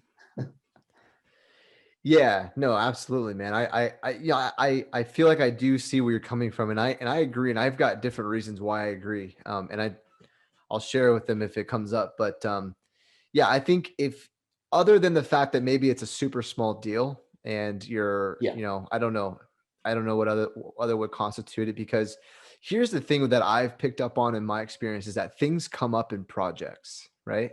Right. And so the last thing that Adders. yeah, whatever it is, right? Whatever comes up. And the last thing that I want to do is have a customer re-sign documents, right? Like I want the experience for my customer to be seamless. I want them to make one decision, sign documents one time. And so I agree that making less than 4K, it makes it really hard to honor promises and honor commitments and honor integrity and honor follow through.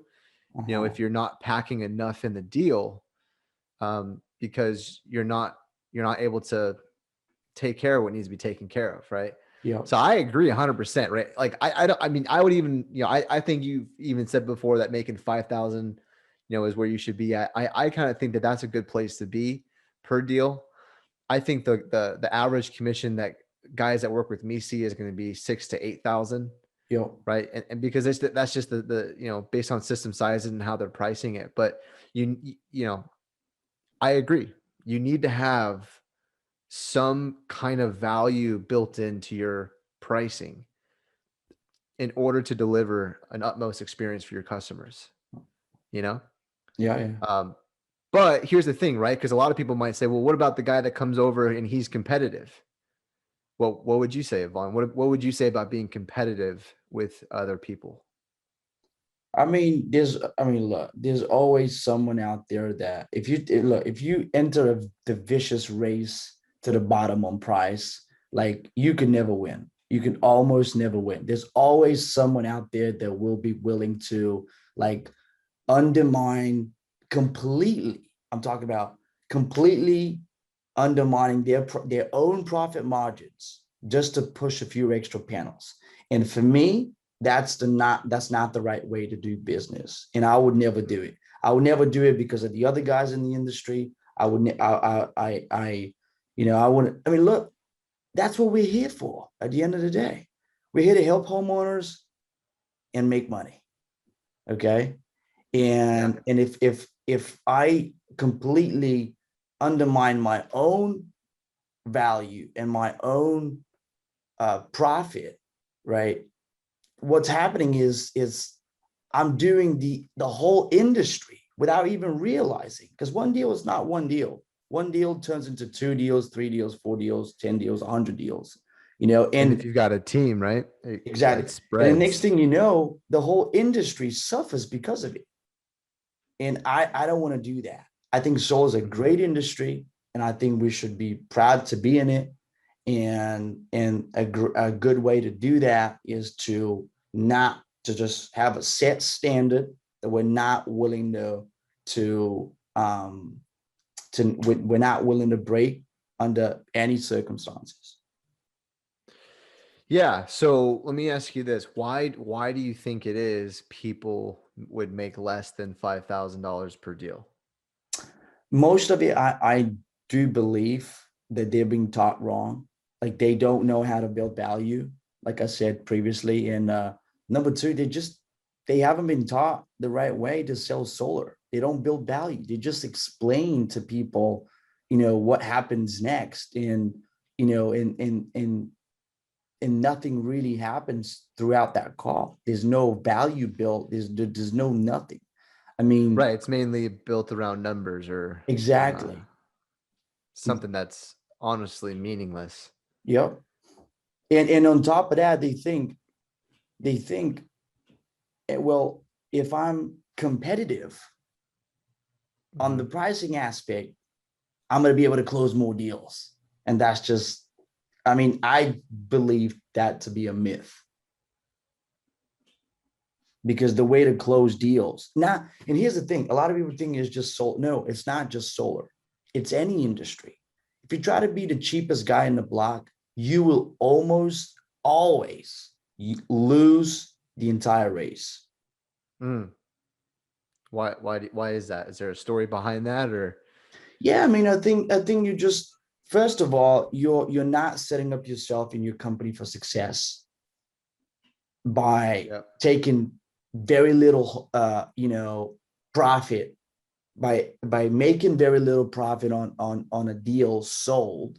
You're not able to grow as fast, right? So everyone else on your team suffers because of it, because everyone has families and to feed, and and it's just, and put food on the table, and you're just undermining that ability for everyone. So what all this is making me think about, I remember, every company that I've seen charge a high price has flourished. Right. In a market of people where they're being competitive, right? Every company that I've seen, and I'm talking about like HVAC in the middle of Las Vegas, Nevada. Right. Talk about a competitive market. And the most expensive company that is in that city is also the biggest. Wow. Isn't that interesting? Yeah. People aren't like, they could call Bumblebee HVAC and get half the price on the same exact HVAC unit, but they don't call Bumblebee. They call it the other company, right? Yeah. Why is that? I truly believe is they're not numbers are numbers. People are going to spend money their whole life. Money is a myth. All that stuff is a myth. Like all that stuff that you hear about there is so true. Like numbers are just numbers, right? We all figure out a way to rise to the occasion. We do. We all do. It's literally like built into us, right? Yeah. So, I entirely get what you're saying, man. But it's just going back to the why I do believe people just don't make more money than what they should be making is because they join, I don't want to say the wrong companies, but like there's just very. So that's interesting. What do you mean by that, right? They join the wrong, like you don't want to say that they join the wrong, but you mean like, do you think that there's a different route that they should take? Like, should they take Oh yeah, for more sure. of an independent route, For or? sure. I recently did a video about this. And so it's a good point you brought it up. So yeah, I mean, I do believe that. I still do believe that people take the wrong training and then their whole career just goes to hell if they don't just shake themselves off of everything that they've just learned, because in most of the time in these companies, it ends up being the wrong training. Yeah. Okay. And then your whole career is just like you go through a massive like turbulence, because you're not charging the right price, you're not presenting the right way, you're not building enough value, and then you don't know what to expect. And so Yeah.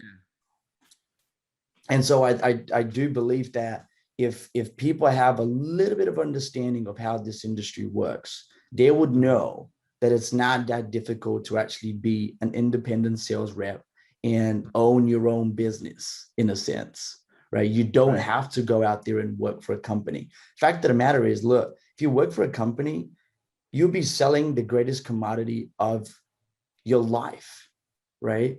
You'll be selling your time. They'll be giving you leads, but you get breadcrumbs. You know, you'll be getting like very little, like peanuts in comparison to what you should be getting if you are doing this by yourself. And the reality is it's not that difficult. And bro, I mean, how many clients we've brought on board right now that have gone through your training and they've flourished, like they've done tremendously well. Yeah. And those people, like I would say, I'm not sure what the exact percentage on those is, but like a very high percentage of the people that we brought on through your training and our lead generation process that have been brand new to solar, like bar Yeah, none, meaning like they like know nothing about the industry. to this day, and they know nothing. They still don't feel confident to close on their own, but are still having deals closed, still have deals in the pipeline pushing. So it's not like they're waiting for this ramp up period to learn to make money. They can make money while they're learning. Mm-hmm. Mm-hmm. Right. Mm-hmm. Yeah. And they're, while they're in the trenches, they're learning, kind of like my point before I lost my train of thought, but like they're learning in the trenches to provide value and to insulate the deal where there is value, so you can provide that value, right? Training on how we customize a design or customize adders, or we customize things in a deal to make sure that things are accounted for, that they're going to get paid what they're worth. And it's, like I said, it's always upwards above, because again, people they only buy based on the value that you provide. Like I've closed deals, and again, you need to have a certain mindset around this too, that you're only going to have certain customers, right? Like only certain people are going to buy from you. Not everyone's going to buy from you. It's not that they're saying no to you. They're just not your customer. Like you just, like the mindset should be like, you're not going to do business with them, right? So you're not going to close everybody, but you do what you got to do. You follow through, and you have this one kick that you practice and you practice and you practice, and people will buy based on the content you provided them in that kick, right? How strong it was, how sturdy it was. Do you practice all the time? Are you like perfected in your craft? Like someone will buy a higher price deal over somebody's less, based on they know that they're buying into experience. They're buying into professionalism. They Right. really are. They really are. And I'm not saying that people need to charge, because $5,000 per deal isn't a crazy amount of money if you really think about the margins in solar. Like even working for somebody, that is a realistic commission working for somebody. Mm-hmm. It really is. Like you don't like I'm here to kind of play like push with you a little bit on that, on the side of like, I agree with you. Like my whole program is focused on helping entrepreneurs build their own solar business, like their own sales organization, their own solar Yeah. company in a way, right? Like that is my focus. Like I want to duplicate through business owners. I'm not interested in having employees. If somebody else wants to, that's what they want to do, right? But like I'm all like, so people need to what I'm trying to say, people need to, they I don't know, man, they just need to provide, like they need to know that like by providing the value and insulating the deal in that way, it's like you're gonna answer every phone call. You're gonna be there for the customer. So it helps you in every single way.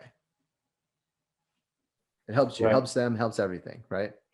And if things come up, you can take care of it, right? You don't need to charge a whole bunch of money, but um, you can do pretty well. It's working for somebody that's really realistic, super realistic. If you feel like you have it in you to go build your own company, then you should do that. Like again, that's my focus, to help people. But at the same time, if you don't like, because like some people want just to be fed leads.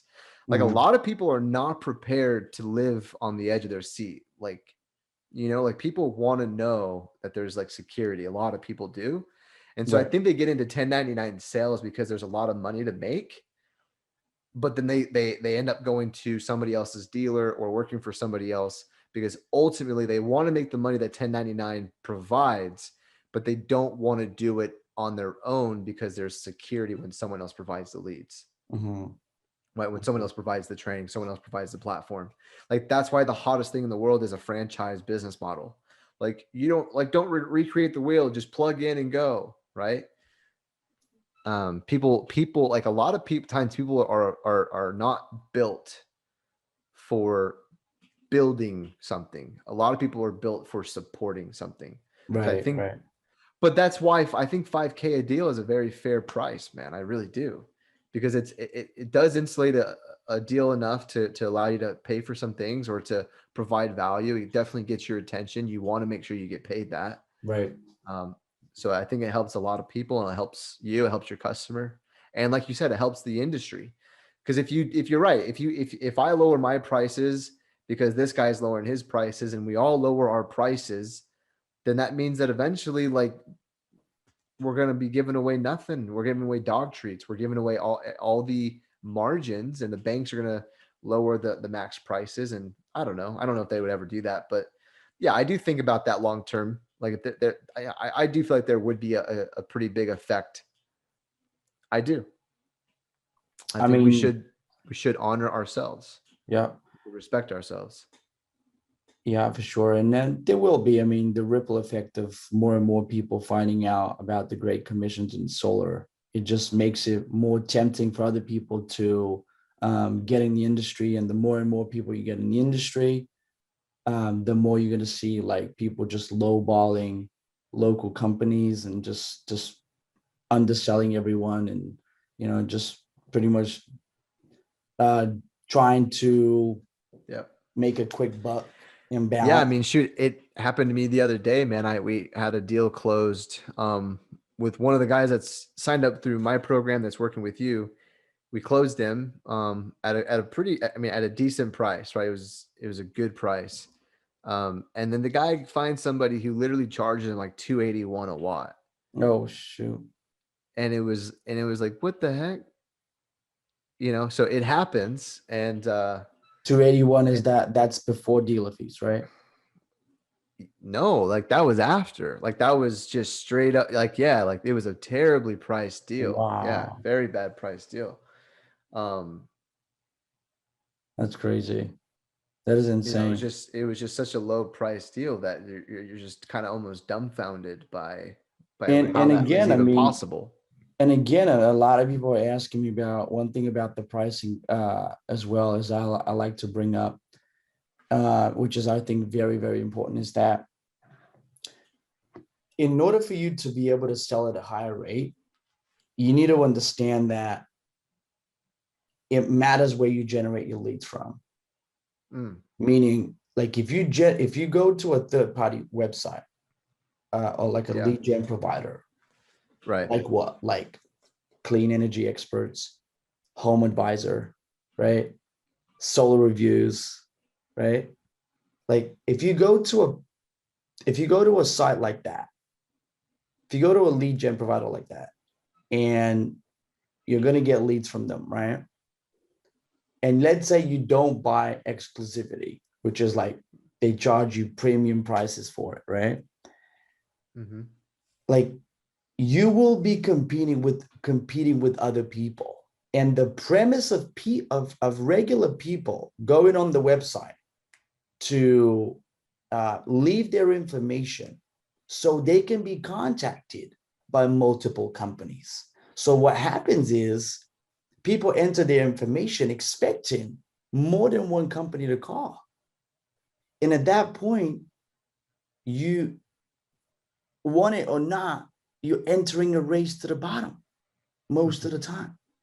Because Right. there's at least 3 to 5 companies, they're gonna lowball each other to make sure someone wins. It's like Right. an auction, but the other way around, like driving the prices down, like who's able Right. to do it cheaper, the cheapest, right? Yeah. And that's just again not a way to not a good way to do business. And I don't believe in that business model. I don't think anyone watching this video should, because it's terrible. And but when you do, if you want to be able to, find the right customer and be able to charge premium prices, you need to know where to look for that customer. And we know how to do that. That is specifically through social media. And a lot of people would ask why. Yeah. And the reason why is because when we run Facebook ads, Instagram ads, you know, YouTube ads, we catch people out of the blue. Some of them aren't even in the headspace thinking about Right. solar. They don't even, Right. like, most people don't even know what solar is, or they're very, very little, they have very little education on what solar is. Okay. Or the Right. wrong, most of the time, the wrong education on solar. Right. And so, if they have any, and so all it takes is for us to get their attention online and to sell them on the reason why they should give us their details. And when they do that, you the salesperson, it's your job to be able to sell them at the price you want to sell them at, and while building the most amount of value. And guess what? These people aren't expecting calls from other companies. As far as they know, Yeah. you're the only company, right? Because you're talking Yeah. right now. And so Yeah. I mean, that you, sets you up for success alone. yeah. Like, it's very important where the leads are coming from. Am I right? Yeah. No, it is. It is important. It is important. I mean, you do get from time to time, it's not perfect every day. You do get your guys that are shoppers that Yeah, are yeah, for clicking on sure. I mean, you can't every eliminate ad. those. But for the most part, you are getting, like, I had an appointment yesterday, that we're closing, and she said, what'd she say this or yesterday? She said, yeah, I wasn't even looking for it. You guys popped up on my feed, and I guess, oh, well, I guess I'll learn about it. Right. And the cool thing too about having like a process, like you said, it's the salesman's responsibility to take that lead and do what we Yeah. do with it. And that's the truth. It is. And it's amazing when you have a process that works. Like I talk about all the time, having one kick that has been used 10,000 times and it works. Like, this woman who's like, yeah, I was doing nothing and I saw your ad and it popped up, and I guess I figured this, why not take a look at it? Like, not even interested, not looking for solar, not at all interested. Right. And the whole time she's telling me I'm not going to buy, blah, blah, blah.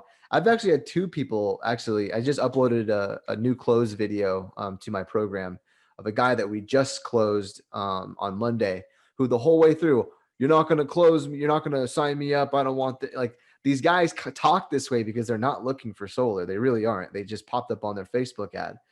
But when you have a process that works, like a laser on butter, it just works. You take them through that process and these people sign up. And those are going to be your deals that are going to be a lot of the times are going to be your stickiest deals. You're going to make the most money in those deals. They're going to refer people because they actually respect you, right? If you've got a process that shows value, they're more than happy to pay your price.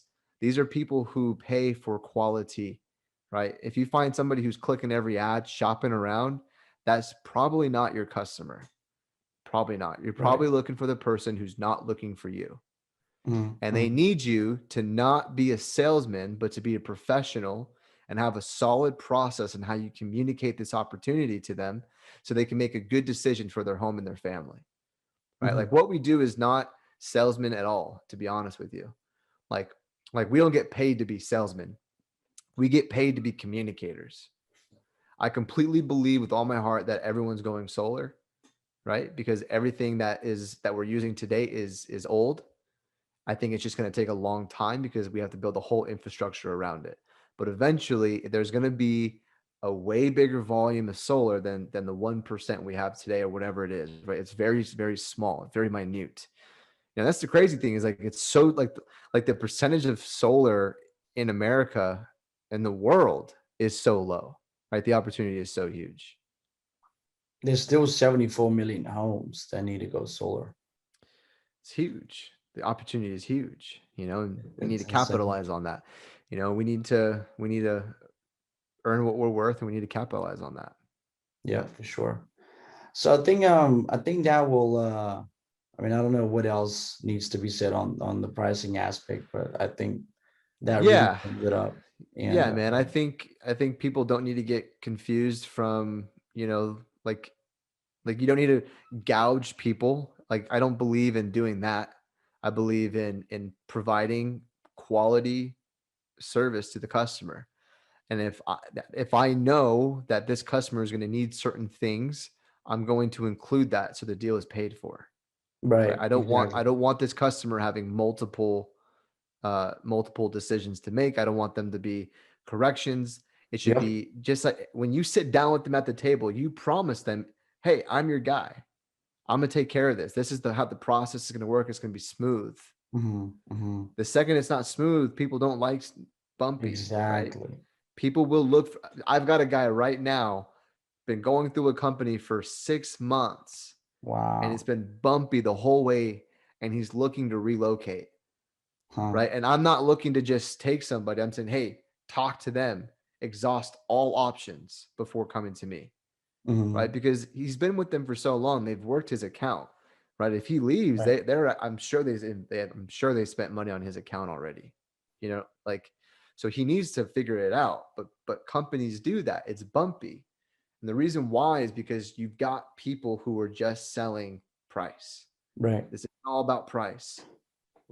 Solar is so much more than price. Yeah. So I think the takeaway from this call is to realize that solar is not just price. It's all about building value. And second thing is, I mean, it matters a lot if you don't want to sell on price, if you don't want to be the bottom feeder, like you need to know where to find those leads that are not looking for solar, because those are the type of customers that will end up they'll be your favorite people to work with. Yeah, they'll be the best customers to work with, and they'll be able to make you the most commissions too. Right? Absolutely. And you need a process because a lot of people, if they are brand new and they get a lead who tells them, oh, I'm not doing it, or I'm not looking for it, I'm just kind of speculating. Yeah. Like a lot of people don't know how to take that and transition it into a signed contract, signed loan docs, right? Right. So it's getting the right leads and having a right process to make that work. For sure. And I think another thing as well is just before we wrap it up is it didn't really open up, that can of worms, but I think the reason why, I mean, you kind of mentioned it there, but I want to elaborate on why it needs to be a smooth ride and what exactly you mean by that. I mean, I know what you're talking about, so I can maybe explain it, or maybe you want to explain it, but it's pretty simple. Like basically, if you only make $3,000 on a deal, I'm only saying this, bro, for the new guys that are watching this video.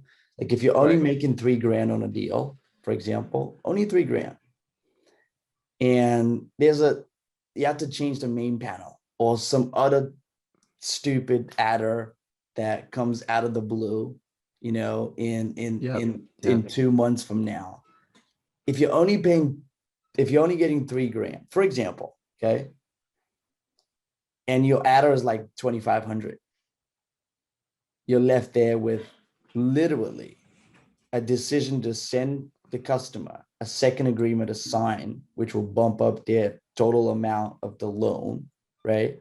Or lose that 2,500 and only be left with 500 commission, which is pathetic.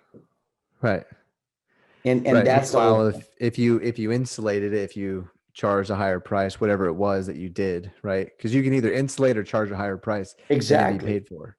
Right. And having a smooth ride is basically being able to say, hey, look, this is all you need to sign right now. I'll never bother you again with documents. Yeah. Because that's the boring part. The moment you have someone, the moment you go to someone again with more documents to sign, the moment you're letting him just second guess their original Well, they've got to make a new decision. Exactly. Because their decision is whether the terms are the same. Like maybe the terms are the same, but then you messed up the address. Yeah. And so they got to re-sign. Like that is a new decision. It is. You like when you submit a deal, like that's the thing. I mean, again, we're not like we'll talk about this next week maybe. Yeah. But when you submit a deal, it needs to be clean. Yeah, let's talk about that next week. Yeah, for sure. People submit deals and they don't even get docs. They will leave a house saying that they closed a deal and they don't even have all the documents signed. They don't have a picture of their electric bill. They don't have a picture of the driver's license. Right. They've got stipulations on the loan. You didn't close nothing. Yeah. Okay. You need a clean deal submitted. Yeah, that deal is getting ruined. Like right there. Yeah. When your install partner sees a deal that's not clean, when it gets submitted, you know what happens to it? It goes to the bottom of the list. Yep. Not a priority. Yep. Not a priority because it wasn't a priority for you to make it clean. So why is it a priority? And the longer you make your customers wait. Yep. Cancels. Nobody wants to wait.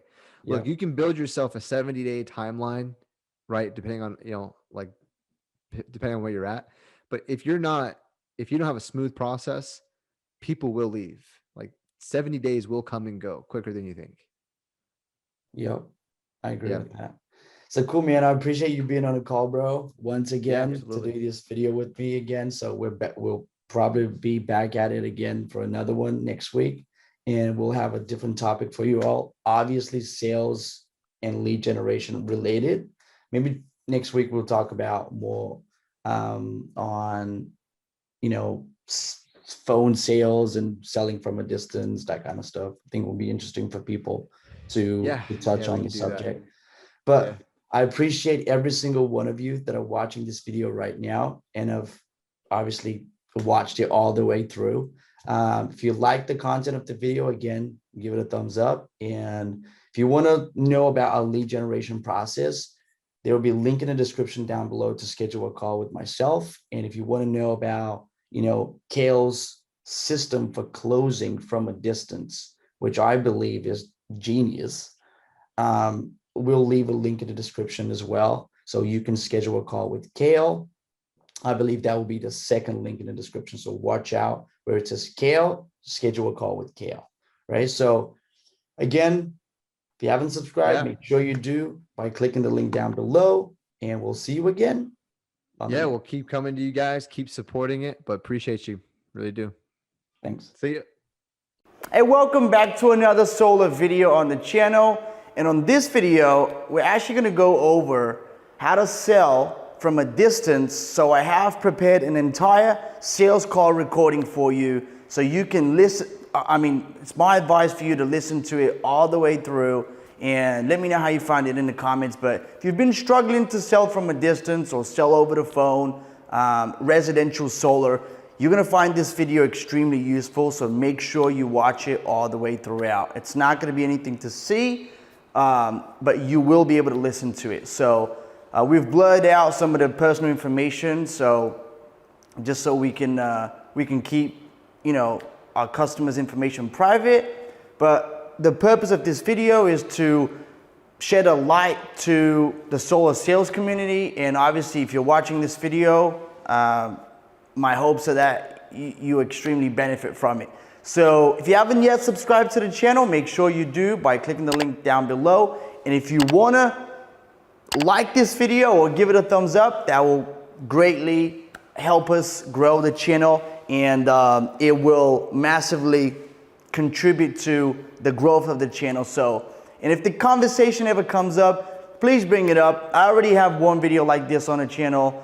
This is the second one, the second recording that we're putting out. And the reason why I decided to do a second one is because I've gotten a lot of good feedback from you guys. And I mean, I know you're gonna like this one too. So again, pay very, very close attention how the sales dynamics go throughout the call, and let me know how you find it in the comments. All right? See you on the other side. Hello. Hey, over with. How are ya? Oh, okay. Hey, can you hear me? I can. Okay, I just want to make sure. Sometimes my phone's a little weird in here. How's your day going? Pretty good. That's good. Is this still a good time? I know you talked with a little bit. I just want to make sure this is still a good time to kind of go over the rest of the program.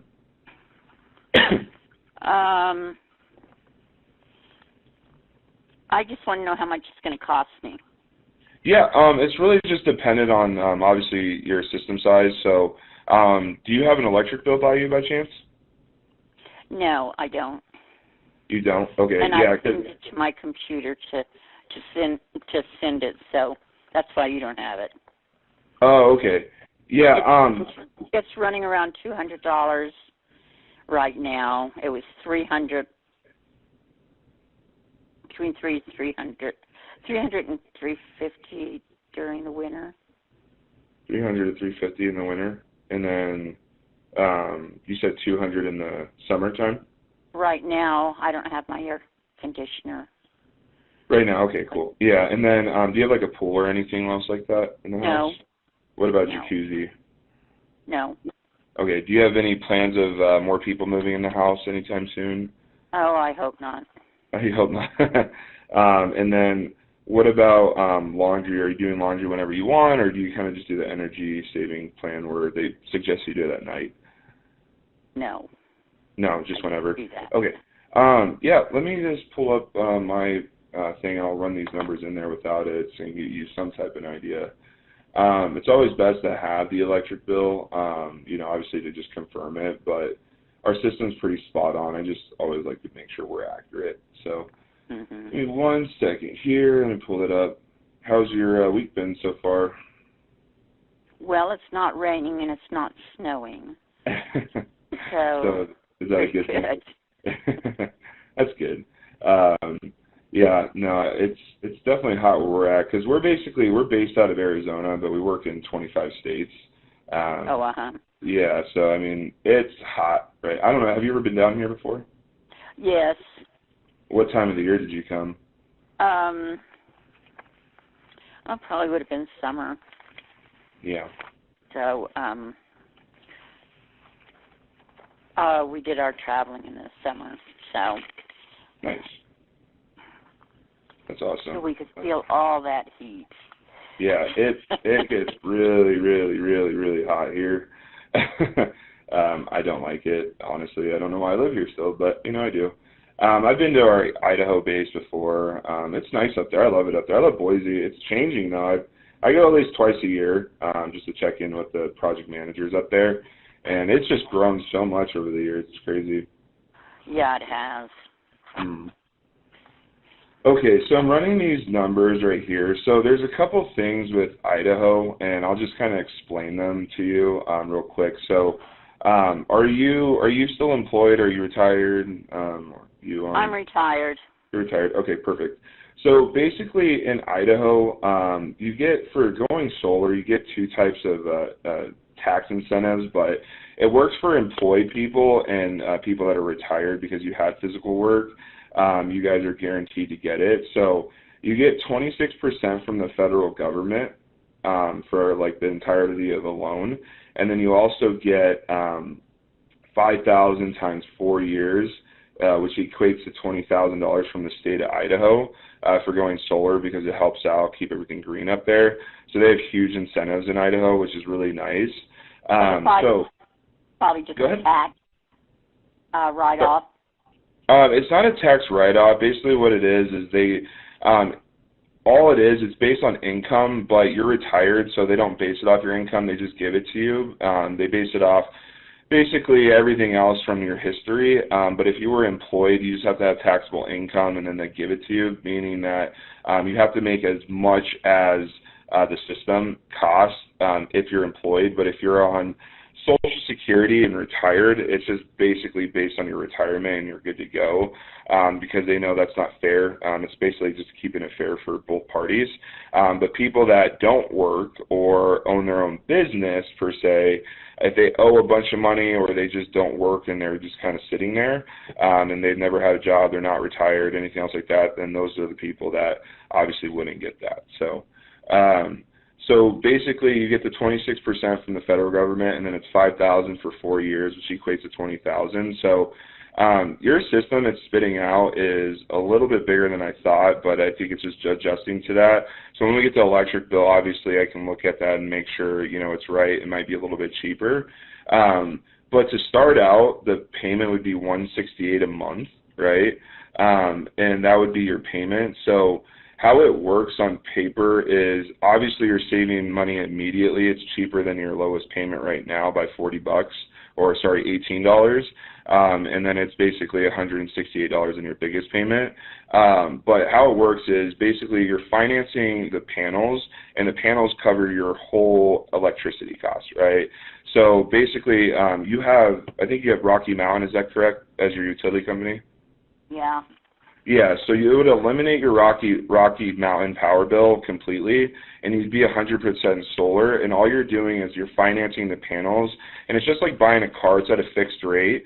So that fixed rate's at $168 a month, and then basically that's going to go down. So how it works is the loan starts at $47,000, but what goes on is when you get 26% from the federal government, that's $12,220.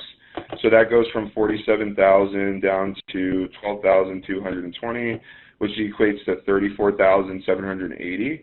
And then you're going to also get $20,000 over 4 years. Now it's going to come in one check over 4 years, but that's going to be minus $20,000. So then it goes down to $14,780.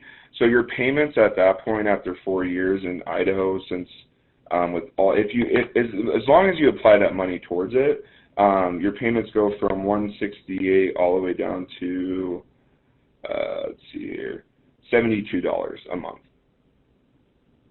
Okay. And so, do you ever have with the panels that have to be replaced? Yeah, so I was going to kind of go over all that with you too, so you understand like your protection and everything. So basically there's for your protection, there's 3 types of warranties that you get. The first one's a 25-year panel warranty. So basically this covers the panels front and back, electrical errors, they don't work, a blizzard comes in, throws them off your roof, hail comes down, breaks them, whatever it may be, you're covered for 25 years. You can extend that warranty if you're still in the house at that point and they're still up and rolling, you can still use those ones. You can extend it, but it starts at 25 years. You also get, and also on that one, is the only thing it doesn't cover is human error. So if you have kids, grandchildren, it doesn't really matter if they're up there playing with their drone and flying it in there and it crashes and they do an assessment and they can see it's from a human error, it won't cover it. But as long as it's assessed and it's actually from weather conditions, not working simply, or it's a bad panel, whatever it may be, it's covered for 25 years. Does that make sense? Yeah. And then you also get a 25-year roofing warranty. Basically the roofing warranty, since we're contractors doing work on the house and they're installing them on your roof, they have to make sure that you're completely covered on the roof, right? So what they make you do is do a 25-year roof warranty. So if the panels were on the left side of the house and there was a hole in the right side of the roof, you can still put a claim in, and since you're up there, it's covered for 25 years. And then you also get a 10-year service warranty that can be extended as well. This one's just simply basically, a lot of people their first couple of years with panels, I've been doing this for 8 years now, and I have it myself, and I was kind of the same way. you have a lot of questions about them. You worry about them a lot because obviously, you know, it's producing your electric and you don't want two bills. So you want to always make sure they work, right? So if that were, if you were just calling out and there was nothing wrong, nothing to be claimed over insurance, it's usually $100 to $200 based on how long they're out there for. But you'd be covered for 10 years, and then you can extend that as well if you need to. So you would get all those 3 warranties. Do you have any questions on those? So when they put the solar panels in, is it going to damage my roof at all? No, no, they're actually they're very light. So basically, what they do is I just looked at your roof. It looks like it's shingle, right? Your roof, is that correct? That is metal, whatever kind of roof. Is it metal or is it? I was trying to look at that. Let me see. Let me pull it back up. Give me 1 second here. Yeah, it looks like it's shingle. Okay. Yeah, so what they do is they just place little they're like little holders on there. They don't damage the roof at all or anything else like that, and they just lay them on top of there. And then what goes on is there's some wire lines in the brackets that go down all the way over. Do you have an attic in your house? I know some homes in Idaho don't. No. No? Okay. So if you don't have an attic, what they do is they just do a piping wire all the way down to the side of your house, and they put an inverter optimizer. This inverter optimizer reads the panels basically, so you'll have access to it on your phone or computer, and so does the electrical company because they actually attach it into Rocky Mountain's main power grid, and then they make sure that they're always working. And it shows you, like, if you had 30 panels on the roof, it would show you that 30 of 30 are working. So if it ever said like 25, you know, you would know that, hey, I need to basically back off at that point. So, and something's going on then. Yep. What other questions do you have? Going back to the fact that I have shingles. Sorry, what was that? I do not have shingles. Oh, that's what it looks like. The wrong area. Which is yours? Do you have a shed in your backyard, or? I do, and it's got a metal roof too. Okay. And then the house next to you has a red roof. Is that correct? The shed is just rusted. So, Oh, okay. Yeah, that's what it looks like. and then my roof is silver. Yeah, I might have you take a picture of it. That looks okay. Either way, it would be fine. We do metal roofs as well. How long have you had your roof for? I haven't seen this type of metal roof.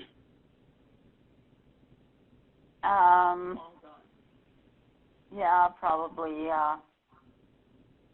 20 years. Okay. Yeah. So no, you'd be totally fine there. Yeah, we do metal roofs, any type of roof really. Tile, doesn't really matter. They just place them on top of there. And then obviously you pick, so kind of how the process works is the engineer comes out, they check the house, they check the roof, make sure everything's good on the house. And then obviously they send you a plan out with the panels of what it would look like on your roof, and you just approve that. So you get to look at like the aesthetic part of it. You get to basically show them what that would look like. So which is cool. So all I have is pay maybe $186 a month for the, and I won't have a power bill. Is that correct? Yeah, it's so it starts at $168, right? Now, if you take all this money, because you're going to be basically getting $32,220 back for the panels through those incentives, all you need to do is, if you want to take that money and run and you're cool with that payment, that's fine.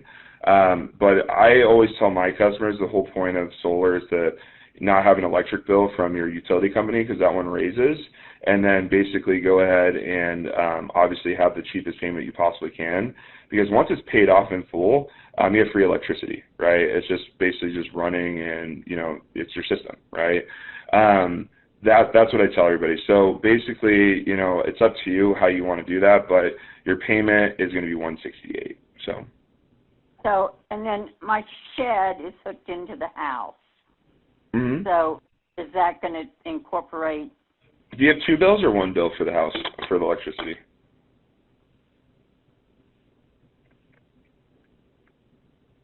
Hello? Yeah, are you there? Can you hear me? Yeah, I said just one. Oh, just one. Okay, sorry, I didn't hear that. You kind of broke up there then. Then yeah, no, it'll work for both then. As long as you don't have like two main panels, for one for the shed and one for the house. They could still interconnect them, but it's a lot of wiring underground. It costs more to do that. But if it's all running under one power box, 1 meter box outside from Rocky Mountain, you're good to go.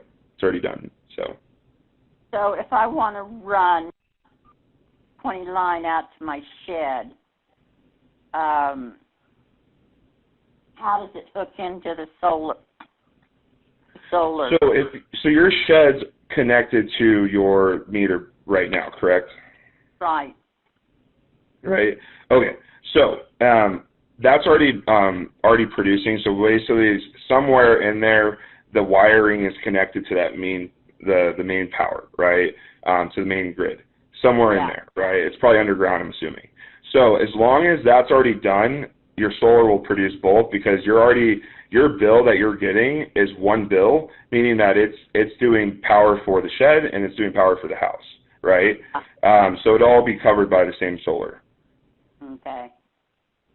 Yeah, and then I don't know. Obviously, Lauren went over a little bit, but the program, so it's zero down.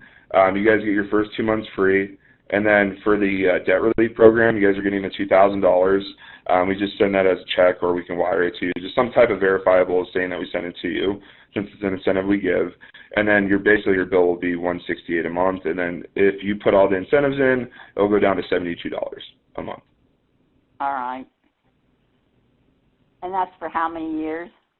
So so we can do anywhere from 10 to 25 years. We just put everybody on 25 years just because basically gives you the cheapest payments, and the whole point of solar is to go cheap, right? Cheap, because we don't want to make your bill more than what you're actually paying now. If you guys, do you have any plans on moving anytime soon or at all? No. Okay. If anything happens, though, if you guys do need to move, there's two options you have. You can either transfer the panels with you. It costs about $3,500 to do, and I've seen a lot of my clients over the years just roll that into their new mortgage.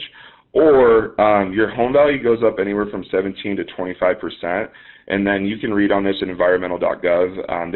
They highly put it out there because what happens is the panels are basically an incentive for a new buyer to not have an electricity bill moving in there. And for a lot of families, that's a huge thing. Or if they're using more power than you, they have a very small one. They're not paying these $200 to $300 prices. Maybe they're paying $25. So it's a huge incentive for a new home buyer. And basically it increases the value of the home. And what happens is the loan gets rolled in there. And then basically escrow, it's paid off, all ownership, warranty, everything goes into the new home buyer's name, and then you guys are free and clear. And if you guys move to another home and want solar, you can get a new system on your roof. So the new buyer takes over the payment? No, so they would have it for free. So all that goes in is, I'll just give you an example, right? Let's just say your house was worth $100,000, right? Easy example. And let's just say the market's okay in the area, and it's increasing the value of your home by 21% for having solar, right?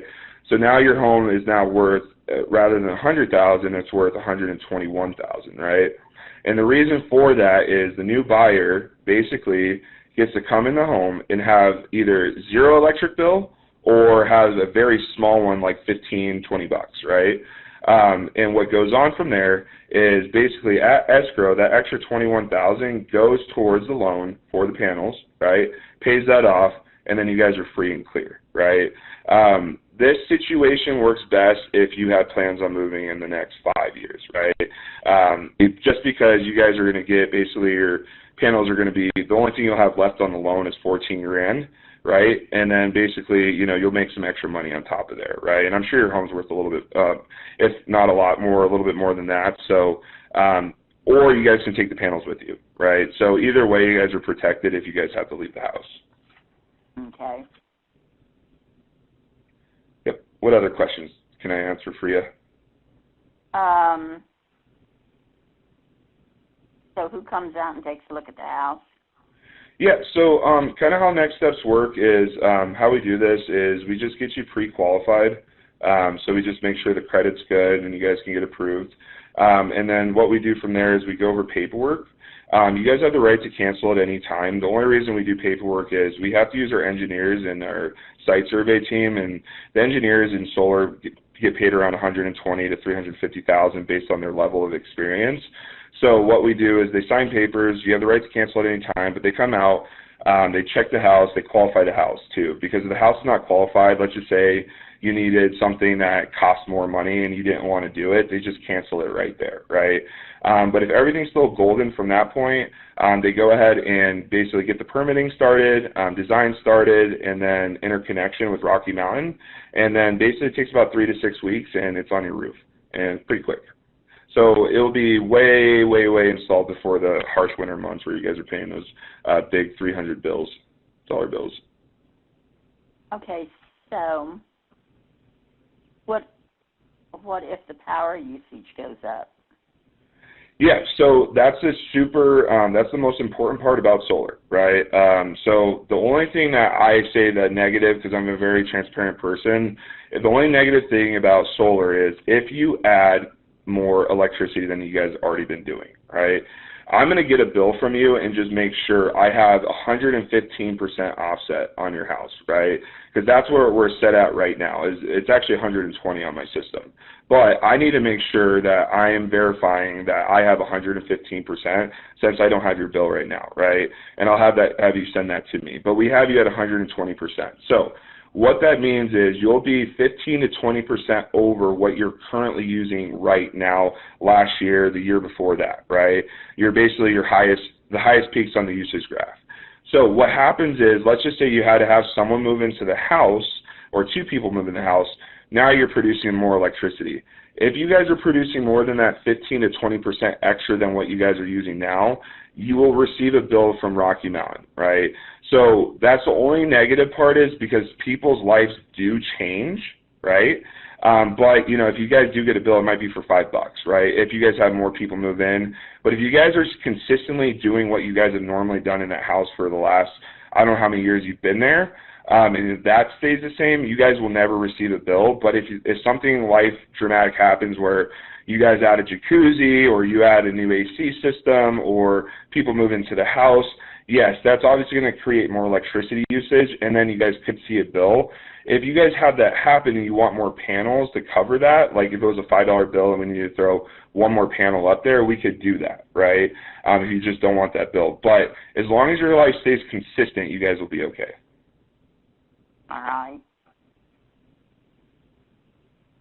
Any other questions on that? No. Cool. Yeah, so I mean, next steps will really just be getting pre-qualified, and then basically just kind of getting the process started, and then getting someone out there to check out the house, okay? All right. Okay, cool. Give me 1 second to pull this up. How long have you guys lived in Idaho for?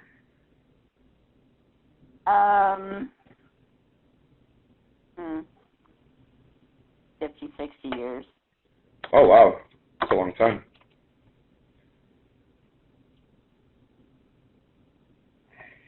Are you originally from there, or are you from somewhere else? Nice. My husband was. What was that? Where's your husband from? He was from Idaho. Oh, nice. Okay. Cool. I'm going to just grab some information, just verify it with you. I have your first name. Is that correct? Hello? Yeah, I said that was correct. Oh, sorry. You're kind of cutting out there. Apologize for that. And then. Yes. Okay. And then the address is.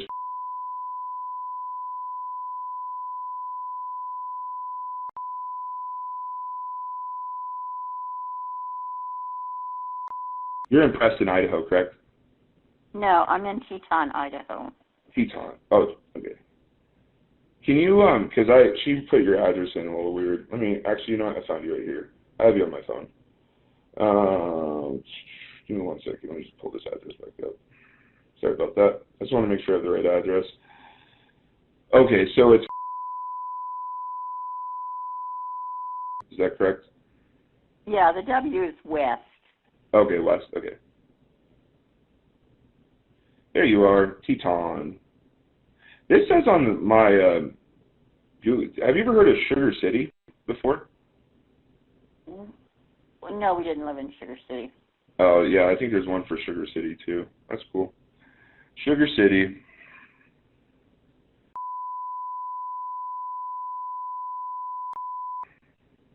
Okay. And then what is your date of birth?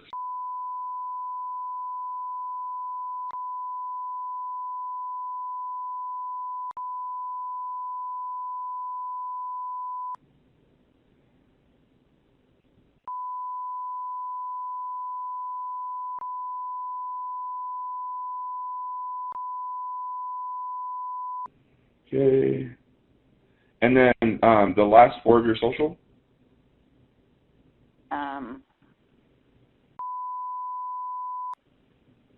Okay. And then I'm going to just verify the email I have for you. This isn't going to do a hard hit on my credit, is it? No, it's a soft pull, so that's why they only take the last four of your social. They don't take the full thing.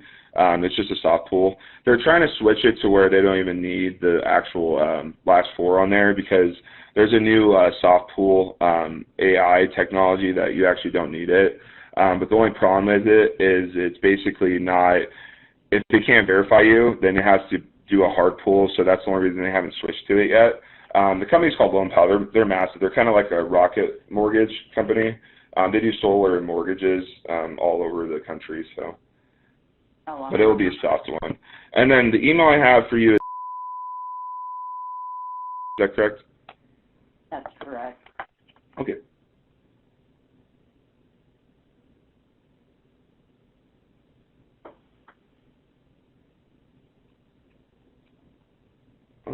Okay, and then what do you make for your retirement right now? How much a year? Somewhere around between 60 and 70. Okay, awesome. I'll just do 65,000. That easy. Make that simple. What did you do before you retired? Worked for the government. Oh, nice. And then, let's see here. All right, I'm just entering my information. AmericanEG.com. 602. I need to do something, so if you'll just, I'll be right back. Okay, sounds good. All right, are you still there? Yeah, I'm here. Yeah, I got you approved. Everything's good to go. So what I'm going to do is I'm going to get you over to, she'll give you a call. It'll be the same area code. It should be the same number.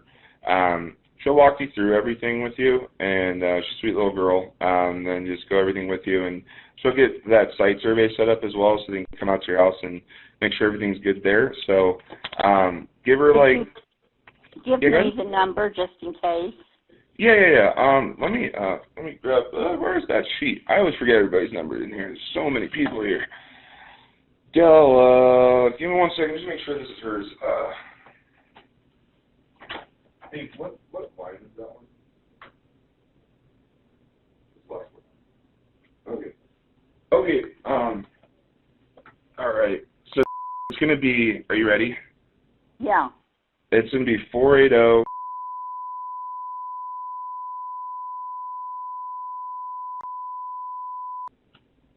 Okay, and your name of your company again is? Yep. And then our installer is we're just a dealer of them, so they're the ones that hold all the license and bonding. They're the ones that'll come out there. She'll explain that to you as well. That are going to come check the house, and they're all licensed, and check them on the Better Business Bureau. Check all of us, and yeah, we should find everything on there. But I'm going to get her over to you, or you over to her. Sorry, and she'll. Okay. They're the ones that are actually going to be installing on your roof. So they're the ones that have all the licensing, and bond, everything. They're huge. They're in 15 states right now, but they're actually moving into about 25 before the end of the summer, which is really cool to see. They're a massive company, so they've done a lot of good work. CEO is amazing. Her name's Great woman. I've met her multiple times. So good family company. But I'll get you over. She'll call you right now, and then we'll get everything squared away, and then coming out there. Okay. Now, is it going to cost me anything for them to come out and look at the house? Nope. And Everything is zeroed down. So. Okay. You're all good to go. So yeah, she'll go through the paperwork with you so that can be completed, and then they'll come out there. The engineer will come out there with the site survey guy. They'll check the perimeter. They do fly a drone over your roof to take a picture sometimes. Are you in a no-fly zone by chance, or do you know of? I don't believe so. Okay. They'll double verify. I just like to try to get as much work as we can, answers before they send them out there. So they just do a drone where they like take a picture of your roof with it. So, but I'll get you over to her. And then, do you have any other last questions for me? No, I don't. Okay. And then, yep. And then, congratulations on that. And we'll get you all set up. Okay. Okay. Thank you. All right. All right. Bye. I hope you enjoyed this solar sales video. And as you can see, it's not that difficult to convey your point, even if you're selling over the phone and you're not directly in front of a customer. So if you've ever been told that you cannot sell from a distance, over the phone, over Zoom, however you prefer, right? You could already see that that's not true, right? It's perfectly possible. And the beautiful thing about this is that you could sell from anywhere in the world, okay? And the fact of the matter is, I genuinely sometimes recommend to some of my own clients to have the capability to sell in multiple states, to sell in certain states because they're performing better ones than others right now, for the time being, for example. And so that's why you can greatly benefit from learning the skill to sell from a distance. And if you ever need help, you ever need solar leads that are qualified, people that we pre-qualify on home ownership and credit, you can always reach out to us. The link in the description box below. You can talk directly to me and I'll be able to tell you what strategy we can work out for you so you can grow your solar sales. All right? Again, don't forget to subscribe to the channel, give it a thumbs up, and I'll see you again on the next one. Thank you so much for watching. This is amazing. All right, guys, thank you so much for joining in for another solar video on the channel. I've got the one and only Cal Tessner. Thanks so much for being here, bro. Like, obviously, I could see that it's not a normal circumstances for you. You're in the car, and we just had a conversation about how we had a conversation as how you closed the deal. Was it yesterday in the back of the car? That's crazy. Yesterday. And the best thing about this is that now obviously the call wasn't recorded. You can talk about a little bit more about the situation, but it's actually one of our clients that was involved. You were on the three-way call with the prospect, our client, and obviously you, right? So again, guys, if you haven't subscribed to the channel, make sure you do by clicking the link down below. And if you like the content of this video or these videos in the channel, give them a thumbs up, man. Let's boost us up in the algorithm. So anyway, bro, you were saying we have some interesting stuff to talk about today on today's call. So I'm pretty excited. But tell us the story, man. I think that's pretty cool. That's why I told you let's cut it right there and let's record it. Oh, I cannot hear you. I cannot hear you right now. Yeah. I think so. Okay. All right. Are you good? Can you hear me now? Is that better? Yeah. All right, cool. So yeah, my bad. I was trying to put my AirPod in and I dropped it underneath the seat. So now I just won't have, I don't have it now. So that's all right. Yeah. Anyways, dude. So anyways, it was crazy. Okay. So to kind of catch everybody up, so you guys kind of you have to understand there's some context to this story just before we get right into it. But so I moved from Las Vegas, Nevada to Idaho with my family. And anyways, long story short, we think that there's something in the house, like, I don't know if it's mold or whatever it is, but we're getting real sick. And so we're headed out. We packed our bags at like 3 p.m.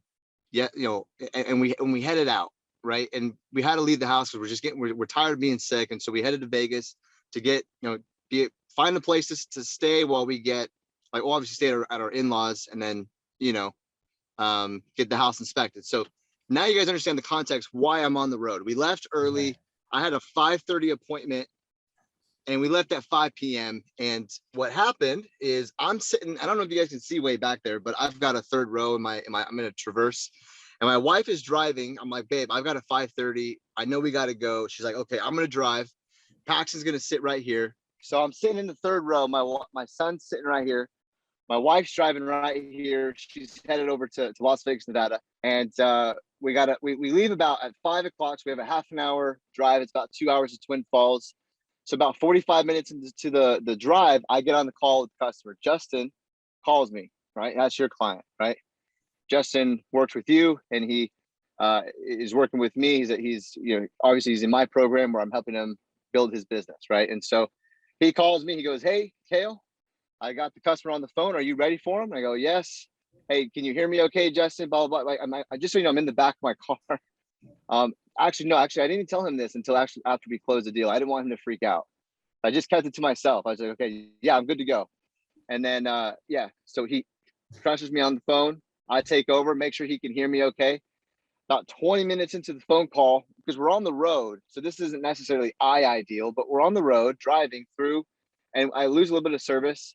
I drop off. They call me. Anyways, we close the presentation. All on the phone. He doesn't see me do anything. It's all on the phone. I'm just being descriptive with my presentation because it's already descriptive. It's already engaging, right? It's already involving the customer. So it's very, I don't know what the word I'm looking for other than involved, right? So we get to the end. By then, my wife wants to get dinner. We're in Twin Falls, Idaho. We park. She gets pizza. I'm wrapping up the deal. We're at a park. Her and my son are playing on the swing set. I'm in the third row, wrapping up a deal, signing documents, collecting homeowners insurance, driver's license, electric bill, getting pictures and PDF sent over to me. Right. And then that was it. Hour and a half in the third row back here, close the deal. And I don't know, it was a small, like little 5 kilowatt. I think we made it was like $6,000 or something like that. And hey, I just opened up a window of for virtual sales. Like there's one thing from sitting down in your home, knowing that your wife and kids are next door and, you can be around your family. Like, that's awesome. But the fact that you can also just if you guys want to go somewhere, you just need Wi-Fi. You just need Wi-Fi. You don't even need a laptop. I made $6,000 with the phone that I'm talking to you on right now because I'm on the road and I don't have all my equipment with me for proper recording, right? I just need the cell phone that I'm paying for. How about that for virtual sales? How about that? Like, you can make hundreds of thousands of dollars from your cell phone. Like that was a window of perspective that opened up for me on the car ride. I was like, Fed, you know what we just did right there? Huh. Interesting. Maybe maybe you can travel more because maybe you don't need to be home. Why does it matter where they send your mail? Right? If you understand the time zone and you got the Wi-Fi, you could be 24 hours ahead in China and make the deal happen. Right? If you understand, I don't know, it's just like wow, right? Just the world of virtual sales that I didn't see that was there. At first it was I'm tired of always being on the road. I'm tired of, not being around my family. So it was nice to transition to being in home where I'm around my wife and kids more. And it's I don't have to, if I get no showed, it's over the phone. It's not like I drove 20 minutes, right? Mm-hmm. That was a cool transition. And now it's cool. Now I just want to go to San Diego Beach. And if I get no showed, I just go pick up my surfboard. That's awesome, man. That's awesome. Because if Yvonne's sending me leads and if I've been coached and I know how to process those leads and get booked, and then I've got booked appointments on my calendar, man, if it's a no-show, I'll just go surf for the hour, come back, get on the phone for the next one. Right. What do you want to do? And maybe you like to dirt bike. Yeah. And a lot of these people that are just starting out in solar, man, I mean, they start in door knocking. I mean, they start doing door knocking basically, and sourcing their own leads. But I'm like, You can do that all day long, but I'm telling you guys, it's not the most efficient way So to get here's a sales. topic. Here's a topic. Talk about that, right? With the students I work with, probably a big question is, hey, other than the leads coming in, like, what can I do? I'm like, dude, just be diligent with your leads. Mm-hmm. Like, it's okay if you don't get, like, I think people want like 100 leads a day or something. Like, their expectations are, I don't know where they get them from, right? But it's like, if you could just, even if you're getting like one a day, but you're diligently following up with your list as it grows, like, people don't realize the power of like compounding. Like, if you just focus on what you have, everyone's wanting, what's the most, like, what can I do? What's the 100 things I can do? I would say like how I compute that is like, if a wolf came to me, a wolf was able to speak wisdom or speak English, and I could speak wisdom to that wolf. And he said, hey, I'm hungry. There's 100 rabbits out there. Which one should I chase? Or I'm already chasing this guy over here, but is there anyone else I could chase in the meanwhile? No, man. No, man. You're hungry. Go chase that one rabbit until you kill it and eat it. Right. And I feel that way, man. It's like, focus on what you've got. Like, work the campaign that you've got. Make the most out of that campaign, man. That's a conversation in itself. For sure. I mean, most of the time. But yeah, door knocking is not efficient, man. It is just not. I mean, you can get sales, and a lot of people get angry. Like one of the videos that I have about door knocking and why it doesn't work got so much hate. I think I was telling you about that.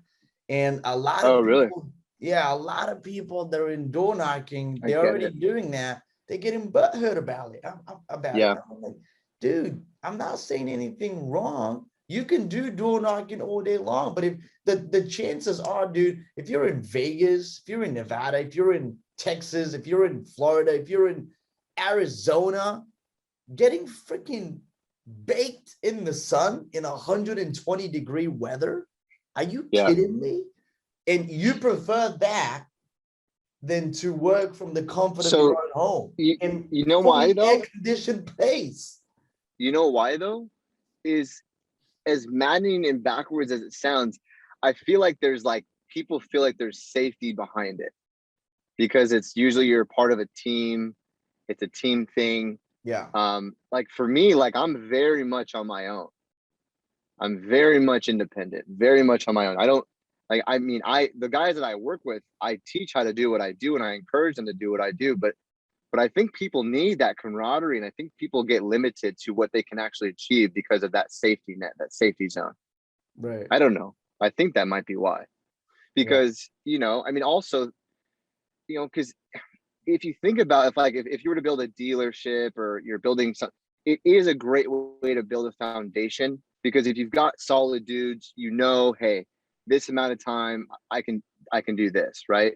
Right. But I think that for the guy, and this is what my message is to the guy who is on the doors, not the guy who is on the doors building his company, but a guy who is just on the doors looking for that safety net, that support work, that support training, right? Because you're thinking like an employee. Like, that's who I want to talk to and say, yeah, being out in the hot sun, like there's way better ways. If you're going to be making money for yourself and for your family, like there's way better ways, way more efficient ways to produce an income. And I would even say and challenge in a lot of ways that for someone who's building a dealership or a company, that yeah, although it is a great way to build a foundation, there is way more effective ways to scale. Way more. And if you get stuck in a small, medium size business because you just stay on that setter closer model. And then you what's it called? You like watered down everyone's, because the problem too with it is a lot of people you don't realize, like I talk to a lot of guys about like their situations, and people get screwed on red lines all the time. And so it's not an honest, transparent conversation in companies.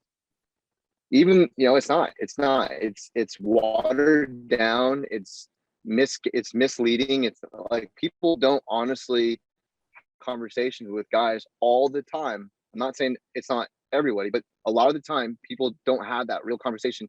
And you can argue maybe people can't handle it, but I don't know, man. It's just like there's way more effective ways if you know the right people and if you're willing to do what it takes to get that information in your hands. I guess Right. that's the other side of the coin too. Are you willing to do what it takes? I talk to guys who want to get on the call with me to see if I'm real, but they're not real on their end of the call. Right. I Like, mean, Yvonne, hey man, are you real? Oh, cool. I just want to see if you were real, Yvonne, but I'm not going to be really real with you about why I was reaching out to you. I don't know. It's like, come on, let's get to, anyways, what were you saying, brother? no, I was saying that basically, I mean, it's not that, I mean, nothing's easy, but it's not, once you have the right foundation, it's not that difficult to build a dealership. You just hire more people and you teach them what you already know about sales. And if you already have the structure and you have us, like we're delivering leads on a daily basis to all of our clients. And so again, if you have the right foundation, you can just pass that knowledge along, you know, to Yeah. to new hires, and you can take your business to the next level, right? You can start delegating a lot of that to your people. And the fact of the matter is that, look, man, is I talk to solar pros all day long, and some people are starting out, but looking at guys like Justin, man, one of my clients, I love Justin because he came to me. I don't know what he said to you when he started out, but he was very unsure whether to even go with solar. Like he was thinking about doing something completely different. Not sure if he actually told you that, but he was like, and the guy knew nothing about solar. So basically what I'm saying is, the reason why I'm even bringing this up is that I get guys that already have the experience. And this was someone who had nothing. I'm not sure how many deals you guys closed already. He's been with what? Yeah, we got four closed together. Four deals with who? With Justin? With Justin, yeah. Well, it's been 2 weeks, I think. Still got the rest of the month. That's crazy, dude. That is absolutely insane. Yeah. I mean, he works hard though. He earns it, man. I know he does. I'm trying to get, it hasn't worked out with timing because of the whole me having to bounce really fast situation, but I'm trying to get a training with him, just kind of sharing what he's doing, because he works hard, and I know he's I'm getting gonna the try results and he's getting for a reason. I mean, for everyone watching this video, I'm gonna try and get Justin on a video, on a Zoom call like this, so he can actually tell everyone his experience. Yeah, there's a reason he's getting the result. I think he works very hard, and he's very systematic with, because I mean, with the way he works with me, the way he communicates with me, this is why he's successful. This is why mentorship works. Like, he's the epitome of it for sure. Yeah, for sure. And the guy, like I said, I mean, going back to what I was saying, is the guy, the guy wasn't even like sure that he wanted to do solar. And next thing you know, like, he's crushing it already. And so anyway, it's just things like that make me happy, man. They really do. And so, just knowing that you can take someone from knowing nothing to building a successful business like that, I mean, it's everything, And it's cool because he's with me for the most part. He's not with me on like some of the follow-ups and things like that, because just for obvious reasons, it's just not convenient to three-way on every single situation. But for the meat, right, for the most of it, the 95% of which is the most important stuff, he's right there live, right? And so it's like, it's as if he's in the moment. And I know he's studying the videos because we record them and he gets them, and we put them into the program and all that. And so it's not just him, but everybody else can study them, right? It's important for everyone to be able to study them. But I know that, I don't know, he just says, I ask like what you're doing. He just says, oh, I'm just doing what you said in the training. But I know that there's more, like, he's bringing past experience too, right? Like, he's got all these years of, because didn't he used to own like an insurance company too, or something like that? Yeah. So I don't know. I think he maybe brought some habits and then took my system and then obviously did what I said to do. And then it was like, cool, those habits plus a working system equaled success, For sure, man. Everything just worked out. And it's so great when I see stories like that. They really inspire me, and so It's pretty cool to keep moving. see. So I'm definitely gonna get Justin on a video call like this, and I hope I do, because it's gonna be a great one for people to see. What his experience has been so far, and it's only been like a couple of weeks, which is. And it's cool because talk about bringing it back around. I don't know if you want to end it soon or not, but if we were to bring it back around to like the virtual experience, like Yeah, for sure. Talk about the ability to now, because again, like the closer, the setter closer door knocker model, you're building your dealership in one local point. Like you can build an international dealership. Like I'm working with people, like there's a guy in Norway that that wanted to reach, you know what I'm saying? It's like you can reach out to people in other places of the world, right? And I don't know, it's just like the virtual reality of like I can train, I can mentor and coach and guide and help people from my cell phone on the road anywhere in the world. Like holy moly, like I can go travel, and I got kids, and like this is a real thing. Like but it used to be like you had to be like a YouTuber to do it or something like that. But like welcome to solar sales over the internet. Yeah. Where I don't even meet my customers face to face. All I ever do is hear their voice. You know what I'm saying? Like I don't even get on Zoom anymore. I don't. All my stuff is phone calls. Why do I even get on Zoom? Why? It's an extra step. They know how to use their phone. They know how to use their phone. I don't need to teach them nothing on the phone. They know how to use it. They know how to answer it. Right. It's like, man, virtual sales is just, I don't know, man. I didn't want to do it at the beginning. I'll admit, like when we first met you, Yvonne, and you had that idea, the idea behind just do a phone call. Like all this started from like you kind of planting little seeds in the beginning of our relationship, like virtual sales and yeah, all on the phone. Check out this guy. Listen to this video. He did all on the phone. One call close, all on the phone. Like, no, man, I go in person. That's what I do. Go in person. No, man, not no more, bro. I don't need to see nobody. I'm on the road. I'm just go travel with my family now. Like that opened up a whole world of perspective for me. I can train you anywhere because I can record this. I can get on Zoom with you. We can put into a program so it helps other people in the future. Like I can build systems from anywhere in the world, and as long as I have Wi-Fi, I can close and I can provide for my family an abundant lifestyle. You know what I'm saying? Like, dude, wow, that is cool. That is cool, very, very cool, man. And let's end it on this. Anyone can do it. Anyone, regardless of what you know or what you don't know, we're going to show you everything pretty much. So all right, man, so yeah, thanks for being on a channel once again, bro. As I said to people, I mean, we can clearly see that you're dedicated because you're in the car doing this, so that's pretty cool. But for everyone watching this video, if you want to schedule a call with Kale to see how he can help you close more deals and get the process started, the link will be in the description box below. Just please make sure that it says Kale and the link next to it, and you're not clicking on another link. Otherwise, if you want to talk to us about lead generation, which is what we're good at, that's our forte, and so you can also schedule a call by clicking the first link in the description box. All right. So if you like the content of this video, give it a thumbs up and subscribe. Yep. And I'll see you again on the next one. Take care.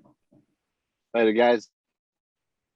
In this video, I'm going to give you 5 reasons why starting in solar is the best sales job you could have in 2021. Coming up. All right, guys, thank you so much for tuning in once again to another video on the channel. And yes, it's going to be about solar.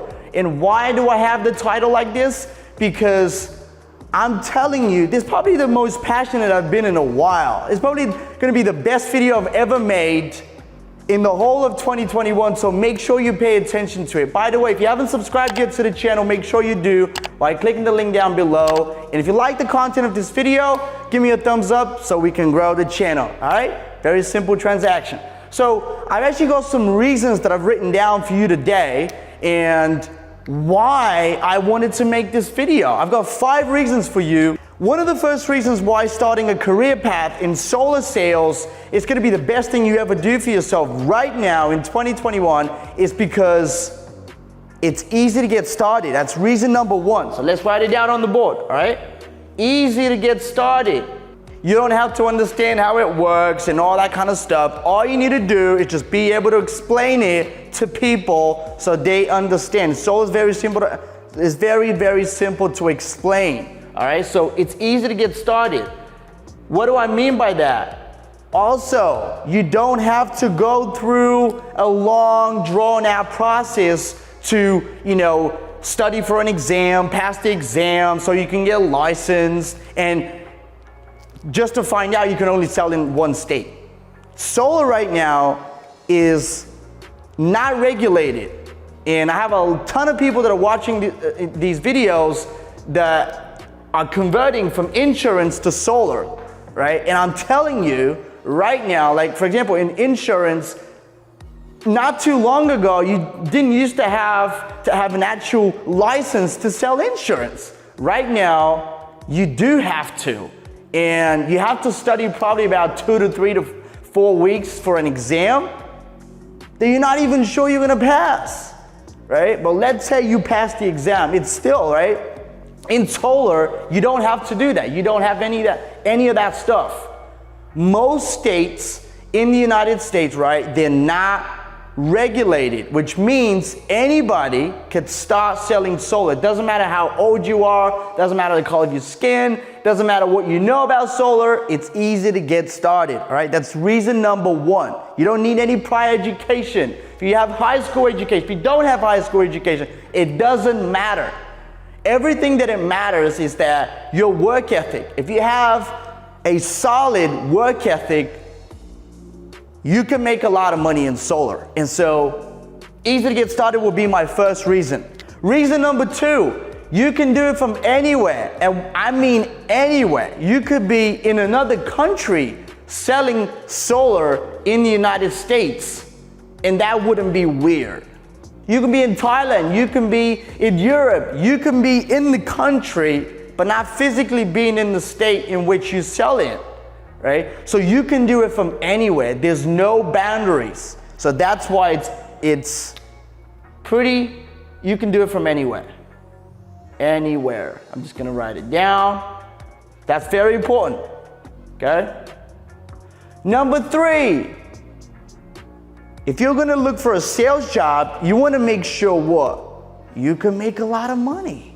Otherwise, why start or change a career path to something that doesn't promise high commission payouts and high earning potential? So solar is one of the industries that you probably, I don't know any other industries that you can make that much money on, right? In that short period of time. Like in 30 to 45 minutes, which is what usually a presentation would go, that will be the time frame of the presentation that you could pitch over the phone, over Zoom. You don't even have to be in front of a customer, right?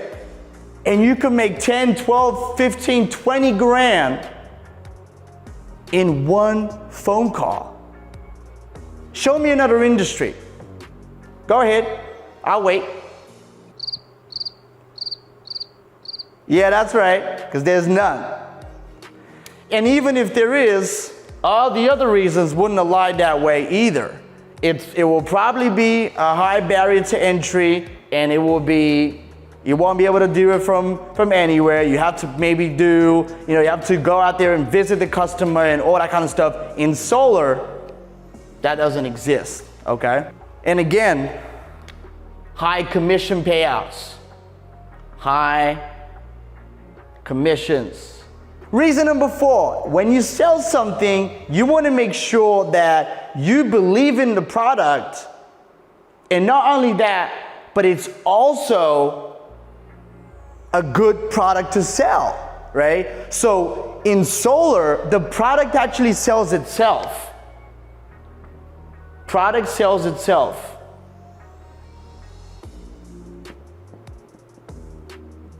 All right? What do I mean by that? When you explain it to a homeowner, when you explain that to a homeowner, that you can actually do a complete bill swap, if not reduce what they're currently paying for electricity, which means you don't have to, they don't have to start paying something else on top of every other expense that they have going on right now. They're just swapping a bill. So the product sells itself. You have all the warranties, all the insurance and everything to go along with that. Plus, there's actually more and more states that are coming up with the law, and that's actually real. You can Google it. I think California and Florida right now have this law. I'm not sure if it's passed. I know for California it is, but you can actually not build any property, right? Any single family home without having solar to go along with that. It's a mandatory law that you have solar on your roof or in your backyard, right? You need to have solar if you want to have a new build, and that's an actual law, right? What do you think is going to happen to the rest of the country? Well, all the other states are going to follow through. It's going to happen. The same thing is going to happen, right? And so, product sells itself. And number 5, which I do believe is one of the most, at least for me, is the most important one out of all. I don't care what you do, okay? If you're not helping humanity, if you're not helping people, you shouldn't be in that industry. It doesn't matter how much money is involved, okay? Helping people. You're changing the world, okay?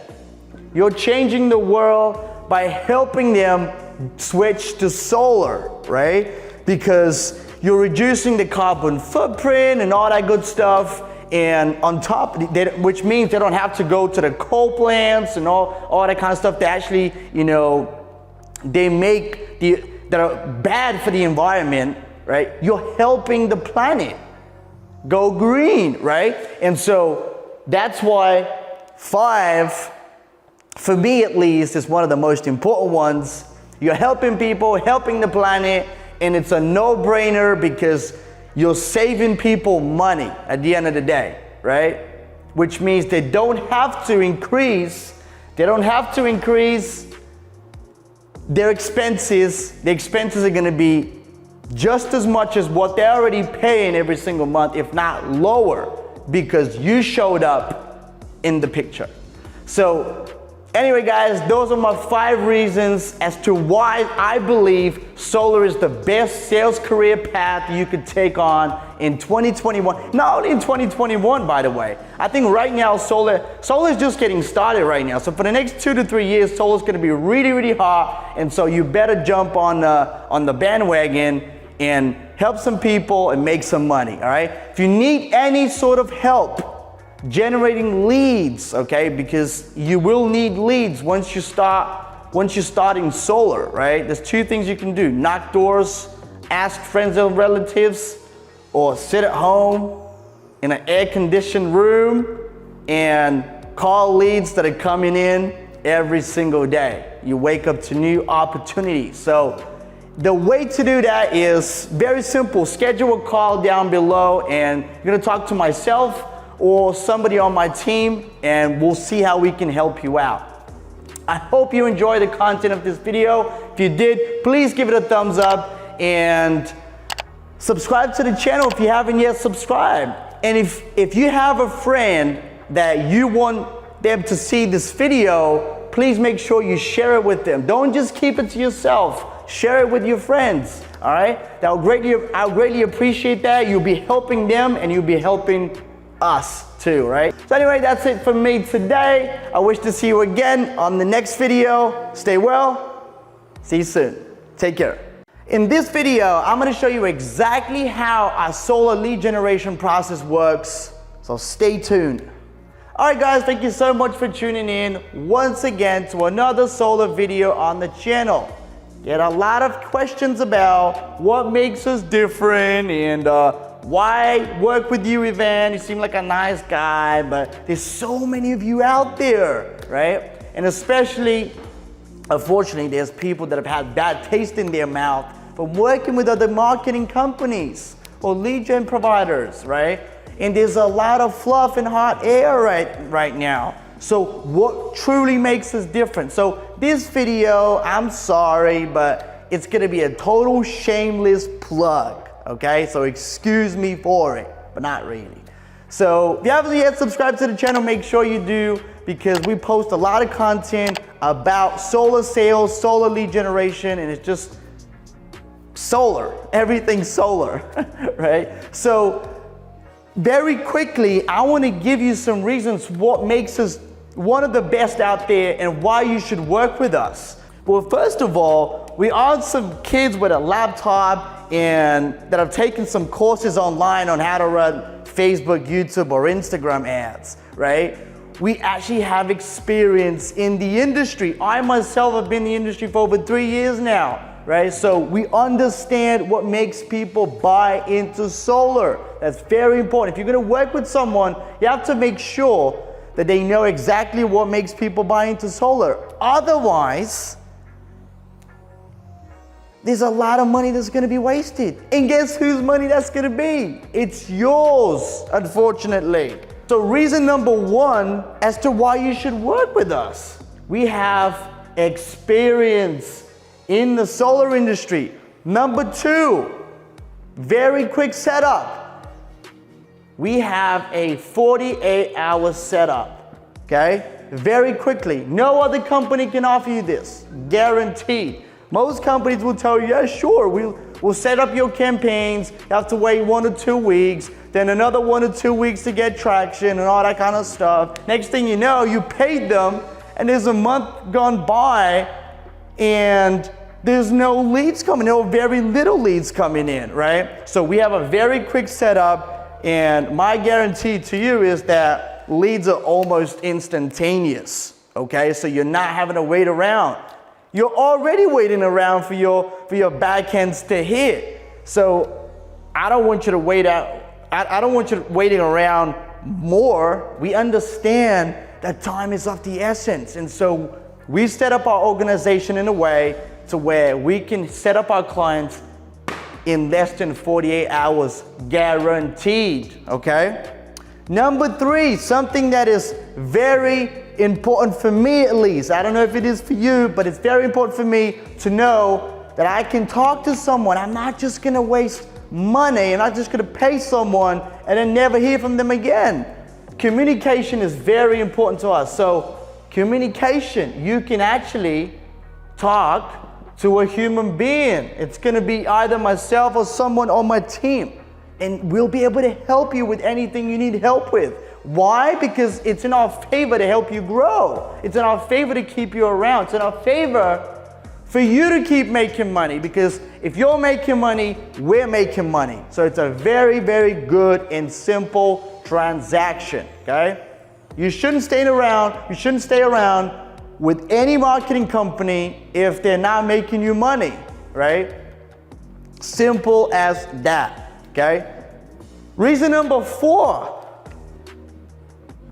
a lot of companies promise you the moon, the stars, and the world. We don't do that. I've trained all of my salespeople to not promise the world and tell people what they're gonna get from the very beginning. So there's no surprises, okay? Because I've realized in the amount of time that I've been doing this is that if there's anything that can jeopardize a relationship, any kind of a relationship, is wrong expectations. So we don't give you the wrong expectations. There is actually expectations from the get-go as far as what you're gonna get, and there's a step-by-step process as to how we're gonna get there. And that we talk about on the onboarding call. So expectations, for me at least, that's very important. All right? And reason number five, If you're wanting to scale your solar business, I mean, we've worked with some very, very big companies in the United States and Australia too. So if you're wanting to scale, or you have a big organization already and you're selling solar, right? We can help you go to the next level, and that is guaranteed, okay? There's no wishy-washy beating around the bush. We tell you exactly what you're gonna get from the get-go, right? So scalability, like I said, we aren't just some kids with a laptop and 2 courses under our belt of knowing how to run Facebook or YouTube ads. We've actually managed some big budgets, okay? I'm talking about hundreds of thousands a month, right? For individual clients. So if you are one of them right now watching this video, still watching this video, right? I would highly recommend you schedule a call down below. So yes, guys, this video has been a very shameless plug, and I know it's not the original solar content that you would expect, but I felt compelled to go out there and actually show you and explain to you, if we haven't talked yet, what makes us truly different, okay? But most important out of all is we can guarantee you predictability and stability in your business and your lead generation, right? We can go above and beyond to make sure you and your team have leads to call on a day-by-day basis, okay? So you could scale with us and you will have predictability. So if you haven't yet scheduled a call, please make sure you do by clicking the first link in the description box, and I promise you, you're not gonna have your time wasted.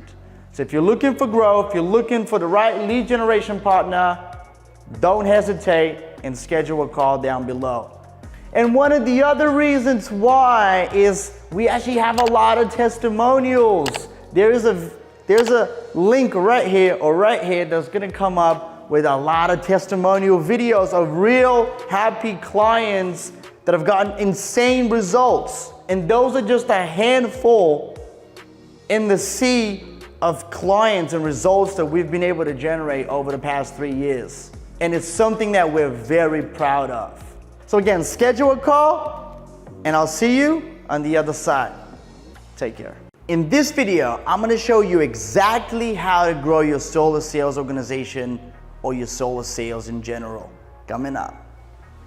All right, guys, thank you so much for tuning in again for another solar video on the channel. And as you can see from the title of this video, today we're talking how to grow your solar sales in numbers. I'm gonna show you exactly how you could bring down your solar sales to a mathematical equation, because it truly is, right? Once you start investing in marketing, and once you can see that growth is all a matter of input and output, right? So if you haven't yet subscribed to the channel, make sure you do by clicking the link down below. And if you like the content of this video, please give me a thumbs up, or give this video a thumbs up so we can boost it up in the YouTube algorithm. And if the conversation ever comes up and you want to bring it up to a friend, please do. It helps us grow organically. That's why I'm doing all these free videos for you guys, so you can learn something. So what does it mean really when I say that your solar sales growth is all down to a mathematical equation? So I'm gonna give you an example. A lot of people, they don't really know, and I say a lot of people because I talk to a lot of solar people, solar sales people, people that own solar companies, and most often than not, they're not really sure what their cost per acquisition is. Some people don't even know what their cost per acquisition is, right? And so I'm here to tell you that that's the most important focal point of the company. If you don't know what your cost per acquisition for a sale is, and what that means is CPA is basically, cost per acquisition is basically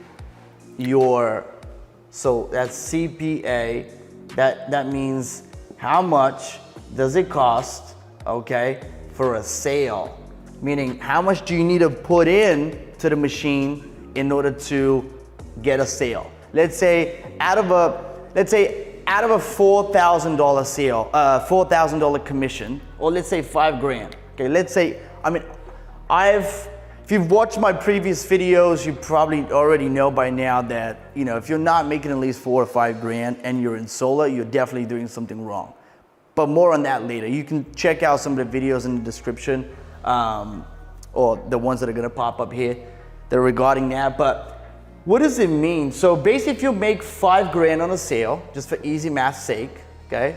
$5,000 on a sale, and your cost per acquisition is, let's say, $1,000, which I could probably assure you it's gonna be a lot lower than that, but let's say $1,000, right?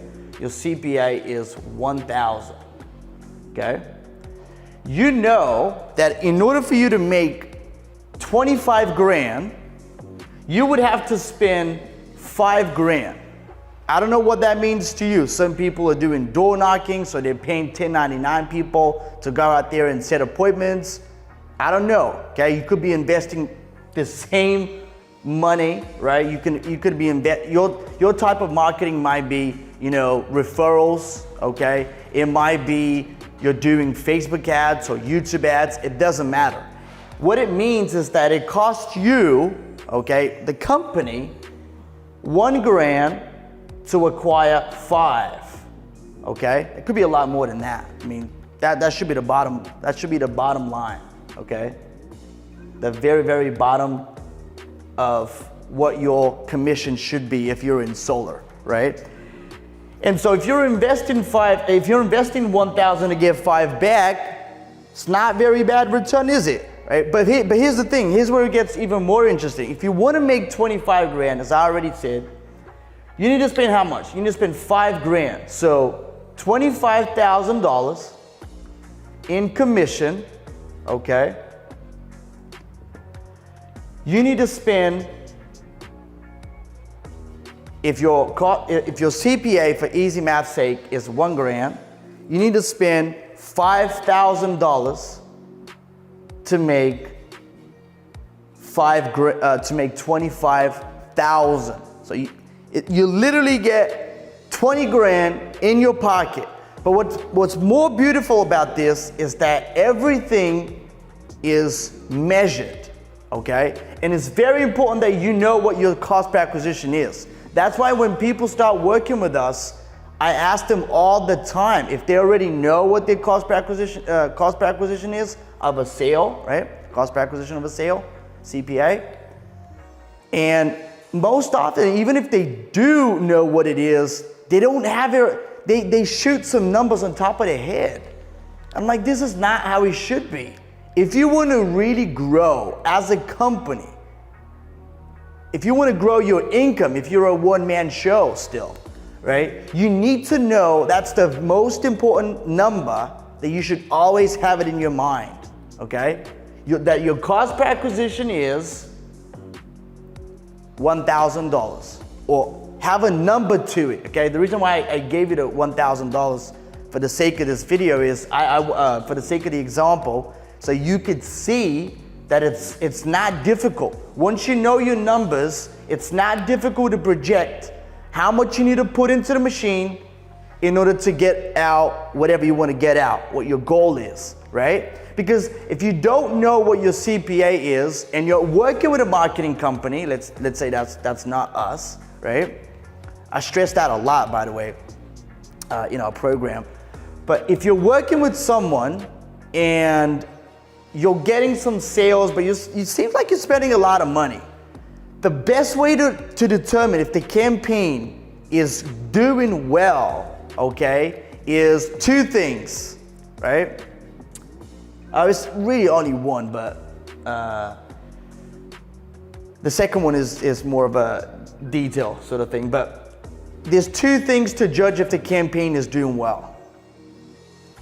You need to know exactly how much you're willing to spend to acquire a sale, meaning what you're willing to give up to make a sale, what you're willing to pay to make a sale, what you're willing that number to be. Because that number doesn't have to be 1,000.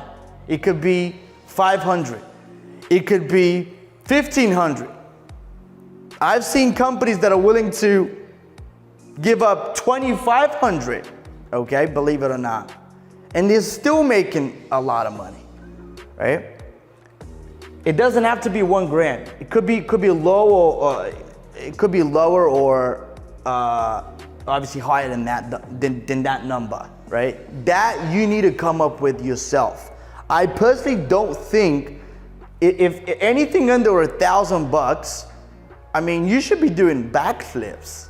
Honestly, like our clients right now are getting a cost per acquisition. Just to give you an example as to what's happening with us. People in our program are getting a cost per acquisition of $600, anywhere between $200 to $600, right? So they know that every time they invest, $600, they're gonna get at least $5K back. And that's every single time, like clockwork. And that's what it needs to be for you, if it hasn't become yet, right? It needs to be like clockwork, okay? And that's where the focal point of everything should be. Wait, what is my CPA? How do we get that CPA down, for example, if it's too expensive, right? And so, again, the most important thing is to know your numbers. If you don't have the numbers, it's very difficult for you to even understand what will take for you to grow, right? Because a lot of people don't know that. And that's why I decided to even make this video, okay? So the second thing that I was gonna say, because I say there's two things involved. The second thing is sometimes people think, because in that $1,000, for example, if you're doing lead generation, you know that for that $1,000, let's say your lead costs $30, okay? So technically for $1,000, you can get how many leads? For $1,000, if it costs $30, you could probably get, what, 30 to 35 leads, something like that, right? So, but if you're getting for $1,000, if your lead cost is, for example, way lower than that, let's say you get a lead for $5, right? And you get 200 of them. Well, the thing is, your cost per acquisition could be the same, a lot of people would say, right? But the fact of the matter is, you've spent so much time, or your team has spent so much time following up with these people to make the same amount of money, because your cost per acquisition doesn't change, right? So a lot of people, when they come to when they come to speak to myself or any of my staff members, any of my team, they bring up always the question, hey, what does a lead cost? And I'm not saying this is not important at all. It is a part of the equation, and for sure, I mean, it's very important. But if you're getting if someone tells you that they can get you a $5 lead, right, and they never bring up what the potential,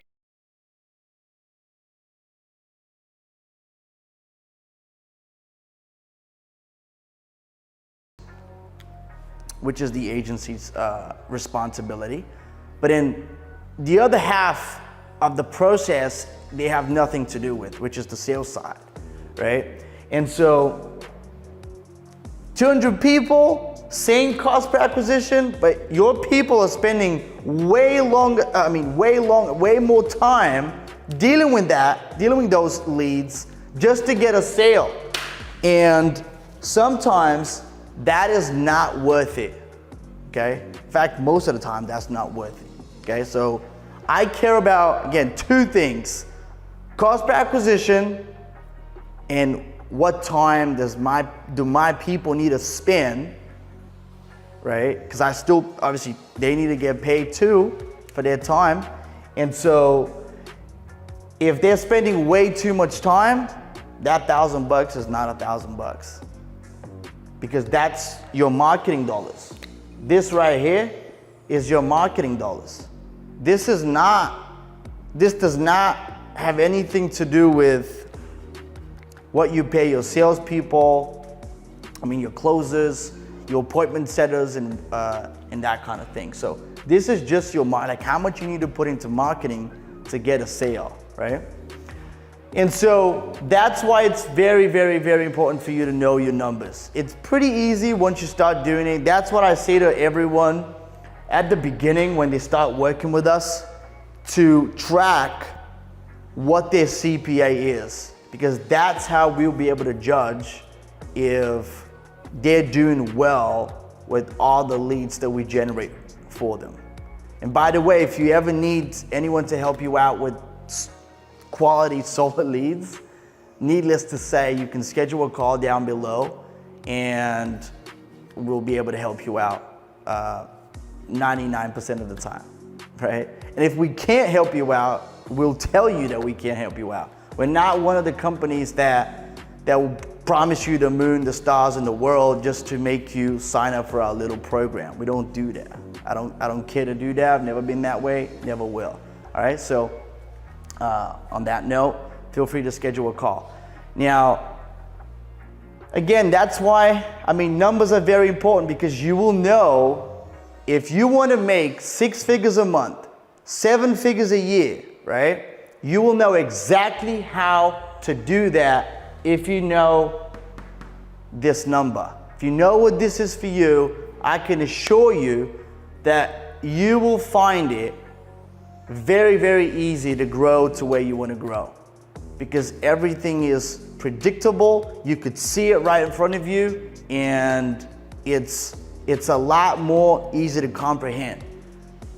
Otherwise, everything is just sporadic. You don't know what your CPA is. You don't know what you need to do to get to your number, and it's kind of like trying to hit a target with your eyes closed.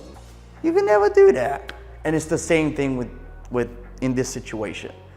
Anyway, I hope you enjoyed this video. If you did, give it a thumbs up. Let's boost it up. And again, if it ever comes up in the conversation, just bring it up. That's how we grow organically. And if you haven't subscribed yet to the channel, make sure you do. And until next time, let's sell more KWs, and I'll see you again on the next one. Take care.